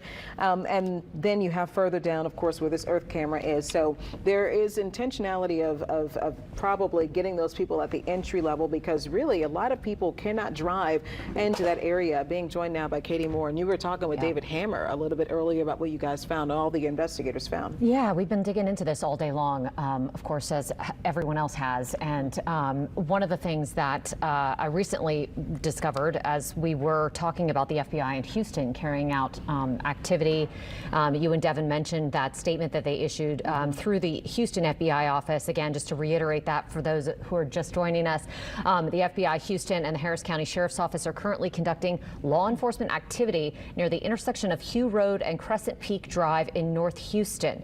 We have secured a perimeter in that area, and we're asking people to avoid the area. FBI Houston personnel and specialized teams will be on site for several hours. The activity is related to this morning's New Orleans attack, but due to the ongoing nature of the investigation, no further information can be provided. Now, that is of note. I did a public records search on the suspect in this case, the alleged attacker, Shamsud bin Jabbar. and one of his last known addresses is on Crescent Peak Drive. So we can assume that they are securing his home, looking for any evidence that may be contained in his house in Houston. From what we know, from what we've heard from investigators so far, is that this man, again, lived in Houston, possibly on Crescent Peak Drive, according to public records, and then at some point rented that truck, drove to New Orleans, either alone or with other people, and then rented an Airbnb, we believe, according to law enforcement sources, in the St. Roch neighborhood here in New Orleans. And we saw, of course, that heavy police presence around that house earlier today. There was a fire at that house. We believe that may be related to some possible explosive devices or some sort of evidence that was found there. It's unclear how that fire started or when they put it out, but we do know that the ATF was heavily involved in that operation here in New Orleans in the St. Roch neighborhood. So you could assume that, you know, they are concerned that there may be some sort of bombs or weapons involved, and that were present at that house here just outside the French Quarter, really, for those who don't know the geography. St. Roch neighborhood's right outside New Orleans. Right outside the French Quarter, rather. Yeah, so I mean, they were really close. And can you talk about the other IEDs? I know we had David Hammer in earlier, and they detonated 2 of them, but apparently, did we discover if they were actual IEDs that were found or similar to a pipe bomb or anything? I don't know what kind of they're improvised explosive devices, so they could be anything, really. But what we heard from the FBI at the news conference at 1 o'clock was that there are at least 2 that were found and neutralized. They were detonated. Now, we did hear reports that there were other things that were blown up or, you know, detonated around the French Quarter at different locations. It's unclear whether or not those things that were targeted by investigators were actually devices that were explosive, or if it was just something else that was like a suspicious package or something. You know, of course, they're going to be looking into every single thing that they find here in the quarter for the foreseeable future. And you know, it kind of sounds like they found 2 of the actual IEDs that may have been created by these suspects, and that the other things may not necessarily have been. But we also heard, you know, from the Associated Press reporting, based on a law enforcement bulletin that was sent to the Louisiana State Police, that apparently there's surveillance footage of 4 people, 3 men and a woman, placing those IEDs in the French Quarter. Right, and you know, and that's what made me question the security protocol right now for the French Quarter. I know that the crime scene is mostly on Bourbon Street, as it should be, but are we opening up the French Quarter to everyone right now, or are we waiting until this investigation is complete, or are we only, how long will people have to shelter in place before they can leave safely and go somewhere else? You know, when I came into work, you know, this morning, there were tons of people out walking around in the quarter. So there were people driving in the quarter, just not in the areas where this terrorist attack happened. So you would think that other parts of the quarter are open for business right now. I mean, I think we could probably just kind of step outside and see whether or not that's the case now. We're in the quarter ourselves. We're right there. But we obviously haven't had a chance to do that. So, but you know, I don't know. It sounds like, you know, the governor, all of our law enforcement leaders have said they really want people to stay away from the area as long as they can. Now, we have 60,000 people in town for the Sugar Bowl. And for New Year's Eve, there's probably an additional number on top of that. So those tourists have to go somewhere. They need a place to eat. So you would think that at least some of the restaurants and things are back open. I know that they probably are taking some protocols to make sure that the people that are driving around don't access certain areas. I was told that we have some video earlier. We had Meg Ferris at a blood center that was over in Metairie because they said they needed assistance. When you have that many people in the hospital with critical injuries, and obviously you hope that they have some support. According to Meg Ferris, the blood center said that there are at least 40 people in line at the Metairie location giving blood, and they reported this morning and showed video of, and I saw this when I arrived, empty refrigerators of blood, and that is because it's the holidays, and you know, right now a lot of people, and look, people, you know, that's the thing about New Orleans. They made a call that we needed the help, and they needed people to donate blood, and you have people that are already standing out there ready to support and to give blood. So this is, again, the one in Metairie. They had a long line of people that were there hoping to support those 35 people or 30 people that are still in the hospital, and we're hoping that they get the support that they need as we learn about these victims, though. An 18-year-old young lady who came from Gulfport just to celebrate with us, a former star athlete, rather. From Princeton and St. Thomas More over in Lafayette. Yeah. I mean, you just hear these stories, they're just tragic. Everybody was just out and about, having a great time last night, early this morning, which is what we want people to do.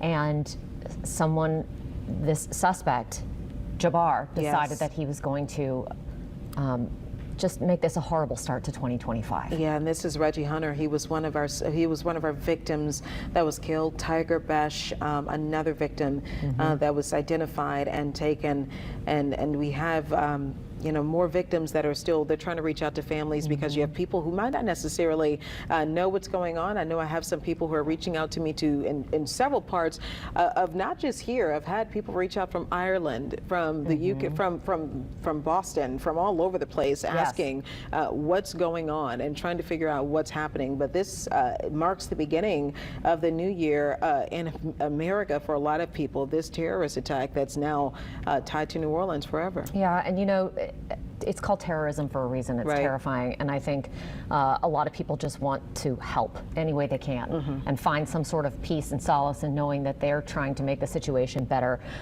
You know, as this investigation unfolds and continues, there are obviously national security ramifications that could be associated with this attack. And so with the FBI involved, with the president actively engaged and watching the investigation, there are some very serious like I said, ramifications to what's going on with this. So lots of interest here locally and all over the world. And I know a lot of people are joining us on WWL Plus to check it out, check out our coverage. So thanks for being with us. Amelia Strahan joining us now, one of our reporters continuing our coverage. We have reporters all over getting every single angle of this. Amelia, you're on near Bourbon Street, rather. Can you tell us if they still have this area cordoned off or what you're seeing around you? Yeah, they do. Police are still out here investigating. They've had this area blocked off all day long, still just out there investigating. Now we just got, updates earlier from local and federal law enforcement, and they say they're investigating this as an act of terrorism, and they don't think the suspect acted alone. We know those bollards that are, in place to protect the corridor were down for repairs, and that has a lot of people wondering, New Year's Eve, the Sugar Bowl, why were they down, or why was there not some other precaution put into place? Still a lot of questions around this incident. Many of the victims, their families are going through an incredibly difficult day today. We have identified a few of those victims. Nakira Dido, she is a Mississippi teenager, and then Tiger Besh, a Baton Rouge father.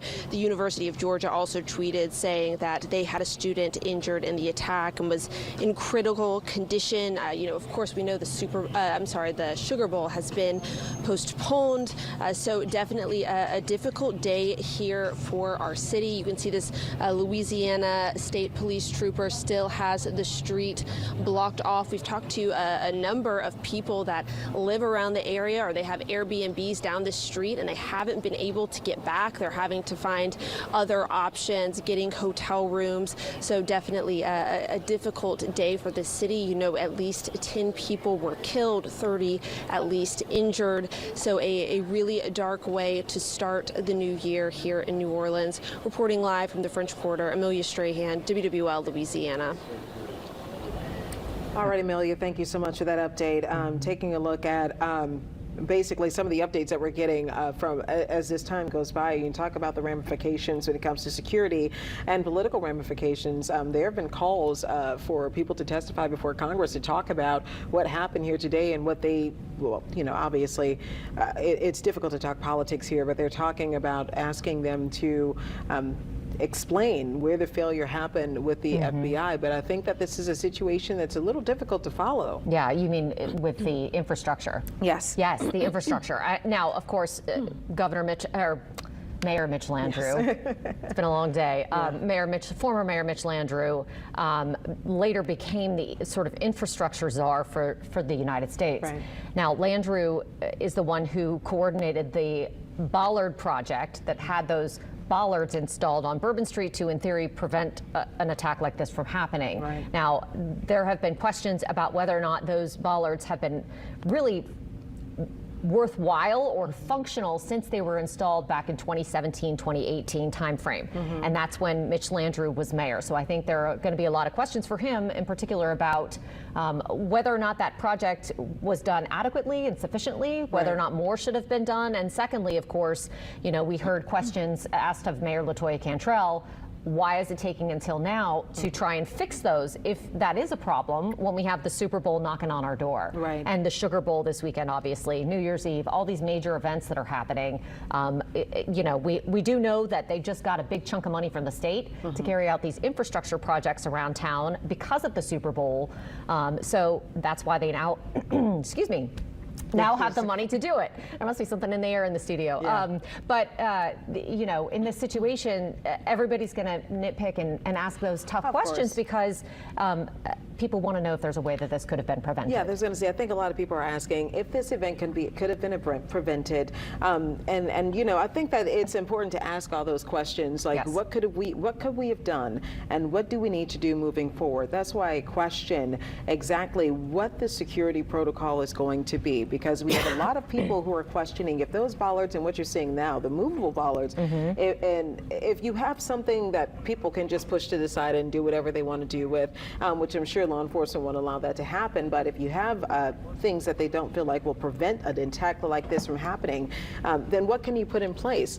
And you also have to think about the fact, Governor Jeff Landrieu said something, and this is very much a reality, anything could have been the target of a terrorist attack. Yes. And so you have the fleur-de-lis drop that was in Jackson Square by Jack's Brewery. That could have easily, of the people that were gathered there to watch for that, could have easily been the target of an attack if someone wanted to try it. So it's unfortunate that you don't know necessarily when this is going to happen.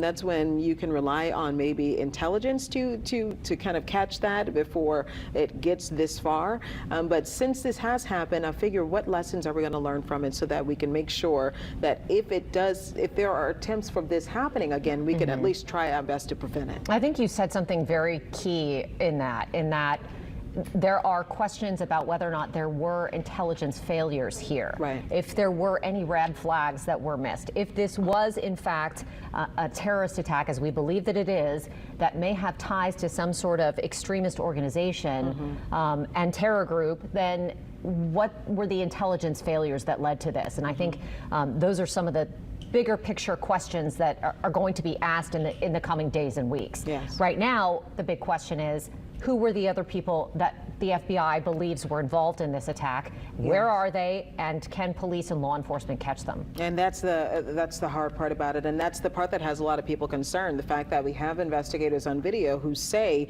that they've seen these people place devices in different parts of the French Quarter. Luckily, they were able to recover these devices. The big question is, are there more? Did it go, and did they place them anywhere else throughout the city? And also, why New Orleans? If you're driving from Houston, which is a major city, a much larger city, and passing through other cities to get here, I'm wondering what made us a target here. I don't know. That's a great question too. And you know, it doesn't appear that this suspect had any ties to New Orleans specifically. Right. We do know that he's a U.S. Army veteran. We're unsure whether or not he was honorably or dishonorably discharged from the U.S. Army. And the FBI said today that they're working to confirm those details about his background. We know that there is an active search underway and an active operation happening in Houston right now as investigators start to really look. We've been watching coverage from our New Orleans affiliate WWL. For now, we're going to take a short break. You're watching CBS News 24/7.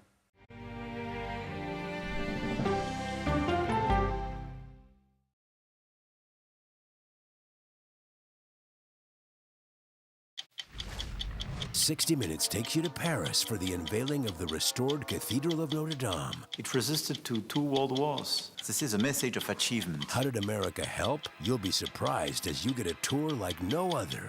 It's time for 60 Minutes. I can see clearly now. Clearly, CBS Mornings. Weekdays on CBS. Yeah! Tony, coming? No, I'm going to stick around for an hour. CBS Mornings Plus with Adriana Diaz and Tony DeCopel, right after CBS Mornings. It's just like mornings. Plus fun. Go to the ends of the earth. Right now. We got something crazy. And reach for the stars. Here we are. Time. Yes, it's my comeback. Hey, this is pretty fun. But wait, there's more. Experience thought-provoking. Welcome to the idea of being a human being. Innovative and truly original reporting. Look through a telescope and go, wow. Because there's always something new under the sun on CBS Sunday morning. An original documentary from CBS Reports. Since you started La Soup in 2014, do you have any sense as to how much food you've rescued from the landfill? We've rescued 4.5 million pounds. I can't even fathom how much food that is. And that's one little person in one little city in America. We're going to call this chicken piccata. We did 450 of these meals today. This is the exact dish that you and I are going to have. Yep. Oh my God. Is it good? Mm-hmm. Having a plan of how to keep people fed should be in every single city. If we eliminated food waste, could we eliminate hunger? Yes. Eating Trash, now streaming on the free CBS News app. When you need your sports news all the time, we've got breaking news to bring to you. CBS Sports HQ gives you a snapshot of all the sports that matter to you. Big news coming out of the NFL. A lot of movement in the rankings this week. With highlights. What a finish at the final round of play. And in-depth analysis. Can they three-peat? Tony Romo joins the conversation. What can you say about this game? When you need your sports in a snap. We're bringing you that breaking news right here on HQ. Find it on CBS Sports HQ. Streaming free anywhere you are. I think I asked direct questions. I don't know that they're tough questions per se. What price should Moscow pay for trying to manipulate American voters? Isn't that giving people false hope? That's the role of Face the Nation, to focus on the issues at hand. And that means a civil conversation with perspective. Don't miss true crime anytime you want, anywhere you go, with 48 Hours Podcasts. Real crimes, real lives, real justice. Listen to 48 Hours Podcasts wherever you get your podcasts. Superstar approaching, superstar approaching. I can see clearly now that the rain is gone. That's right.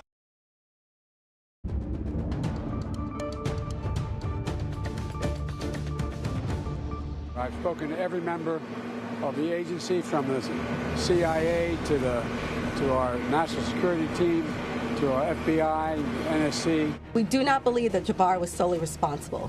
We are aggressively running down every lead, including those of his known associates. It's just kind of surreal, and it's sad. It's sad for America, and it's sad for our people.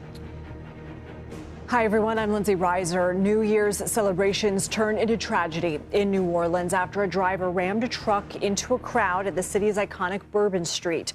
We want to warn you, the next video we're about to show you is graphic. Surveillance video shows the attacker's white pickup truck with what we now know is an ISIS flag speeding into the area packed with those celebrating the start of the new year. And what authorities say was 3:15 a.m. local time. So in this video, you can see there is a law enforcement vehicle there barricading the street, but that white truck goes around and onto the sidewalk to get around that vehicle. At least 10 people are dead with 35 others injured. Among those hurt are 2 police officers who confronted the attacker. The attacker has been identified as 42-year-old Samsuddin Jabbar of Texas. He was killed in a firefight with police. The FBI is now investigating the attack as an act of terrorism and believe he is not solely responsible. We start with CBS News correspondent Omar Villafranca, who is near the scene. Omar, what's the latest you can tell us from the ground? Well, Lindsay, that video that you just saw, we're standing right across the street from where everything happened. I'm going to point over my shoulder here. You may recognize some of that awning. This right here is Canal Street right there where you see that red awning going down. You're right. There was a police car in that video that was blocking any traffic from going onto Bourbon Street. But in that video, the white truck goes around the police car onto a crowded Bourbon Street, and then witnesses were saying they were gunning it down that street. And that vehicle, we understand, is roughly 6,000 pounds. It was an electric truck. Now, this is where everything started. That video came from one of the businesses across the street here in the Central Business District, French Quarter. There are cameras everywhere. Matter of fact, the business owner over here that had some of that video, we talked to him, but the FBI was already in contact with him, so he's holding off showing any more video that he may have. Where we're standing right now, and let me move my photographer out of the way since we are getting some emergency vehicles still in this area.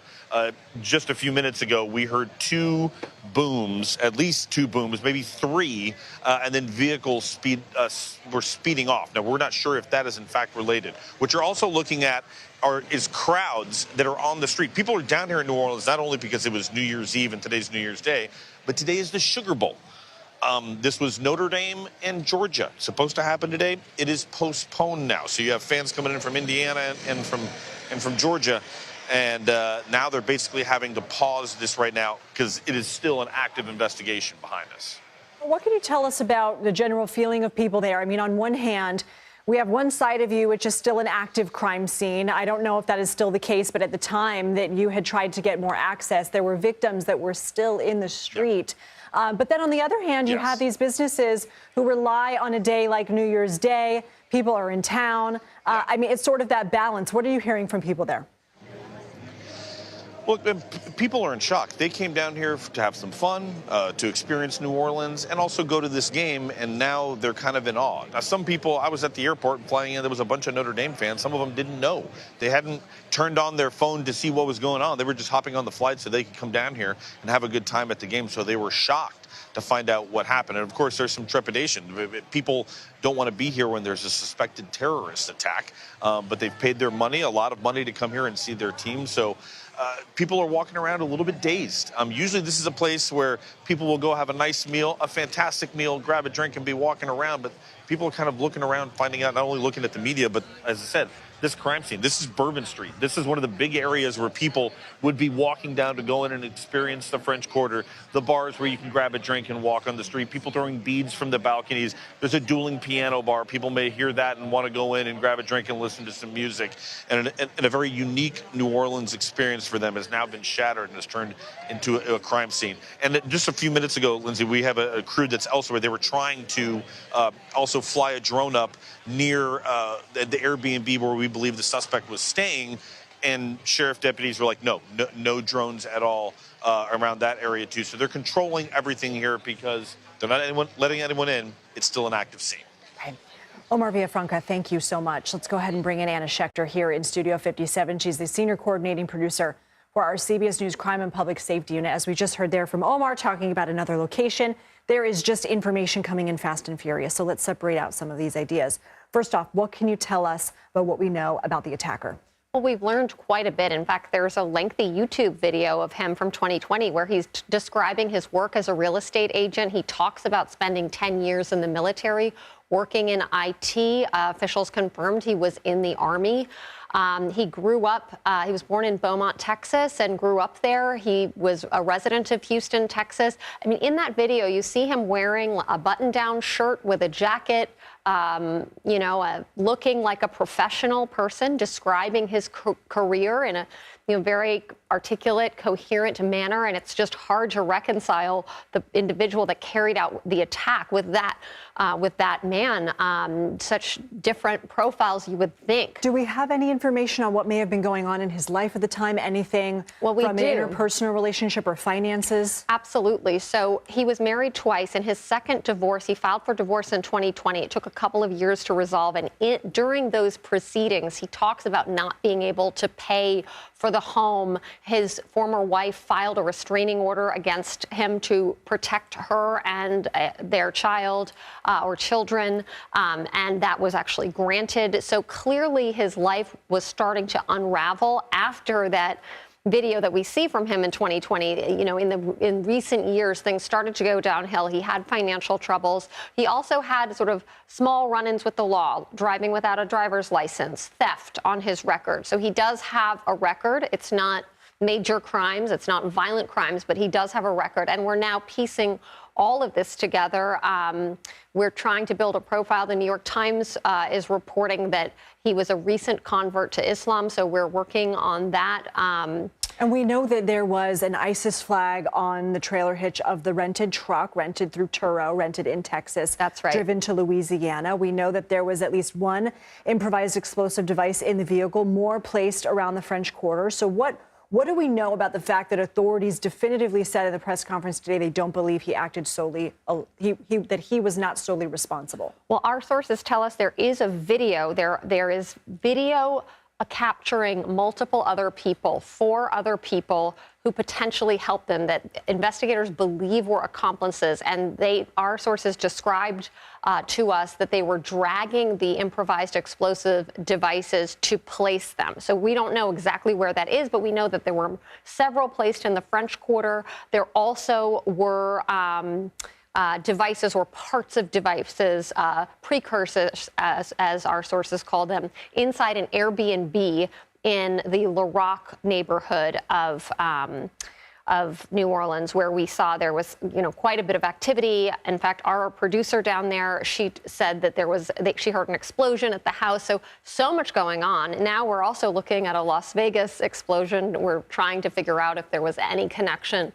So real quick before we let you go, the multiple locations that we know are being investigated in connection with this include the Airbnb location in the Laroque neighborhood in New Orleans and the attacker's home in Houston, correct? Correct. And then, of course, Bourbon Street, where he carried out the attack. In and around there were other explosive devices found in that neighborhood. Okay. Anna Schechter, thank you so much. For more on the investigation, let's bring in Orleans Parish District Attorney Jason Williams. Thank you so much for your time on such a tragic day for you and your community. What can you tell us about the investigation? Is the threat believed to be over at this point? No, the threat is not over.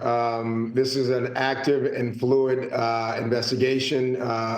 Much of Bourbon Street is a very large and active crime scene. There are a lot of moving parts. One, to try to bring everyone who was involved in this to justice, and to also make sure that our locals and visitors are safe as they continue to navigate the city of New Orleans. Do you feel confident that the Sugar Bowl can go on tomorrow safely for everybody? No, that's not a decision for one person. Sugar Bowl leaders, city leaders, have been meeting about that all day and will continue to meet about that. The decision to shift it 24 hours to put more precautions in place was wise and was smart. But this is as devastating and as shocking as you can imagine that it is. I was in the French Quarter having dinner last night. My college-age son was on Bourbon Street celebrating with friends until roughly about 2 o'clock, just before this happened. So this was an attack on my home, but it was not just an attack on my city. It was an attack on our country and our way of life. It didn't just go after Democrats or Republicans. They went after Americans. He went after Americans and our way of life. And we heard in the press conference from officials today the importance of holding whoever was responsible accountable. We know that the attacker is deceased. What is law enforcement doing now to figure out who, if anyone, that attacker worked with? And will your office be involved in holding those people accountable? I imagine you're going to see New Orleans and the state have been working together in a way that you don't see in a lot of other places. State, the AG, LSP, NOPD, my office. Coordination is very good. It was already very good, but you're going to see a level of coordination that you probably don't see anywhere else in the country in terms of national, state, and local investigators and prosecutors working to hold every single person that played any role in this attack accountable. I mean, this attack was clearly intended to harm a lot more people.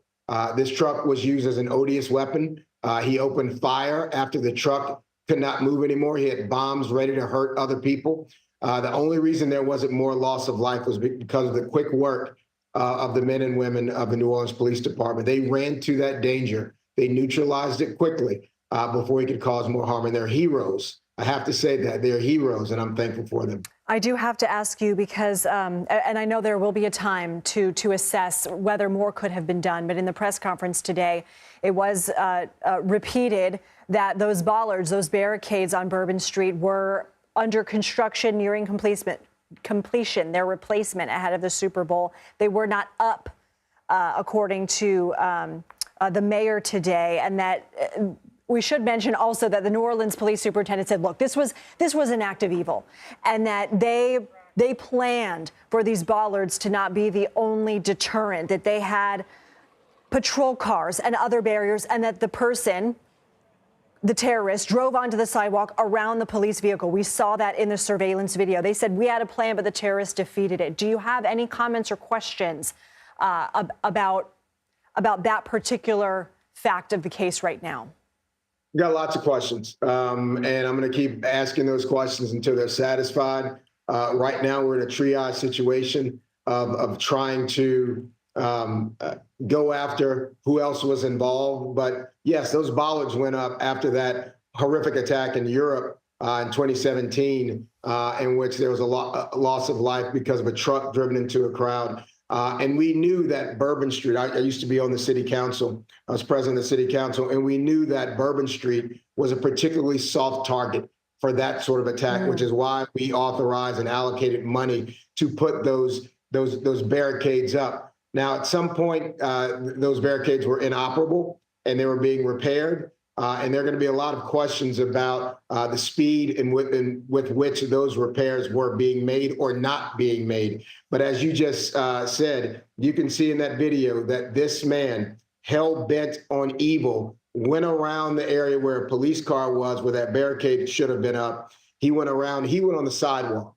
There was nothing on the sidewalk. So there's going to be an autopsy about every single thing that was in existence before this happened. And I imagine that you'll see the city of New Orleans and other American cities changing everything about how we protect particularly soft targets. Just like after the 9/11 attacks, we had to change the way we handled air travel. Yeah. And this is going to change the way that we handle large crowds and big events. But this person was hell-bent on evil. And it's a clear reminder that evil is real. It is not an abstract. Just as sure as there's good, there's evil in this world. And it hit so close to home for you. You said your own son was there in that area up until about 2 a.m. This happening just about an hour and 15 minutes later. What is your message to your community tonight? My message to my community is I know that we are all reeling. I'm reeling. This has been a very emotional day. I have not eaten a bite of food, as I'm sure a lot of other people are in that same situation. But the men and women of the NOPD and the men and women of the Louisiana State Police are on their job, and they have the help of the FBI, who is leading this investigation. And every single person is doing everything they can to make sure that we find anybody who was in any small way involved in causing this carnage, to make sure that they are held accountable, they're brought to justice, and they spend the rest of their lives in jail. Jason Williams, we appreciate you and your time on such a tragic day for you and your community. Thank you. Well, the people from New Orleans are reeling from this morning's devastating attack. This hour, the city's former mayor joins us to share his reaction. You're watching CBS News 24/7.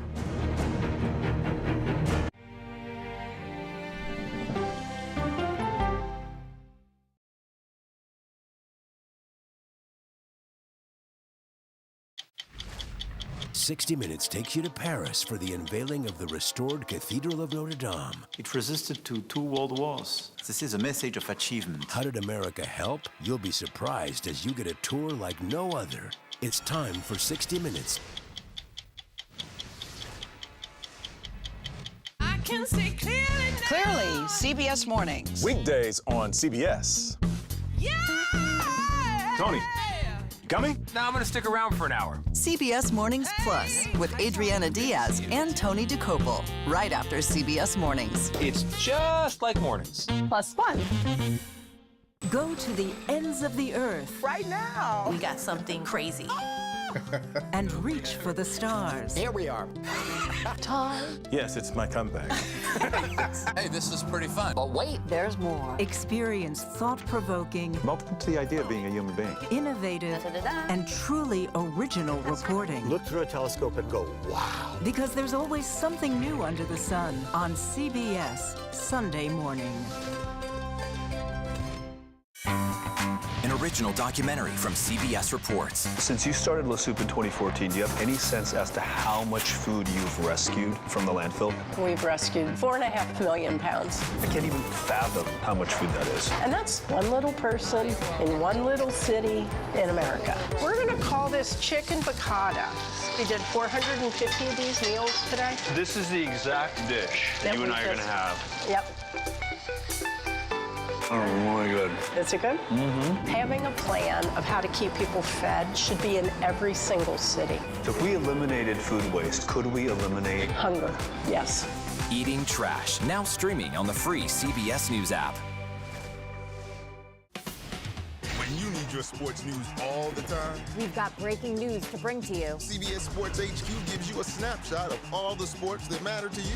Big news coming out of the NFL. A lot of movement in the rankings this week. With highlights What a finish at the final round of play. and in-depth analysis. Can they three-peat? Tony Romo joins the conversation. What can you say about this game? When you need your sports in a snap, We're bringing you that breaking news right here on HQ. find it on CBS Sports HQ. Streaming free anywhere you are.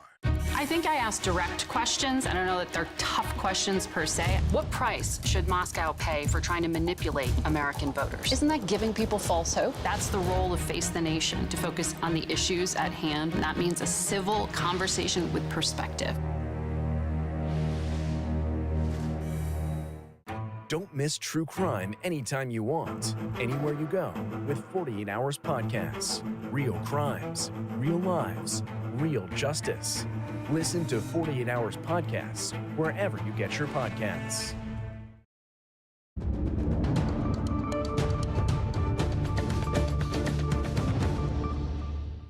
We continue to follow today's truck attack in New Orleans that left at least 10 people dead and dozens of others injured. The FBI says it believes the attacker, who died after exchanging gunfire with police, was not solely responsible. I want to bring in Mitch Landrieu. He served as the mayor of New Orleans from 2010 to 2018. He also served as Louisiana's lieutenant governor from 2004 to 2010. Thank you so much for being with us on just such a harrowing day for you and your community. How did you first learn about the attack, and how are you feeling right now? Well, I heard about it this morning when I woke up. As folks know, it happened around 3:30 in the morning, so I was hoping to start the day with a joyful, New Year start. But it was tragic in an unbelievably difficult way, and our hearts are broken here in New Orleans. We pride ourselves on being a city that receives citizens from all over the world to come enjoy the best food, the best music, and some of the best entertainment. We do Super Bowls and Final Fours and Mardi Gras Jazz Fest, Essence Festival all the time. So this is really a tragic event, and our hearts and prayers go out to the victims and their families. And thanks to the 3 first responders, police officers, who really ran to the fire literally and got in a gunfight and killed this terrorist. So, and the medical professionals, by the way, who unfortunately have gotten really good at making sure that they get the kind of treatment that's necessary. But it's been a very hard day. What's really important right now is that there's clear command and control, coordination and communication between the federal authorities, the state authorities, the local authorities, so that they go find out whether or not there's any other thread to this. It seems to be, from the FBI's perspective, that this wasn't an event just by this terrorist, that there are other people involved in it, and I know they're working hard to find that, and they will. When you were mayor, you unveiled a $40 million security plan aimed at making New Orleans safer. Do more changes need to be made ahead of, for example, the Sugar Bowl tomorrow, the Super Bowl next month, Mardi Gras, Jazz Fest, the Essence Fest? I mean, we talked at least in the last few minutes with the Orleans Parish District Attorney about this bollard situation, and we know that New Orleans police had tried to plan around that situation, that those barricades were temporary and were being replaced ahead of the Super Bowl. But what, if any, changes would you like to see? Well, let me make a couple of comments. First of all, there's going to be a lot of Monday morning quarterbacking that's going to go on. And after a horrific event like this, you always want to do an after-action report to find out where there were deficiencies. That's why I mentioned the heroic acts of the police officers who stopped this terrorist from actually doing more damage. In 2016, after the vehicle attack in Nice, France, we anticipated something like this happening, and we had a $40 million plan that was pretty good. I don't know what happened over the last 7 years. I know that they're going to look at all of the things that you need to do, but it's securing a street like Bourbon Street is one issue. Securing an entire city that actually gets taken over by events like Jazz Fest and Mardi Gras is another thing. You will recall a number of different instances just a couple of weeks ago in Germany at a Christmas market. A very, very similar thing happened. So this terrorist, who is solely responsible, along with the help of other people, is the person to be looking at right now. When they do the after-action report, they got to figure out where the holes were. They've got to get in there and they've got to plug them. They're going to extend the perimeter tomorrow night for the Sugar Bowl. And, of course, a lot of these things hopefully will be in place when the Super Bowl comes, because we've done this many, many, many times before. But it's very hard to plan against something specifically like this, but they've got to get after it and make it better than it was. How do you feel about the decision to postpone tonight's Sugar Bowl game to tomorrow? And would you feel comfortable enough to be there? We know the governor says he will be there, and that is a testament to his faith in law enforcement and how secure he believes that area will be. Well, first of all, it was a smart thing to do, to postpone it for 24 hours, to give them time. Because remember, the FBI right now doesn't know what they don't know. They think there may have been some other people involved. They've got to run those threads out. So it was a smart thing to do. 80,000 people are going to attend this game. It will absolutely be safe. I'm glad the governor's gone. I think that is a good signal for folks, and I believe that they'll be safe tomorrow night when they come to New Orleans, as they will when the Super Bowl comes. You were also the senior advisor and infrastructure coordinator for President Biden and his administration. What do you want to tell residents of New Orleans, residents of America who have been deeply shaken by today's events? Well, you actually saw another event going on in Las Vegas. When there is a terrorist attack on the ground in the United States of America, whether it's in New York, whether or not it's in Las Vegas, whether it's in New Orleans, it's an attack on all of America. This individual evidently was an American citizen who unbelievably evidently was a veteran as well. And so we cannot let the terrorists win. There are no circumstances under which we should hide our heads in the sand or be afraid or let them stop us from enjoying the freedoms that we have. We've got to be better. We've got to be faster. We've got to be smarter. And we're going to continue to do that. And I would say no matter who the president is, the governor is, the mayor is, when these events happen, everybody's got to line up. Everybody's got to make sure that we're on the same page. Everybody's got to make sure we know where the threat is. And then we have to make sure that we secure ourselves. And I know that they're working hard to do that. Mitch Landrieu, thank you so much. And as we've been talking, we actually got an official statement from the New Orleans coroner, and that the death toll has now been increased to 15. We are very sorry to have to give you and our viewers that information. Mitch, thank you. And just reading a little bit more. Indeed. Okay. Reading a little bit more from that statement. As of now, 15 people are deceased. It will take several days to perform all autopsies. Once we complete the autopsies and talk with the next of kin, we will release the identifications of the victims. So the latest official statement from the New Orleans coroner is that there are now 15 people deceased, up from 10. And we do want to turn to another story we've been following out of Las Vegas, which Mitch just mentioned. At least one person is dead, 7 more injured, after smoke emerged from a Tesla Cybertruck and then it exploded outside of the Trump International Hotel in Las Vegas. Authorities say the person who died was inside the vehicle at the time. The surveillance video shows the moment the truck exploded. Now, sources tell CBS News this incident is being treated as a possible act of terrorism. Las Vegas officials spoke earlier about efforts to keep the community safe. With an explosion here on our iconic Las Vegas Boulevard, we are taking all of the precautions that we need to take to keep our community safe. We're looking for secondary devices. We're taking it slow, and we are going to make sure that we remain safe in our community. CBS News spoke with an eyewitness at the scene about what he saw and the response from inside the hotel. It was like a firework. It was popping sound, bang sound, and a lot of sparks flying. They took us out near the parking lot, and that's where we were there for a little bit, and then they pushed us. They told us to come out further, and we came out there, and then now we are here.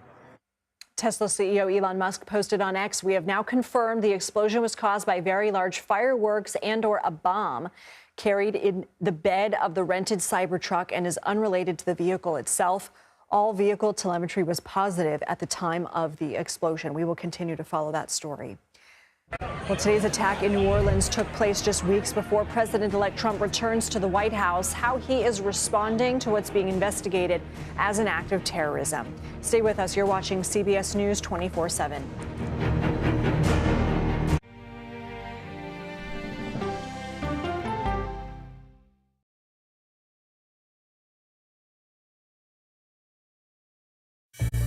An original documentary from CBS Reports. It was genocide, a deliberate effort by the United States government to eliminate the food source that was relied upon by Native American tribes. American bison were slaughtered and Native Americans displaced. And that's how tribes were subjugated to reservations and our lands were taken. But now, through conservation efforts at Yellowstone, Buffalo provided everything that we needed. Now they need help. a herd grows We need to step up and help them. and a culture is reborn. When the buffalo return and come back, that's when our tribe will begin to heal. Yellowstone Bison Revival, now streaming on the free CBS News app. Oh, wow. Look at this. Let 60 Minutes take you on a private tour of the National Archives. So there may be treasures like this buried in boxes. Historical secrets from America's past. So this is original from 1778?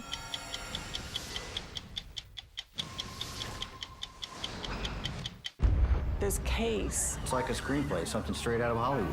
But it's not fiction. It's 48 hours. Human remains found this week. 4 families shattered. There's no physical evidence. The mystery would haunt investigators for years. There's some questions that have to be asked and need to be answered. Like a John Grisham novel. A gripping true crime original. 48 hours. Now streaming on the free CBS News app. When you wake up in the morning, we want to be your go-to team. On our places. Bright, shiny faces. Nate has one of the quickest minds I've ever seen. Put me in the game, coach. Tony has a way of making people feel comfortable. The best interviews feel like it's just a conversation with a neighbor. Hey. Gail has this unbelievable knack to ask a question that is the question that you're asking at home. I've been told I could talk to a tree, and that's pretty much true. I don't go to work in the morning. I go for coffee with my 2 good friends, and we talk about the world. Your morning routine just got better. CBS Mornings, weekdays at 7. I'll see you in the morning. Listening to how someone explains themselves is so key to understanding their perspective. The grief of losing a child is immense. You can't breathe. After decades of the war on drugs, things have only gotten worse. Every shipment of fentanyl is a ticking time bomb. 50 times more powerful than heroin. CBS Reports goes deep into Mexico. What is your role in the Sinaloa cartel? To find out why the cartels keep getting stronger and wealthier. This is a war, but we're not fighting it. Our citizens are dying. Funding Cartels, now streaming on the free CBS News app.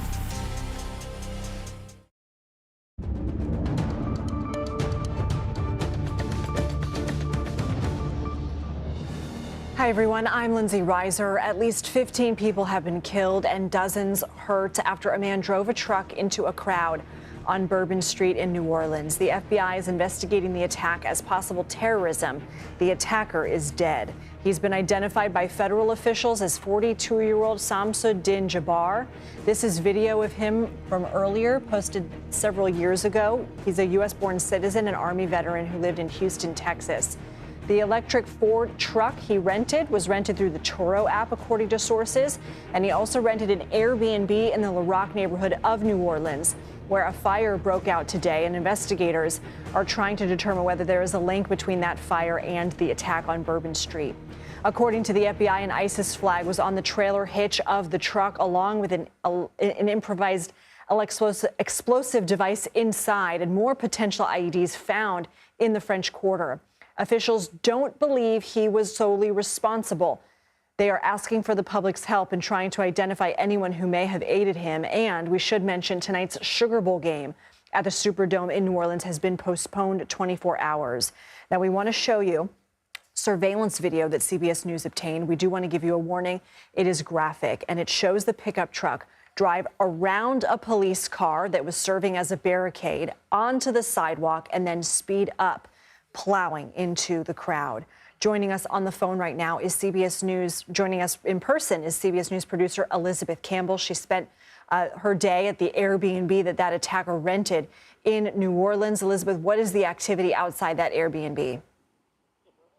Yeah, absolutely. We are still seeing a heavy law enforcement presence here. We've seen a couple of fire trucks depart, but there are still many FBI, bomb squad, HSI agents on the scene. If you take a look behind me, just down the road there, that is the Airbnb where he was staying earlier. We did hear a controlled explosion a few hours ago, and it seems like things are starting to calm down a little bit, but they insist this is still an ongoing investigation. They don't know what they're going to find in that house. As you mentioned before, there were improvised explosive device as part of this attack, and they're concerned they might find some in there. So they're treating everything with caution as they're here.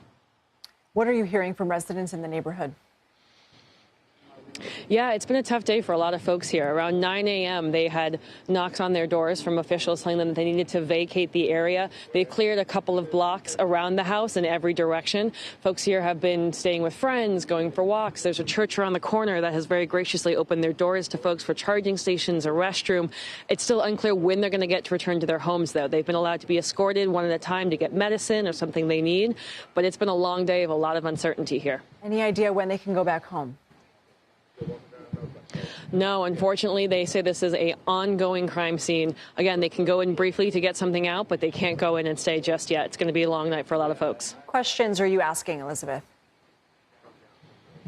You know, we're trying to ask what are the booms that we've heard? Do they know what they'll find? How concerned are folks about that? So a lot of things we're talking about now is just when can people get back into their homes? Is everyone safe in that home? We did see one person who was in the house right across the street. They were able to get their medicine quickly and get out. But a lot of the question is the one everyone else here is asking of when can they go back in and why was he here? Okay. Elizabeth Campbell, thank you. President-elect Trump says his new administration will, quote, fully support the city of New Orleans as officials investigate today's deadly truck attack. CBS News senior White House and political correspondent Ed O'Keefe is here to discuss this and more from West Palm Beach, Florida. So, Ed, what else is the president-elect saying about this? Lindsay, good to be with you. He is here in his hometown. Has returned home after spending most of the day at his golf course. And in that statement he had issued this morning, he initially suggested incorrectly that the suspect was somebody who had come from outside the United States to commit this crime and this terrorist attack. Of course, we now know that the attacker is a U.S. citizen, an Army veteran, somebody who had lived in Texas, studied in Georgia, not a foreigner. But the start of his message this morning suggested that he was, inferring that this was someone who'd come from outside the country to cause this terror. And as you said, he says his team will, of course, provide comfort to New Orleans and assistance once it takes over. There are a lot of Republicans this afternoon, at least in the social media space, Lindsay, raising 2 points. One, questions about whether the Biden administration was truly on top of things and had its priorities straight, especially in recent weeks, given what happened in Germany a few weeks ago at that Christmas market, and whether it was able to properly track these things. And, of course, that comes amid the criticism and concern about President Biden himself and whether or not he's been totally on top of things in recent weeks and recent months for most of the last year. To that end, the White House has said that this afternoon the president had another series of meetings with Homeland Security advisors to get an update on the situation in New Orleans. He was briefed as well on that fire and explosion at the Trump International Hotel, Las Vegas, where that Tesla Cybertruck blew up. You reported earlier, of course, that appears to have been some kind of intentional explosion that's being investigated as a possible case of terrorism as well. He spoke with his Homeland Security team, spoke again with the New Orleans mayor, and has spoken with FBI and military officials as well about the potential response. What we've been waiting to hear all day is whether the president himself will speak to this. When he was moving from his home in Delaware to Camp David earlier today, he told reporters he had a real sense of anger and frustration about this and was asking a lot of questions of agencies and said he wouldn't speak until more details were known. So it may be that the White House deems this to be too... Oh, yeah, that's him there earlier. It may be that they still believe it's too fluid a situation and don't want to step on anything, and he may wait. But there have been questions also like, why isn't he out there speaking up about this? Why isn't he saying more? it seems the White House is holding him back as they try to determine who exactly was involved and what might be the full scope of this.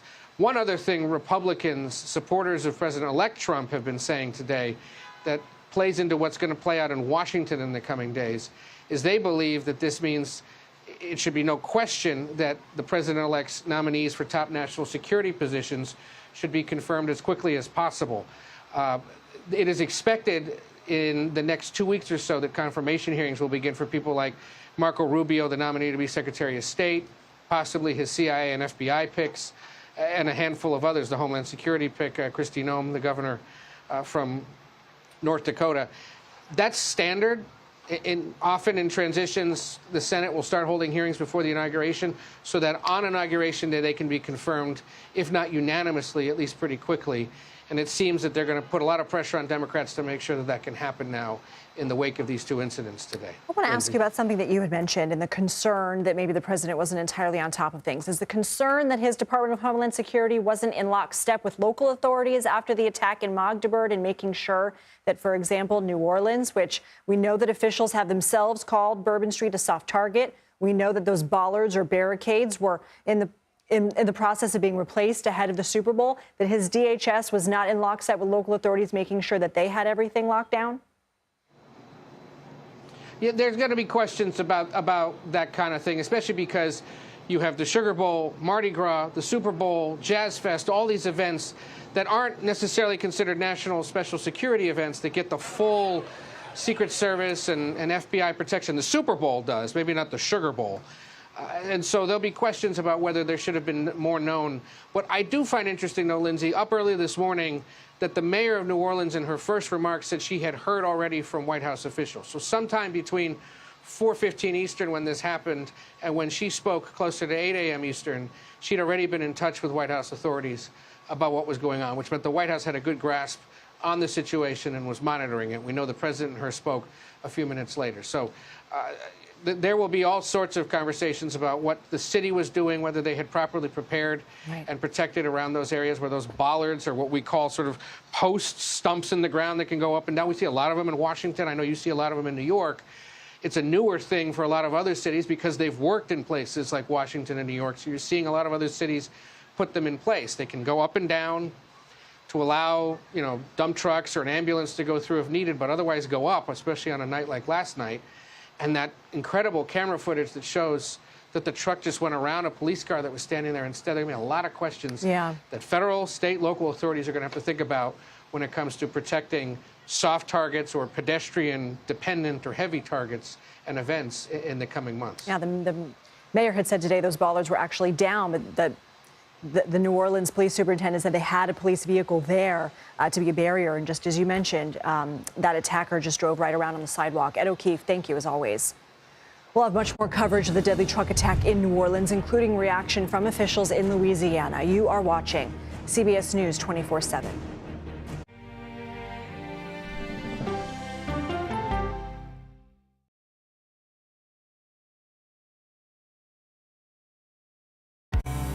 An original documentary from CBS reports. That Desired Farm is a wonderful place to raise children, and it still is. Promises broken. Black Americans have been the target of racism and discrimination pretty much from the time they acquired ownership in the land. Costing black farmers hundreds of billions in generational wealth. They did everything to make sure we were run off that land. But communities are uniting to continue the fight. Collective ownership is powerful. To keep their land and their dreams alive. To watch my children play on land that we own means everything. So land is power. Most definitely. 40 Acres and a Mule, now streaming on the free CBS News app. Go to the ends of the earth. Reach for the stars. Yeah, I just took off. That kind of thing. Oh, that's pretty good. Because there's always something new under the sun on CBS Sunday morning. Can see clearly now. Clearly, CBS Mornings. Weekdays on CBS. Yeah! Tony, coming? No, I'm going to stick around for an hour. Hey! CBS Mornings Plus with Adriana Diaz and Tony DeCopel right after CBS Mornings. It's just like mornings. Plus fun. Oh, yeah, it's gonna be a ride.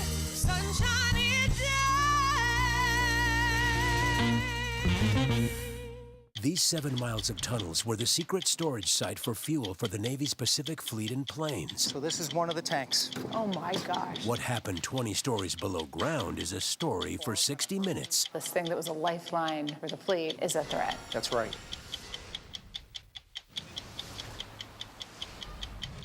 I'm Erin Moriarty of 48 Hours, and of all the cases I've covered, this is the one that troubles me most. Listen to Murder in the Orange Grove, the troubled case against Crosley Green, wherever you get your podcasts.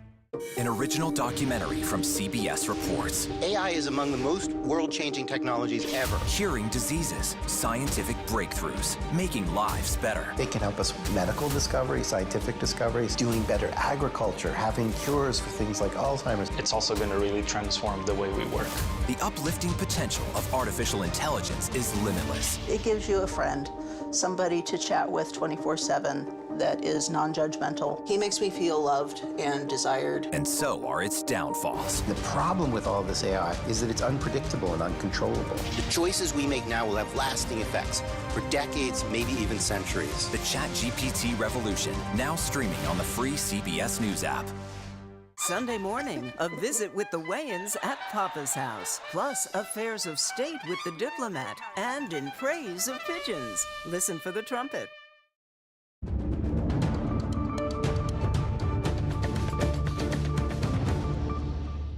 We continue to follow the latest developments out of New Orleans following the deadly truck attack on Bourbon Street that killed at least 15 people. CBS News congressional correspondent Scott McFarland is with us at the White House now. Scott, a lot of information has been trickling in. Can you catch us up to speed on what new information we've learned about the attacker? Now, Shamsuddin Jabbar, according to the FBI, had an ISIS flag as he was part of this attack targeting the French Quarter, and engaged law enforcement by gun and was shot and killed in return fire. We know, according to our Houston, Texas affiliate, KHOU-TV, that law enforcement is seen outside a home or a property associated with Jabbar as the evening begins here as they conduct investigations. And we also know, according to law enforcement, a long gun was found at the site of this attack. And the videos we've seen so far show quite clearly the way this attack was conducted, with a truck going around a police perimeter right there into the heavy pedestrian section of Bourbon Street on a particularly busy hour of a particularly busy night, New Year's morning in New Orleans. The investigations are ongoing, and we know here at the White House, the briefings have been ongoing with President Biden, who returned from Wilmington, Delaware to Camp David today.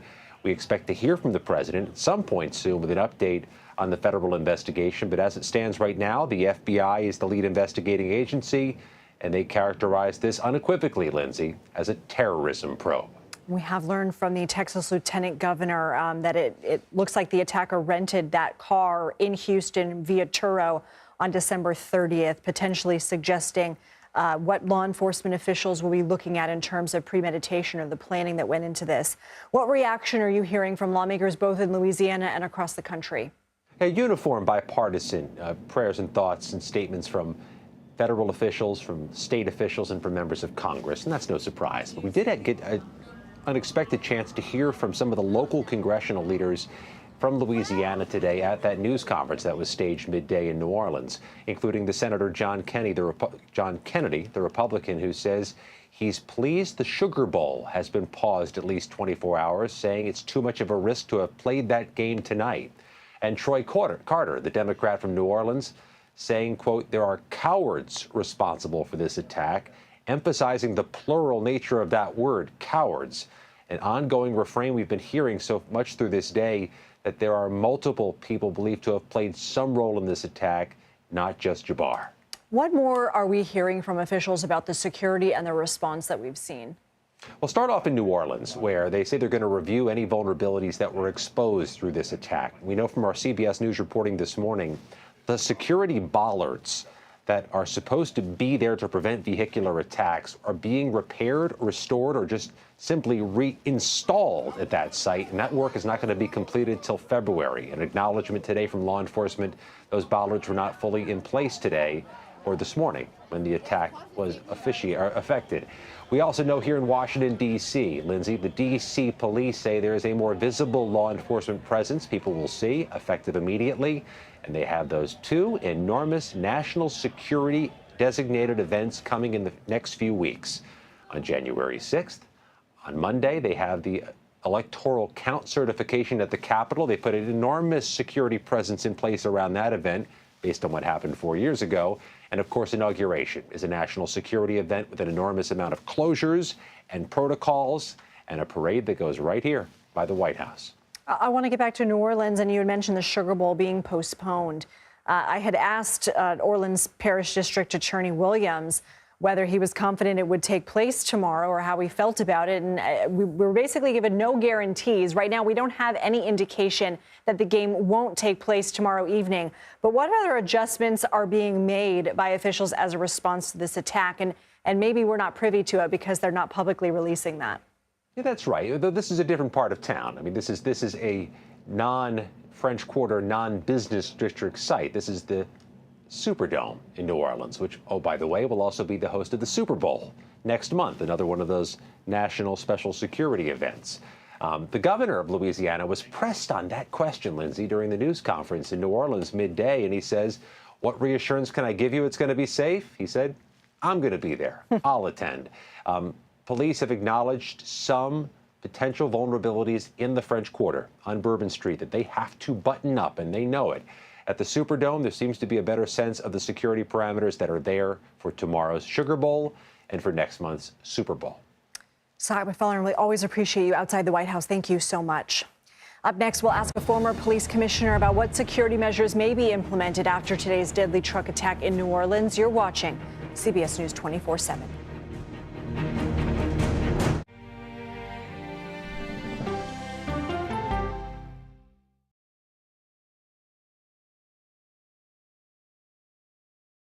Politics isn't a game. The data says you do have a women problem. Politics is about policy. Isn't that giving people false hope? I'm a voracious consumer of information, and I'm impatient. I don't like to be spun. To be moderator of Face the Nation is not an anchor, it's not an actress. You are up here to moderate a conversation. That means bringing the most powerful stakeholders to the table to become better informed.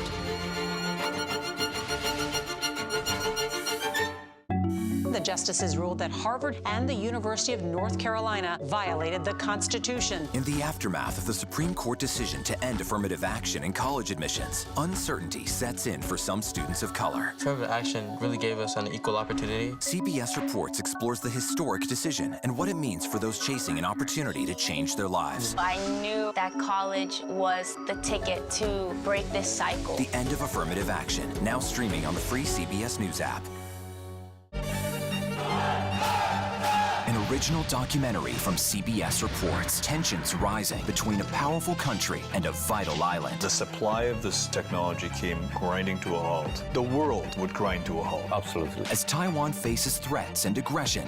Taiwan is on the front line, and we understand our responsibility as a democracy. We cannot fall. CBS News examines whether they can defend themselves. Putin, Ukraine, China, Taiwan, they are manifestations of the battle between autocracy and democracy. And that is a fight that we're all engaged in. Defending Taiwan, now streaming on the free CBS News app.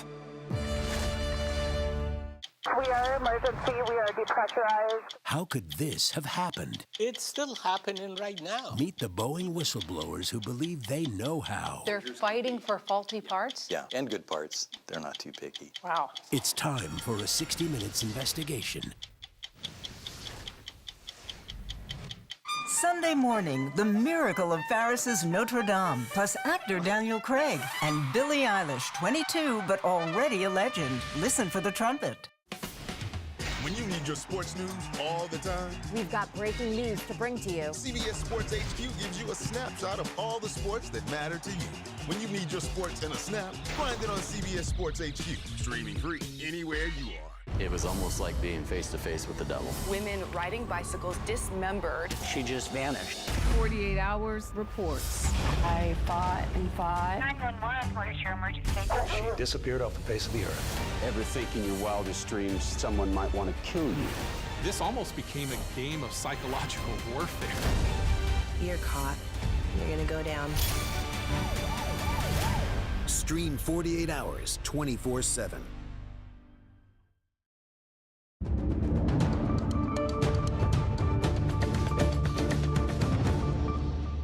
We return now to our top story. A deadly truck attack on New Orleans' crowded Bourbon Street has forced city and state officials to reevaluate security ahead of the Sugar Bowl, which has been postponed until Thursday, and the Super Bowl, which is scheduled for early next month.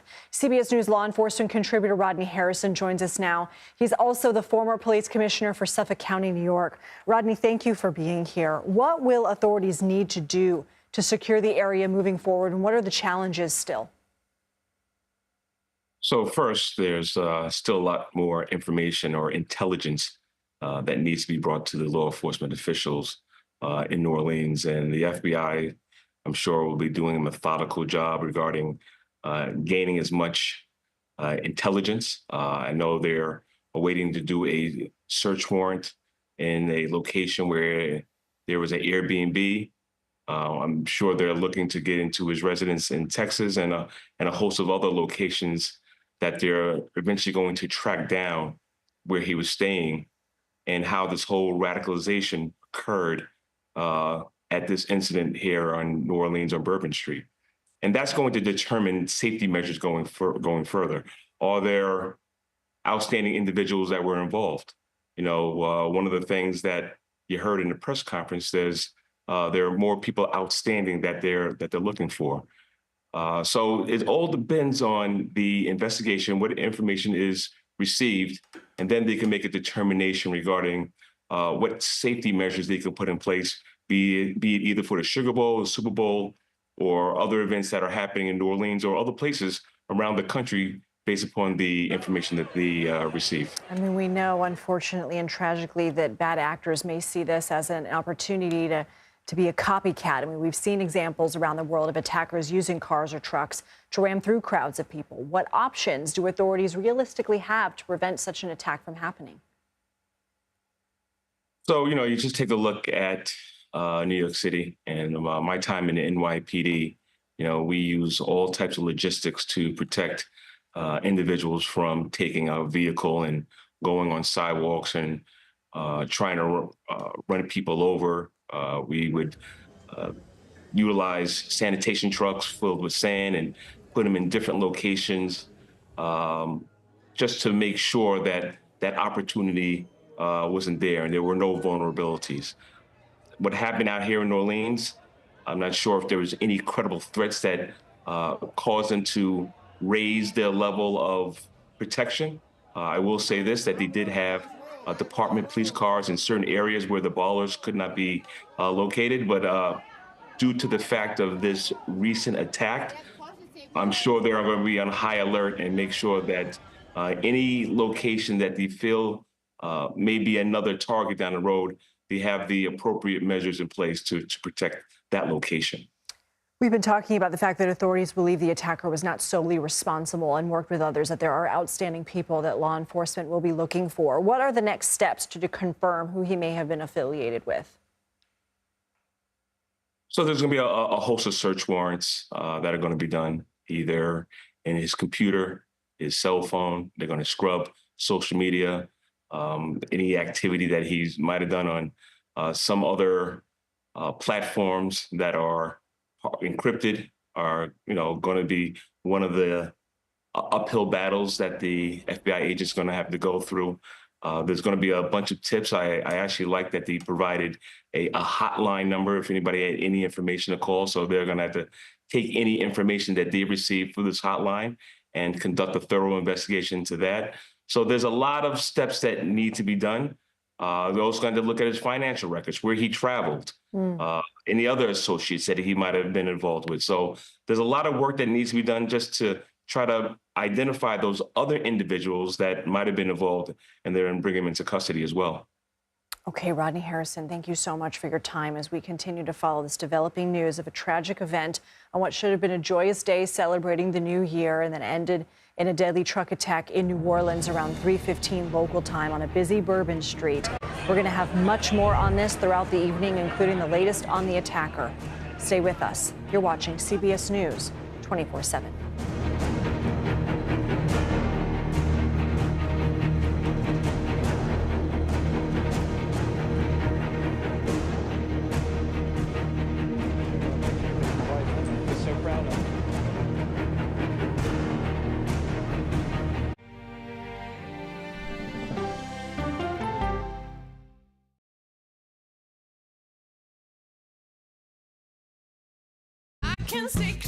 CBS Mornings Plus, clearly more news, more smart conversation. More money-saving tips, more recipes. More uplifting ways to get you on your way. Plus, more sports, more weather. Clearly, more CBS Mornings. Plus,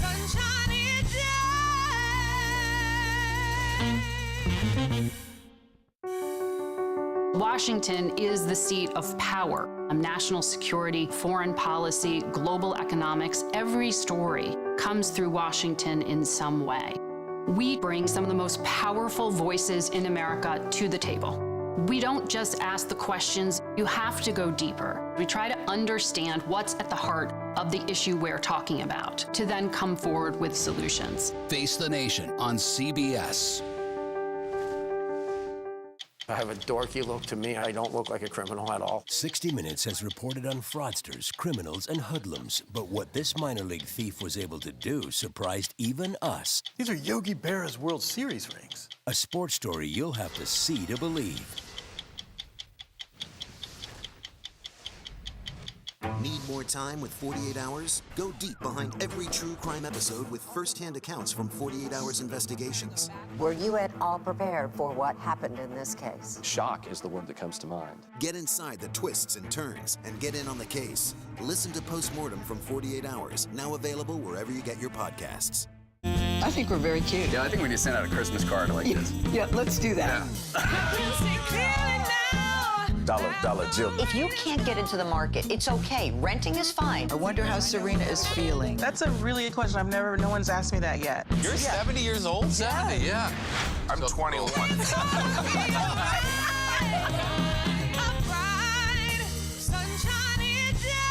We'll see you 7 o'clock sharp. Sunday morning, the Music Man, T-Bone Burnett, plus Ted Danson, and Martha Stewart with Just the Recipe. Listen for the trumpet. I report from a lot of war zones, but I don't really take the same risks. He's one of the bravest war correspondents 60 Minutes has ever met. But it's his relationship with his mother that you will remember. Plus, the robots making marble masterpieces in Italy. As a kid growing up in Chicago, there was one horror movie I was too scared to watch. It was called Candyman. But did you know that the movie Candyman was partly inspired by an actual murder? Listen to Candyman, the true story behind the bathroom mirror murder, wherever you get your podcasts. The CBS News original 60 Minutes opens its archives. Pretty loose for a Friday night. Yeah, no, I mean, it's not my first show. With moments you haven't heard before. It's almost more fun that way when you have something to prove. Listen to 60 Minutes, a second look, wherever you get your podcasts. Remembering President Jimmy Carter, continuing coverage on CBS News. The CBS News original 60 Minutes opens its archives. Pretty loose for a Friday night. Yeah, no, I mean, it's not my first show. With moments you haven't heard before. It's almost more fun that way when you have something to prove. Listen to 60 Minutes, a second look, wherever you get your...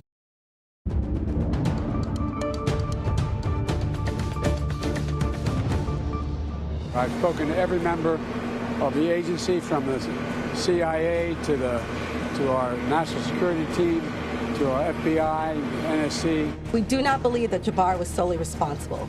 We are aggressively running down every lead, including those of his known associates. It's just kind of surreal, and it's sad. It's sad for America, and it's sad for our people. Hi, everyone. I'm Lindsay Reiser. New Year's celebrations turn into tragedy in New Orleans after a driver rammed a truck into the crowd at the city's iconic Bourbon Street. We want to warn you, the next video we're about to show you is graphic. Surveillance video shows the attacker's white pickup truck with what we now know is an ISIS flag in the back, speeding into the area packed with those celebrating the start of the new year. So you see that truck go around a police vehicle onto the sidewalk. This happened around 3:15 a.m. local time. At least 15 people are dead, dozens more injured. Among those hurt are 2 police officers who confronted the attacker. The attacker has been identified as 42-year-old Samsud-Din Jabbar of Texas. This is video of him. He was killed in that firefight with police. The FBI is now investigating the attack as an act of terrorism and believe he is not solely responsible. We start with CBS News correspondent Omar Villafranca, who is near the scene. Omar, what's the latest you can tell us from the ground? Well, Lindsay, that video that you just saw, we're standing right across the street from where everything happened. I'm going to point over my shoulder here. You may recognize some of that awning. This right here is Canal Street right there where you see that red awning going down. You're right. There was a police car in that video that was blocking any traffic from going onto Bourbon Street. But in that video, the white truck goes around the police car onto a crowded Bourbon Street, and then witnesses were saying they were gunning it down that street. And that vehicle, we understand, is roughly 6,000 pounds. It was an electric truck. Now, this is where everything started. That video came from one of the businesses across the street here in the Central Business District, French Quarter. There are cameras everywhere. Matter of fact, the business owner over here that had some of that video, we talked to him, but the FBI was already